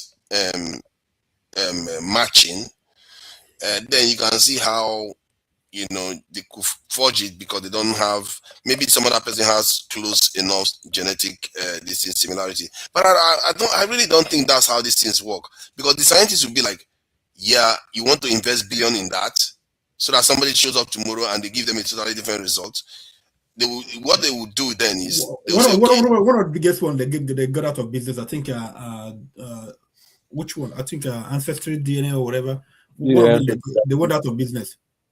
No, that 23andMe I think went out of business. Yeah, 23andMe. Yeah, they went out of. But actually, like the Yorubas and the Igbos, we belong to the same family. Probably, I would say our DNA language should be always same. Eh? I say language family. Yeah, the same language family. We all came from East Africa. We join. Yeah, actually, you look Yoruba. Actually, I'm meaning to watch you too closely. You're a very strange brother. You that will be telling us how we look and who looks like who. You that can't announce who you are. Bro, you have no mouth here. Make you sit down there. Okija looks Yoruba. He could pass. He could pass as Yoruba. All he has to do is based on what, according to you, it's complexion. You don't start again. It's darker than the two Yoruba guys here. This is a total opposite of what you should expect. So no. I remember having this discussion with you before, forefather, and you used to say that the Midwesterners are more like the Igbos than the Yorubas, and I disagree with you, because the relationship between the Benin and the Yoruba is much closer than the relationship between the Benin and the Igbo. It's much closer. No. Yeah, it is, whether you want to argue or not. I'm not saying the whole of the Midwest, because the Igbos have done their own level of traveling around. Where they are today is not necessarily where they were back in the day, because they had a bigger space. And if the last people to enter into Nigeria are the Fulanis. But the fact is that every Nigerian came into that land. There wasn't there like from time immemorial. Somewhere there first. See, but the point you were making was that I think you can argue that the Edos are more like Yorubas, because the moment they would say it themselves. They will tell you themselves. The next time you speak to Brother James, I'm asking you. Sorry, my brother. The next time you speak to James, Mr. James, ask him. Yes, I'm trying to give you the reason why I don't disagree with you is because the moment you get past Edo, you are looking at Yoruba. But the problem with the other side is that the moment you get past Edo, you get to other parts of Delta State, they don't associate themselves. They don't want to associate themselves with Igbo at all. So it makes it. Otherwise, you can argue that they are just as close to the Edo if let's say like Agba and all those places say they are Igbo, then the Edo people are just as close to Igbo people as the Yoruba people. Is what I mean. So you could, it depends on how you look at it, isn't it? But Well, phenotypically, it's just like Okija said now. We are actually of the same family group. So language these family, arguments, not DNA yes, family. we are. Okay, DNA family too, to an extent, actually. Similar too. Yeah, then DNA is quite similar too, actually. But the phenotypically, there is a significant difference between Yorubas and the Edo people. I believe phenotypically looking at them, the Edo and the Igbos look more closely alike. Well, as a matter of Yoruba people, some of them even look like a little bit like Ghanaians, or some of them can be a little bit darker, and so you know that to be true. So that's what I mean. If you look at the Edo people, they tend to be brownish, reddish. Would you agree with me that when we speak about the Bantu expansion, if you look at the San and you look at the South Africans, Zulu, Xhosa, whichever one of them, they look like Igbos to me. They're very much similar to Igbos.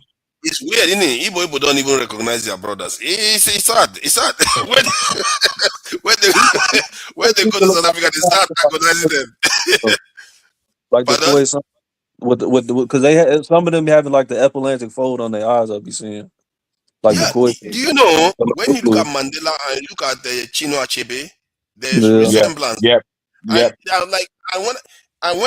you look at those things, I said the eastern part of Nigeria. If you look at the eastern part of Nigeria up to Taraba, which they claim to be the expansion point, the Mambila Plateau, those areas, they are similar to South Africans.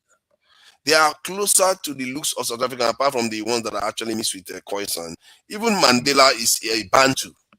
So the what gave the Bantu the edge is the working of iron.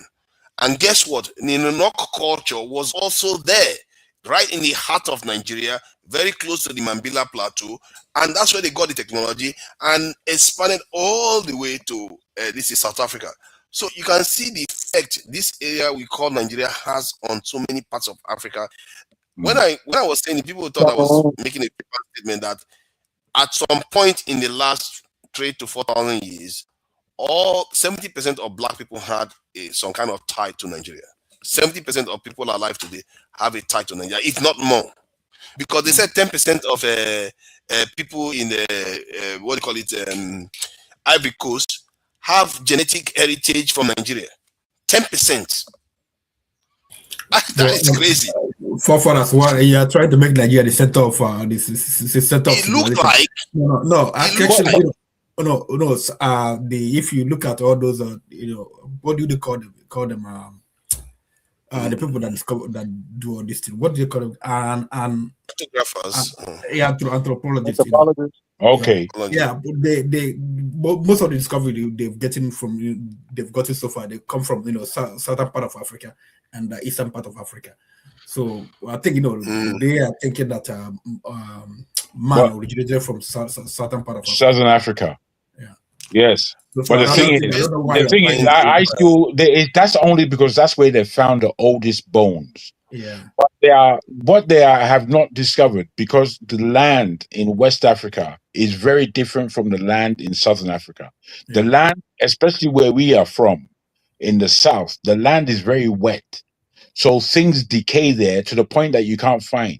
But they found a 20,000-year-old remains of a woman in Nigeria, 20,000 years.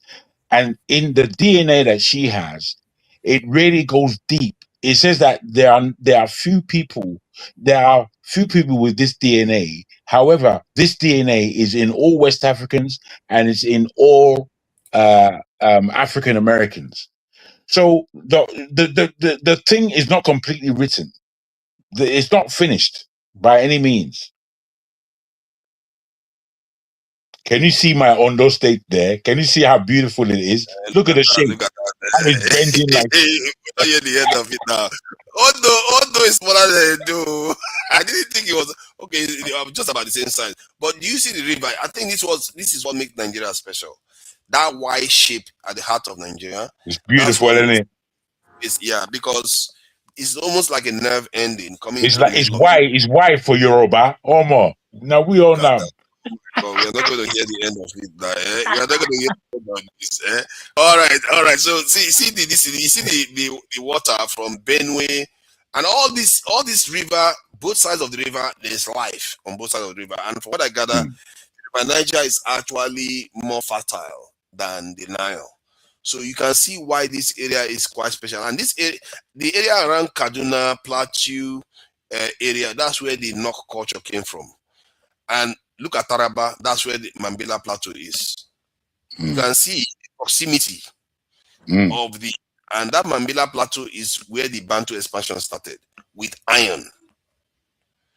So this area, and then look at the southeast here. The populations around this area, they are more similar to the Bantu population, because the Bantu population tend to be brownish, not really dark, seriously dark. They tend to be brownish, and that's the population you tend to see around this area. And it's a very fascinating and this country, this area, because of the dense amount of life here, there has been a lot of migration from this area. And also, if you look at it on the map of Africa, actually, Nigeria is like a junction, even to an extent. It's almost like a junction. You have to go through Nigeria. If you're coming from the north, you have to go through Nigeria somehow. So I've always wondered about the population of Nigeria and why, not just the population in numbers, but the population in terms of different ethnicities, and why so many different people gathered here. And you are underlining some of these factors as to the I don't know, the importance of it. I mean, I believe that place is deeply blessed, and we don't really understand it. That's my belief.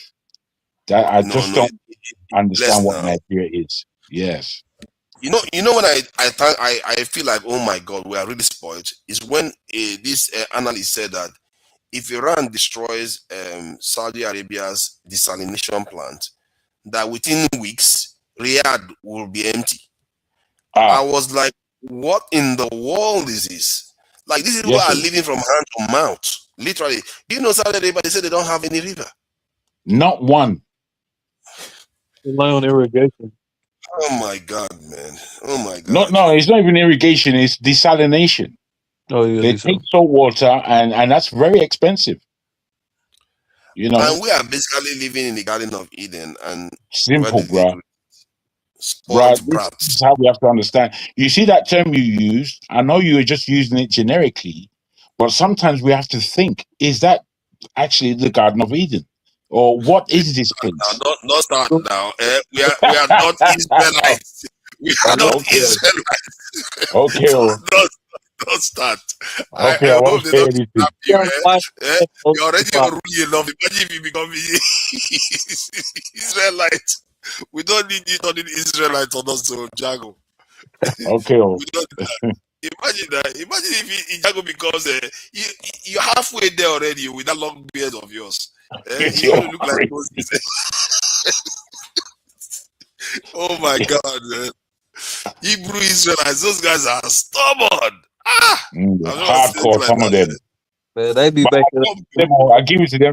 They know the word. They know the word. I'll give it to them. Tough. Now, I wish they met our this is that. I don't know where this idea came from. Where they started saying that we are kind of like. But every evidence I've seen is too many pointing the other way around.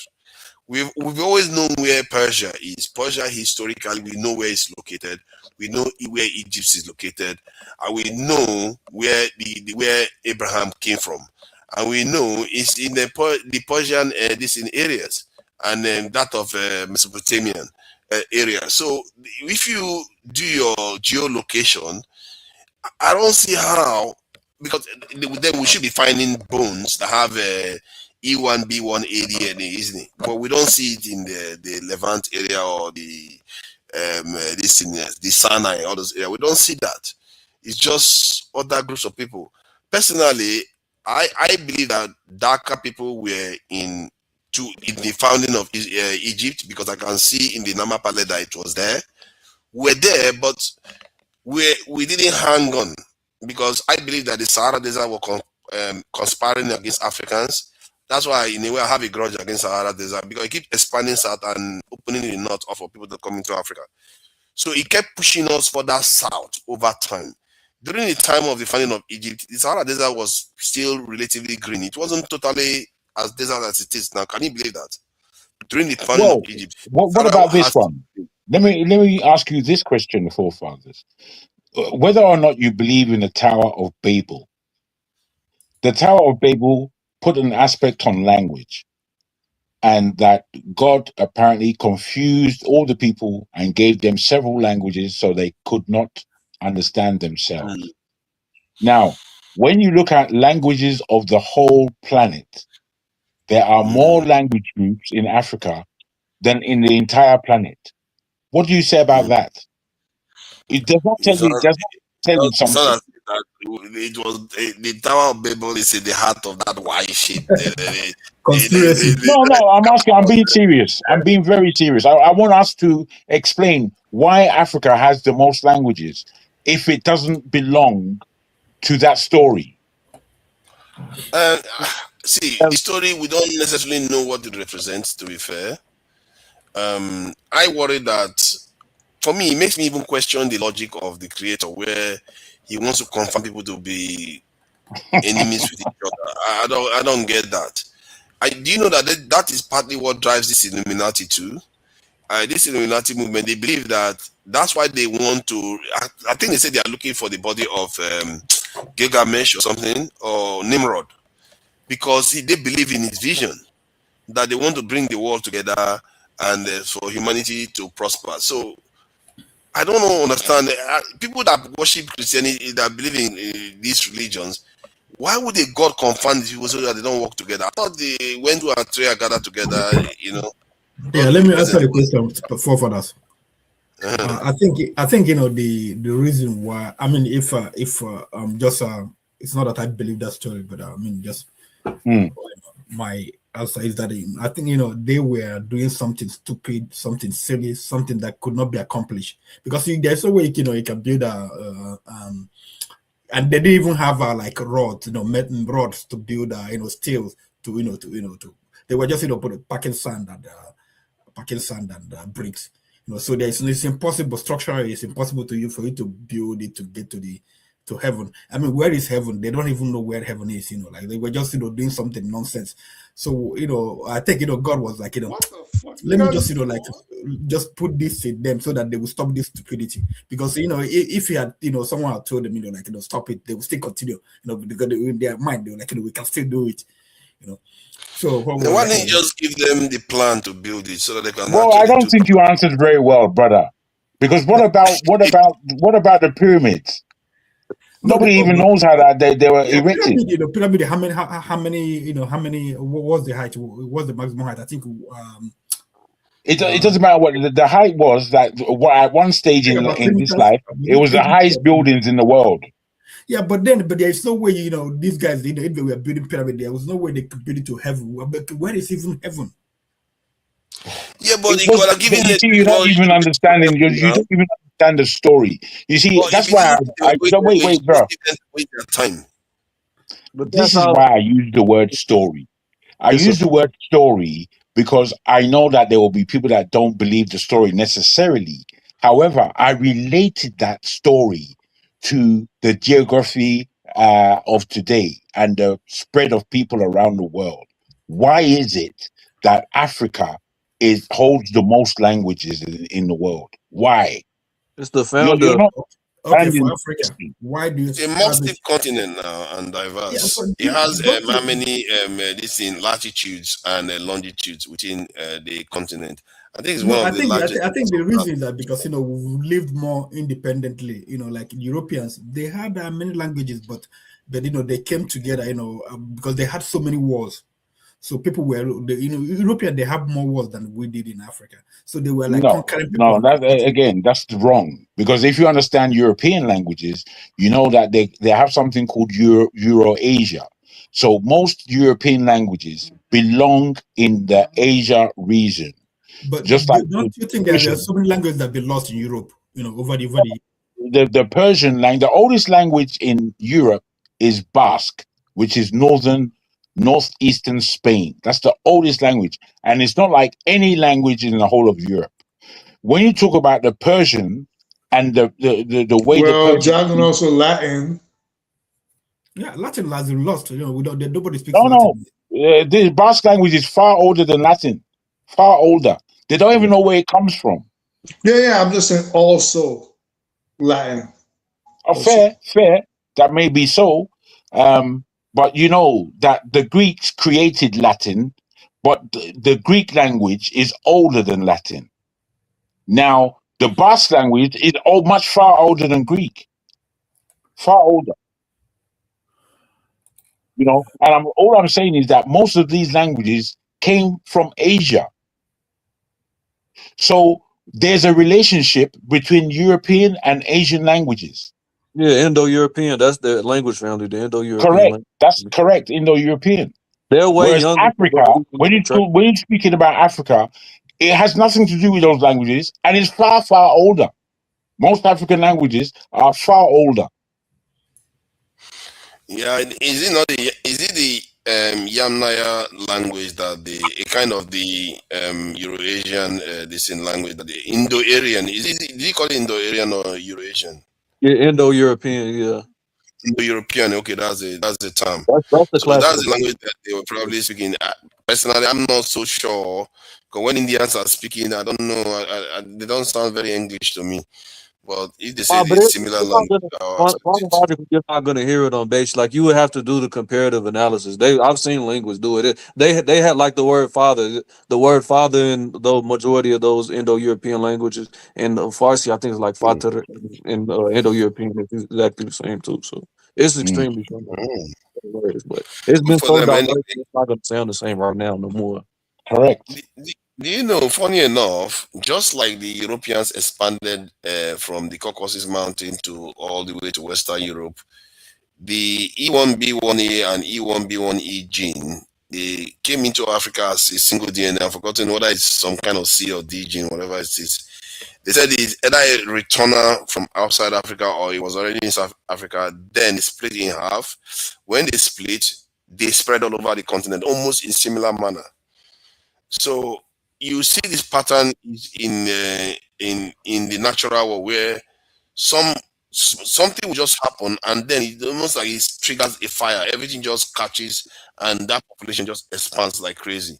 That we are one of those groups and we dominated the continent, just like the fathers of Europeans now dominated this in Western Europe, East to Western Europe. They dominated the entire space. So, but we didn't leave Africa. They were there thriving and doing their thing in the rest of the world until now. This is the first time in history that a large chunk of our population on the continent left and went overseas. If you think about it from that point of view, we are basically almost like infants from that point of view because we have never really been out in the world. We remain in Africa throughout, and now the world is encountering our population outside. I don't know, maybe that's why they are hostile to us, who knows? Or they are discovering something new on the block. And if that is the case, I think in time it will unfold what the consequence of that is, because I always think that there's a reason why we dominated the continent in the first place. Let me throw this in real quick and see how people balance on this one. Do you know what the name of Tokyo was before it was Tokyo? Edo. Well done, my brother. Edo. Now, what would you say to the languages in Edo and the southern part of Africa, both Yoruba and Igbo, Edo included, and even the sound that Japanese people make? Do you not find them very African? To the Edos, very similar. Indeed. And like I'll be looking at, but like comparing Shona languages, the AE ending of majority of the nouns, that's extremely similar to Japanese.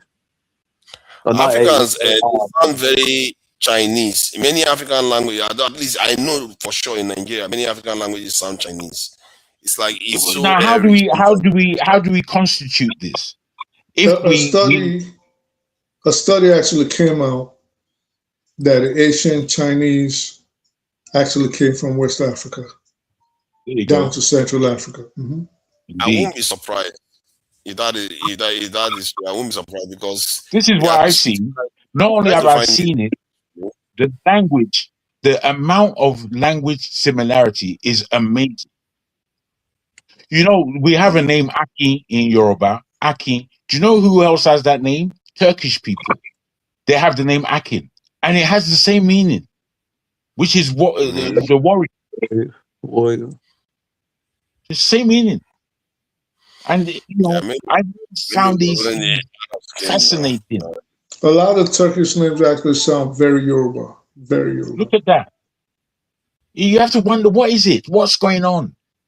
You know, we don't know ourselves. I don't know we don't really know. You know what I mean? But I believe that there are findings taking place now. Things are being revealed every day, and we have to be aware. We have to be aware because, again, in terms of education and the next generation, if we don't feed them well and feed them accurately, then they will be as confused as so many generations gone. And I don't want that for our children. I want more. I want us to have an understanding of what the hell's going on, man. You see, we have to really look into it within our time. Did you guys discuss the Bassem Yusuf position about the designation of North Africa? Not really. I don't like. You know, when I saw that, I didn't even watch it. I've only seen clips. Yeah, I was kind of disappointed in it. And I like my man Godfrey. The other brother is not as well versed as Godfrey. Yeah. You know. I'm trying to find this video that I saw the other day. I think I played it here once. That to hear some of these people that come from the Mambila area in Nigeria, how they speak. At least they were just trying to describe something. And when I checked it, I think that might be it actually. This looks like it. Let me see. I think we've got too many stuff on stage. I need to get rid of something. Which one did I get? I get rid of this one then. Yeah, when you have too many videos, it doesn't let you bring anything more on stage. Let me see. This should work now. Yeah. So I've always been fascinated. There was this guy that did a PhD report on it, and he put the video online. He said some of those people, the Zandang people, their name even sound like Chinese. I don't even understand how these people. Yeah, I know who you're talking about. Yeah, he did that research, and now I saw this one the other day. People from that Some Mambila names that have to do with God, and these names are based on the two clans of Mambila. I'll be saying it in Mambila while she interprets it in English. Are you ready? I'm ready. Okay. We have Hima-chan. It means praise God. Kuli-chan. Thank God. Girl-chan. Gossip. Girly-chan. God's happiness. Pen-chan. God's life. Bull-chan. God bless you. Jor-chan. God grace. Ki-chan. God's time. Bu-chan. God's hand. Ku-chan. God's power. Muri-chan. God's smile. And Chir-chan. God's grace. Thank you for watching. It's your girl Standard and Priscilla Benchiri. So you see, they are chanting. When I went and checked what God, I know that's what God means in what they are saying there. And when I check what God means in there, this, if you check it yourself in Chinese, you'll be surprised how close the sound was. It's like, I don't know what the coincidence is. Maybe when people start speaking sounding like this, they come up with similar words for similar meaning. That's my own explanation. I will tell you what the coincidence is. It is that the African had gone all around the world before anyone else came. And we created this world as we see it today. And I don't mean that as a boast. When I say created, it's God that created everything. However, we as black people, we're not foreigners anywhere on this planet. Nowhere. I don't care what anybody has to say. We're not foreigners anywhere. Me, I've always taken life like that. I can go anywhere. I'm not a foreigner. I don't go around like a tourist in this world, and I've traveled. I'll go around this world like me, or I just step on my own ground, almost. So I hate that. So let me see if I can find this thing. So Those beautiful people. I can't hear the sound because this I can't play sound these days. The sound it says Shangdi. That's what they call God in China. Shangdi. And this one is Shang. Yeah. So the similarity with the way the sounds are, it's just like, why is it so close? Is it that when you speak like this, you have to use similar words for similar things? But this, I don't know, man. The linguists, they can tell us. I don't know it's our language. Lineage. You see, I've been to Japan many times. The further south you go, the more like me and you they look. The place called Okinawa. The place called Okinawa those people were my hosts in Tokyo when I was there. When they took me to Okinawa, bruh, apart from the tropical climate that Okinawa is so different from the north, these people, they they behave in a Japanese way, no doubt. But there's something about them that you'd see that they're like Africans. They're like Africans. And this is what my host was telling me. So our people are dark. We're dark. And, you know, someone like me is looking in a different way to how these people look. I was in Japan when I was there, on the tube in Japan, I came across a Papua New Guinean, bruh. I had to stare at him. I didn't mean to, but I was just staring at him until he began looking at me. And then we nodded as black people would nod to each other as recognition that, we're there in this place, so with all these Japos. However, the way this guy looked, brother, he looked prehistoric. He looked older. He looked older than Africans, if you understand what I'm trying to put to you. As a people, older, honestly. And it's like, wow, man, these people left Africa a long time ago. They left a long time ago. When they left, there was no white people in their way. They walked all the way and then swam across that strait to enter their You may be island. right. I think somebody said once that the Australians are some of the oldest people outside Africa because when they left Africa, that's the longest lineage and remained the same. They didn't mutate that much, so it could be possible that you're looking at an ancient people. The Aboriginals, right? Yeah, and you can tell I'm not even sure. pedigree. Like, they already look alike, like extremely alike. Even the dark Indians like that too. Have you seen some of those dark Indians? Have you seen the Sentinels? Have you seen those people the Sentinels, for example? Yes. My. Yeah. And you can tell that they're African, but you can tell that there's no African like them. So let me ask a question, and this might seem out of the way. If we know that black people are the original inhabitants of this planet, we agree on that, and even scientists will agree on that. Where do white people come from? From us? No, they don't come from us. They genetic mutation. They definitely do not come from us. No, they came from us in the sense that they mutated from us. We didn't manufacture them. I thought you said that they came from the Moors. But they didn't directly come from our genetic land. That's what I'm saying. That's what I'm saying too. I think they did not directly come from us. They come from L3 DNA, and they come from which Okay, the A-Aplo group that left Africa, those two are the ones that the rest of the population. Where did they come from? Were they created? Were they manufactured? It's not Where easy, the man, hell especially did where they you're come going. from?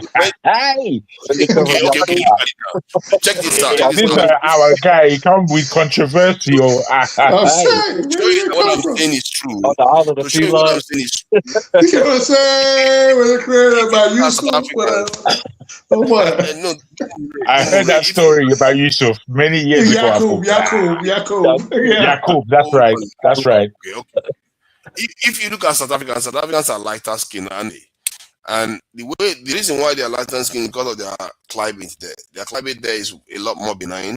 As some of us, South Africa, from what I gather, has the most diverse climate system. They have multiple climate systems in one country, and but then if you go into Europe, that area is very, very cold.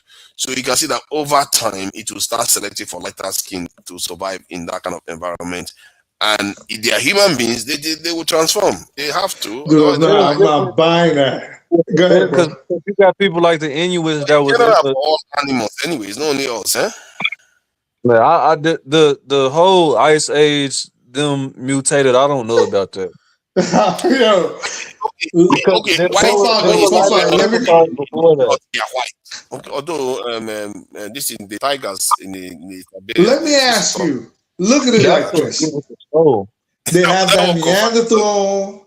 They've got that Neanderthal DNA, but then the Neanderthals. That's not what I'm talking about. Now look at their attitude compared to the rest that we call the world Homo sapiens. That's what I always ask. Like they're way different. No, the way when you are living in the cold weather, you're going to be different. Now, Fulanis are different from Okija now. You think Fulani? No, I'm saying different in like attitude. The provocation to violence, for example, bloodthirstiness. What is it that you are understanding? Why are you saying yes now like it's ordinary? What are you understanding? No, it's ordinary. I think because you're not seeing it the way I see it. If you go to a hostile prison, you come out, you're going to be aggressive. Not necessarily. Not necessarily. Aggressive. Exactly, Jack. Not necessarily. Some of the calmest, nicest people I ever met were like, if they told you their past, you'd be like, holy shit. Indeed. I've been hanging out with this dude forever. Indeed. Not calm though. Okay. No. Wait. I think we should think about the question before answering. What it is, what BBI is putting to us is, where do Oyinbos really come from? Who are they? It's the same question I asked about the Jews. Who are these people? Who are these people for real? Because I'm telling you, we don't know. And with that understanding, the European in the whole world has a completely different attitude than everyone else in the planet. We must understand it. That's not accurate. What we see is not true. See, the reason why they are like that is because it's just because they come from a hostile environment. I remember they were backward. They were backward once. It was just after the Moors they started becoming the Greeks, and the rest. But the Greeks are basically Africans. If you think about it, they are just next door. But it was later on that the English, the French became powerful. It was a lot. Even in Portuguese, it was a lot later. Maybe it was the Moors that went and helped them. All right, but forefathers, when they became powerful, as opposed to others that were as powerful in centuries prior, what did they use that power to do? How did they act when they had that power concentrated in their society? There you go, baby. That's what I'm asking. They had to fight for survival, man. The cold is mean, man. Before I came to the UK, I thought cold was beautiful, snow is nice and everything. Until I started hearing that every winter people are dying like this. They will say excess deaths. I'm like, I've never had that in Nigeria before because of Ramadan. Cold is evil, man. Cold will kill you before you know it. Because at one point, our ancestors were the most powerful, but they didn't go around slaughtering people and not just that. When you and look at cheating and stealing and lying and yes, now censoring. when you look at the philosophies of world cultures, as hostile as they are, we can see through the white man's history that the white man was always welcomed. Always. They were welcomed into the terrain. The Japanese were probably the toughest at a time, but still they welcomed them until they shut the door because they understood that these people, they're bonkers. These people are crazy. So they shut the door. After a while, the Americans had to come back to them after many years and tell them, oh boy, if you people don't open the door, we are going to blast you to tomorrow. You know, funny enough, I was thinking about that today, what you just said. That what prompted the Japanese to shut the door on them? It was them bringing mad religion and jumping up and down, eating themselves and all kind of madness. Other people stayed with them. My thinking is that it's because the Japanese are already used to shutting the Chinese out. Maybe that's why they had the instinct to do that at that time, because other people didn't do it. No. They didn't. They shut them out afterwards. It was after that they had engaged the Portuguese for a long time. The Portuguese had reached there first. When they engaged the Portuguese for a while, they began to convert people. And the Shogun and all them, man, they didn't like this. Why are you converting our people? We are Shinto. What are you people doing here? Who is this Christ that magically come back? How long did they shut down their borders? For a good 20 odd years, if not more. I think it was more than that too. Yeah, probably more. You know, the first people to reach Australia and enter there, they thought that these Aborigines, they don't know what they're doing. Then a botanist came with the next travel, and he saw what the Aborigines were actually doing, that they were traveling to the best part of the land, and the whole land was a garden. And once they left an area, they left an area. Oh my God. Why are you shouting? I'm shouting because they shut their border for 220 years. Yeah, I thought it was something like that. I was trying to be... Imagine. Conservative, yeah. It was over a century.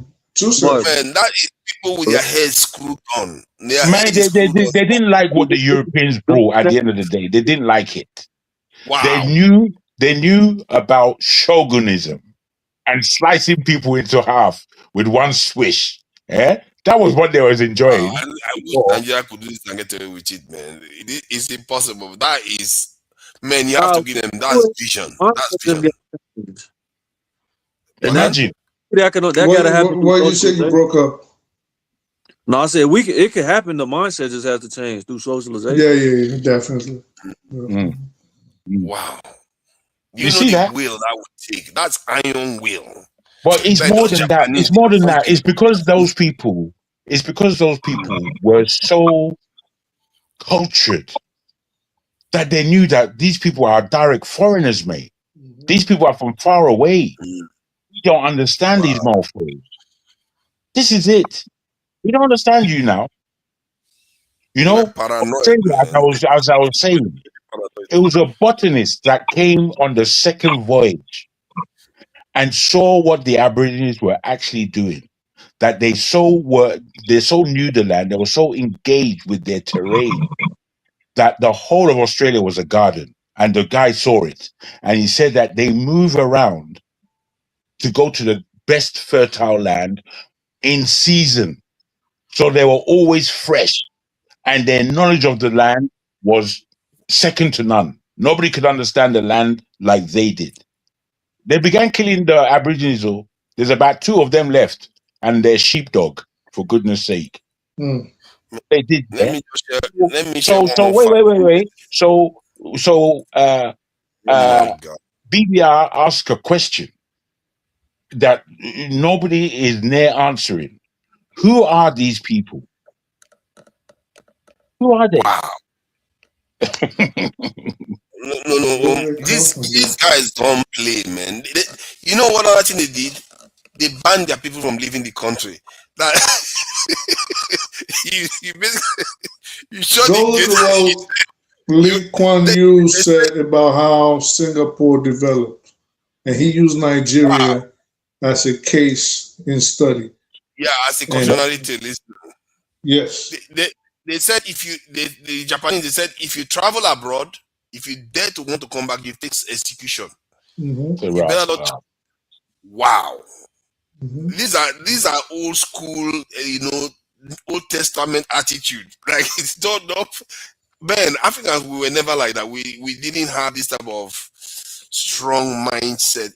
Look at our because country. Africans were too trusting.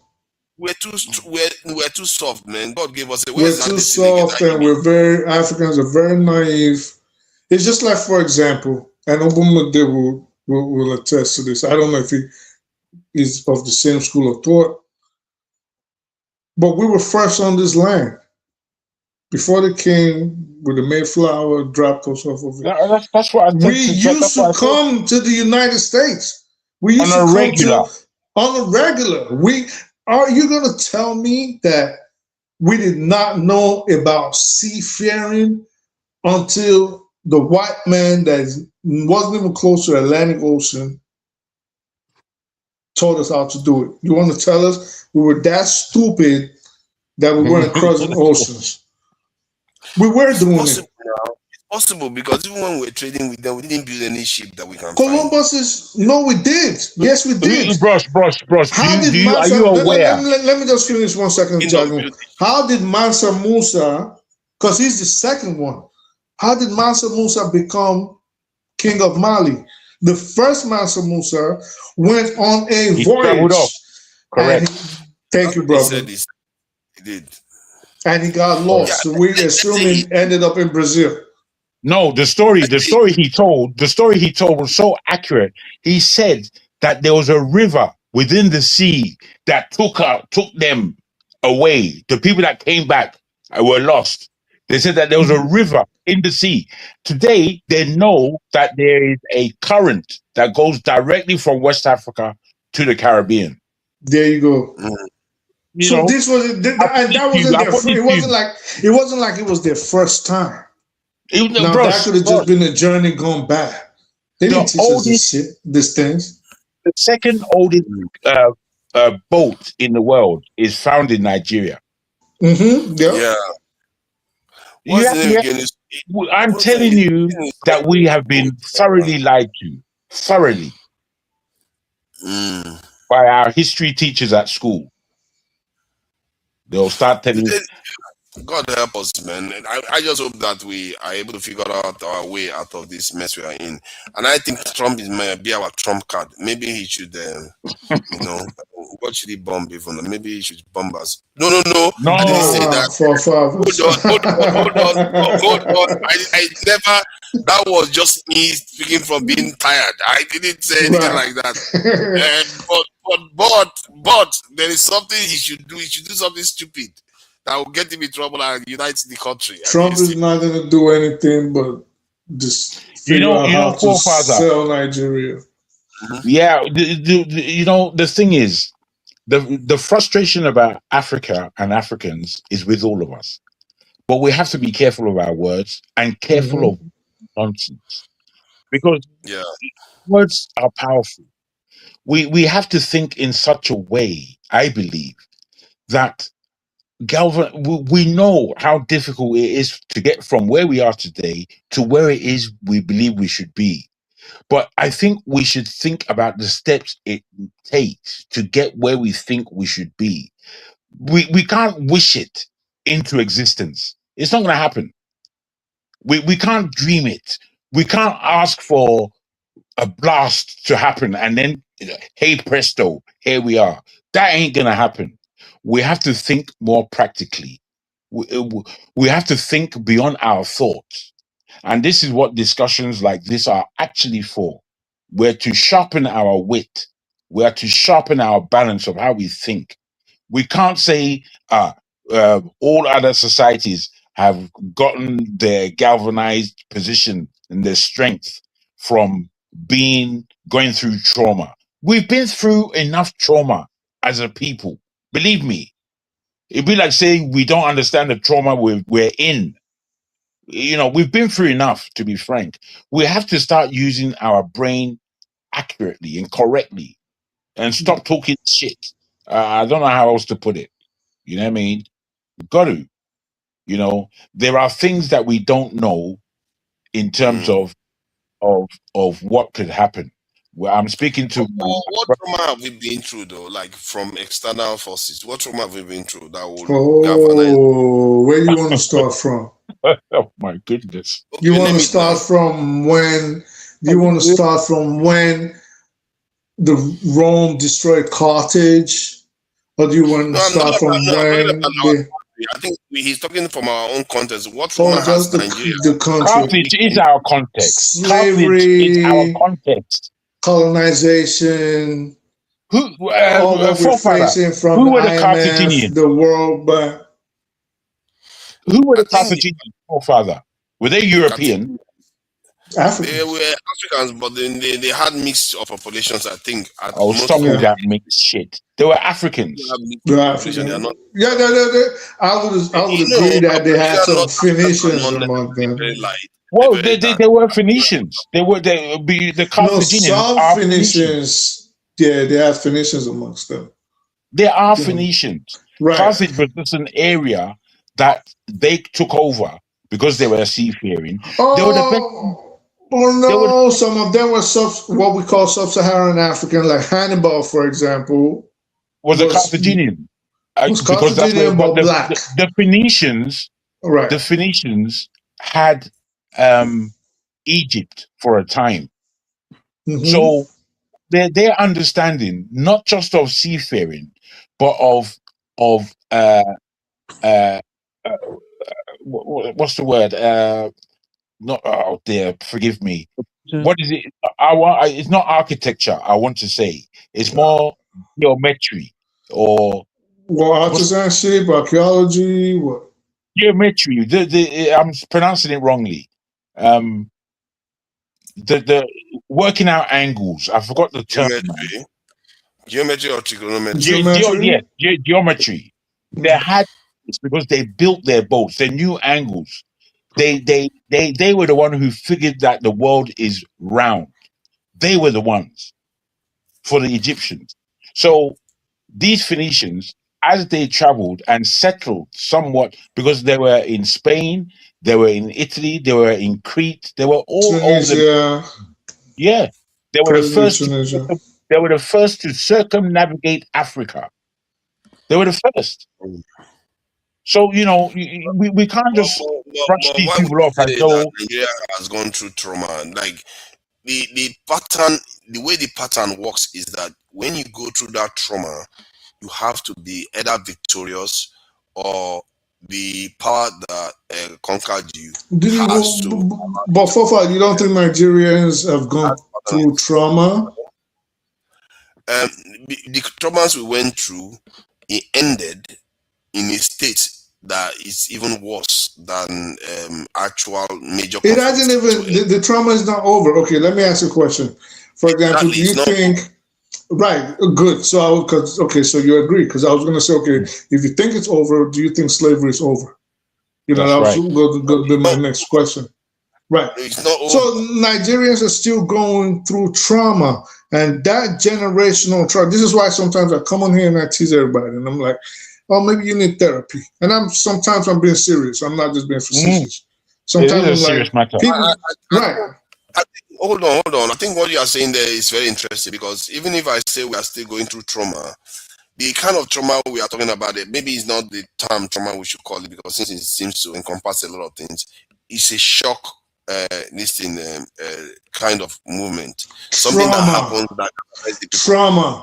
If you forefathers slapped a Nigerian in public, barring the fact that you are in a Rolls Royce Spectre or a Cullinan, that Nigerian is going to slap the shit out of you. He's going to slap you right fucking back. Okay, if a Chinese person, just pardon me, I'm sorry. So if a Chinese person slapped that same Nigerian, he's probably going to get on his knees begging him and begging God and Jesus and Muhammad for help. You may be right, but to make it simple, okay, that trauma is the reason why you cannot respond, because it doesn't see. In other words, we have been subjugated already. So when you have been subjugated, you are not fighting anymore. The fight is over. You are still under their threat. In a traumatic stress mode. Let me finish. If they change the equation now, if they change the equation and say they want to exterminate you, then you go into it's like a goat that you've already captured. But the moment you want to slaughter that goat, the goat will start fighting again. You see what I mean? So the way the Chinese this in Chairman Mao described it when he was thanking the Japanese military for invading them, he said without the Japanese military invading them, they would not have woken up. What does he mean by that? If you can understand that, you understand what I'm saying. But you have people coming sorry, brother. Go ahead. Go ahead. It don't make it like mentally. It's just not. It's to me. It doesn't track. The people are already mentally just destroyed. As far as for most of the sentiments are. So even if a traumatic event happens, you're going to have the same social stratification that occurs. You're going to have people that just sellouts, and you're going to have a small minority that fight. But I don't think that it's going to be absolutely. No, I don't believe that. There are signs that is not going to be the case, because even when Traore was threatening with assassination, I saw protests go up all over the place. When this is President Tinubu threatened to invade this in Niger Republic, I saw how our community reacted. You see, when people start facing threats, they start changing. Their attitude start going in sync. And that is what I'm talking about. I believe that there's a reason why almost all... No, let me just finish this point. There's a reason why almost all Sahara African countries, apart from Somalia, is not being attacked the way they attack other parts of the world, with jet fighters coming in with big militaries. There's a reason why that has not happened in sub-Saharan African countries. Because they know if they do that, they are going to... Let me come back on this. Bro, let me come back. Let me come back. I'm not going to spend more than 30 seconds. I'm not going to spend more than 30 seconds. Can you bring us all back so we are face to face? Let us be face to face. Let me tell you why I think the Burkinabés are prepared to fight behind Traore this time, because they had already suffered the same fate through the elimination from Thomas Sankara, most especially. Yep. So they had already experienced it, and they're now willing to experience it a second time. And this is just my personal opinion. Let me put this to you, that when we say Nigerians are trauma, it's not Niger, it's Africans I'm talking about. All over the world are suffering from trauma. If you speak to African Americans and they start telling you about FBA, you know directly that's trauma. That's just trauma, mate. Nothing else. You've gone half crazy. And we have to understand why. Not half crazy, but come on. Well, it's true. I mean, imagine. Let me just continue. You see, in coming to this country, as I say a lot, that I remember leaving Nigeria on the plane. I remember the day as a 4-year-old person coming into England, landing at Gatwick or Heathrow, I don't even know which one it was, and then on a coach driving and see my father for the first time, entering school in Britain and understanding that I am foreign to all what's around me. I just knew I was in a foreign place. So I spent my life observing. Part of the thing I observed is the difference between Jamaicans and Africans. I had to analyze it. Firstly, that it was a different class of Africans that came into this country in the 50s and 60s than the Jamaicans. The people that came in from Jamaica were largely physical workers, people that artisans, if you like, people that work with their hands. Whereas the Nigerians that came in were educated and entering into universities. And I saw the different traumas that were going on between my African brothers and sisters compared to my Jamaican brothers and sisters. Different kind of trauma. You understand? But trauma nonetheless. So as we traveled on, wait, trust. I didn't say trauma really. I just said traumatic events. And no, trauma, bro. This is 400 years of this thing that we're calling trauma, especially with the Africans that they took away. Even if that is true, it still doesn't negate the idea that if a traumatic event... Here where I'm going to end. What I saw was that the Jamaicans had a different relationship with the white man than the relationship that we as Africans had. Their relationship with the white man was they knew who the white man was. They knew the level of wickedness that they possessed. They knew it. But we were on the level of, we didn't really understand the Oyinbo. We only understood the Oyinbo from the higher echelons, who we saluted. But the ordinary Oyinbo on the street, we had no understanding of the fact that these kind of Oyimbos were among us. And they're among us. And what they had in store for us, we had no idea. So me, growing up, I knew how to choose the side of the Jamaicans when it was time, and I knew how to choose the side of the Nigerians when it was time. I knew, but I wasn't going to behave like a Nigerian when it was time to behave like a Jamaican. I wasn't doing that. If you come near me, I'm going to bust your head if you're coming with bullshit, as opposed to a Nigerian who will start doing all kind of talk when it's time to fight physically. There's a time to fight, and yes, there's a different time to fight physically, and there's a different time to expound your knowledge. There's a different time. That's why when I Can Fire come here, it's not the fact that he doesn't have knowledge. He's a crude, rough individual. However, it's not that he has no intelligence. It's not that.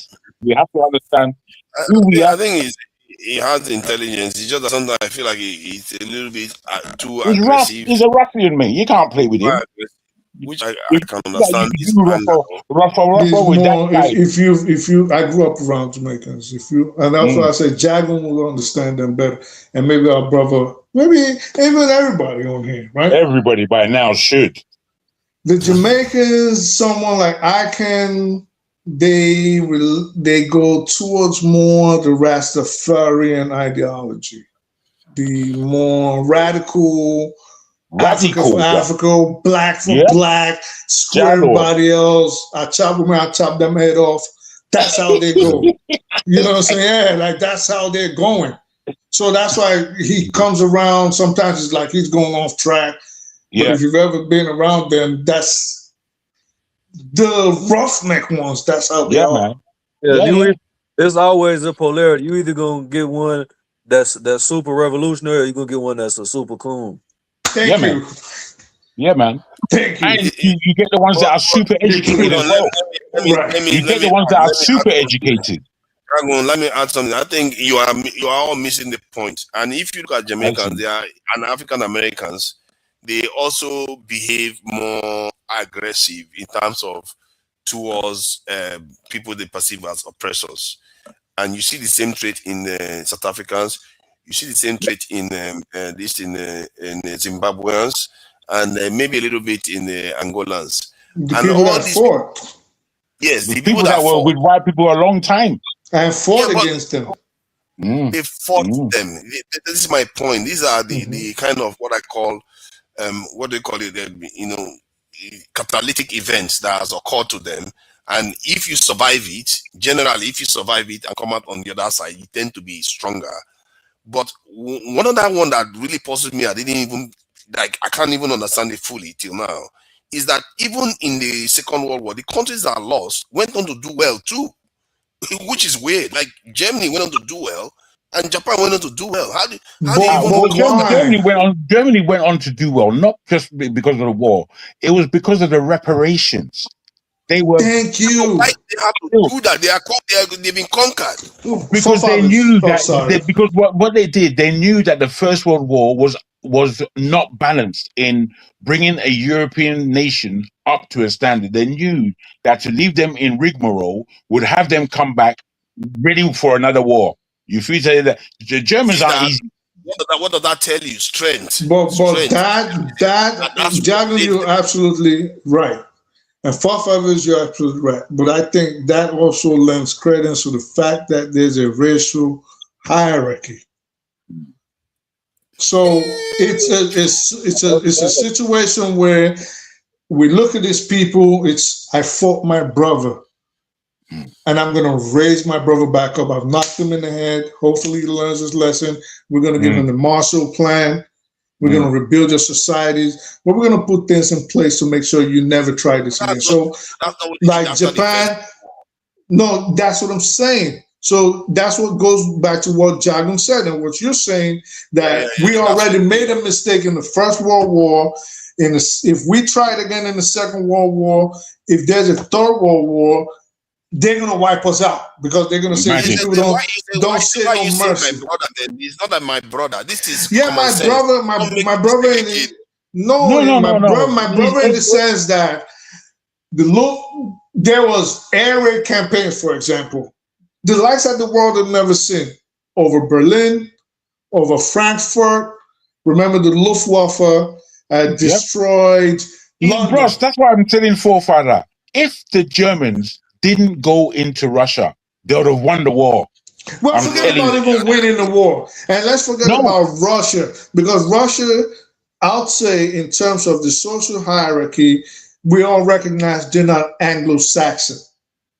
In the end, we got to realize the people that decided to fight themselves, minus Russia, of course, the Japanese are not Anglo-Saxon, but the Japanese also had that racial closeness in the eyes of the white people. Of course, you read about Churchill saying they were savages and Roosevelt and all these people, right? But I always say, let's assume it was Germany, Russia, France, Poland, Japan against Nigeria, Togo, Mali, Mozambique. You think they would have done the Marshall Plan for us? No way. They would have made sure we got eliminated from the earth. Bro. So that racial hierarchy is where I say that's not necessarily true, to be fair. That's not necessarily true because they could have if they tried to even eliminate this in Japan, they didn't have the ability to do that. Not on time. They didn't have the ability to do that. What's your aspect? I don't understand where either of you are coming from. He's saying that if it was us that behaved like the Japanese, that we're going to wipe us out. Let me give you a middle.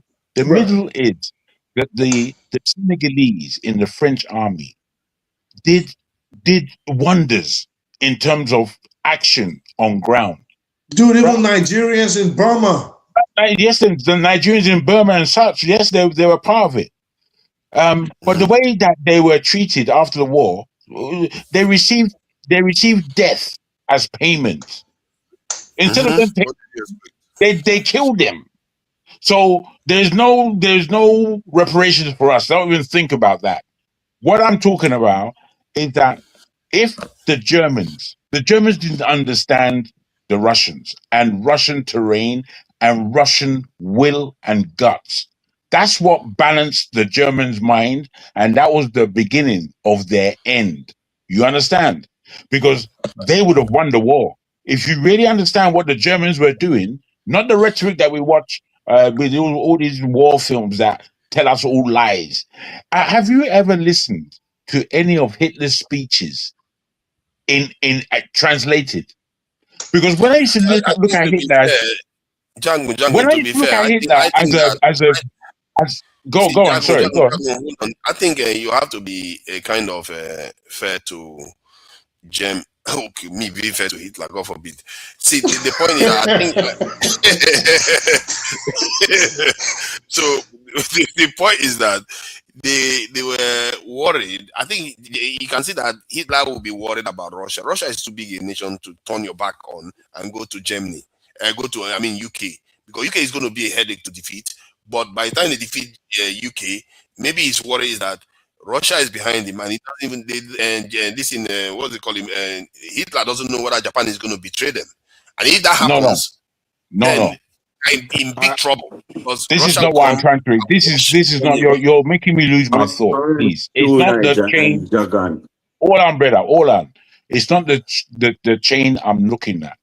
I am putting to us that Remember, we're talking about why did they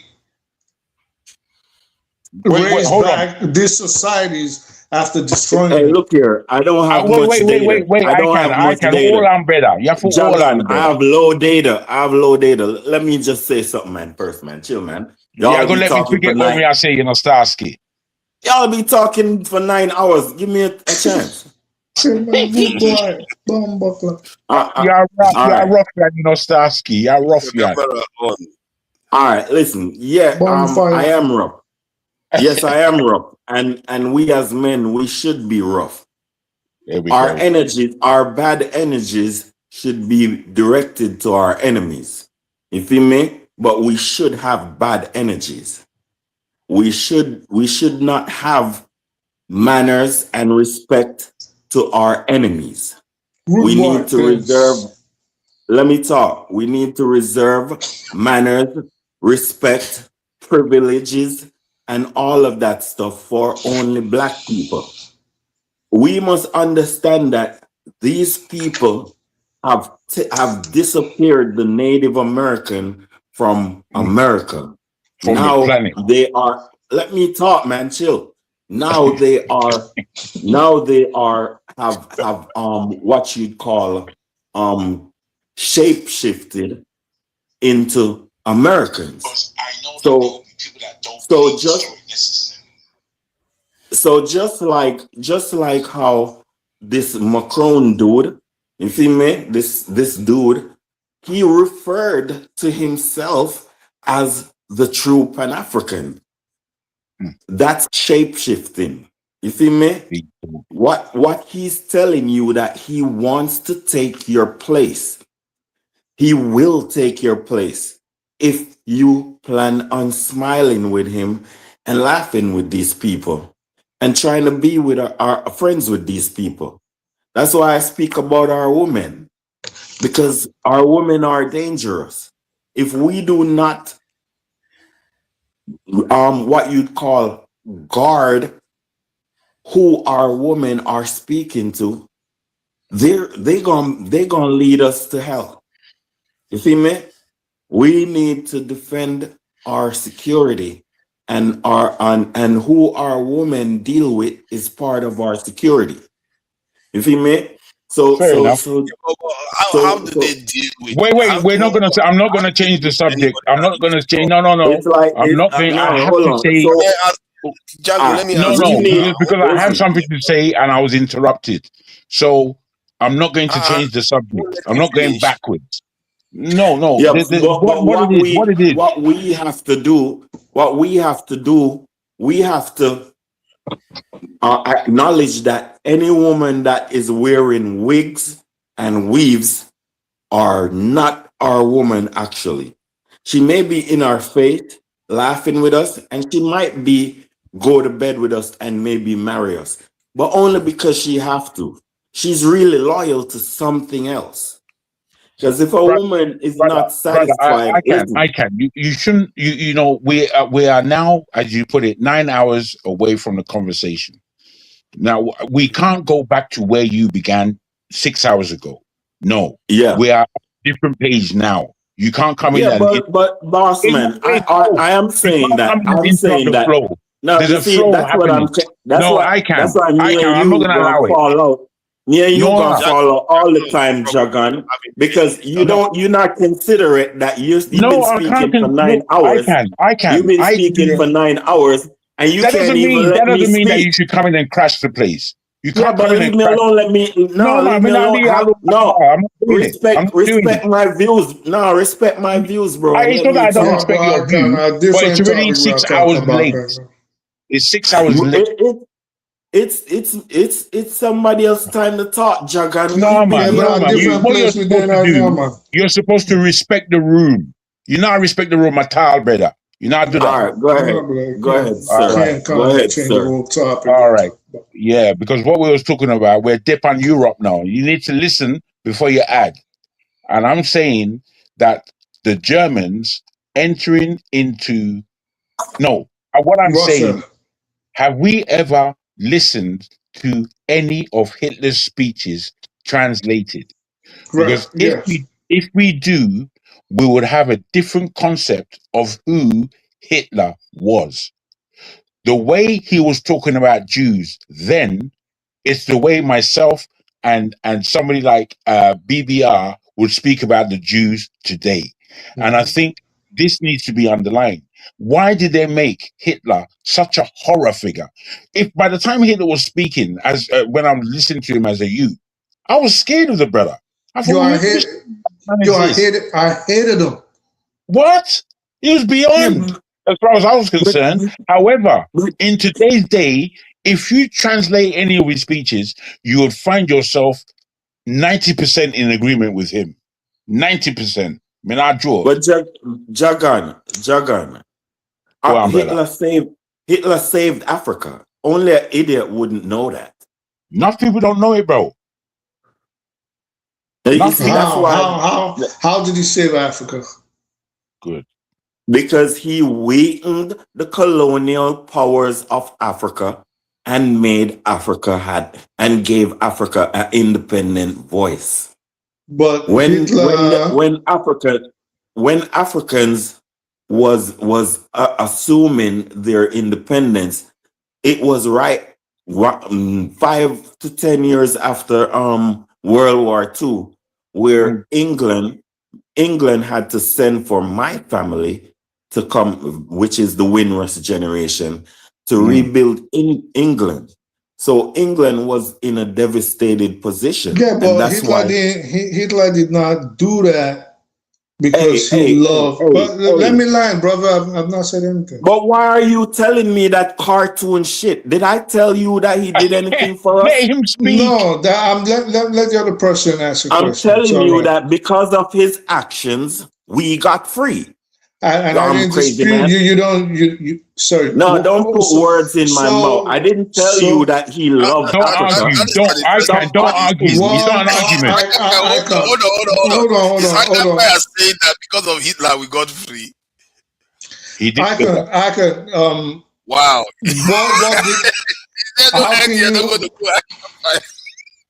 How can you argue a point I haven't even made? I haven't even made a sentence. Wow. So you said, technically, hold on, I can find. Technically, what I can said is not wrong. I never said. I haven't even landed. Bro. It's okay. He was inquiring. So why are you arguing the point? No, we have to. There's a way. Wait, Jack, 1 second. What was the statement I made that determined argument? No, you said as if I was saying that he did it for us. It was a question, brother. It was a question. My God. It's okay to let the other person land, all right? So let me just land, please. So this is what I'm saying. Hitler did not do that because he wanted the after effect to be the Africans will be free. In fact, if you read history, you will see that General Rommel, who was in charge of the 7th Panzer Division, which is the Waffen division that controlled North Africa, right? The only reason they fought the French in Algeria and the British in Egypt was because they had a plan. Hitler also had a plan for Africa, and it wasn't a good one. No, it wasn't. It wasn't a good one. So I know them. All right, all right. Give me I understand right there what you're saying, because me personally, I know about the Nama genocide and the Herero in Namibia, in which Hitler was alive at that time. And I know that was the exercise of concentration camps. I understand all of that, but what Hitler was not an enslaver. They didn't have slaves. They were newcomers in colonization. You feel me? Wrong. The Germans. No, they weren't. The Germans. No, they weren't. What the reason why I don't want to. The Germans colonized Namibia. The Germans colonized Namibia. They colonized Cameroon. Namibia. In No. 1800, All right, brother. wait. Okay, just hold on. Where do you think the Berlin Conference occurred? It took place in their backyard. Yeah, but just hold on. They weren't Outlaw. new to colonization. All right, but just hold on, Outlaw. Just hold on, right? Why couldn't Outlaw? In 1492, Columbus, which was Spain, started the transatlantic slavery, right? Then Portugal, and then France and England came in. So Germany and Switzerland was mostly the financial hubs where the logistics came and development of certain things went on of slavery, right? So what I'm trying to say to you is the people in those colonies never got colonized actually by German. They just occupied these regions. You feel me? And I don't understand. I don't understand. What do you mean? All Germany right, just occupied, but did not colonize them.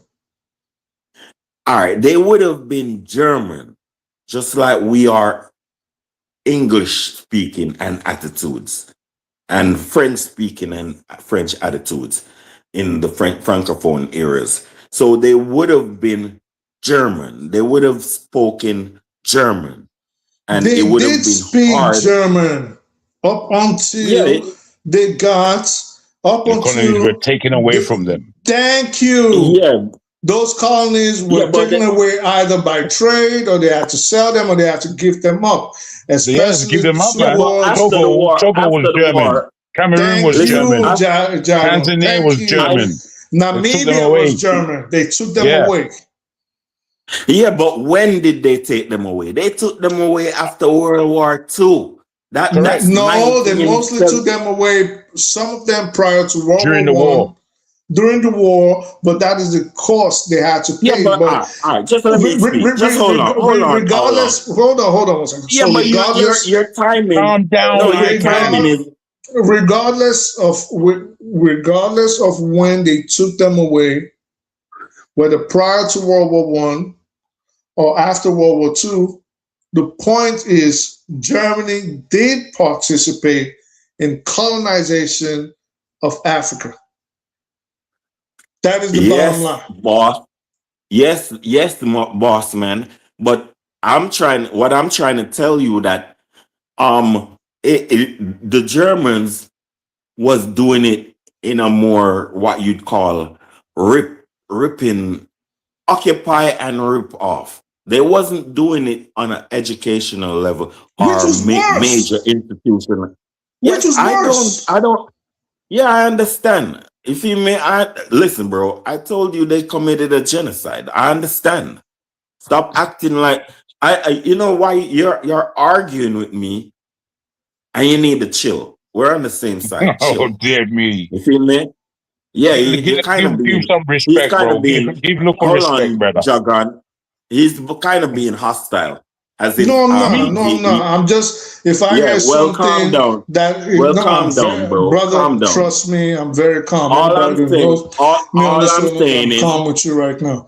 I'm not. Yeah, calm down. Yeah, all calm I'm saying down, is bro. this: calm if down. I hear, all right. So if I hear something all I'm that saying needs to be disputed, all I'm saying is 1947, the World War ended, and that is when Germany left Cameroon and in 1945. All I'm saying is when the World War ended, I don't care what you're talking about because you're being very hostile. Well, you said 1947, so and I'm saying when the World War ended, that was when Germany lost their colony, which is Cameroon, Rwanda, and goddamn parts of Tanzania and goddamn Namibia. None of them was speaking German at the time. they were speaking their own language, and very few of them have spoke the language. So miss me with your kind of argument. Yeah, but what's the point? All I'm trying to tell you is because Hitler bomb Paris and bomb goddamn London. See me? Because these places was bombed, that's why you're free, dude.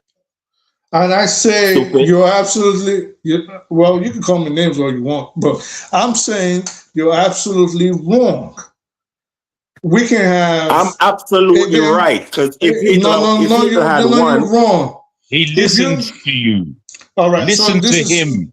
Yeah, because he thinks I'm going to engage in ad hominem. I'm not going to engage in that. So this is what I'm saying, and this is my position. I already mentioned Rommel, and I mentioned the 7th Panzer Division, and this is something that was a thesis. We had to anyway. So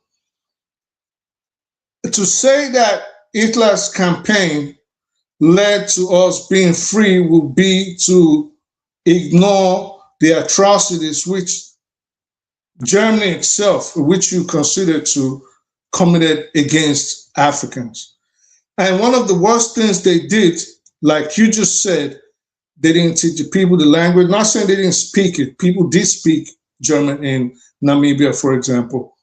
But one of the worst things they did, as opposed to the French colonialists and the British, was that at least the French and the British and even the Portuguese gave Africans this pretense of being part of them. One of the most notorious to have done that, aside from the British, were the French, which is why even French colonists or former French colonists till today still cannot realize that they are not French. Because one of the French saying, and I'm not verbatim about this, we can always Google it, was the way they described it was like, regardless of where you are, regardless of your race, you're a Frenchman. I'm not going to, you wanted to say something, brother? Oh, no, I'm good. All right. So, respect to you anyway. Hold on. Hold on. Let me just do something. You've been talking now. Respect to you, Saxonoya Pin. I was listening to what he said. I think what you said about the French, I noticed that there are a lot of French nationals in France, and compared to like how many of Nigerians that are in the UK versus even Canadians. Yes, the French people took on a lot of the Africans into their country. Because of that, in Europe, Nigerian population versus, I think it makes up about 10-12% of population in Europe, black population in Europe, while vast majority of them are francophone countries in Europe. So what do you mean by the French taking on a lot of the people? Are you saying? No, I didn't say they take on the people. I said what they did in layman's terms, or to just lay it down, they did an absolute good job in brainwashing the citizens of their colonies and making them believe that insofar as we colonized you, this whole French liberty, thank you. There you go. So they gave them that illusion of inclusion, like insofar as we colonize you, this French libertad thing that we're proposing all over the world, you are, don't worry about how we whip you. Don't worry about how much time you have to work on the cotton fields or the rubber plantations. But they had something in the Constitution. French. You are French. There you go. And they did a good job in colonizing. I think the reason why it worked is partly because of the amount of those francophone countries they brought into their country is quite a lot. Yes. I think the UK now, the Nigerian population in the UK is heading towards 500,000, and most of them came in the last 6 years. So the UK didn't bring their people this thing, but the French. Let me see the population of the sub-Saharan Africans in France: 2 million. in France. You see that they brought in more of the this Francophone people into their country versus us. And can you imagine 2 million Nigerians in this? In 2 million, if you put Nigerian Ghanaians there in UK, they shut it down. Shut it down. How much? They're gonna forget about the Muslims and they'll start fighting the Nigerians and the Ghanaians. Who knows? You gotta go. You gotta go back. You gotta go back to where you're from. That 500,000, so is gonna feel it soon. 500,000. So I'm not arguing. So I'm not arguing with you just to argue. I'm not saying you're wrong. I'm just saying I'm seeing it from a different perspective. But in the end, I agree with you that in the end, these people are a threat and a detriment to our development as Black people, regardless of where we were born, raised, or wherever we find ourselves. I totally agree with you. Yeah. But what we should take out of it. 1 second. I have your say so we can wrap up. I think we are going to 10 hours now. That's a bit much for the day. So that we can. What we should take out of it is it's good when our oppressors fight each other. You feel me? Because when that happens, we can maybe assume freedom. When the elephant, when an elephant, 2 elephants is fighting. When the fat person is fighting, they have to get up off you to fight. You feel me? So that's what's going on with if they fight this time, if the powers fight this time, Africa, if we cannot figure out a way to defend ourselves, they're going to take over Africa. They're going to have to look for a place to stay because they have the weapons to wipe each other out. And if it does not end the world, as I assume it would, and it only affects the places where the nuclear bombs were dropped, the places where it wasn't dropped, Africa, they're coming forth. Yeah, that's a given. They will come for us. Thank you, gentlemen, for coming and staying all this while. And my friend, and y'all threw me off. Said I was out of context. I was saying that they want, just like the Native Americans, they will clean us up. They will clean us up off the continent. You see, man? It's not 10 hours yet. It's not 10 hours yet, bro. We still have 18 minutes left. Yeah. I can't fire. You're a hardcore roughneck. You see me? The brother, everybody calm me down. Everybody, I sit down with you. You come with your PC, you can do your ass. You can't do that here stuff. You see, this show is not the same. Wait. Listen up, brother.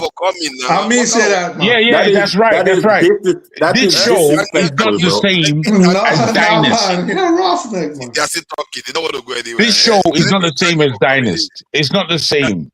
It's of higher intellect. You didn't even get what he said. You heard something I said and he didn't like it. The person I mentioned. So he's trying to tell you over what I said. Like, yo, that disrespect. No. Saxonia, you disrespect my bad, dude. No, I'm not disrespect that. I'm not telling you I said that picnic. You know what was funny? When Akafaya said something, you see, they don't want to be quiet. See, when Akafaya said something the first time when this is Saxonia was talking, Saxonia said, yeah, he's here again. From then on, it was downhill. That's my guy. Right. I understand. That's my dude, man. That's my dude. Thank you for joining me today. It was an okay conversation, actually. It was. It was a bit erratic. It was a bit erratic in the middle. But I believe we started well and we ended well. Apart from I Can Fire, who come with too much fire. You see the fight that Mali is fighting? You think you can have no baby? You think you can have no baby?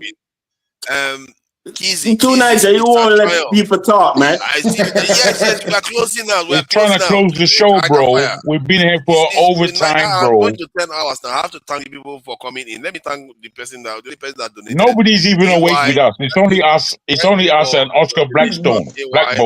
All right, Too Niger. Go to your pecus. Go to your pecus. Don't worry. When I'm busy, I can fire just when I'm online. I can come online, okay? I can come online when I'm online. And let's take it easy, man. I can fire literally said Hitler saved Africa. Hi, that one is not going to go down well.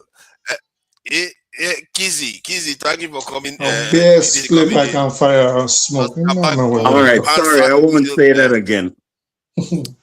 Not saying Hitler saved Africa.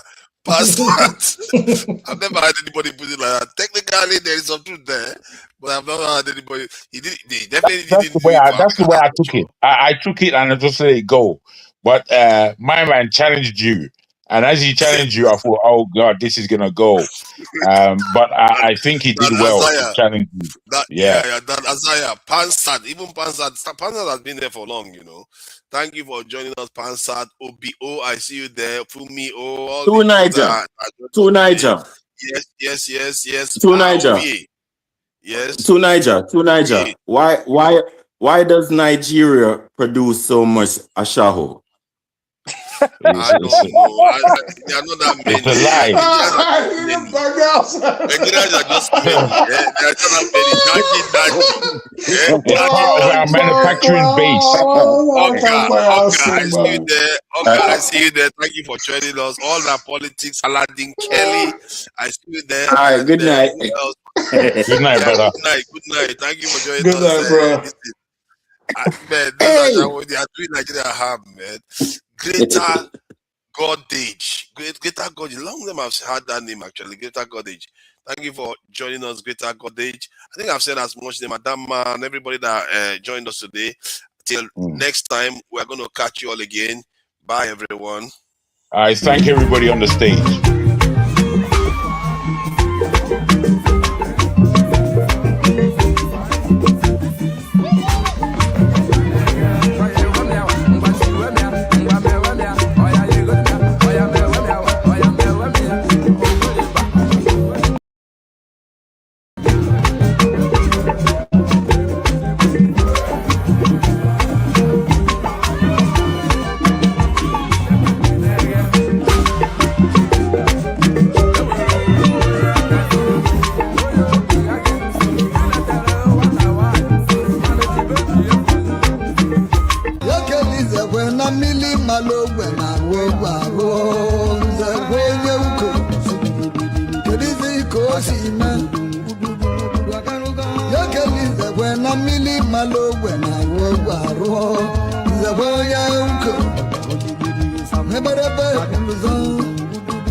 Namu